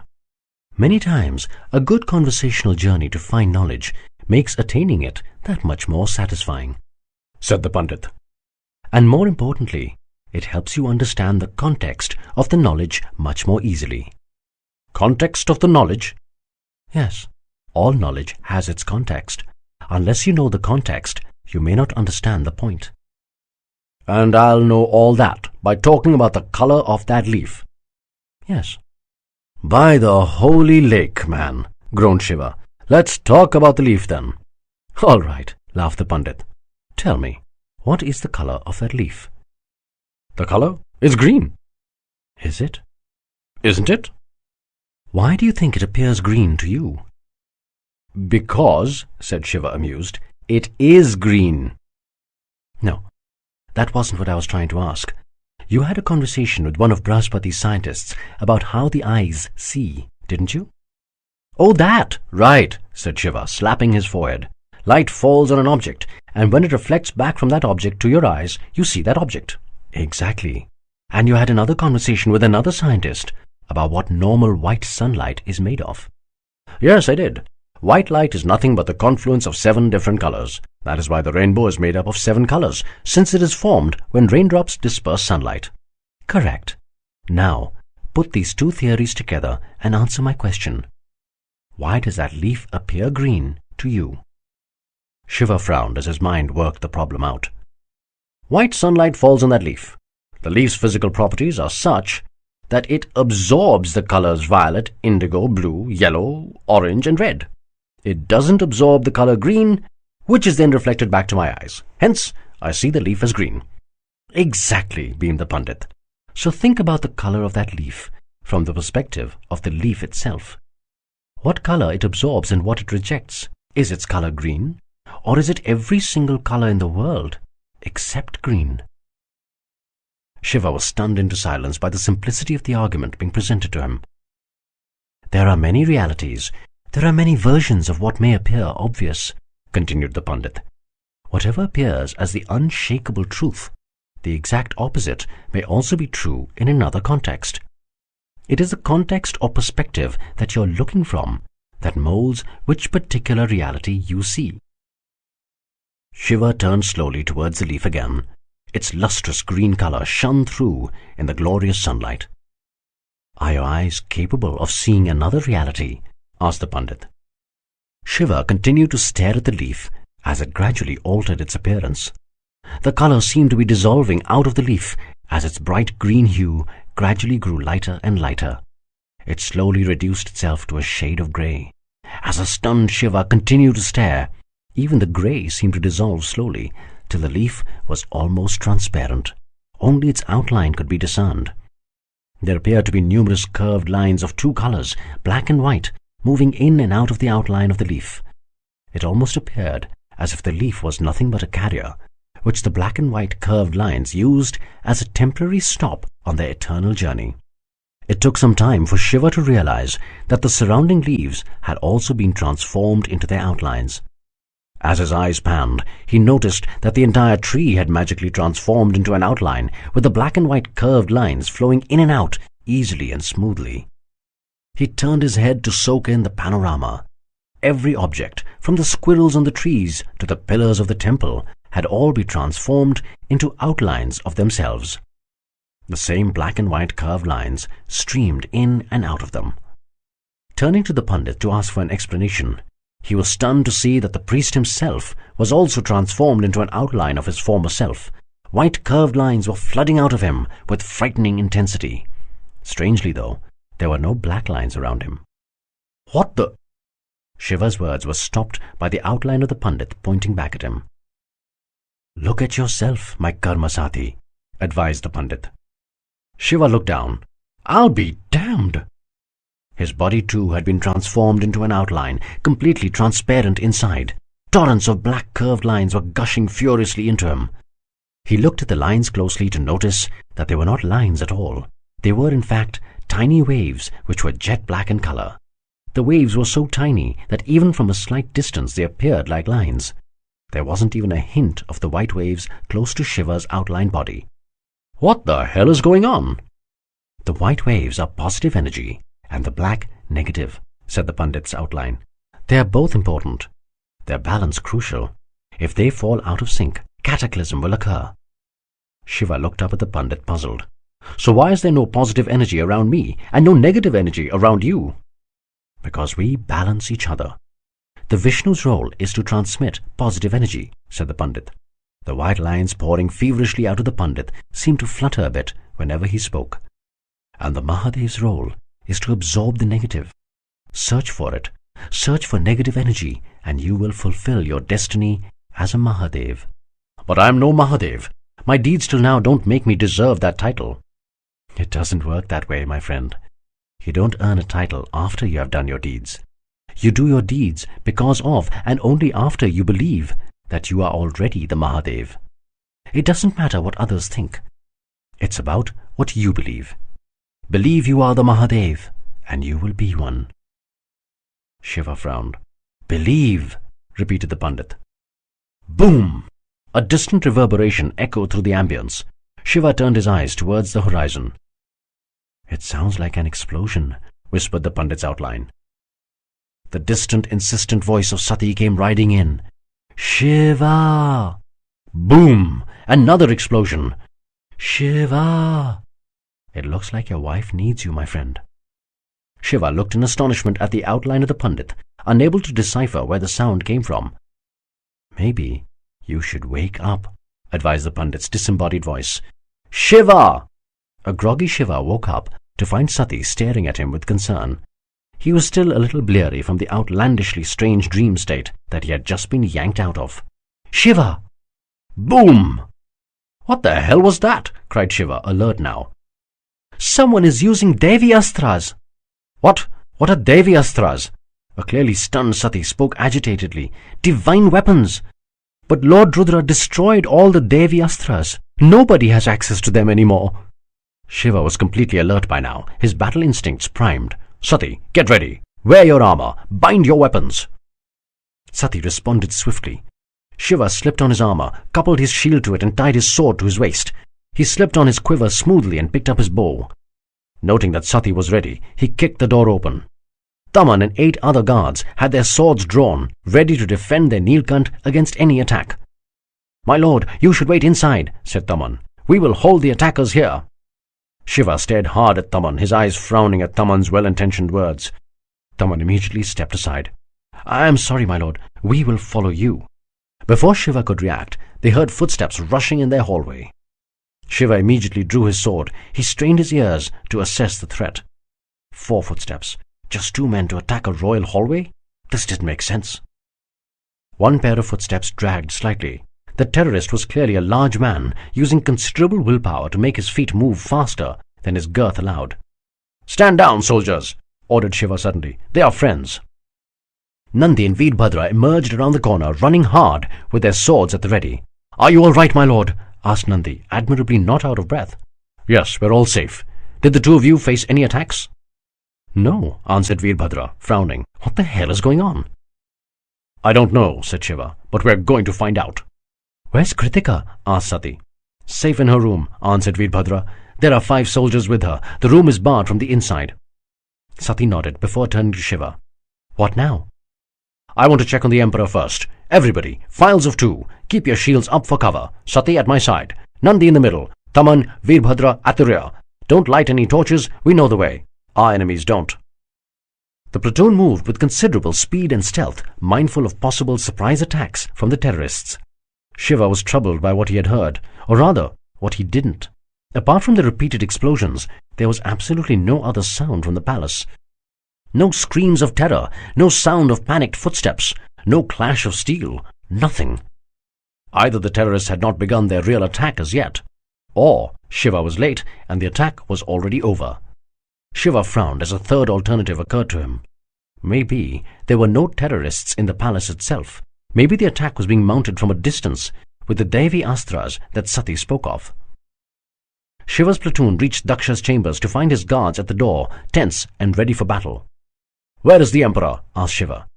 He is inside, my lord, said the royal guard captain, recognizing the Neelkanth silhouette immediately. Where are they, my lord? We've been waiting for an attack since the first explosion. I don't know, captain, replied Shiva. Stay here and block the doorway. Taman, support the captain here with your men and remain alert. Shiva opened the Emperor's door. Your Highness? My lord, is Sati all right? Asked Daksha. Yes, she is, your Highness, said Shiva as Sati, Nandi and Veerbhadra followed him into the chamber. And the Queen? Shaken, but not too scared. What was that? I don't know, answered Daksha. I would suggest that you and Sati stay here for now, till we know what's going on. Perhaps it might be advisable for you to stay here, your Highness. We cannot risk any harm coming to you. I am going out to help Parvateshwar. If there's a terrorist attack on, we need all the strength we have. You don't have to go, my lord. This is Devagiri. Our soldiers will slay all the terrorists dim-witted enough to attack our capital. Before Shiva could respond, there was a loud, insistent knocking on the door. "Your Highness, request permission to enter."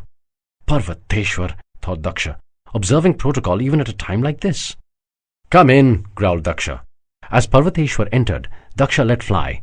"How in Lord Indra's name can this happen, General? An attack on Devagiri? How dare they?" "Your Highness," intercepted Shiva. Sati, Nandi and Veerbhadra were in the chambers now. He could not allow Parvateshwar to be insulted in front of them, especially in front of Sati. "Let us find out what's going on first." "The attack is not on Devagiri, Your Highness," glared Parvateshwar, his impatience with his emperor on edge. "My scouts saw massive plumes of smoke coming from the direction of Mount Mandar. I believe it is under attack. I have already given orders for my troops and the station Arishthanemi to be ready. We will leave in an hour. I need your approval to depart." "The explosions were in Mandar, Pitratulya?" asked Sati incredulously. "How powerful were they to be heard in Devagiri?" Parvateshwar looked gloomily at Sati, his silence conveying his deepest fears. He turned towards Daksha. "Your Highness." Daksha seemed stunned into silence. Or was that a frown on his eyes? Parvateshwar could not be sure in the dim light. "Guards, light the torches," ordered Parvateshwar. "There is no attack on Devagiri." As the torches spread their radiance, Parvateshwar repeated, "Do I have your permission, my lord?" Daksha nodded softly. Parvateshwar turned to see Shiva looking shocked. "What happened, Shiva?" "Brahaspati left for Mount Mandar yesterday." "What?" asked a startled Parvateshwar, who had not noticed the chief scientist's absence in the celebrations of the previous day. "Oh Lord Agni!" Shiva turned slowly towards Sati, drawing strength from her presence. "I will find him, Shiva," consoled Parvateshwar. "I'm sure he's alive. I will find him." "I'm coming with you," said Shiva. "And so am I," said Sati. "What?" asked Daksha, the light making his agonized expression clear. "You both don't need to go." Shiva turned to Daksha, frowning. "My apologies, Your Highness, but I must go. Brahaspati needs me." As Parvateshwar and Shiva turned to leave the royal chambers, Sati bent down to touch her father's feet. Daksha seemed too dazed to bless her, and Sati did not want to remain too far behind her husband. She quickly turned to touch her mother's feet. "Ayushman Bhav," said Veerani. Sati frowned at the odd blessing. "May you live long." She was going into a battle. She wanted victory, not a long life. But there was little time to argue. Sati turned and raced behind Shiva as Nandi and Veerbhadra followed closely. Chapter 21. Preparation for War. The noise of the explosions stopped within an hour of the first. It wasn't much later that Shiva, Parvateshwar, Sati, Nandi and Veerbhadra, accompanied by a brigade of 1,500 cavalry, were on their way to Mount Mandar. Brahaspati's scientists rode with the brigade, sick with worry over their leader's fate. They rode hard and hoped to cover the day-long distance to the mountain in fewer than 8 hours. It was almost at the end of the second prahar, with the sun directly overhead, that the brigade turned the last corner of the road, where the forest cover cleared, to give them their first glimpse of the mountain. A furious cry arose as they got their first sight of what was the heart of their empire. Mandar had been ruthlessly destroyed. The mountain had a colossal crater at its center. It was almost as if a giant asura had struck his massive hands right through the core of the mountain and scooped out its core. The enormous buildings of science were in ruins, their remnants scattered across the plains below. The giant churners at the bottom of the mountain were still functioning, their eerie sound making the gruesome picture even more macabre. "Brahaspati!" roared Shiva as he rode hard right into the heart of the mountain, where the pathway, miraculously, still stood strong. "Wait, Shiva!" called out Parvateshwar. "It could be a trap!" Shiva, unmindful of any danger, continued to gallop up the pathway through the devastated heart of the mountain. The brigade, with Parvateshwar and Sati in the lead, rode fast, trying to keep up with their Neelkanth. They reached the top to be horrified by the sight they saw. Parts of the buildings hung limply on broken foundations, some structures still smouldering. Scorched and unrecognizable body parts, ripped apart by the repeated explosions, were strewn all over. It was impossible to even identify the dead.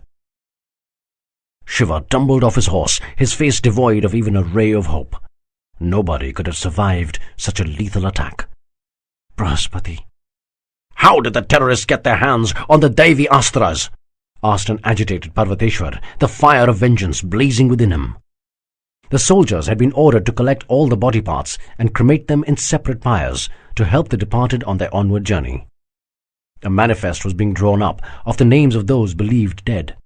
The first name on the list was that of Brihaspati, chief scientist of Meluha, Saryupari Brahmin, swan chosen tribe. The others were mostly Arishthanemi, assigned to the task of protecting Mandar. It was a small consolation that the casualties were minimal, since most of the mountain's residents were in Devagiri for the Neelkanth's marriage. The list was going to be sent to the great sannyasis in Kashmir, whose powers of the spiritual force were considered second to none. If the sannyasis could be cajoled into reciting prayers for these departed souls, it was hoped that their grisly death in this birth would not mar their subsequent births.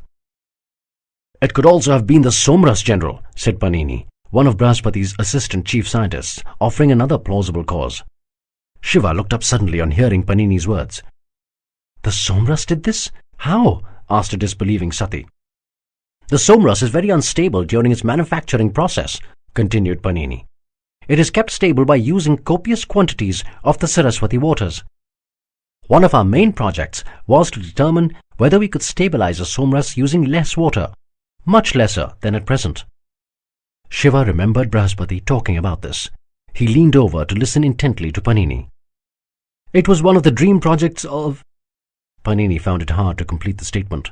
The thought that Brihaspati, the greatest scientist of his generation, the father figure to all the learned men at Mount Mandar, was gone, was too much for Panini to bear. He was too choked to release the intense pain he felt inside. He stopped talking, shut his eyes, and hoped the terrible moment would pass. Regaining a semblance of control over himself, he continued. "It was one of Brihaspatiji's dream projects.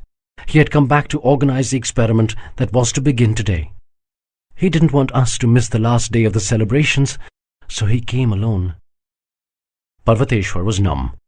"You mean this could have been an accident?" "Yes," replied Panini. "We all knew that the experiment was risky. Maybe that is why Brihaspatiji decided to begin without us." The entire room was stunned into silence by this unexpected information. Panini retreated into his private hell. Parvateshwar continued to gaze into the distance, shocked by the turn of events. Sati stared at Shiva, holding his hand, deeply worried about how her husband was taking the death of his friend, and that it may all have been just a senseless mishap. It was late into the first hour of the fourth prahar. It had been decided that the brigade would set up camp at the bottom of the ruined mountain. They would leave the next day, only after all the ceremonies for the departed had been completed.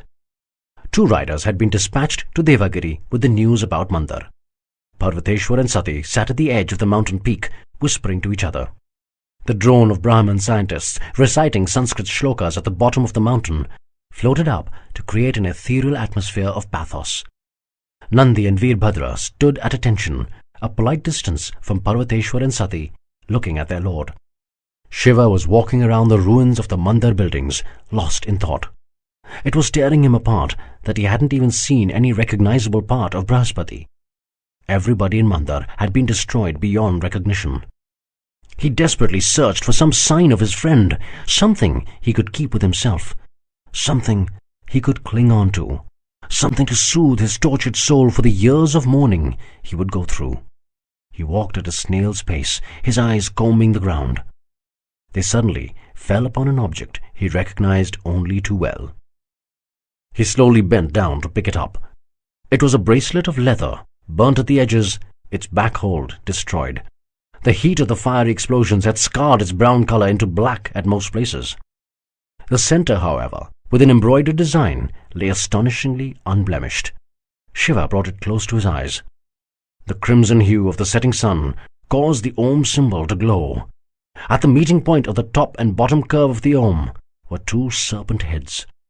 The third curve, surging to the east, ended in a sharp serpent head with its forked tongue stuck out threateningly. It was him.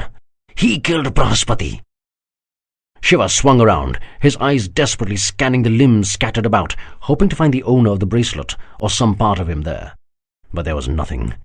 Shiva screamed silently, a scream audible only to him and Brihaspati's wounded soul. He clutched the bracelet in his fist till its still burning embers burnt into his palm. Clasping it even more firmly, he swore a terrible vengeance. He vowed to bring upon the Naga a death that would scar him for his next 7 births. That Naga and his entire army of vice would be annihilated, piece by bloody piece. "Shiva! Shiva!" The insistent call yanked him back to reality. Sati was standing in front of him, gently touching his hand. Parvateshwar stood next to her, disturbed. Nandi and Veerbhadra stood to the other side. "Let it go, Shiva," said Sati. Shiva continued to stare at her, blank. "Let it go, Shiva," repeated Sati softly. "It's singeing your hand." Shiva opened his palm. Nandi immediately lunged forward to pull the bracelet out. Screaming in surprised agony, Nandi dropped the bracelet as it scalded his hand. How did the Lord hold it for so long? Shiva immediately bent down and picked up the bracelet, this time carefully. His fingers were holding the less charred edge, the part with the Om symbol. He turned to Parvateshwar. "It was not an accident." "What?" cried a startled Parvateshwar. "Are you sure?" asked Sati. Shiva looked towards Sati and raised the bracelet, the serpent Om clearly in view. Sati let out a gasp of shock. Parvateshwar, Nandi and Veerbhadra immediately closed in to stare intently at the bracelet. "Naga," whispered Nandi. "The same bastard who attacked Sati in Meru," growled Shiva. "The same Naga who attacked us on our return from Mandar. The very bloody same son of a bitch." "He will pay for this, Shiva," said Veerbhadra. Turning towards Parvateshwar, Shiva said, "We ride to Devagiri tonight. We declare war." Parvateshwar nodded. The Meluhan War Council sat quietly, observing 5 minutes of silence in honor of the martyrs of Mandar. General Parvateshwar and his 25 brigadiers sat to the right of Emperor Daksha. To Daksha's left sat the Neelkanth, the administrative Brahmins led by Prime Minister Kanakla, and the governors of the 15 provinces. "The decision of the council is a given," said Daksha, beginning the proceedings. "The question is, when do we attack?" "It will take us at the most a month to be ready to march, Your Highness," said Parvateshwar. "You know that there are no roads between Meluha and Swadweep. Our army would have to travel through dense, impenetrable forests. So even if we begin the march in a month, we will not be in Swadweep before 3 months from today. So time is of the essence." "Then let the preparations begin." "Your Highness," said Kanakla, adding a Brahmin voice of reason to the battle cry of the Kshatriyas, "may I suggest an alternate?"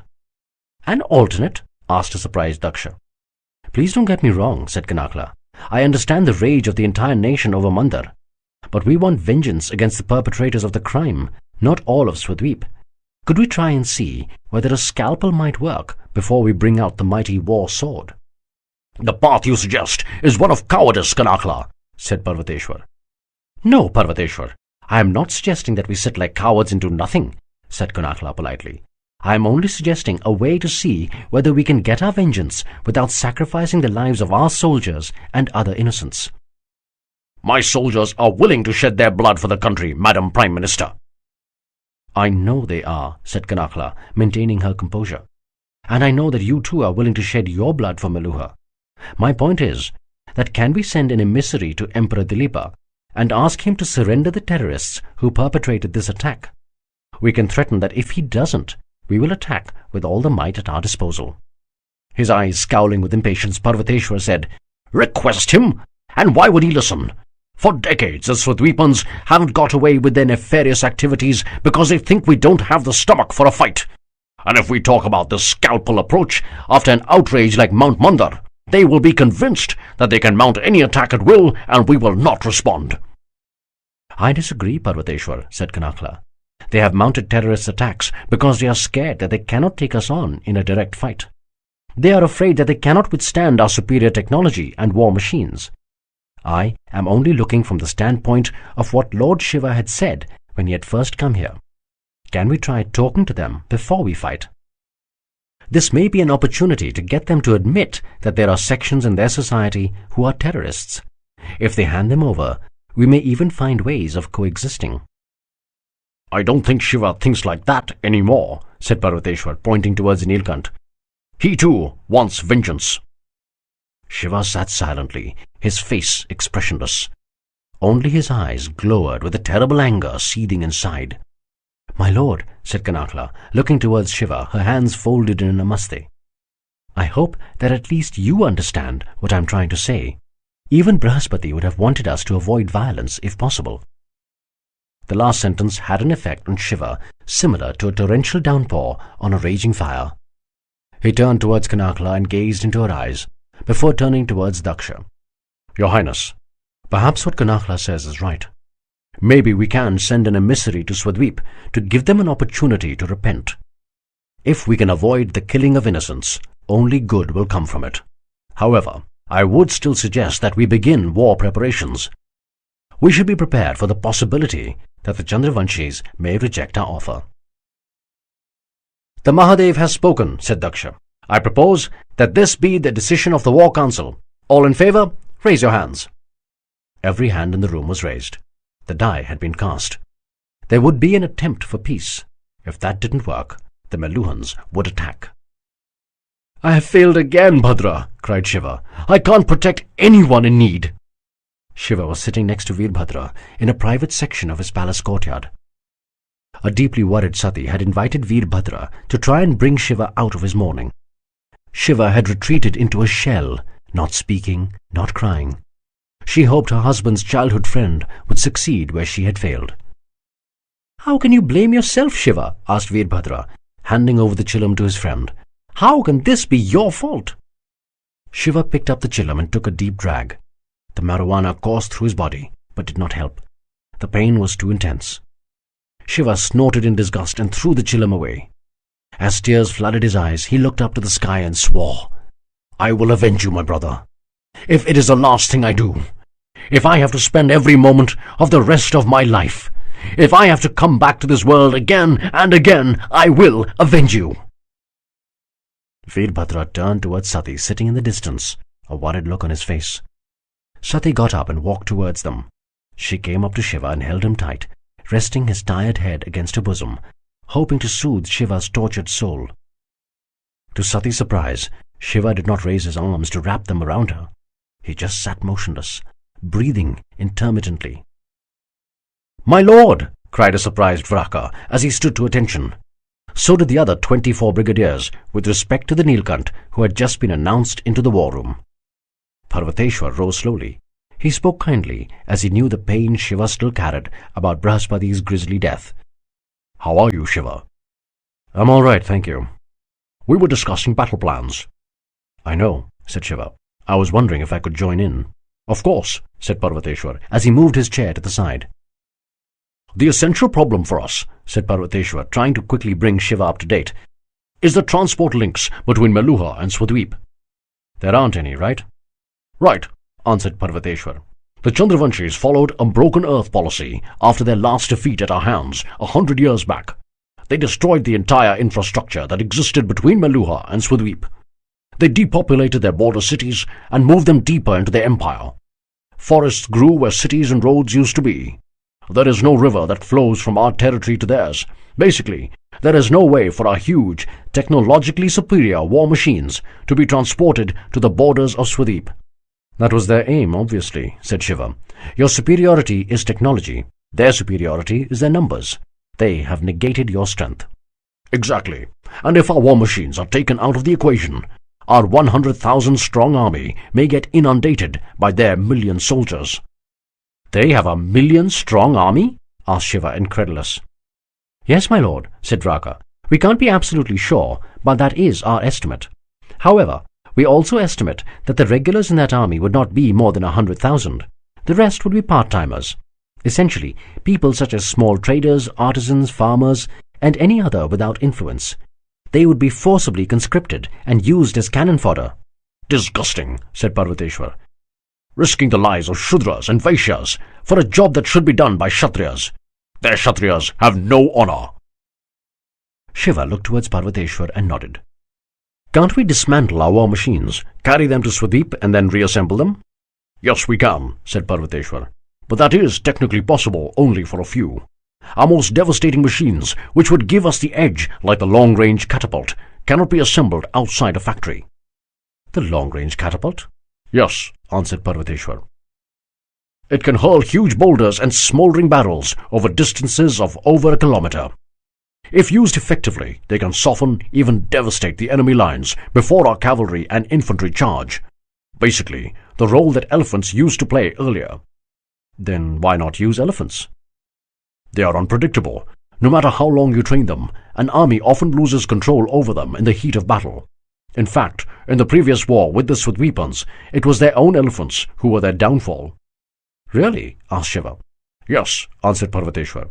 Our ploy of firing at the Mahuts and generating tremendous noise with our war drums worked. The Chandravanshi elephants panicked and ran into their own army, shattering their lines, especially the ones composed of irregulars. All we had to do was charge in and finish the job. No elephants then? Absolutely, said Parvateshwar. So we need something that we can take with us, and which can be used to soften their irregulars in order to negate their numerical superiority. Parvateshwar nodded. Shiva looked into the distance, towards the window, where a stiff morning breeze caused the leaves to flutter. The leaves were green. Shiva stared harder. They remained green. I know, said Shiva, looking at Parvateshwar suddenly, his face luminescent. Why don't we use arrows? Arrows? Asked a surprised Parvateshwar. Archery was a battle art of the most elite Kshatriyas, used for one-on-one duels. However, since one-on-one duels could only be fought between warriors of equal chosen tribes, this skill was reduced to only a demonstration art of the creme de la creme. Archers earned huge respect for their rare skill, but they were not decisive in battles. There was a time when bows and arrows were crucial in war strategies as weapons of mass destruction. That was the time of the Devi Astras. Many of these Astras were usually released through arrows. However, with the ban on Devi Astras many thousands of years ago by Lord Rudra, the effectiveness of archery units in large-scale battles had reduced drastically. How can that reduce their numerical superiority, my lord? Asked Raka. Even the most skilled of archers will take at least 5 seconds to aim, fire, and execute a kill. He will not be able to kill more than 12 a minute.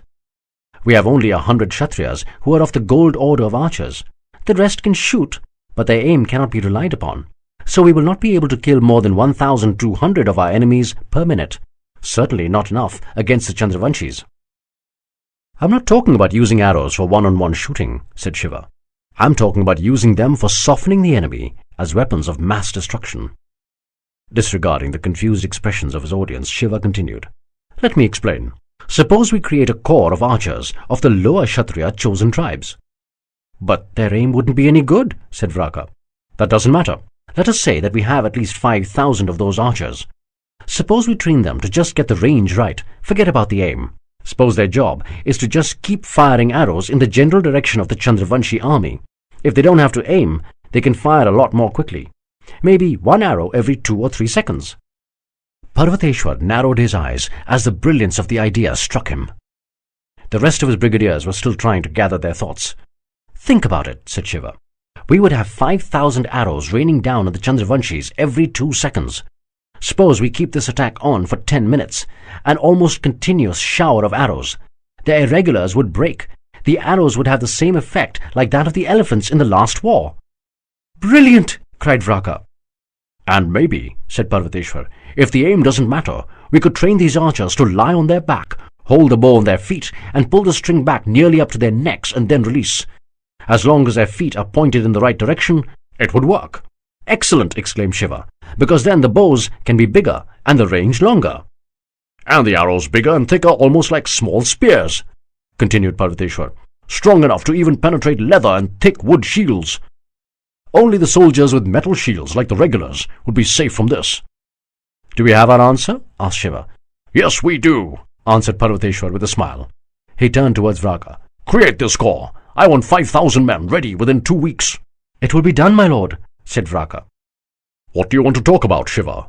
Asked Parvateshwar as he entered the metallurgy factory. He was accompanied by Vraka and Prasanjit as per Shiva's request. Vraka had reluctantly left the archery corps he had been training over the past week. However, he had been motivated to attend with the expectation of another brilliant idea from the Neelkanth. He was not disappointed. I was thinking, said Shiva, we would still need an equivalent of your stabbing ram to break their center. The center is where I assume their general would place their regulars. As long as they hold, our victory cannot be guaranteed. Right, said Parvateshwar. and we have to assume that these soldiers would be disciplined enough to stay in formation despite the barrage of arrows." "Exactly," said Shiva. "We can't transport the ram, right?" "No, we can't, my lord," said Vraka. "How about if we try to create a human ram?" "Go ahead," said Parvateshwar slowly, listening intently. "Say we align the soldiers into a square of 20 men by 20 men," said Shiva. "Say we have each one use his shield to cover the left half of his own body and the right half of the soldier to the left of him."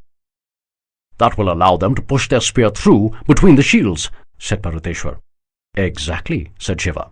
"And the soldiers behind use their shields as a lid to cover themselves and the soldier in front. This formation would be like that of a tortoise, with the shields holding against any attack, much like a tortoise's shell.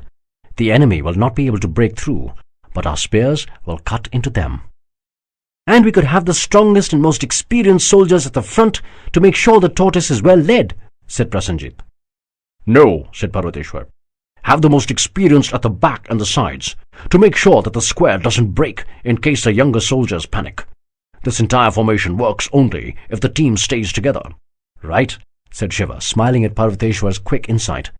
"And what if, instead of the usual spears, they carried this?"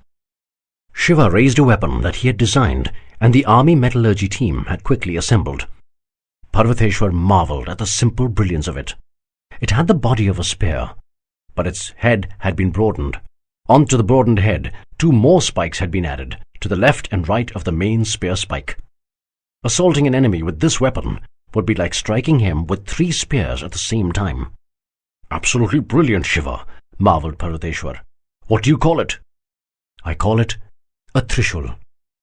"Prasenjit," said Parvateshwar, "you are in charge of creating this corps. I want at least 5 tortoise formations ready by the time we march. I will assign 2,000 men to you for this." "It will be done, my lord," said Prasenjit with a military salute. Parvateshwar gazed at Shiva with respect.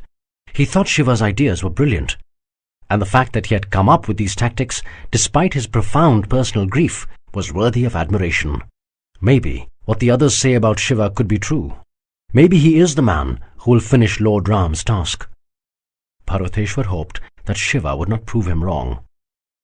Shiva sat in the royal meeting room with Daksha and Parvateshwar at his side. 2 legendary Arishtanemi brigadiers, Vidyunmali and Mayashrenik, sat a distance away. A muscular and once proud man stood in front of Shiva, his hands together, pleading. "Give me a chance, my lord," said Drapaku. "If the law has been changed, then why can't we fight?" Drapaku was the man whose blind father had blessed Shiva in Kotdwar. He had been a brigadier in the Meluhan army before the disease which blinded his father also killed his wife and unborn child. He had been declared a Vikrama along with his father. "First, how is your father?" asked Shiva. "He is well, my lord, and he will disown me if I don't support you in this Dharmayudh." Shiva smiled softly. He too believed this was a Dharmayudh, a holy war. "But Drapaku, who will take care of him if something were to happen to you?" "Meluha will take care of him, my lord, but he would die 1,000 deaths if I didn't go to battle with you. What kind of a son would I be if I didn't fight for my father's honor, for my country's honor?" Shiva still seemed a little unsure. He could sense the discomfort of the others in the room with this conversation. It had not escaped his notice that despite the repeal of the Vikrama law, nobody had touched Drapaku when he entered. "My lord, we are outnumbered heavily by the Chandravanshis," continued Drapaku. "We need every trained warrior we have. There are at least 5,000 soldiers who can't battle since they had been declared Vikrama. I can bring them together. We are willing and eager to die for our country." "I don't want you to die for Meluha, brave Drapaku," said Shiva. Drapaku's face fell instantly. He thought he would be returning home to Kotdwar. "However," continued Shiva, "I would like it if you killed for Meluha." Drapaku looked up. "Raise your brigade, Drapaku," ordered Shiva. Turning towards Daksha, he continued, "We'll call it the Vikrama Brigade." "How can we have Vikramas in our army? This is ridiculous," glared Vidyunmali. Vidyunmali and Mayashrenik were in their private gym preparing for their regular sword training. "Vidyu," cajoled Mayashrenik. "Don't Vidyu me, Maya. You know this is wrong." The usually calm Maheshwanik just nodded and let his impetuous friend vent his frustration. "How will I face my ancestors if I die in this battle?" asked Vidyunmali. "What will I answer if they ask me how I let a non-Kshatriya fight a battle that only we Kshatriyas should have fought? It is our duty to protect the weak. We're not supposed to use the weak to fight for us." "Vidyu, I don't think Drapaku is weak. Have you forgotten his valor in the previous Chandravanshi war? He is a Vikrama, that makes him weak. Lord Shiva has ordered that there are no Vikramas anymore." "I don't think the Neelkanth truly knows right from wrong." "Vidyu!" shouted Maheshwanik. Vidyunmali was surprised by the outburst. "If the Neelkanth says it's right," continued Maheshwanik, "then it is right." Chapter 22. Empire of Evil. "This is the military formation I think ideal for the battle," said Parvateshwar. Vraka and Parvateshwar were sitting in the general's private office. The formation was that of a bow. The soldiers would be arranged in a wide semicircular pattern. The slower corps, like the tortoises, would be placed at the center. The flanks would comprise quicker units, such as the light infantry. The cavalry would be at both ends of the bow, ready to be quickly deployed anywhere on the front or to ride along the sides of the bow for protection. The bow formation was ideal for a smaller army. It provided flexibility without sacrificing strength. "It is ideal, my lord," said Vraka. "What does the Mahadev have to say?" "Shiva thinks it suits our requirements perfectly." Vraka did not like it when Parvateshwar referred to the Neelkanth by his name. But who was he to correct his general? "I agree, my lord." "I will lead the left flank," said Parvateshwar, "and you will lead the right. That is why I need your opinion on some things." "Me, my lord?" asked an astonished Vraka. "I thought the Mahadev would lead the other flank." "Shiva, no, I don't think he'll be fighting this war, Vraka." Vraka looked up in surprise, but he remained silent. Parvateshwar probably felt the need to explain, for he continued speaking. "He's a good and capable man, no doubt, but the uppermost desire in his mind is retribution, not justice for Meluha. We will help him wreak vengeance when we throw the guilty Naga at his feet. He won't be putting his own life at risk in a war just to find one Naga." Vraka kept his eyes low, lest they betray the fact that he disagreed with his chief. "To be fair," said Parvateshwar, "we can't impose on him just because he has a blue throat. I respect him a lot, but I don't expect him to fight. What reason would there be for him to do that?" Vraka looked up for a brief instant at Parvateshwar's eyes. Why was his general refusing to accept what was so obvious to everyone? Was he so attached to Lord Ram that he couldn't believe that another saviour had arrived on earth? Did he actually believe that Lord Ram could be the only one? Hadn't Lord Ram himself said that he is replaceable? Only Dharma is irreplaceable. "Furthermore," continued Parvateshwar, "he's married now. He's obviously in love. He's not going to risk Sati being bereaved again. Why should he? It's unfair of us to demand this of him." Vraka thought, not daring to voice his opinion. "The Mahadev will fight for all of us, General. He will battle to protect us. Why? Because that is what Mahadevs do." Vraka was not aware that Parvateshwar was hoping something similar in his mind. He too wished that Shiva would rise to be a Mahadev and lead them to victory against the Chandravanshis. However, Parvateshwar had learned through long years of experience that while many men tried to rise up to Lord Ram's level, none had ever succeeded. Parvateshwar had laid hopes on a few such men in his youth, and he had always been disillusioned at the end. He was simply preparing himself for another such expected disappointment from Shiva. He didn't plan to be left without a backup if Shiva refused to fight the battle against the Chandravanshis. The war council sat silently as Daksha read the letter that had come back from Swadweep, from the court of Emperor Dilipa. Daksha's reaction upon reading the letter left no doubt as to the message it contained. He shut his eyes, his face contorted in rage, his fist clenched tight. He handed the letter over to Kanakala and sneered. "Read it.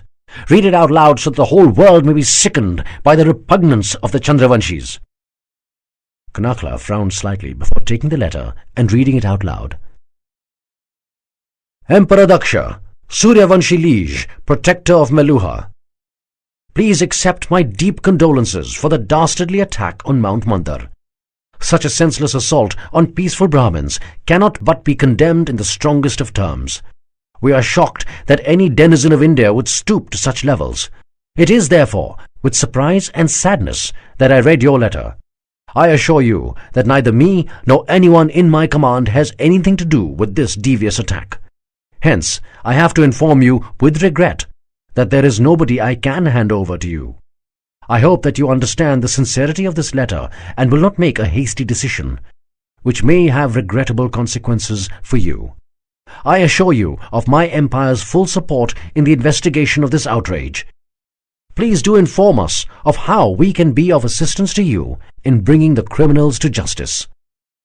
Kanakala took a deep breath to compose herself. The anger of the typically Chandravanshi double talk was washing right through her, making her regret her earlier stand. "It is personally signed by the Emperor Dilipa," said Kanakala, completing her reading of the letter. "Not Emperor Dilipa," growled a fuming Daksha. "Terrorist Dilipa of the Empire of Evil." "War!" arose a cry from the council, unanimous in its rage. Daksha looked over at a scowling Shiva, who nodded imperceptibly. "War it is!" bellowed Daksha. "We march in 2 weeks!" The bracelet seemed to develop a life of its own. It had swelled to enormous proportions, dwarfing Shiva. Its edges were engulfed in gigantic flames. The 3 colossal serpents, which formed the Om, separated from each other and slithered towards Shiva. The one in the center, while nodding to the snake on its left, hissed, "He got your brother, and the other one will soon get your wife." The serpents to the left and right scowled eerily. Shiva pointed his finger menacingly at the serpent in the center. "You dare touch even a hair on her, and I will rip your soul out of—" "But I," continued the serpent, not even acknowledging Shiva's threat, "am saving myself. I'm saving myself for you." Shiva stared at the serpent with impotent rage. "I will get you," said the serpent as its mouth opened wide, ready to swallow him whole.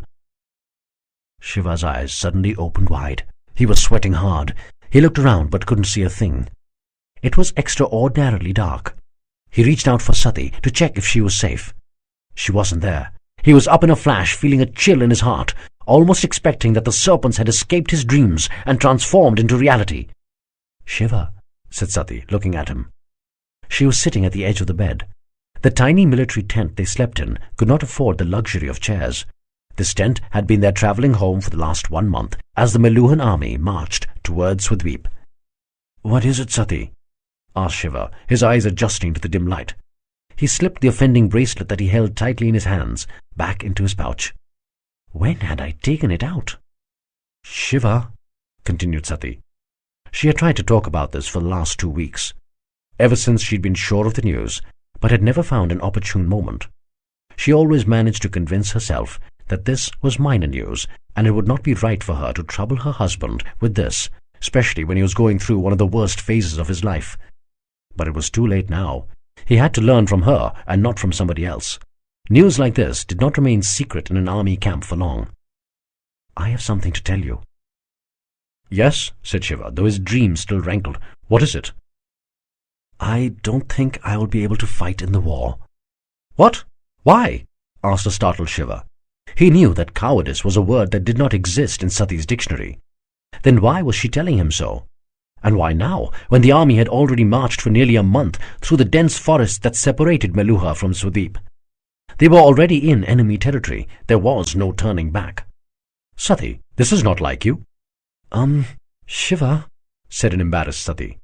Such discussions were always difficult for the somewhat prudish Suryavanshis. "I have my reasons." "Reasons?" asked Shiva. "What?" Suddenly the reason smacked Shiva like a silent thunderbolt. "My God!" "Are you sure?" "Yes," said Sati bashfully. "By the holy lake! I'm going to be a father?" Seeing the ecstasy on Shiva's face, Sati felt a pang of guilt that she hadn't told him before. "Wow!" whooped a thrilled Shiva as he swirled her in his arms. "This is the best news I've heard in a long time!" Sati smiled warmly and rested her head on his tired but strong shoulders. "We will name our daughter after the one who has comforted you through the last 2 months when I have been of no help," said Shiva. "We will name her Kritika." Sati looked up in surprise.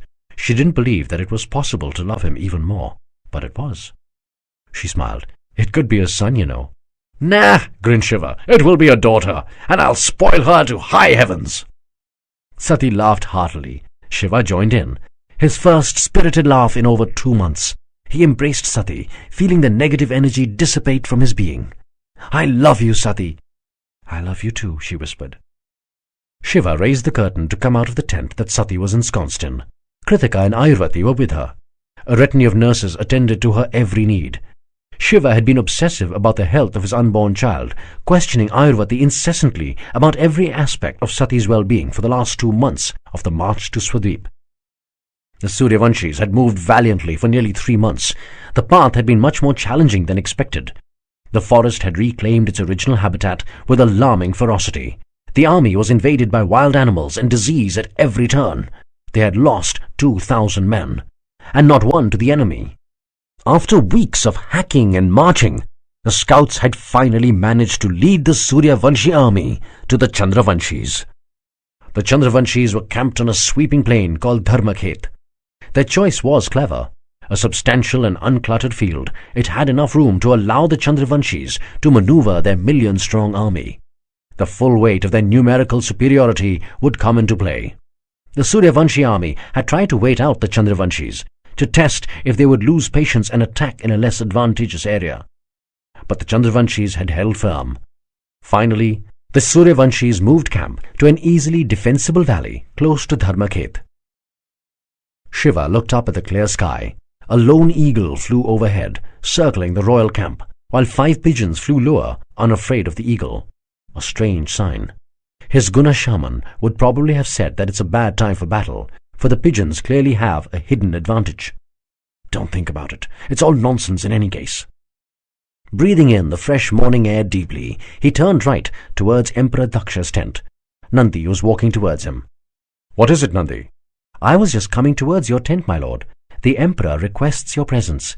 There has been a troubling development." Shiva and Nandi hurried toward Daksha's tastefully appointed royal tent. They entered to find Daksha and Parvateshwar engrossed in a discussion. Vraka, Mayashrenik, and Drapaku sat at a distance. Drapaku was a little further away from the rest. "This is a disaster," groaned Daksha. "Your Highness?" asked Shiva. "My lord, I'm glad you're here. We face complete disaster." "Let's not use words like that, Your Highness," said Shiva. Turning towards Parvateshwar, he asked, "So your suspicions were correct?" "Yes," said Parvateshwar. "The scouts just returned a few minutes ago. There was a reason the Chandravanshis were refusing to mobilize. They have dispatched 100,000 soldiers in a great arc around our position. They will enter our valley by tomorrow morning. We will be sandwiched between their main force ahead of us and another 100,000 at the back." "We can't fight on 2 fronts, my lord," cried Daksha. "What do we do?" "Was it Veerbhadra's scouts who returned with the news?" asked Shiva. Parvateshwar nodded. Shiva turned towards Nandi, who rushed out immediately. Moments later, Veerbhadra stood before them. "What route is the Chandravanshi detachment taking, Bhadra?" asked Shiva. "Up the east, along the steep mountains on our side. I think they intend to enter our valley some 50 kilometers up north." "Did you take a cartographer with you, as Parvateshwar had instructed?" Veerbhadra nodded, moving to the center table, and laid out the map on it. Shiva and Parvateshwar leaned across. Pointing to the route with his fingers, Veerbhadra said, "This way." Shiva suddenly started as he noticed the ideal defensive position on the map, deep north of the Suryavanshi camp. He looked up at Parvateshwar. The same thought had occurred to the general. "How many men do you think, Parvateshwar?" "Difficult to say. It will be tough, but the pass looks defendable. It will need a sizable contingent, though, at least 30,000. "But we can't spare too many men. I'm sure the battle with the main Chandravanshi army to the south will also happen tomorrow. It would be the best time for them to take up positions." Parvateshwar nodded grimly. The Meluhans might just have to retreat and maneuver for a battle on another, more advantageous position, he thought unhappily. "I think 5,000 men ought to do it, my lords." Shiva and Parvateshwar had not noticed Drapaku move to the table. He was examining the pass that Shiva had just pointed out.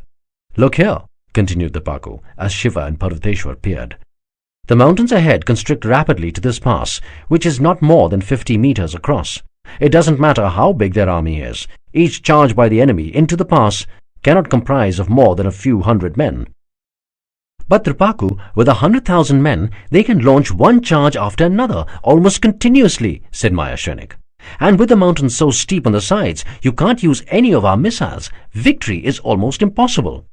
"It's not about victory," said Dripaku. "It's about holding them for a day, so that our main army can fight." "I will do it," said Parvateshwar. "No, my lord," said Raka. "You are required for the main charge." Shiva looked up at Parvateshwar. "I need to be here as well." "I can't do it either," said Shiva, shaking his head. Parvateshwar looked up at Shiva, disillusionment writ large on his face. While he had prepared his heart for disappointment, he had hoped that Shiva would prove him wrong. But it appeared clear to Parvateshwar that Shiva too would be simply watching the battle from the viewing platform being made for Daksha. "Give me the honor, my lord," said Dripaku. "Dripaku," whispered Mahashrenik, not putting in words what everyone else knew. With only 5,000 soldiers, the battle at the northern pass against the Chandravanshi detachment was a suicide mission. "Dripaku," said Shiva, "I don't know if—" "I know, my lord," interrupted Dripaku. "It is my destiny. I will hold them for one day. If Lord Indra supports me, I'll even try for 2. Get us victory by then." Daksha suddenly interjected. "Wonderful! Dripaku, make preparations to leave immediately." Dripaku saluted smartly and rushed out before any second thoughts were voiced. It took less than an hour before the Vikrama brigade was marching out of the camp. The sun was up high in the sky, and practically the entire camp was awake, watching the soldiers set out on their mission. Everyone knew the terrible odds the Vikramas were going to face. They knew that it was unlikely that any of these soldiers would be seen alive again. The soldiers, though, did not exhibit the slightest hesitation or hint of fear as they walked on. The camp stood in silent awe. One thought reverberated through all of them. How could the Vikramas be so magnificent? They are supposed to be weak. Dripaku was at the lead, his handsome face smeared with war paint. On top of his armor, he wore a saffron angavastram, the color of the Paramatma, the color worn for the final journey. He didn't expect to return. He stopped suddenly as Vidyunmali darted in front of him. Dripaku frowned. Before he could react, Vidyunmali had drawn his knife. Dripaku reached for his sidearm, but Vidyunmali was quicker. He sliced his own thumb across the blade and brought it up to Dripaku's forehead. In the tradition of the great brother warriors of yore, Vidyunmali ran his blood across Dripaku's brow, signifying that his blood will protect him. "You're a better man than me, Dripaku," whispered Vidyunmali. Dripaku stood silent, astonished by Vidyunmali's uncharacteristic behavior. Raising his bald fist high, Vidyunmali roared, "Give them hell, Vikrama!" "Give them hell, Vikrama!" bellowed the Suryavanshis, repeating it again and again. Dripaku and his soldiers looked around the camp, absorbing the respect that they had been denied so long. Way too long. "Give them hell, Vikrama!" Dripaku nodded, turned, and marched on before his emotions spoiled the moment. His soldiers followed. "Give them hell, Vikrama!" It was an uncharacteristically warm morning for that time of the year. The Chandravanshi detachment had been surprised to find Meluhan soldiers at the northern pass the previous night. They had immediately attacked. The Vikramas had held them through the night, buying precious time for the main Suryavanshi army. This had to be the day for the main battle. Shiva was prepared. Sati stood resplendent, looping the Aarti Thali in small circles around Shiva's face. She stopped after 7 turns, took some vermilion on her thumb, and smeared it up Shiva's forehead in a long tilak. "Come back victorious, or don't come back at all." Shiva raised one eyebrow and grimaced. "What kind of send-off is that?" "What? No, it's just—" stammered Sati. I know, smiled Shiva as he embraced Sati. "It's the traditional Suryavanshi send-off before a war, right?" Sati looked up, her eyes moist. Her love for Shiva was overcoming decades of Suryavanshi training. "Just come back safe and sound." "I will, my love," whispered Shiva. "You won't get rid of me that easily." Sati smiled weakly. "I'll be waiting." Sati stood on her toes and kissed Shiva lightly. Shiva kissed her back and turned quickly before his heart would overcome his head with second thoughts. Lifting the tent curtain, he walked out. He looked up at the skies in case there were some other omens. There were none. Bloody good. The distant droning of Sanskrit shlokas, accompanied by the beating of war drums in a smooth rhythmic pulse, wafted in over the dry winter breeze. Shiva had thought this particular Suryavanshi custom odd, but maybe there was something to the Brahmin call for Indra and Agni, as this particular puja was called. The drums and the shlokas somehow grafted together to rouse a fierce warrior spirit in whoever heard them. The beats would quicken as the battle began. Shiva was eager to throw himself into the battle. He turned and strode towards Daksha's tent. "Greetings, Your Highness," said Shiva as he raised the curtain to enter the royal tent, where Parvateshwar was explaining the plans to the emperor. "Namaste, Parvateshwar." Parvateshwar smiled and folded his hands. "What news of Dirpaku, Parvateshwar?" asked Shiva. "The last dispatch I heard is at least 3 hours old." "The Vikrama battle is on. Dirpaku still leads them. He has brought us invaluable time. May Lord Ram bless him." "Yes," agreed Shiva. "May Lord Ram bless him. He just has to hold on to the end of this day." "My lord," said Daksha, hands in a formal namaste, head bowed. "It is an auspicious beginning. We will have a good day, wouldn't you agree?" "Yes, it does seem so," smiled Shiva. "The news of Dirpaku is very welcome. But perhaps this question may be better suited to the 4th Prahar, Your Highness." "I'm sure the answer will be the same, my lord. By the 4th Prahar today, Emperor Dilipa will be standing in front of us in chains, waiting for justice to be done." "Careful, Your Highness," said Shiva with a smile. "Let us not tempt fate. We still have to win the war." "We will face no problems. We have the Neelkanth with us. We just need to attack. Victory is guaranteed." "I think a little bit more than a blue throat will be required to beat the Chandravanshis, Your Highness," said Shiva, his smile even broader. "We shouldn't underestimate our enemy." "I don't underestimate them, my lord, but I will not make the mistake of underestimating you either." Shiva gave up. He had learned some time back that it was impossible to win a debate against Daksha's unquestioning conviction. "Perhaps I should leave, Your Highness," said Parvateshwar. "The time has come. With your permission." "Of course, Parvateshwar."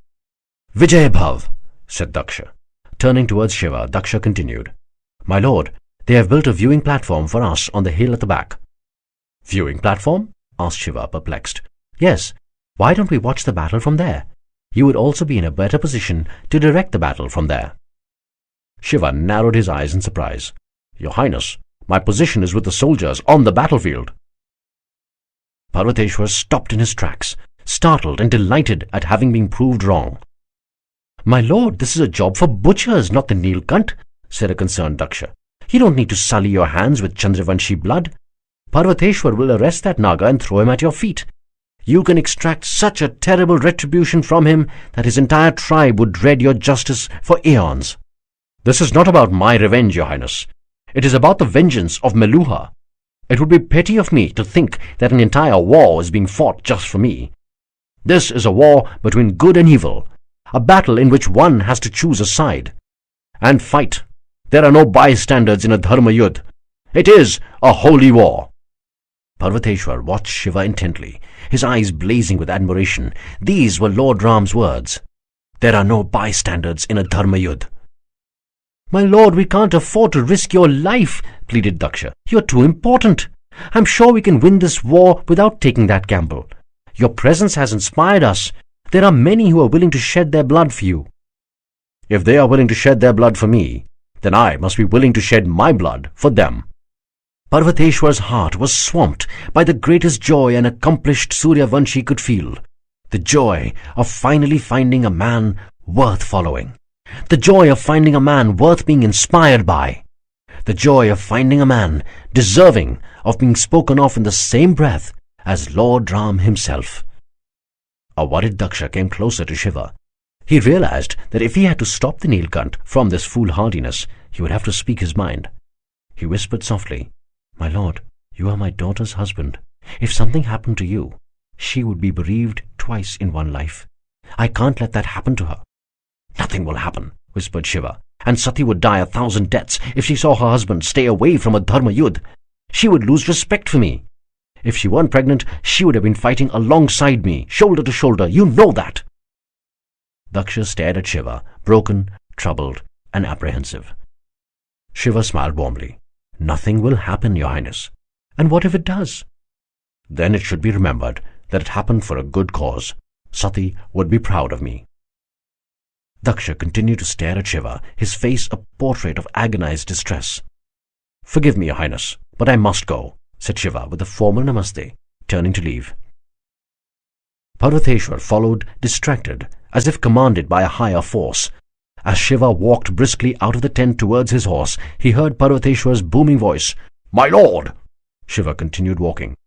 "My lord!" bellowed Parvateshwar again, more insistent. Shiva stopped abruptly. He turned, a surprised frown on his face. "I'm sorry, Parvateshwar. I thought you were calling out to His Highness."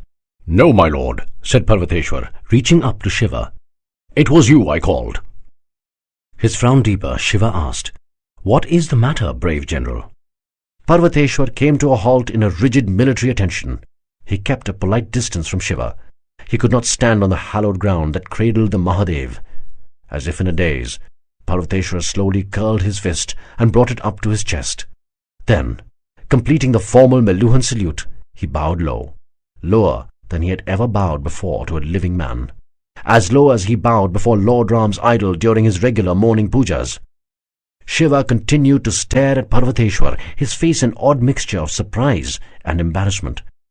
Shiva respected Parvateshwar too much to be comfortable with such open idolization from him. Rising, but with his head still bent, Parvateshwar whispered, "I will be honored to shed my blood with you, my lord." Raising his head, he repeated, "Honored." Shiva smiled and touched Parvateshwar's arm. "Well, if our plans are good, my friend, hopefully we won't have to shed too much of it." Chapter 23. Dharmayudh, the Holy War. The Suryavanshis were arranged like a bow, strong yet flexible. The recently raised tortoise regiments had been placed at the center. The light infantry formed the flanks, while the cavalry in turn bordered them. The chariots had been abandoned due to the unseasonal rain the previous night.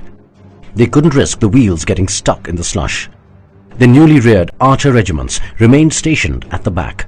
Skillfully designed backrests had been fabricated for them, which allowed the archers to lie and guide their feet with an ingenious system of gears. The bows could be stretched across their feet and the strings drawn back to their chins, releasing powerfully built arrows almost the size of small spears. As they were at the back of the Suryavanshi infantry, their presence was hidden from the Chandravanshis. The Chandravanshis had placed their army as per their strength in a standard offensive formation. Their massive infantry was in squads of 5,000. There were 50 such, comprising a full legion in a straight line. They stretched as far as the eye could see. There were 3 more such legions behind the first one, ready to finish off the job. This formation allowed a direct assault onto a numerically inferior enemy, giving the offense tremendous strength and solidity, but also making it rigid. The squads left spaces in between them to allow the cavalry to charge through if required. Seeing the Suryavanshi formation, the Chandravanshi cavalry from the rear had been moved to the flanks.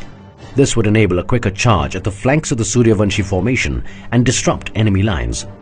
The Chandravanshi general clearly had a copy of the ancient war manuals and was playing it religiously, page by page. It would have been a perfect move against an enemy who also followed standard tactics. Unfortunately, he was up against a Tibetan tribal chief whose innovations had transformed the Suryavanshi attack.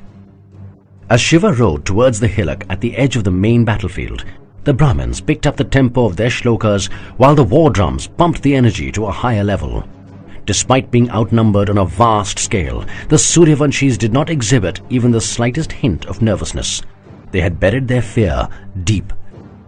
The war cries of the clan gods of the various brigades rent the air. Indradev ki jai! Agni Dev ki jai! Jai Shakti Devi ki!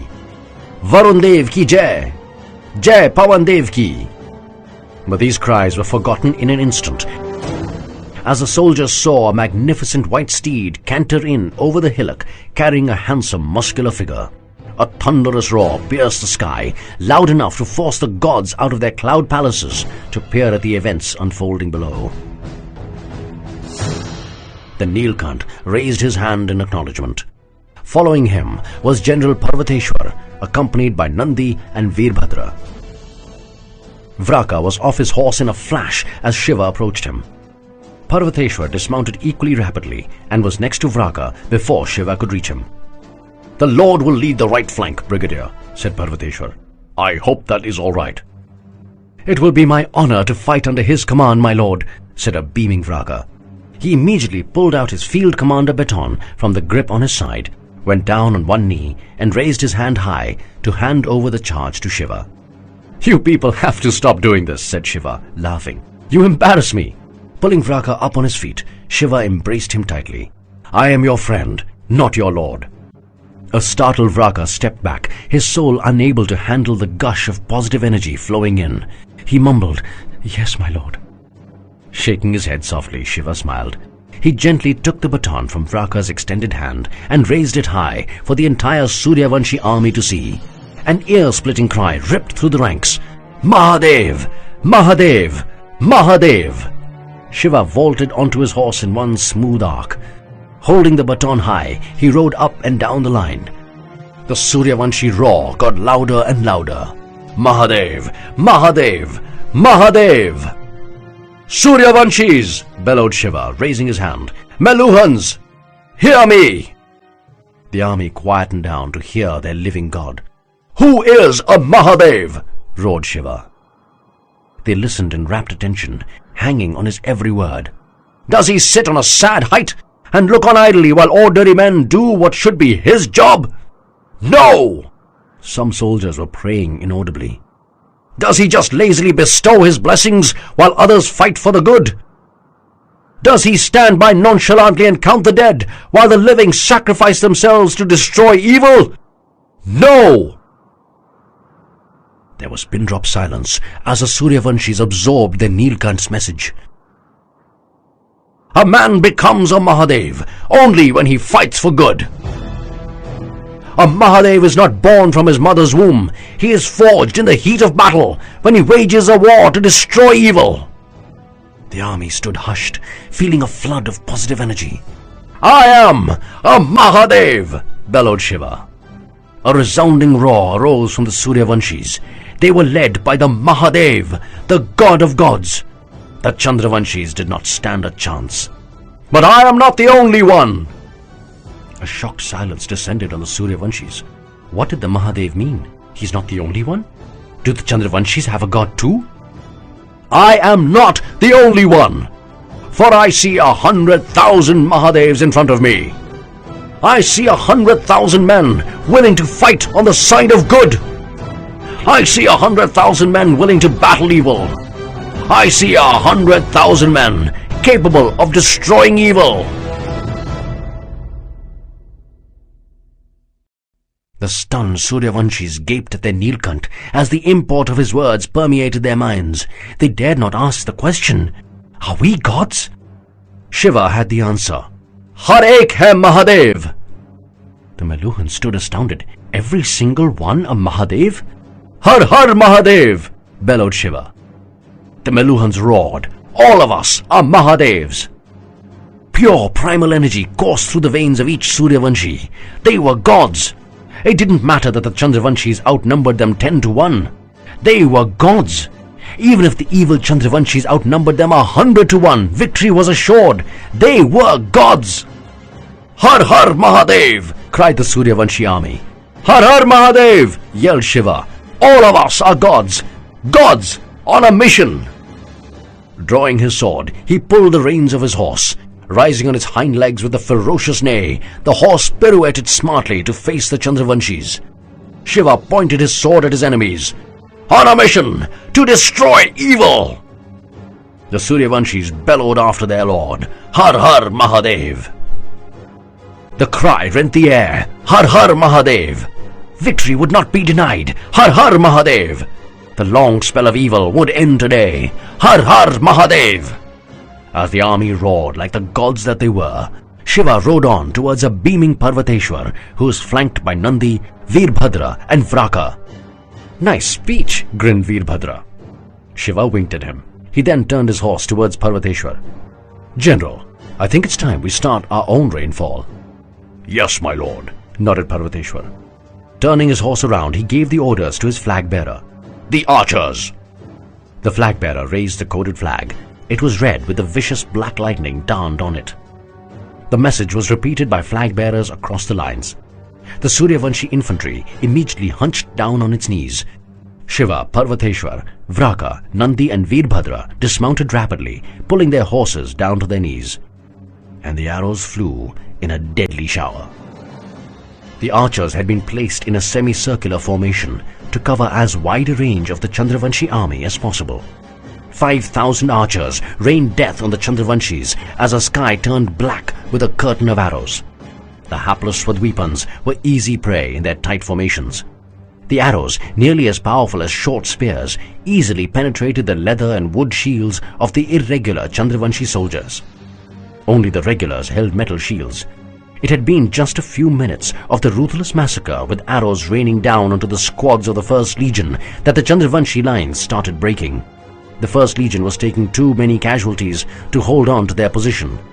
The irregulars started running back, causing chaos. Confusion reigned in the legions behind. Parvateshwar turned towards Shiva. "I think we should lengthen the range, my lord." Shiva nodded in reply. Parvateshwar nodded to his flag-bearer, who relayed the message. The archers stopped shooting for just a few moments. Turning their wheels right, they rapidly raised the height of their footrests. With a longer range quickly set, they drew their arrows and let fly. The arrows hit the second legion of the Chandravanshis now. The pincer attack of the retreating first Chandravanshi legion and the concurrent hail of arrows created bedlam in the second legion. Shiva noticed the Chandravanshi cavalry moving into position to attack. He turned to Parvateshwar. "General, their cavalry is moving out. They would aim to flank us and attack the archers. Our cavalry needs to meet them midfield." "Yes, my lord," said Parvateshwar. "I had expected this move from the Chandravanshis. That's why I had positioned two cavalries, comprising the Arishthanemi, led by Maya Shrenik and Vidyunmali, on the flanks." "Perfect. But General, our cavalry must not move too far ahead or our arrows will injure our own men. Nor must they retreat. They have to hold their position, at least for another 5 minutes." "I agree. Our archers need that much time to finish their job." Parvateshwar turned to his flag-bearer with detailed instructions. Two couriers set off rapidly to the left and right. Within moments, the eastern and western Arishthanemi, led by Maya Shrenik and Vidyunmali respectively, thundered out to meet the Chandravanshi counterattack. Meanwhile, the disarray in the second legion of the Chandravanshi army only increased as the unrelenting and ruthless wall of arrows pounded down on them.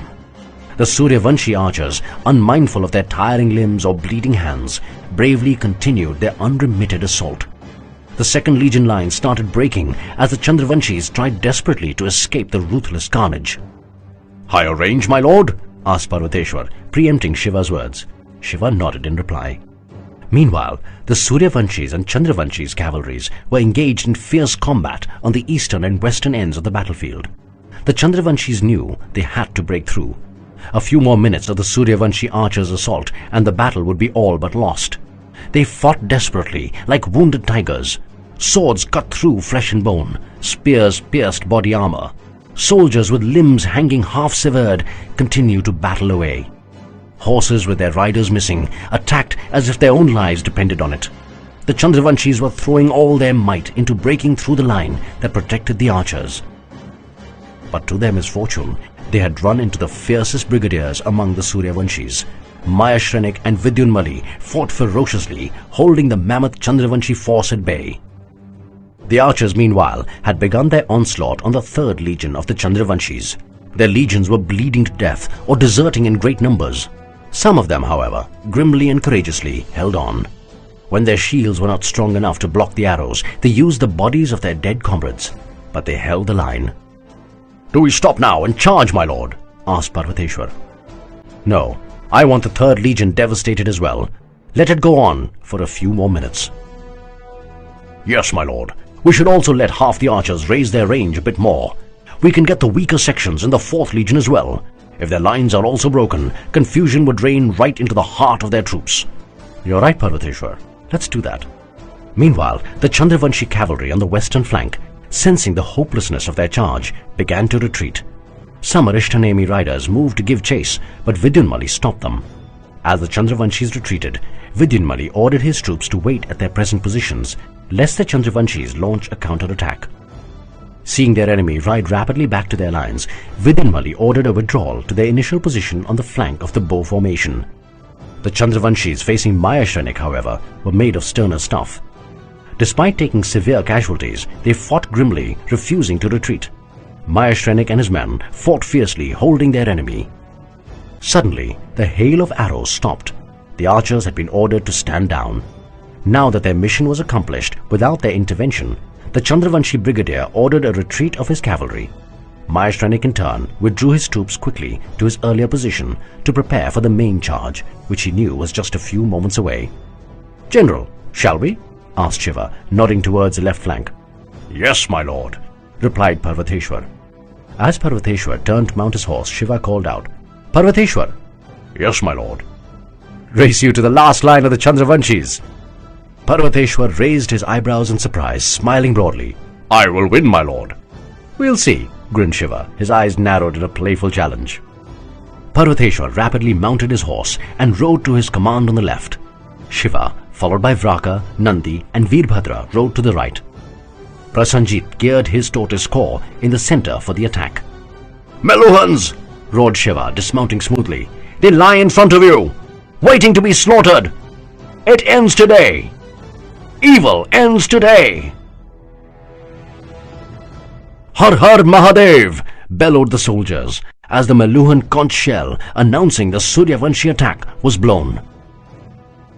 With an ear-shattering yell, the infantry charged towards the Chandravanshis. The tortoise corps moved in their slow yet unyielding pace towards the Chandravanshi center. The sides of the bow formation moved quicker than the center. The cavalry cantered along the flanks, protecting the infantry from an enemy charge. Courageous remnants of the 3rd and 4th Legion of the Chandravanshis, meanwhile, were rapidly reforming their lines to face the Suryavanshi onslaught. But the mass of dead bodies of their fallen comrades did not allow them the space needed to form their traditional Chaturanga formation, which could have allowed some lateral movement. They were huddled together in a tight but thin line before the Suryavanshis were upon them. The battle was going almost exactly as per plan for the Suryavanshis. By the time they reached the Chandravanshi line, they were in a tight, faintly curved line of trained and vicious soldiers, with their flanking line of light infantry being slightly behind the level of the slower-moving tortoise corps at the center. The unstoppable tortoise corps tore ruthlessly into the Chandravanshi center. The shields provided protection for the corps against the best Chandravanshi swordsmen, while their trishuls ripped through the Swadweapons. The Chandravanshis had but two choices: either fall to the trishul or be pushed towards the sides where the Suryavanshis were now bearing down hard on them. As the center of the Chandravanshi army broke under the unrelenting assault, the Suryavanshi flanks tore through their sides. Shiva was leading his flank ferociously into the Chandravanshis, decimating all in front of him. To his surprise, he found the enemy lines thinning. Letting his fellow soldiers charge ahead of him, he rose to his full height to observe the movements. He was shocked to see the Chandravanshi line opposing him, moving towards the center. They were attacking the only exposed flank of the tortoise corps, their right side, which could not be protected by shields. Someone in the Chandravanshi army was using his brains. If any of the tortoises broke, the Chandravanshis would swarm through the center in a tight line, devastating the Suryavanshis. "Meluhans!" roared Shiva. "Follow me!" Shiva's flag-bearer raised his pennant. The soldiers followed. The Neelkanth charged into the sides of the Chandravanshi lines, bearing down on the tortoises. Caught in a pincer attack between the trishuls and the charge from Shiva's flank, the spirit of the Chandravanshis finally broke. What was a mighty Chandravanshi army was now reduced to independent stragglers fighting valiantly for a losing cause. Shiva and Parvateshwar led their respective sides to complete the job. The victory was absolute.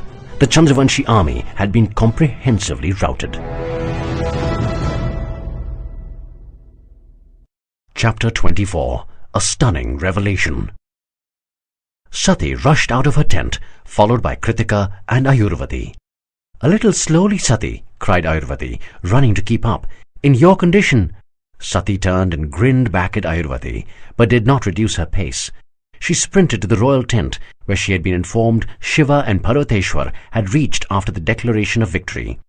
Nandi and Veerbhadra stood guard at the entrance. They moved aside to let Sati in, but barred Ayurvati and Kritika.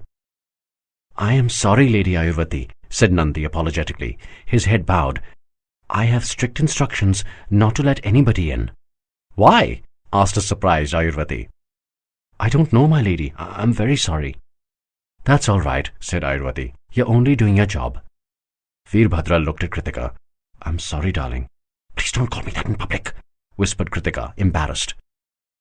Sati pulled the curtain aside and entered the tent. "I don't know, my lord," said Parvateshwar. It doesn't make sense." Sati was surprised at Parvateshwar calling Shiva my lord, but her joy at seeing Shiva safe brushed these thoughts aside. "Shiva!" "Sati?" mumbled Shiva, turning towards her. Sati froze. He didn't smile when he saw her. He didn't have the flush of victory on his face. He hadn't even got his wounds dressed. "What's wrong?" asked Sati. Shiva stared at her. His expression worried her deeply. She turned towards Parvateshwar. He looked at her for an instant with an obviously forced smile, the way he usually smiled when he tried to shield her from some bad news. "What is it, Pitratulya?" Parvateshwar looked at Shiva, who spoke at last. "Something about this war troubles us." "What could trouble you?" asked a surprised Sati. "You have delivered the greatest victory ever to the Suryavanshis. This defeat of the Chandravanshis is even more comprehensive than what my grandfather achieved. You should be proud." "I didn't see any Nagas with the Chandravanshis," said Shiva. "The Nagas weren't there?" asked Sati. "That doesn't make sense." "Yes," said Shiva, his eyes carrying a hint of foreboding. "If they are so thick with the Chandravanshis, then they would have been there in the battlefield. If they were being used by the Chandravanshis against us, then their skills would have been even more useful in the battle. But where were they?" "Maybe they've fallen out with each other," suggested Sati. "I don't think so," said Parvateshwar. "This war was triggered by their joint attack on Mandar. Why would they not be here?" "Shiva, I'm sure you'll figure it out," said Sati. "Don't trouble yourself." "Damn it, Sati!" yelled Shiva. "I can't figure it out. That's why I'm worried." A startled Sati stepped back. His uncharacteristic vehemence stunned her. He wasn't like this. Shiva realized what he had done. He immediately reached his bloodied hand out.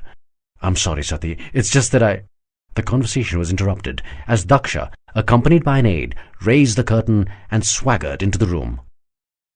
"My lord!" cried Daksha as he hugged Shiva tight.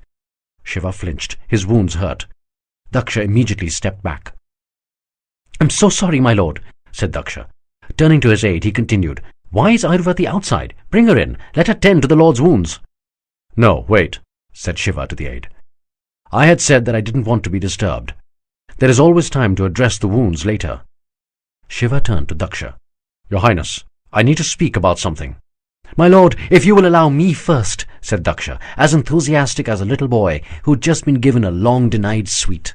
"I wanted to thank you for what you have done for me, for Meluha. We have done what even my father couldn't. This is an absolute victory." Shiva and Parvateshwar looked briefly at each other before Daksha garnered their attention again. "Emperor Dilipa is being brought here even as we speak," said Daksha. "What?" said Parvateshwar, taken aback. "But we had sent some of our soldiers to their camp just a little while back. They couldn't possibly have arrested him so soon." "No, Parvateshwar," said Daksha. "I had sent my personal guards much earlier. We could tell from the viewing platform that the Chandravanshis had already lost by the time the Lord and you began the third charge. This is the benefit of the perspective you get from a distance. I was worried that Dilipa might escape like the coward he is, so I sent off my personal guards to arrest him." "But, Your Highness," said Parvateshwar, "shouldn't we discuss the terms of surrender before we bring him in? What are we going to offer?" "Offer?" asked Daksha, his eyes twinkling with the euphoria of triumph. "Frankly, we don't need to offer anything considering how he was routed. He's being brought here as a common criminal. However, we will show him how kind Meluha can be. We will make him such an offer that his next 7 generations will be singing our praises." Before a surprised Shiva could ask what exactly Daksha had in mind, the crier of the royal guard announced the presence of Dilipa outside the tent. Accompanying him was his son, Crown Prince Bhagirath. "Just a minute, Kaustav," said Daksha as he went into a tizzy, organizing the room exactly as he would like it. He sat down on a chair placed in the center of the room. Daksha requested Shiva to sit to his right. As Shiva sat, Sati turned to leave the tent. Shiva reached out to hold her hand. She turned, saw his need, and walked behind his seat to sit down on a chair there. Parvateshwar sat to the emperor's left. Daksha then called out loudly, "Let him in!" Shiva was anxious to see the face of evil. Despite his misgivings about the absence of the Nagas, he genuinely believed he had fought a righteous war on the right side. Only seeing the defeated face of the evil king of the Chandravanshis would complete the victory. Dilipa walked in. Shiva straightened up in surprise. Dilipa was nothing like what he expected. He had the appearance of an old man, a sight rare in Meluha due to the Somras. Despite his age, Dilipa had a rakishly handsome bearing. He was of medium height, had dark skin, and a slightly muscular build. His clothes were radically different from the sober Meluhan fare. A bright pink dhoti, gleaming violet angavastram, and a profusion of gold jewellery adorning most parts of his body, combined to give him the look of a dandy. His face had the crow feet of a life lived well. A trimmed salt and pepper beard, accompanied by thick white hair under his extravagantly coloured crown, completed the effete look, while adding an intellectual air. "Where is Crown Prince Bhagirath?" asked Daksha. "I have asked him to wait outside, since he can be a little hot-headed," said Dilipa. He looked only at Daksha, refusing to acknowledge the presence of the others in the room. "Don't you Meluhans have any custom of offering a seat to your guests?" "You are not a guest, Emperor Dilipa," said Daksha. "You are a prisoner." Yes, I know. Can't you get a joke?" asked Dilipa superciliously. "So what is it that you people want this time?" Daksha stared at Dilipa quizzically. "You have already stolen the Yamuna waters 100 years back," continued Dilipa. "What else do you want?" Shiva turned in surprise towards Daksha. "We did not steal the Yamuna waters," yelled Daksha angrily. "They were ours, and we took them back." "Yes, whatever," dismissed Dilipa with a wave of his hand. "What are your demands this time?" Shiva was astonished at how the conversation was going. They had just defeated this evil man. He should be repentant. But here he was, being condescending and self-righteous. Daksha looked at Dilipa with wide eyes and a kindly smile. "I don't want to take anything. Instead, I want to give you something." Dilipa raised his eyebrows warily. "Give us something?" "Yes, I intend to give you the benefit of our way of life." Dilipa continued to stare at Daksha with suspicion. "We are going to bring you up to our superior way of life," continued Daksha, his eyes marvelling at his own generosity. "We are going to reform you." Dilipa said with half a snigger, "Reform us?" "Yes, my general Parvateshwar will run your empire from now on as Viceroy of Swadweep. You will continue to be the titular head. Parvateshwar will ensure that your corrupt people are brought in line with the Meluhan way of life. We will live together as brothers now." Parvateshwar turned towards Daksha, stunned. He did not expect to be dispatched to Swadweep. Dilipa appeared to have difficulty in controlling his laughter. "You actually think your straight-laced men can run Swadweep? My people are mercurial. They're not going to listen to your moralizing." "Oh, they will," sneered Daksha. "They will listen to everything we say, because you don't know where the actual voice comes from." "Really? Where does it come from? Do enlighten me." Daksha motioned towards Shiva and said, "Look who sits with us." Dilipa turned to Daksha's right and asked incredulously, "Who's he? What in Lord Indra's name is so special about him?" Shiva squirmed, feeling increasingly uncomfortable. Daksha spoke a little louder. "Look at his throat, O king of the Chandravanshis!" Dilipa looked again with the same arrogance towards Shiva. Despite the dried smattering of blood and gore, the blue throat blazed. Suddenly, Dilipa's haughty smile disappeared. He looked shocked. He tried to say something, but he was at a loss for words. "Yes, O corrupt Chandravanshi," scoffed Daksha, moving his hands for dramatic effect. "We have the Neelkanth!" Dilipa's eyes had the dazed look of a child who had just discovered that the hand that brutally knifed his back belonged to his beloved father. Shiva's heart was disturbed with increased apprehension. This was not the way this meeting was supposed to occur. Daksha continued his hectoring. "The Neelkanth has sworn to destroy the evil Chandravanshi way of life. You have to listen." A bewildered Dilipa stared at Shiva for what seemed like an eternity. At long last, he recovered enough to softly whisper, "Whatever you say." Before Daksha could bluster further, Dilipa turned and staggered towards the tent curtain. At the exit, he turned around to look at Shiva once again. Shiva swore that he could see a few tears in those proud, haughty eyes. As soon as Dilipa left the tent, Daksha got up and hugged Shiva lightly, so as to not hurt the Neelkanth. "My lord, did you see the look on his face? It was precious." Turning towards Parvateshwar, he continued, "Parvateshwar, Dilipa is broken. You will have no trouble controlling the Swadweepans and bringing them around to our way of life. We will go down in history as the men who found a permanent solution to this problem." Shiva wasn't paying attention. His troubled heart desperately searched for answers. How could a struggle that appeared so righteous just a few hours back now suddenly appear wrong? He turned towards Sati, forlorn. She gently touched his shoulder. "What are you thinking, my lord?" asked Daksha, intruding into Shiva's troubled thoughts. Shiva just shook his head. "I just asked if you would like to travel in Dileepa's carriage to Ayodhya," asked Daksha. "You deserve the honor, my lord. You have led us this glorious day." This conversation did not appear important to Shiva at this point.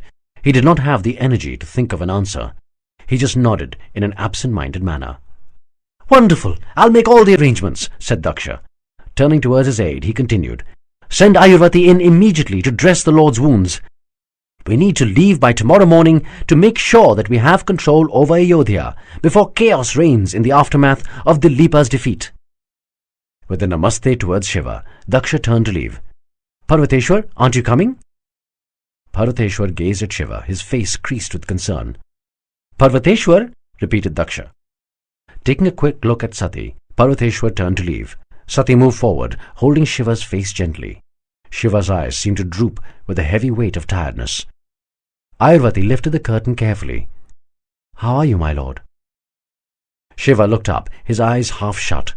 He was descending into a strange sleep. He yelled suddenly, "Nandi!" Nandi came rushing in. "Nandi, can you find me a cravat?" "Cravat, my lord?" asked Nandi. "Yes." But why, my lord?" "Because I need it!" shouted Shiva. Nandi, shocked at the violence of his lord's reply, hurried out. Sati and Ayurvati looked at Shiva in surprise. Before they could say anything, he suddenly collapsed, unconscious. He was running hard, the menacing forest closing in on him. He was desperate to get beyond the trees before they laid their ravenous claws on him. Suddenly, a loud, insistent cry pierced through the silence. "Help! Please help!" He stopped. No, he wouldn't run away this time. He would fight that monster. He was the Mahadev. It was his duty. Shiva turned around slowly, his sword drawn, his shield held high. "Jai Shri Ram!" he yelled as he raced back to the clearing. The bushy thorns slashed his legs. Bleeding and terrified, he ran hard. "I will reach her in time. I will not fail her again. My blood will wash away my sin." He sprang through the last clump of shrubs, letting the thorns cut greedily at his flesh, and leapt into the clearing. His shield held defensively, his sword gripped low to retaliate, but nobody attacked. It was a strange laughter that finally broke his concentration. He lowered his shield slowly. "Oh, Lord!" he shrieked in agony. The woman lay stricken on the ground, a short sword buried into her heart. The little boy stood on her side, stunned. His hand bloodied with the struggle of his kill. The hairy monster sat on the rocky ledge, pointing at the little boy, laughing. "No!" screamed Shiva as he jerked himself awake. "What happened, Shiva?" asked a worried Sati, darting to hold his hand. Shiva looked around the room, startled. A worried Parvateshwar and Ayurvati got up too. "My lord?" "Shiva, it's all right," whispered Sati, gently running a hand along Shiva's face. "You were poisoned, my lord," said Ayurvati. "We think that some of the Chandravanshi soldiers may have had poisoned weapons. It has affected many others as well." Shiva slowly regained his composure. He got off his bed. Sati tried to help him up, but he insisted on doing it himself. His throat felt excruciatingly parched. He stumbled over to the ear, closely followed by Sati. He reached over and gulped down some water. "It seems like I have been asleep for many hours," said Shiva, finally noticing the lamps and dark sky beyond. "Yes," said a worried Ayurvati, "close to 36 hours." 36 hours! Cried a surprised Shiva, before collapsing onto a comfortable chair. He noticed a forbidding figure sitting at the back, his right eye covered in a bandage, his amputated left hand in a sling. "Drapaku?" "Yes, my lord," said Drapaku as he tried to get up and salute. "My God, Drapaku, it's so good to see you. Please, sit down." "It is heavenly to see you, my lord." "How was your end of the battle?" "I lost too many men, my lord. Almost half of them. And this arm and I," whispered Drapaku. "But by your grace, we held them till the main battle was won." "It wasn't my grace, my friend. It was your bravery," said Shiva. I am proud of you." "Thank you, my lord." Sati stood next to her husband, gently caressing his hair. "Are you sure you want to sit, Shiva? You can lie down for a while." "I have slouched around enough, Sati," said Shiva with a weak smile. Ayurvati smiled. "Well, the poison certainly didn't affect your sense of humor, my lord." "Really? Is it still that bad?" grinned Shiva. Parvateshwar, Drapaku and Ayurvati laughed weakly. Sati didn't. She was watching Shiva intently. He was trying too hard. He was trying to forget, trying to get others to focus on something other than himself. Was this dream much worse than the others? "Where is His Highness?" asked Shiva. "Father left for Ayodhya this morning," said Sati. "My lord," said Parvateshwar, "His Highness felt it would not be right to keep Swadweep without a sovereign for so long, considering the circumstances. He felt it important that the Suryavanshi army be marched across the empire immediately, with Emperor Dilipa as a prisoner, so that the Swadweepans know and accept the new dispensation." "So we're not going to Ayodhya?" "We will, my lord," said Ayurvati, "but in a few days, when you are strong enough." "Some 12,000 of our soldiers remain with us," said Parvateshwar. "We will march to Ayodhya when you are ready. His Highness insisted that Emperor Dilipa leave behind one of his family members with our unit as hostage to ensure that no Swadweepan attacks our much smaller force." "So we have one of Emperor Dilipa's family members in our camp?" "Yes, my lord," said Parvateshwar. "His daughter, Princess Anandamai." Ayurvati smiled, shaking her head slightly. "What?" asked Shiva. Ayurvati looked sheepishly at Parvateshwar and then grinned at Sati. Parvateshwar glared back at Ayurvati. "What happened?" asked Shiva again. "Nothing that important, my lord," clarified Parvateshwar, looking strangely embarrassed. "It's just that she is quite a handful." "Well, I'll ensure that I remain out of her way then," said Shiva, smiling. "So this route seems to make the most sense," said Parvateshwar, pointing at the map. Shiva and the other poisoned soldiers had recovered completely over the previous 5 days. The march to Ayodhya was scheduled the next day. "I think you're right," said Shiva, his mind going back to the meeting with the Emperor of Swadweep. "No point in thinking about Dilipa. I'm sure he was acting during the meeting. The Chandravanshis are evil. They are capable of any deception. Our war was righteous." "We plan to leave tomorrow morning, my lord," said Parvateshwar. Turning towards Sati, he continued, "You can finally see the birthplace of Lord Ram, my child." "Yes, Pitratulya," smiled Sati. "But I don't know if these people would have kept his temple unharmed. They may have destroyed it in their hatred." Their conversation was interrupted by a loud commotion. Parvateshwar turned with a frown. "What is going on out there, Nandi?" "My lord," said Nandi from the other side of the curtain, "the Princess Anandamai is here. She has some demands, but we can't fulfill them. She insists on meeting you." "Please tell Her Highness to wait in her tent," growled Parvateshwar. "I will be over in a few minutes." "I cannot wait, General!" screamed a strong yet feminine voice from across the curtain. Shiva signaled to Parvateshwar to let her in. Parvateshwar turned towards the curtain. "Nandi, Veerbhadra, bring her in, but check her first for any weapons." In a few moments, Anandamai, flanked by Nandi and Veerbhadra, entered Shiva's tent. Shiva raised his eyebrow at her presence. She was taller than her father, and distractingly beautiful. A deep, walnut-colored complexion complemented a body that was bountifully voluptuous, yet healthy. Her doe-shaped eyes were in a seductive half-stare, while her lips were in a perpetual pout that was sensual yet intimidating. She was provocatively clothed with a dhoti that had been tied dangerously low at the waist and ended many inches above her knees, while being tied agonizingly tight at her curvaceous hips. It was just a little longer than the loincloth that the Meluhan men tied during their ceremonial baths.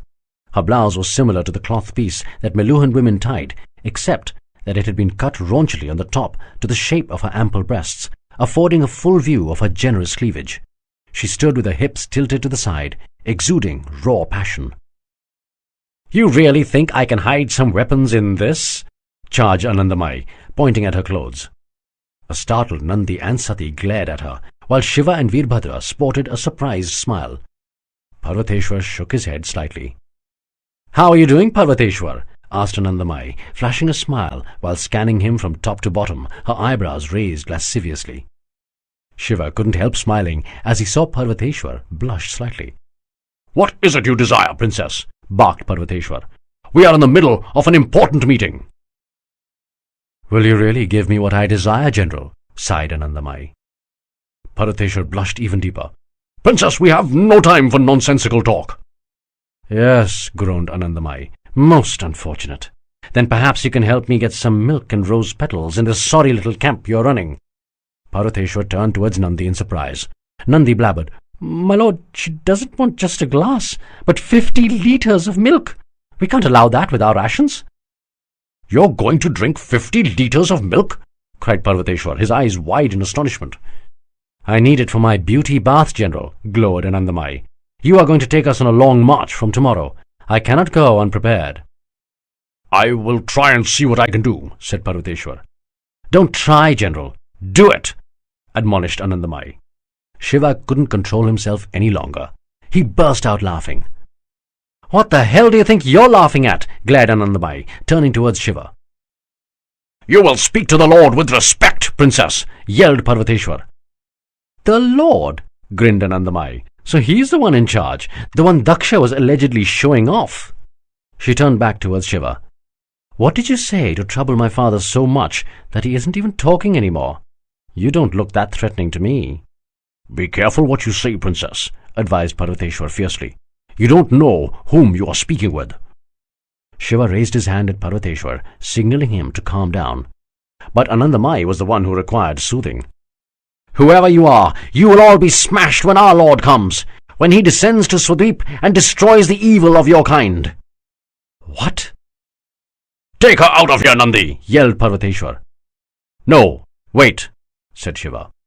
Turning towards Anandamai, he asked, "What did you mean by saying, when your Lord will descend to Swadweep and destroy the evil of our kind?" "Why should I answer you, Parvateshwar's lord?" Parvateshwar moved rapidly, drawing his sword and pointing it close to Anandamai's neck. "When the Lord asks something, you will answer." "Do you always move that fast?" asked Anandamai, her eyebrows raised saucily. "Or can you take it slow sometimes?" Bringing his sword threateningly closer, Parvateshwar repeated, "Answer the Lord, Princess." Shaking her head, Anandamai turned towards Shiva. "We wait for our Lord, who will come to Swadweep and destroy the evil Suryavanshis." Strong lines of worry began creasing Shiva's handsome face. "Who is your Lord?" "I don't know. He hasn't shown himself as yet." An unfathomable foreboding sunk deep into Shiva's heart. He was profoundly afraid of his next question, but something inside told him that he had to ask it. "How will you know he is your Lord?" "Why are you so interested in this?" "I need to know," snarled Shiva. Anandamai frowned at Shiva as if he was mad.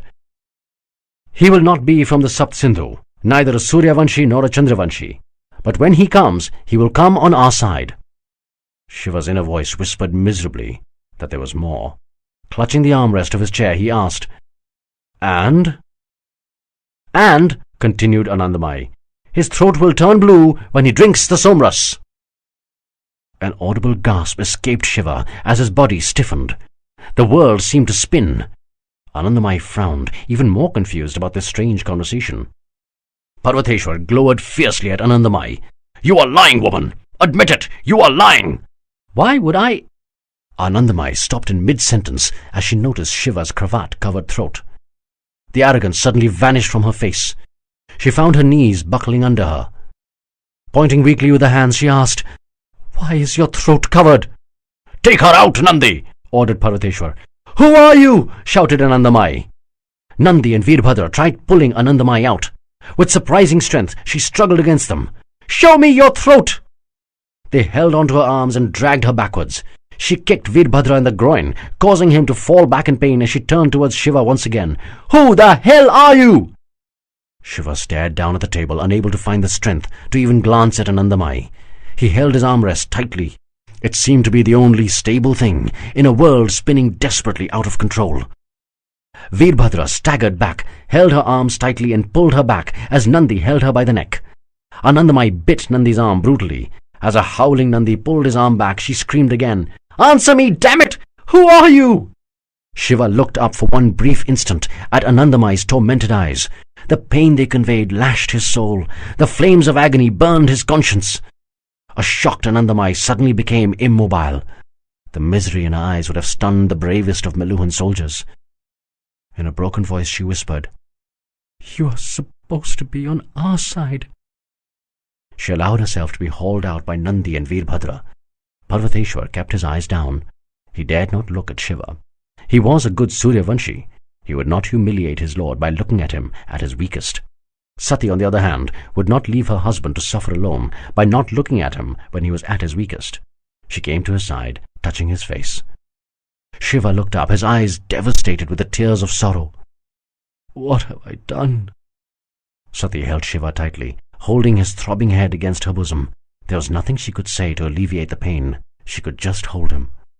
An agonized whisper suffused the tent with its resonant grief. "What have I done?"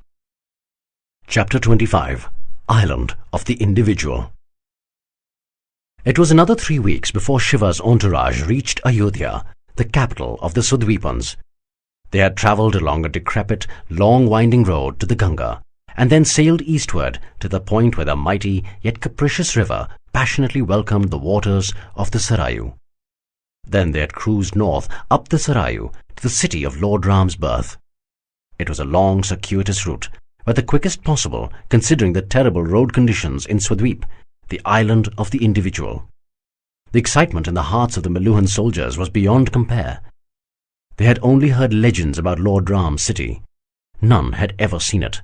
Ayodhya, literally the impregnable city, was a land first blessed by Lord Ram's sacred feet. They expected a gleaming city beyond compare, even if it had been devastated by the Chandravanshi presence. They expected the city to be an oasis of order and harmony, even if all the surrounding land had been rendered chaotic by the Chandravanshis. They were disappointed. Ayodhya was nothing like Devagiri. At first glance, it promised much. The outer walls were thick and looked astonishingly powerful. Unlike the sober grey Meluhan walls, the exterior of Ayodhya had been extravagantly painted with every colour in God's universe. Each alternate brick, however, was painted in pristine white, the royal colour of the Chandravanshis. Numerous banners, tinted in pink and blue, had been festooned down the city towers. The banners weren't put up for a special occasion, but were permanent fixtures adorning the city. The Empire Road curved suddenly along the fort wall to the main entrance, so as to prevent elephants and battering rams from getting a straight run to the mighty doors. At the top of the main gates, a wonderfully ornate, horizontal crescent moon had been sculpted into the walls. Below it was the Chandravanshi motto, Shringar, Saundarya, Swatantrata. Passion, beauty, freedom. It was only when one entered the city that it delivered a blow to the precision and order-loving Meluhans. Kritika described the city's organization best as functioning pandemonium.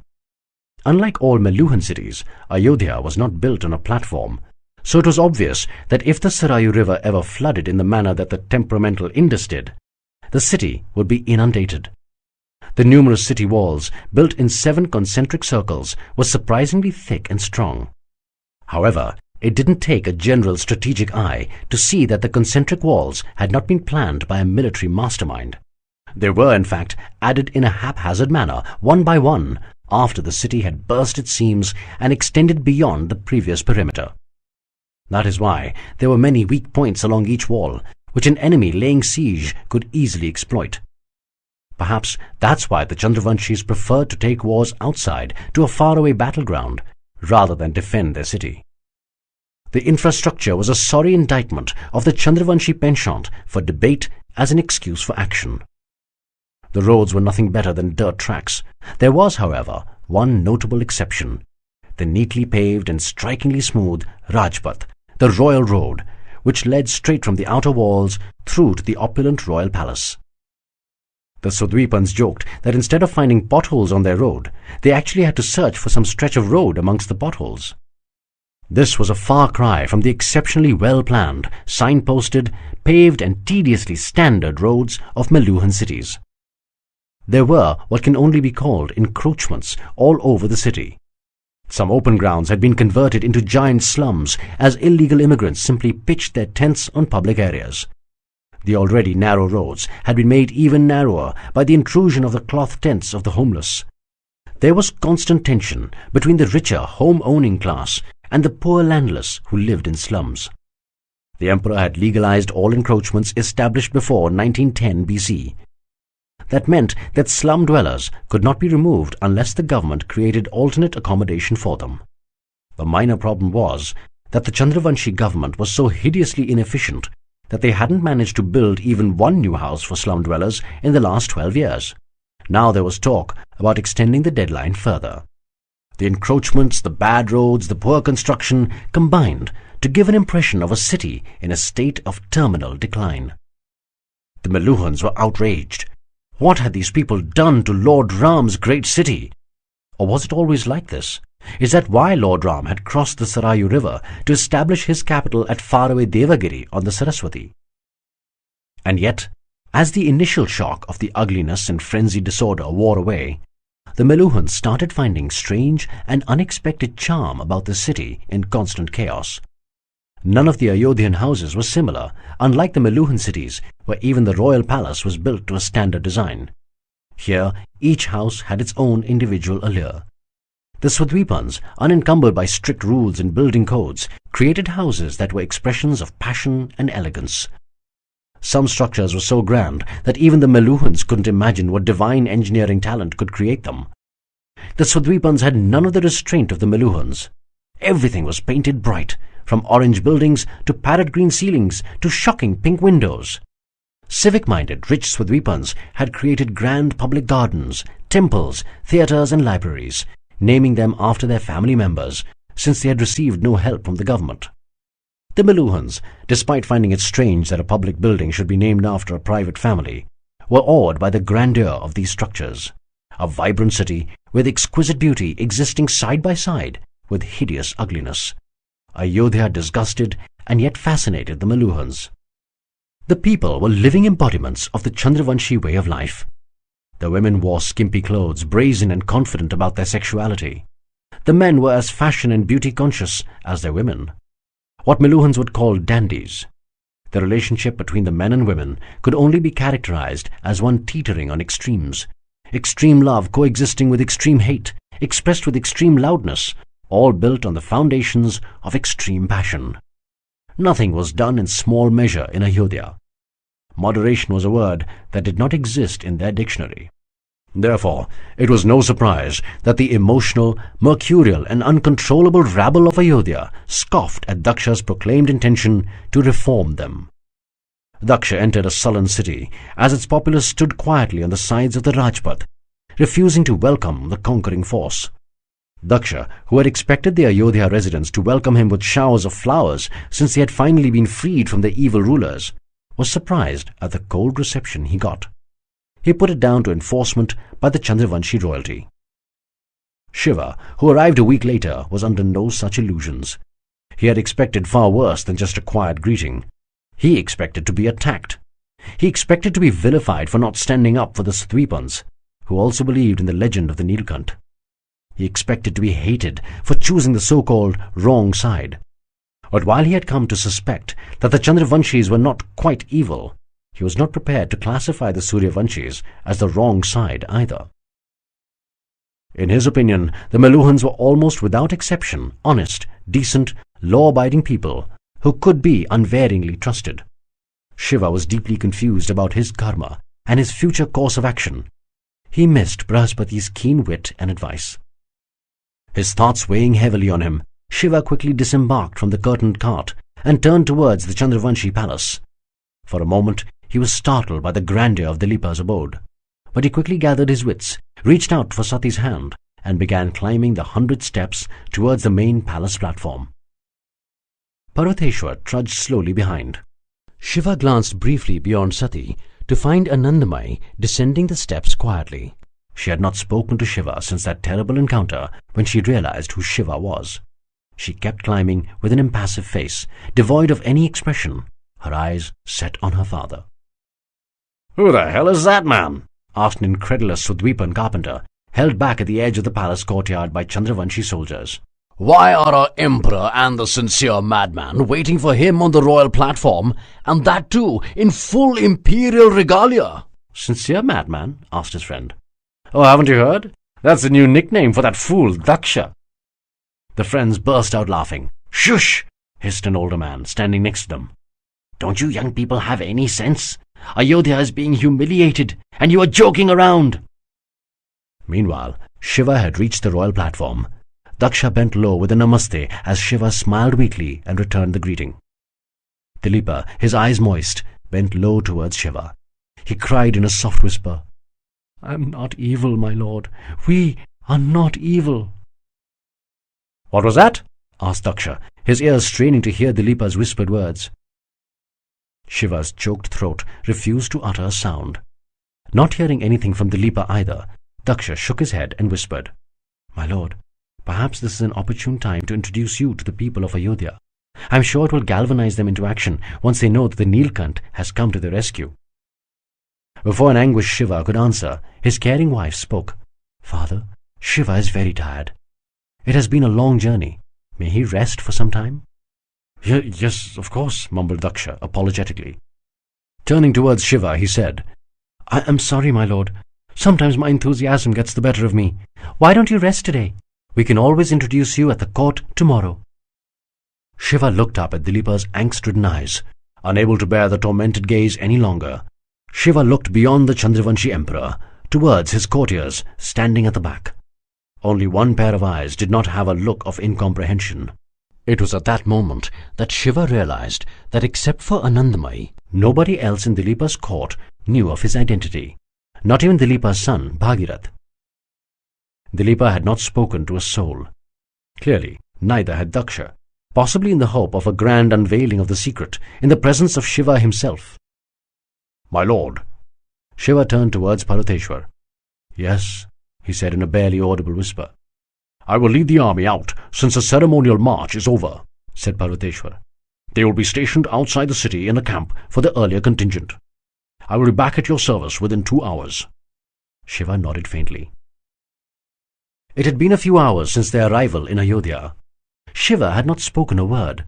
He stood quietly at the window of his chamber, staring out at the city as the afternoon sun bore down in its dazzling glory. Sati sat silently to his side, holding his hand, drawing all the energy that she had and passing it to him. He continued to stare out towards a grand structure right in the heart of the city. The structure from this distance appeared to be built of white marble. For an unfathomable reason, looking at it seemed to soothe Shiva's soul. It was built upon the highest point in the city, on a gently sloping hill, clearly visible from every part of Ayodhya. Shiva thought it odd. Why was that building so important that it occupied the highest point in the city instead of the royal palace? A loud, insistent knocking disturbed his thoughts. "Who is it?" growled Parvateshwar, rising from his chair at the back of the chamber. "My lord," answered Nandi, "it is the Princess Anandamayi." Parvateshwar groaned softly before turning towards Shiva. The Neelkanth nodded. "Let her in, Nandi," ordered Parvateshwar. Anandamayi entered, her smiling demeanour startling Parvateshwar, who frowned in suspicious surprise. "How may I help you, Your Highness?" "I have told you so many times how you can help me, Parvateshwar," teased Anandamayi. "Perhaps if we listen to the answer, rather than repeating the question again and again, we might actually get somewhere." Parvateshwar's reaction was a combination of embarrassment and anger. Shiva smiled weakly for the first time in 3 weeks. For some reason, the fact that Anandamayi seemed to have returned to her original self made Shiva happy. Anandamayi turned towards Shiva with a low bow. "The truth has just come to me, my lord. I am sorry about my sullenness earlier, but I was deeply troubled at the time. Your being on the side of the Suryavanshis can have only one of two explanations. Either we are evil, or you are not who we think you are, and the legend is false. Accepting either of these explanations would destroy my soul." Shiva looked at Anandamayi attentively. "But I realized only now," continued Anandamayi, "the legend is not false, and we are obviously not evil. It is just that you are too naive. You have been misled by the evil Suryavanshis. I will set it right. I will show you the goodness of our path." "We are not evil," glowered Parvateshwar. "Parvateshwar," sighed Anandamayi, "I have told you before, that lovely mouth of yours has much better uses than talking. You shouldn't waste your breath unnecessarily." "Stop your impudence, woman!" cried Parvateshwar. "You think we are evil? Have you seen the way you treat your own people? Hungry eyes have stared at me all through our journey. Children lie abandoned on the side of potholed highways. Old desperate women beg for alms all through your impregnable city, while the Sudweepan rich lead lives better than a Meluhan emperor. We have a perfect society in Meluha. I may agree with the Lord and accept that maybe you are not evil, but you certainly don't know how to take care of your people. Come to Meluha to see how citizens should be treated. All your lives will improve with our way of governance." "Improve?" argued an agitated Anandamai. "We are not perfect, I agree. There are many things that our empire could do better, I agree. But at least we give our people freedom. They are not forced to follow some stupid laws mandated by an out-of-touch elite." "Give them freedom? Freedom to do what? Loot, steal, beg, kill?" "I don't need to argue with you on our culture. Your puny mind will not be able to understand the benefit of our ways." "I don't want to. It disgusts me to see the way this empire has been managed. You have no norms, no control, no laws. It is no wonder that despite not being evil, you have contaminated your hands by allying with the Nagas, by fighting like coward terrorists and not brave Kshatriyas.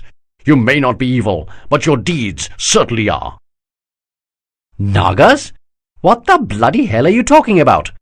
Do you think we are mad that we will ally with the Nagas? You think we don't know how that will pollute our souls for the next 7 lives? And terrorism? We have never resorted to terrorism. We have strained against our natural instincts to avoid a war with your cursed people for the last 100 years. Hence, we have retreated from the border provinces. We have cut all ties with you. We have even learned to live with the lower flow of the Ganga since you stole the Yamuna from us. My father told you that we had nothing to do with the attack on Mount Mandar. But you did not believe us. And why should you? You needed an excuse to attack us again." "Don't lie to me. At least not in front of the Mahadev. Chandravanshi terrorists have been found with the Nagas." "My father told you that nobody under our control had anything to do with the attack on Mandar. We have nothing to do with the Nagas. It's possible that some Chandravanshis, just like some Suryavanshis, could have helped the terrorists. If you had worked with us, we may even have found the criminals." "What rubbish is this? No Suryavanshi would ally with those monsters. As for some Chandravanshis assisting the terrorists, you will have to answer for that. Swadweep is under your control." "If you had kept diplomatic relations with Swadweep, you would have known that we are a confederacy, not authoritarian like you. Ayodhya is only the overlord. Other kings within Swadweep pay us tribute for protection during war. Otherwise, they have the freedom to run their kingdoms any way they choose." "How is that possible? You're saying the Emperor of Swadweep doesn't run his own empire?" "Please," begged Shiva, stopping the argument which reflected the debate raging in his mind. He did not want to be troubled by questions for which he had no answers. At least, not yet. Parvateshwar and Anandamai immediately fell silent. Turning towards the window again, he asked, "What is that building, Anandamai?" "That, my lord," said Anandamai, smiling happily at being spoken to first, "is the Ram Janmabhoomi temple, built at the site of Lord Ram's birthplace." "You have built a temple to Lord Ram?" asked a startled Parvateshwar. "But he was a Suryavanshi, your sworn enemy." "We did not build the temple," said Anandamai, raising her eyes in exasperation, "but we have refurbished it and maintained it lovingly. And furthermore, what makes you think that Lord Ram was our sworn enemy? He may have been misled to follow a different path, but he did a lot of good for the Chandravanshis as well. He is respected as a god in Ayodhya." Parvateshwar's eyes widened in shock. "But he had sworn to destroy the Chandravanshis."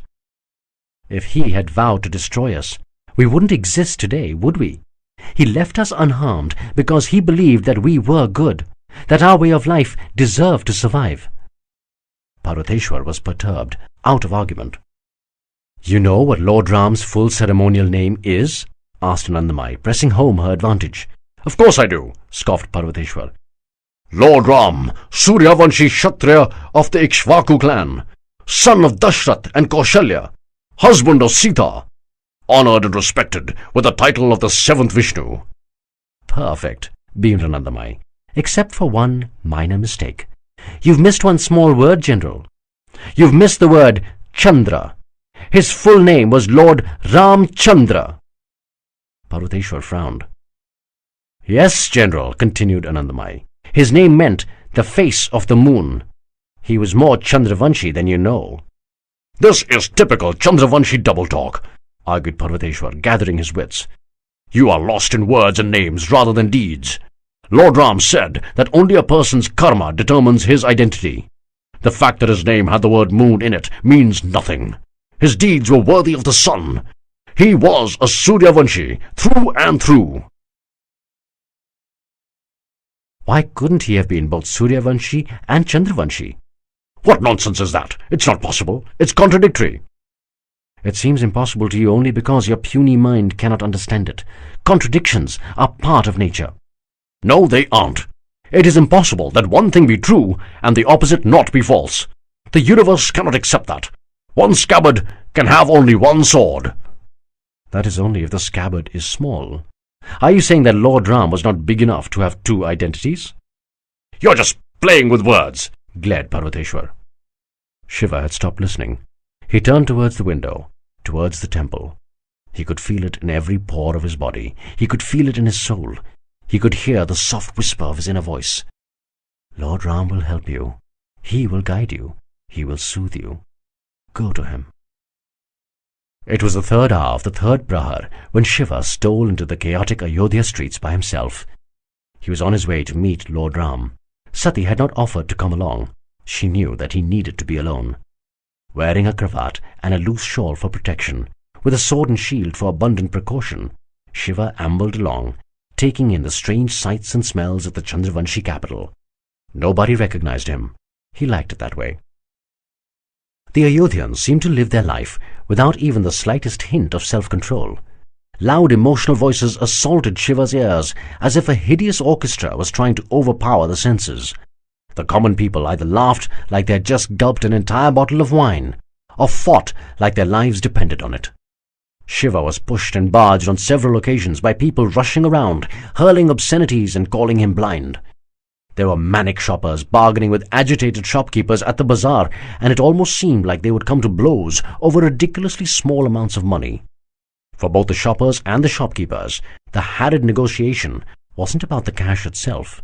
It was about their honor in having struck a good bargain. Shiva noticed a large number of couples crowded into a small garden on the side of the road, doing unspeakable things to each other. They seemed to brazenly disregard the presence of voyeuristic eyes on the street or in the park itself. He noticed with surprise that the eyes staring from the street were not judgmental but excited. Shiva noted the glaring contrast with the Meluhans, who would not even embrace each other in public. Shiva suddenly started in surprise as he felt a feminine hand brush lightly against his backside. He turned sharply to notice a young woman grin back at him and wink. Before Shiva could react, he spotted a much older woman walking right behind. Thinking of her to be the younger woman's mother, Shiva decided to let the indiscretion pass for fear of causing any embarrassment.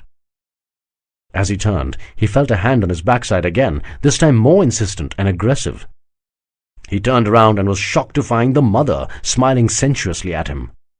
A flabbergasted Shiva hurried down the road, escaping the bazaar before any more passers could stun his composure.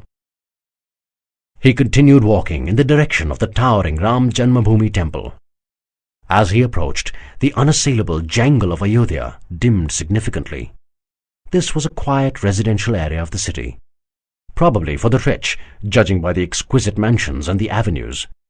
Turning to the right, he came upon the road which led to his destination. It curved smoothly up the hill, caressing its sides in a sensuous arc. This was probably the only road in Ayodhya, besides the Rajpath, not pitted with potholes. Magnificent gulmohar trees rose brilliantly along the flanks of the road, their dazzling orange leaves lighting the path for the weary and the lost.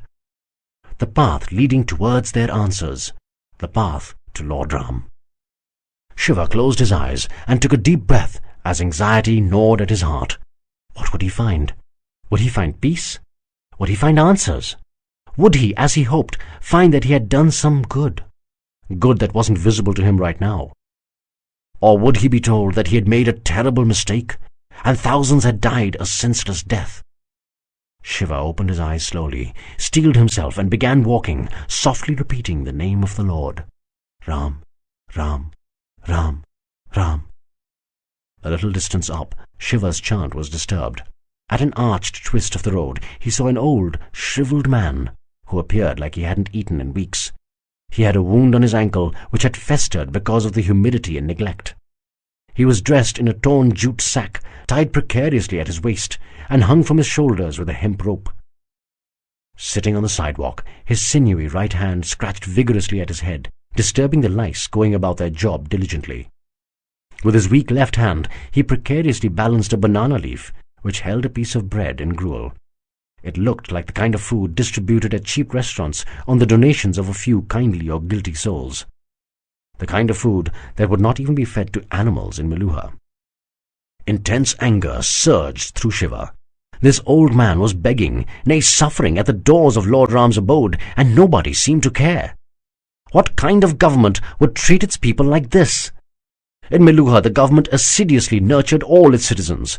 There was enough food for everyone. Nobody was homeless. The government actually worked. This old man would not have had to endure this humiliation if he lived in Devagiri. The anger in Shiva gave way to a flood of positive energy as he realized that he had found his answer. He knew now that Parvateshwar was right. Maybe the Chandravanshis were not evil, but they led a wretched existence. The Suryavanshi system would improve their lives dramatically. There would be abundance and prosperity all around when Parvateshwar honed the moribund Chandravanshi administration. There will be some good that will come out of this war. Maybe he had not made such a terrible mistake. He thanked Lord Ram. He thought he had found his answer. Fate, however, conspired to deny Shiva this small consolation. The old beggar noticed Shiva staring at him. Shiva's sympathetic eyes and compassionate smile caused the beggar's haggard cheeks to spring to life as he smiled in return. However, it wasn't the smile of a broken man begging for alms. It was a warm, welcoming smile of a man at peace with himself. Shiva was taken aback. The old man smiled even more warmly while raising his weak hand with a great effort. "Would you like some food, my son?" Shiva was stunned. He felt small against the mighty heart of this wretched man he had thought was deserving of pity and kindness. Seeing Shiva gaping, the old man repeated, "Would you like to eat with me, son? There is enough for both." An overwhelmed Shiva could not find the strength to speak. There wasn't enough food for even one man. Why was this man offering to share what little food he had? It didn't make sense. Thinking Shiva to be hard of hearing, the old man spoke a little louder. "My son, sit with me. Eat." Shiva struggled to find the strength to shake his head slightly. "No, thank you, sir." The old man's face fell immediately. "This is good food," he said, his eyes showing the hurt he felt. "I would not offer it to you otherwise." Shiva realized that he had insulted the old man's pride. He had just treated him like a beggar. No, that's not what I meant. I know it's good food, it's just that I—" The old man interrupted Shiva's words with a warm grin. "Then sit with me, my son." Shiva nodded quietly. He sat down on the pavement. The old man turned towards Shiva and placed the banana leaf on the ground in between the two of them. Shiva looked at the bread and watery gruel, which until moments back appeared unfit for humans. The old man looked up at Shiva, his half-blind eyes beaming. "Eat." Shiva picked up a small morsel of the bread, dipped it in the gruel and swallowed. It slipped into his body easily, but weighed heavy on his soul. He could feel his righteousness being squeezed out of him as the poor old man beamed generously. "Come on, my son. If you're going to eat so little, how will you maintain your big muscular body?" A startled Shiva glanced up at the old man. The circumference of those shrunken arms would have been smaller than Shiva's wrist. The old man was taking ridiculously small bites, moving larger portions of the bread towards Shiva. Shiva could not find the heart to look up any more. As his heart sank deeper and his tears rose, he ate the portion the old man gave him quickly. The food was over in no time. Freedom. Freedom for the wretched to also have dignity. Something impossible in Meluha's system of governance. "Are you full now, my son?" Shiva nodded slowly, still not daring to look in the old man's eyes. "Good. Go. It's a long walk to the temple." Shiva looked up, bewildered at the astounding generosity being shown to him. The old man's sunken cheeks were spread wide as he smiled affectionately. He was on the verge of starvation, and yet he had given practically all his food to a stranger. Shiva cursed his own heart for the blasphemy he had committed, the blasphemy of thinking that he could actually save such a man. Shiva found himself bending forward, as if in the volition of a greater power. He extended his arms and touched the feet of the old man. The old man raised his hand and touched Shiva's head tenderly, blessing him. "May you find what you're looking for, my son."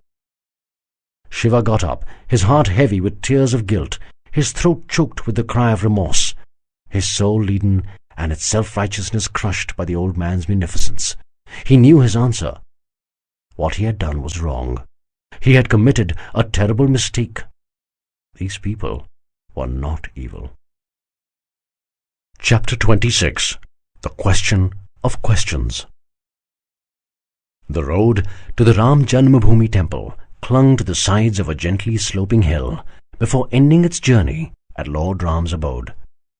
It afforded a breathtaking view of the city below, but Shiva did not see it.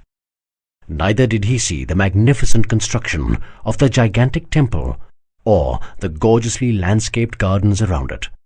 The temple was sheer poetry, written in white marble, composed by the architect of the gods. The architect had designed a grand staircase leading up to the main temple platform, which appeared awe-inspiring yet inviting. Colossal and ornate marble statues in sober blue and grey had been engraved on the platform. Elaborately carved pillars supported an ostentatious yet tasteful ceiling of blue marble. The architect obviously knew that Lord Ram's favourite time of day was the morning, for on the ceiling the morning sky, as it would have been seen in the absence of the temple roof, had been lovingly painted. On top of the ceiling, the temple spire shot upwards to a height of almost 100 meters, like a giant namaste to the gods. The Sadvipans, to their credit, had not forced their garish sensibilities on the temple. Its restrained beauty was in keeping with the way the sober Lord Ram would have liked it. Shiva did not notice any of this, nor did he look at the intricately carved statues in the inner sanctum. Lord Ram's idol at the centre was surrounded by his beloveds. To the right was his loving wife Sita, and to the left was his devoted brother Lakshman.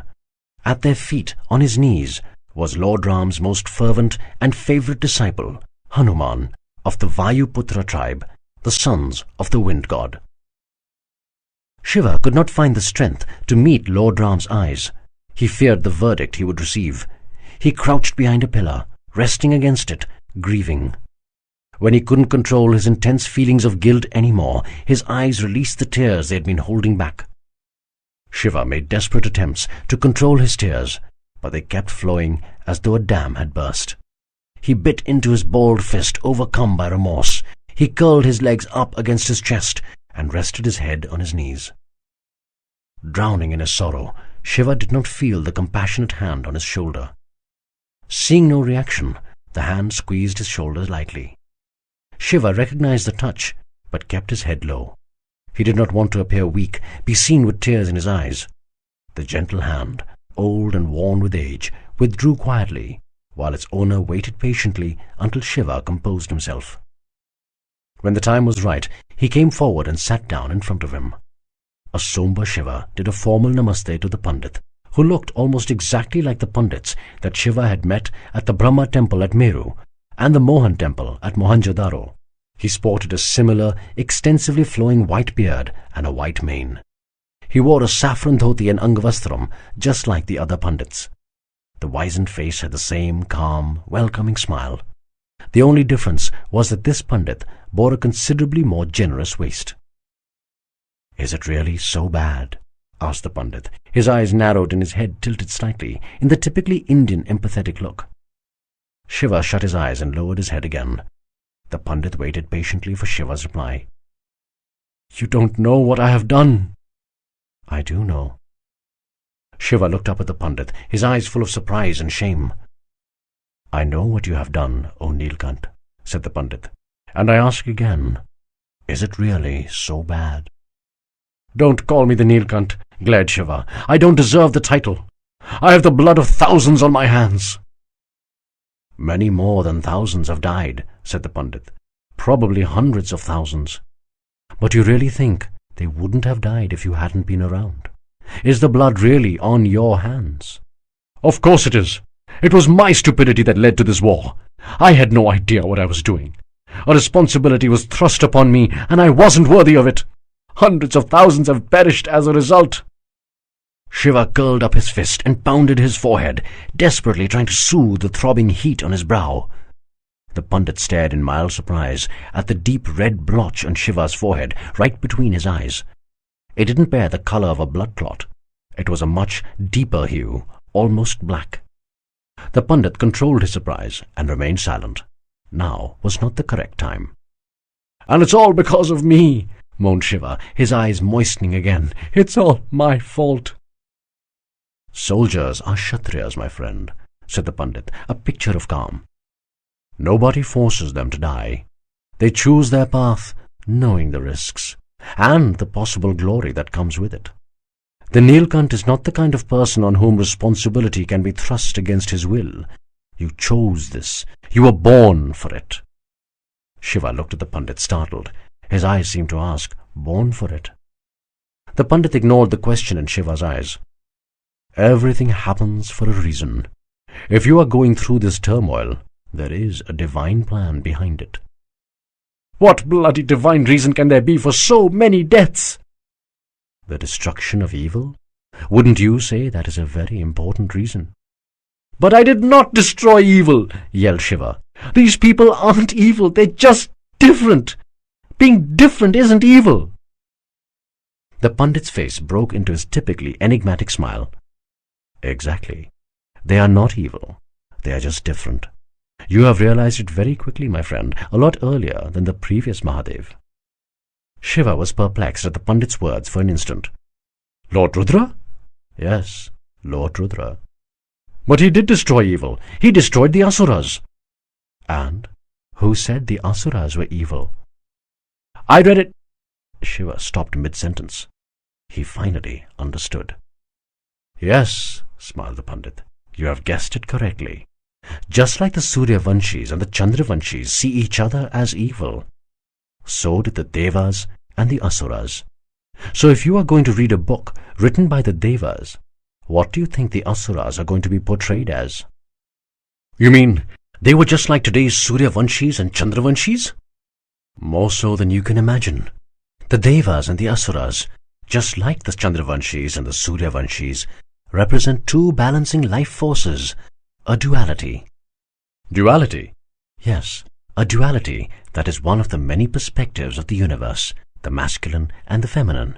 The Asuras and the Suryavanshis stand for the masculine. The Devas and the Chandravanshis speak for the feminine.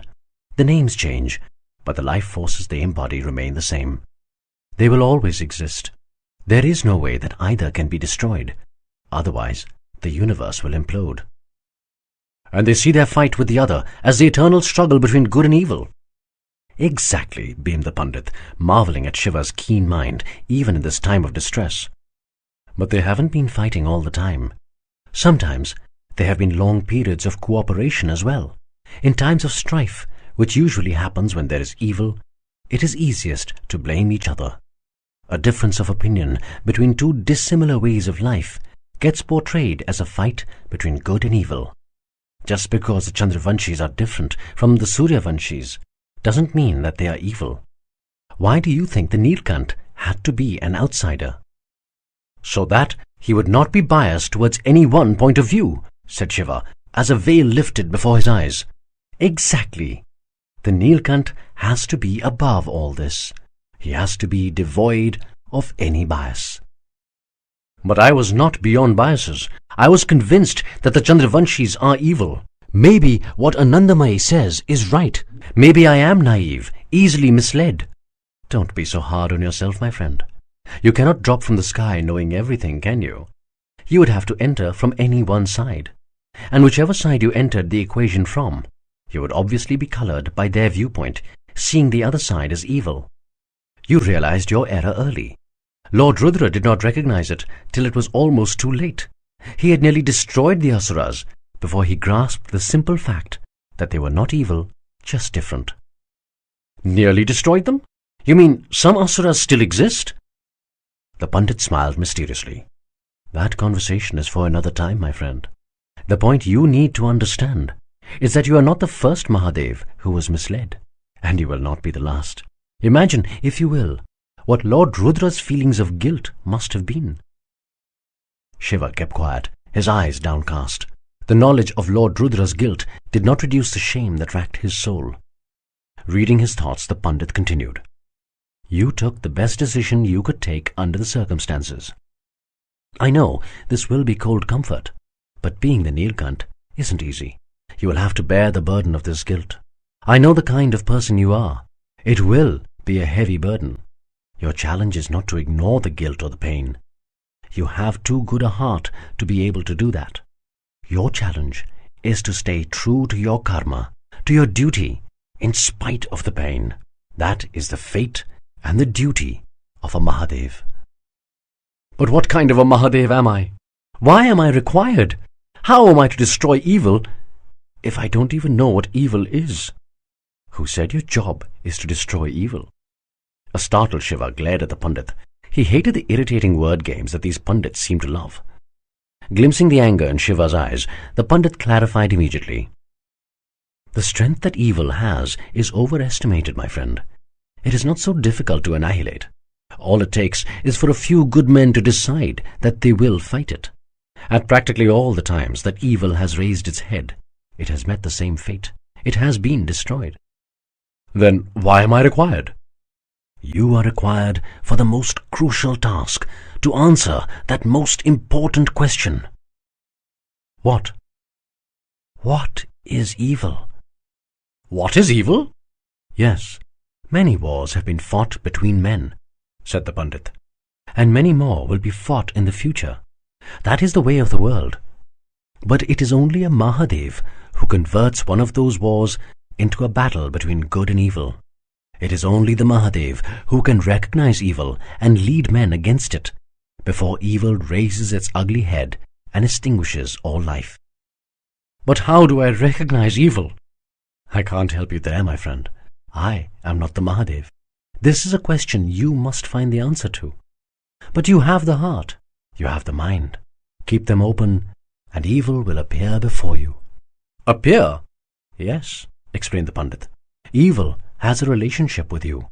It will come to you. You have to keep your mind and your heart open so that you recognize it when it appears. I have only one suggestion. Don't be hasty in trying to recognize evil. Wait for it. It will come to you.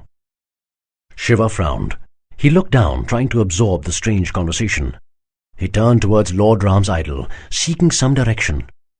He did not find the judgmental eyes he expected to see. Instead, he saw a warm, encouraging smile. Your journey is not over, my friend, not by a long shot. It has just begun. You have to keep walking, otherwise evil will triumph.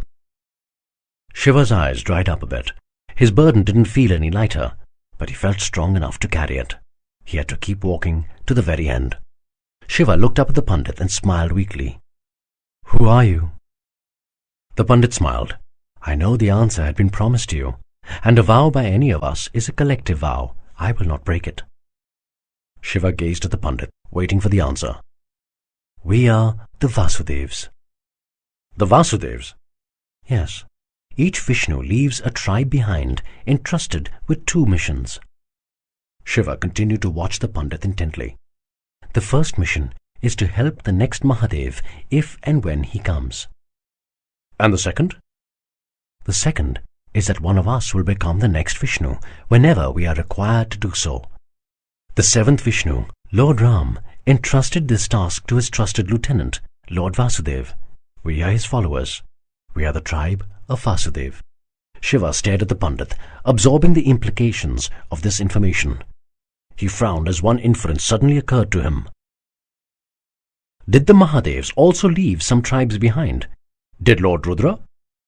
The Pandit smiled, deeply impressed by Shiva's intellect. The Mohenjo-daro secretary was correct. This man is capable of being a Mahadev. Yes, Lord Rudra did leave behind a tribe, the tribe of Vayuputra. Vayuputra? Asked Shiva. The name sounded oddly familiar. The Pandit placed his hand on Shiva's shoulder. Leave this for another time, my friend. I think we've spoken enough for today. Go home. You need your good wife's comforting embrace. Tomorrow is another day, and your mission can wait till then. For now, go home. Shiva smiled, an enigmatic smile, out of character with his simple Tibetan ways. But he had become an Indian now. He leaned forward to touch the Pandit's feet. The Pandit placed his hand on his head to bless him, speaking gently. Vijay Bhav. Jai Guru Vishwamitra. Jai Guru Vashisht. Shiva nodded, accepting the blessings with grace. He got up, turned and walked towards the temple steps. At the edge of the platform, he turned around to look at the Pandit once again. The Pandit sat on his haunches, touching his head reverentially to the ground that Shiva had just vacated. Shiva smiled and shook his head slightly. Looking beyond the Pandit, he gazed intently at the idol of Lord Ram. He put his hands together in a namaste and paid his respects to the Lord. His burden didn't feel any lighter, but he felt strong enough to carry it. He turned and started climbing down. At the bottom, he was surprised to find Sati leaning against the statue of an Apsara in the middle of the compound. He smiled. There was nobody in the world whom he would rather see at this time. Walking towards her, he teased, Are you always going to follow me around? I know when you need to be alone, smiled Sati, and when you need me. Shiva froze suddenly. He could see a robe flapping behind the trees, a short distance from Sati. The light evening breeze gave away the position of the skulking man. Sati followed Shiva's gaze and turned around. A robed figure, wearing a holy mask, emerged from behind the trees. It is him! Shiva's heart started beating faster. He was still a considerable distance away from Sati. The Naga was too close for comfort. The three stood rooted to their spots, assessing the situation, evaluating the other's next move. It was Sati who moved first. Shifting quickly, she pulled a knife from her side-hold and flung it at the Naga. The Naga barely stirred. The knife missed him narrowly, slamming hard into the tree behind him, burying deep into the wood. Shiva moved his hand slowly towards his sword. The Naga reached behind him, pulled the knife out of the tree, and in a strange act, tied it tightly to his right wrist with a cloth band. Then he moved, quickly. Sati! Screamed Shiva, as he drew his sword and started sprinting towards his wife, pulling his shield forward as he ran. To be continued.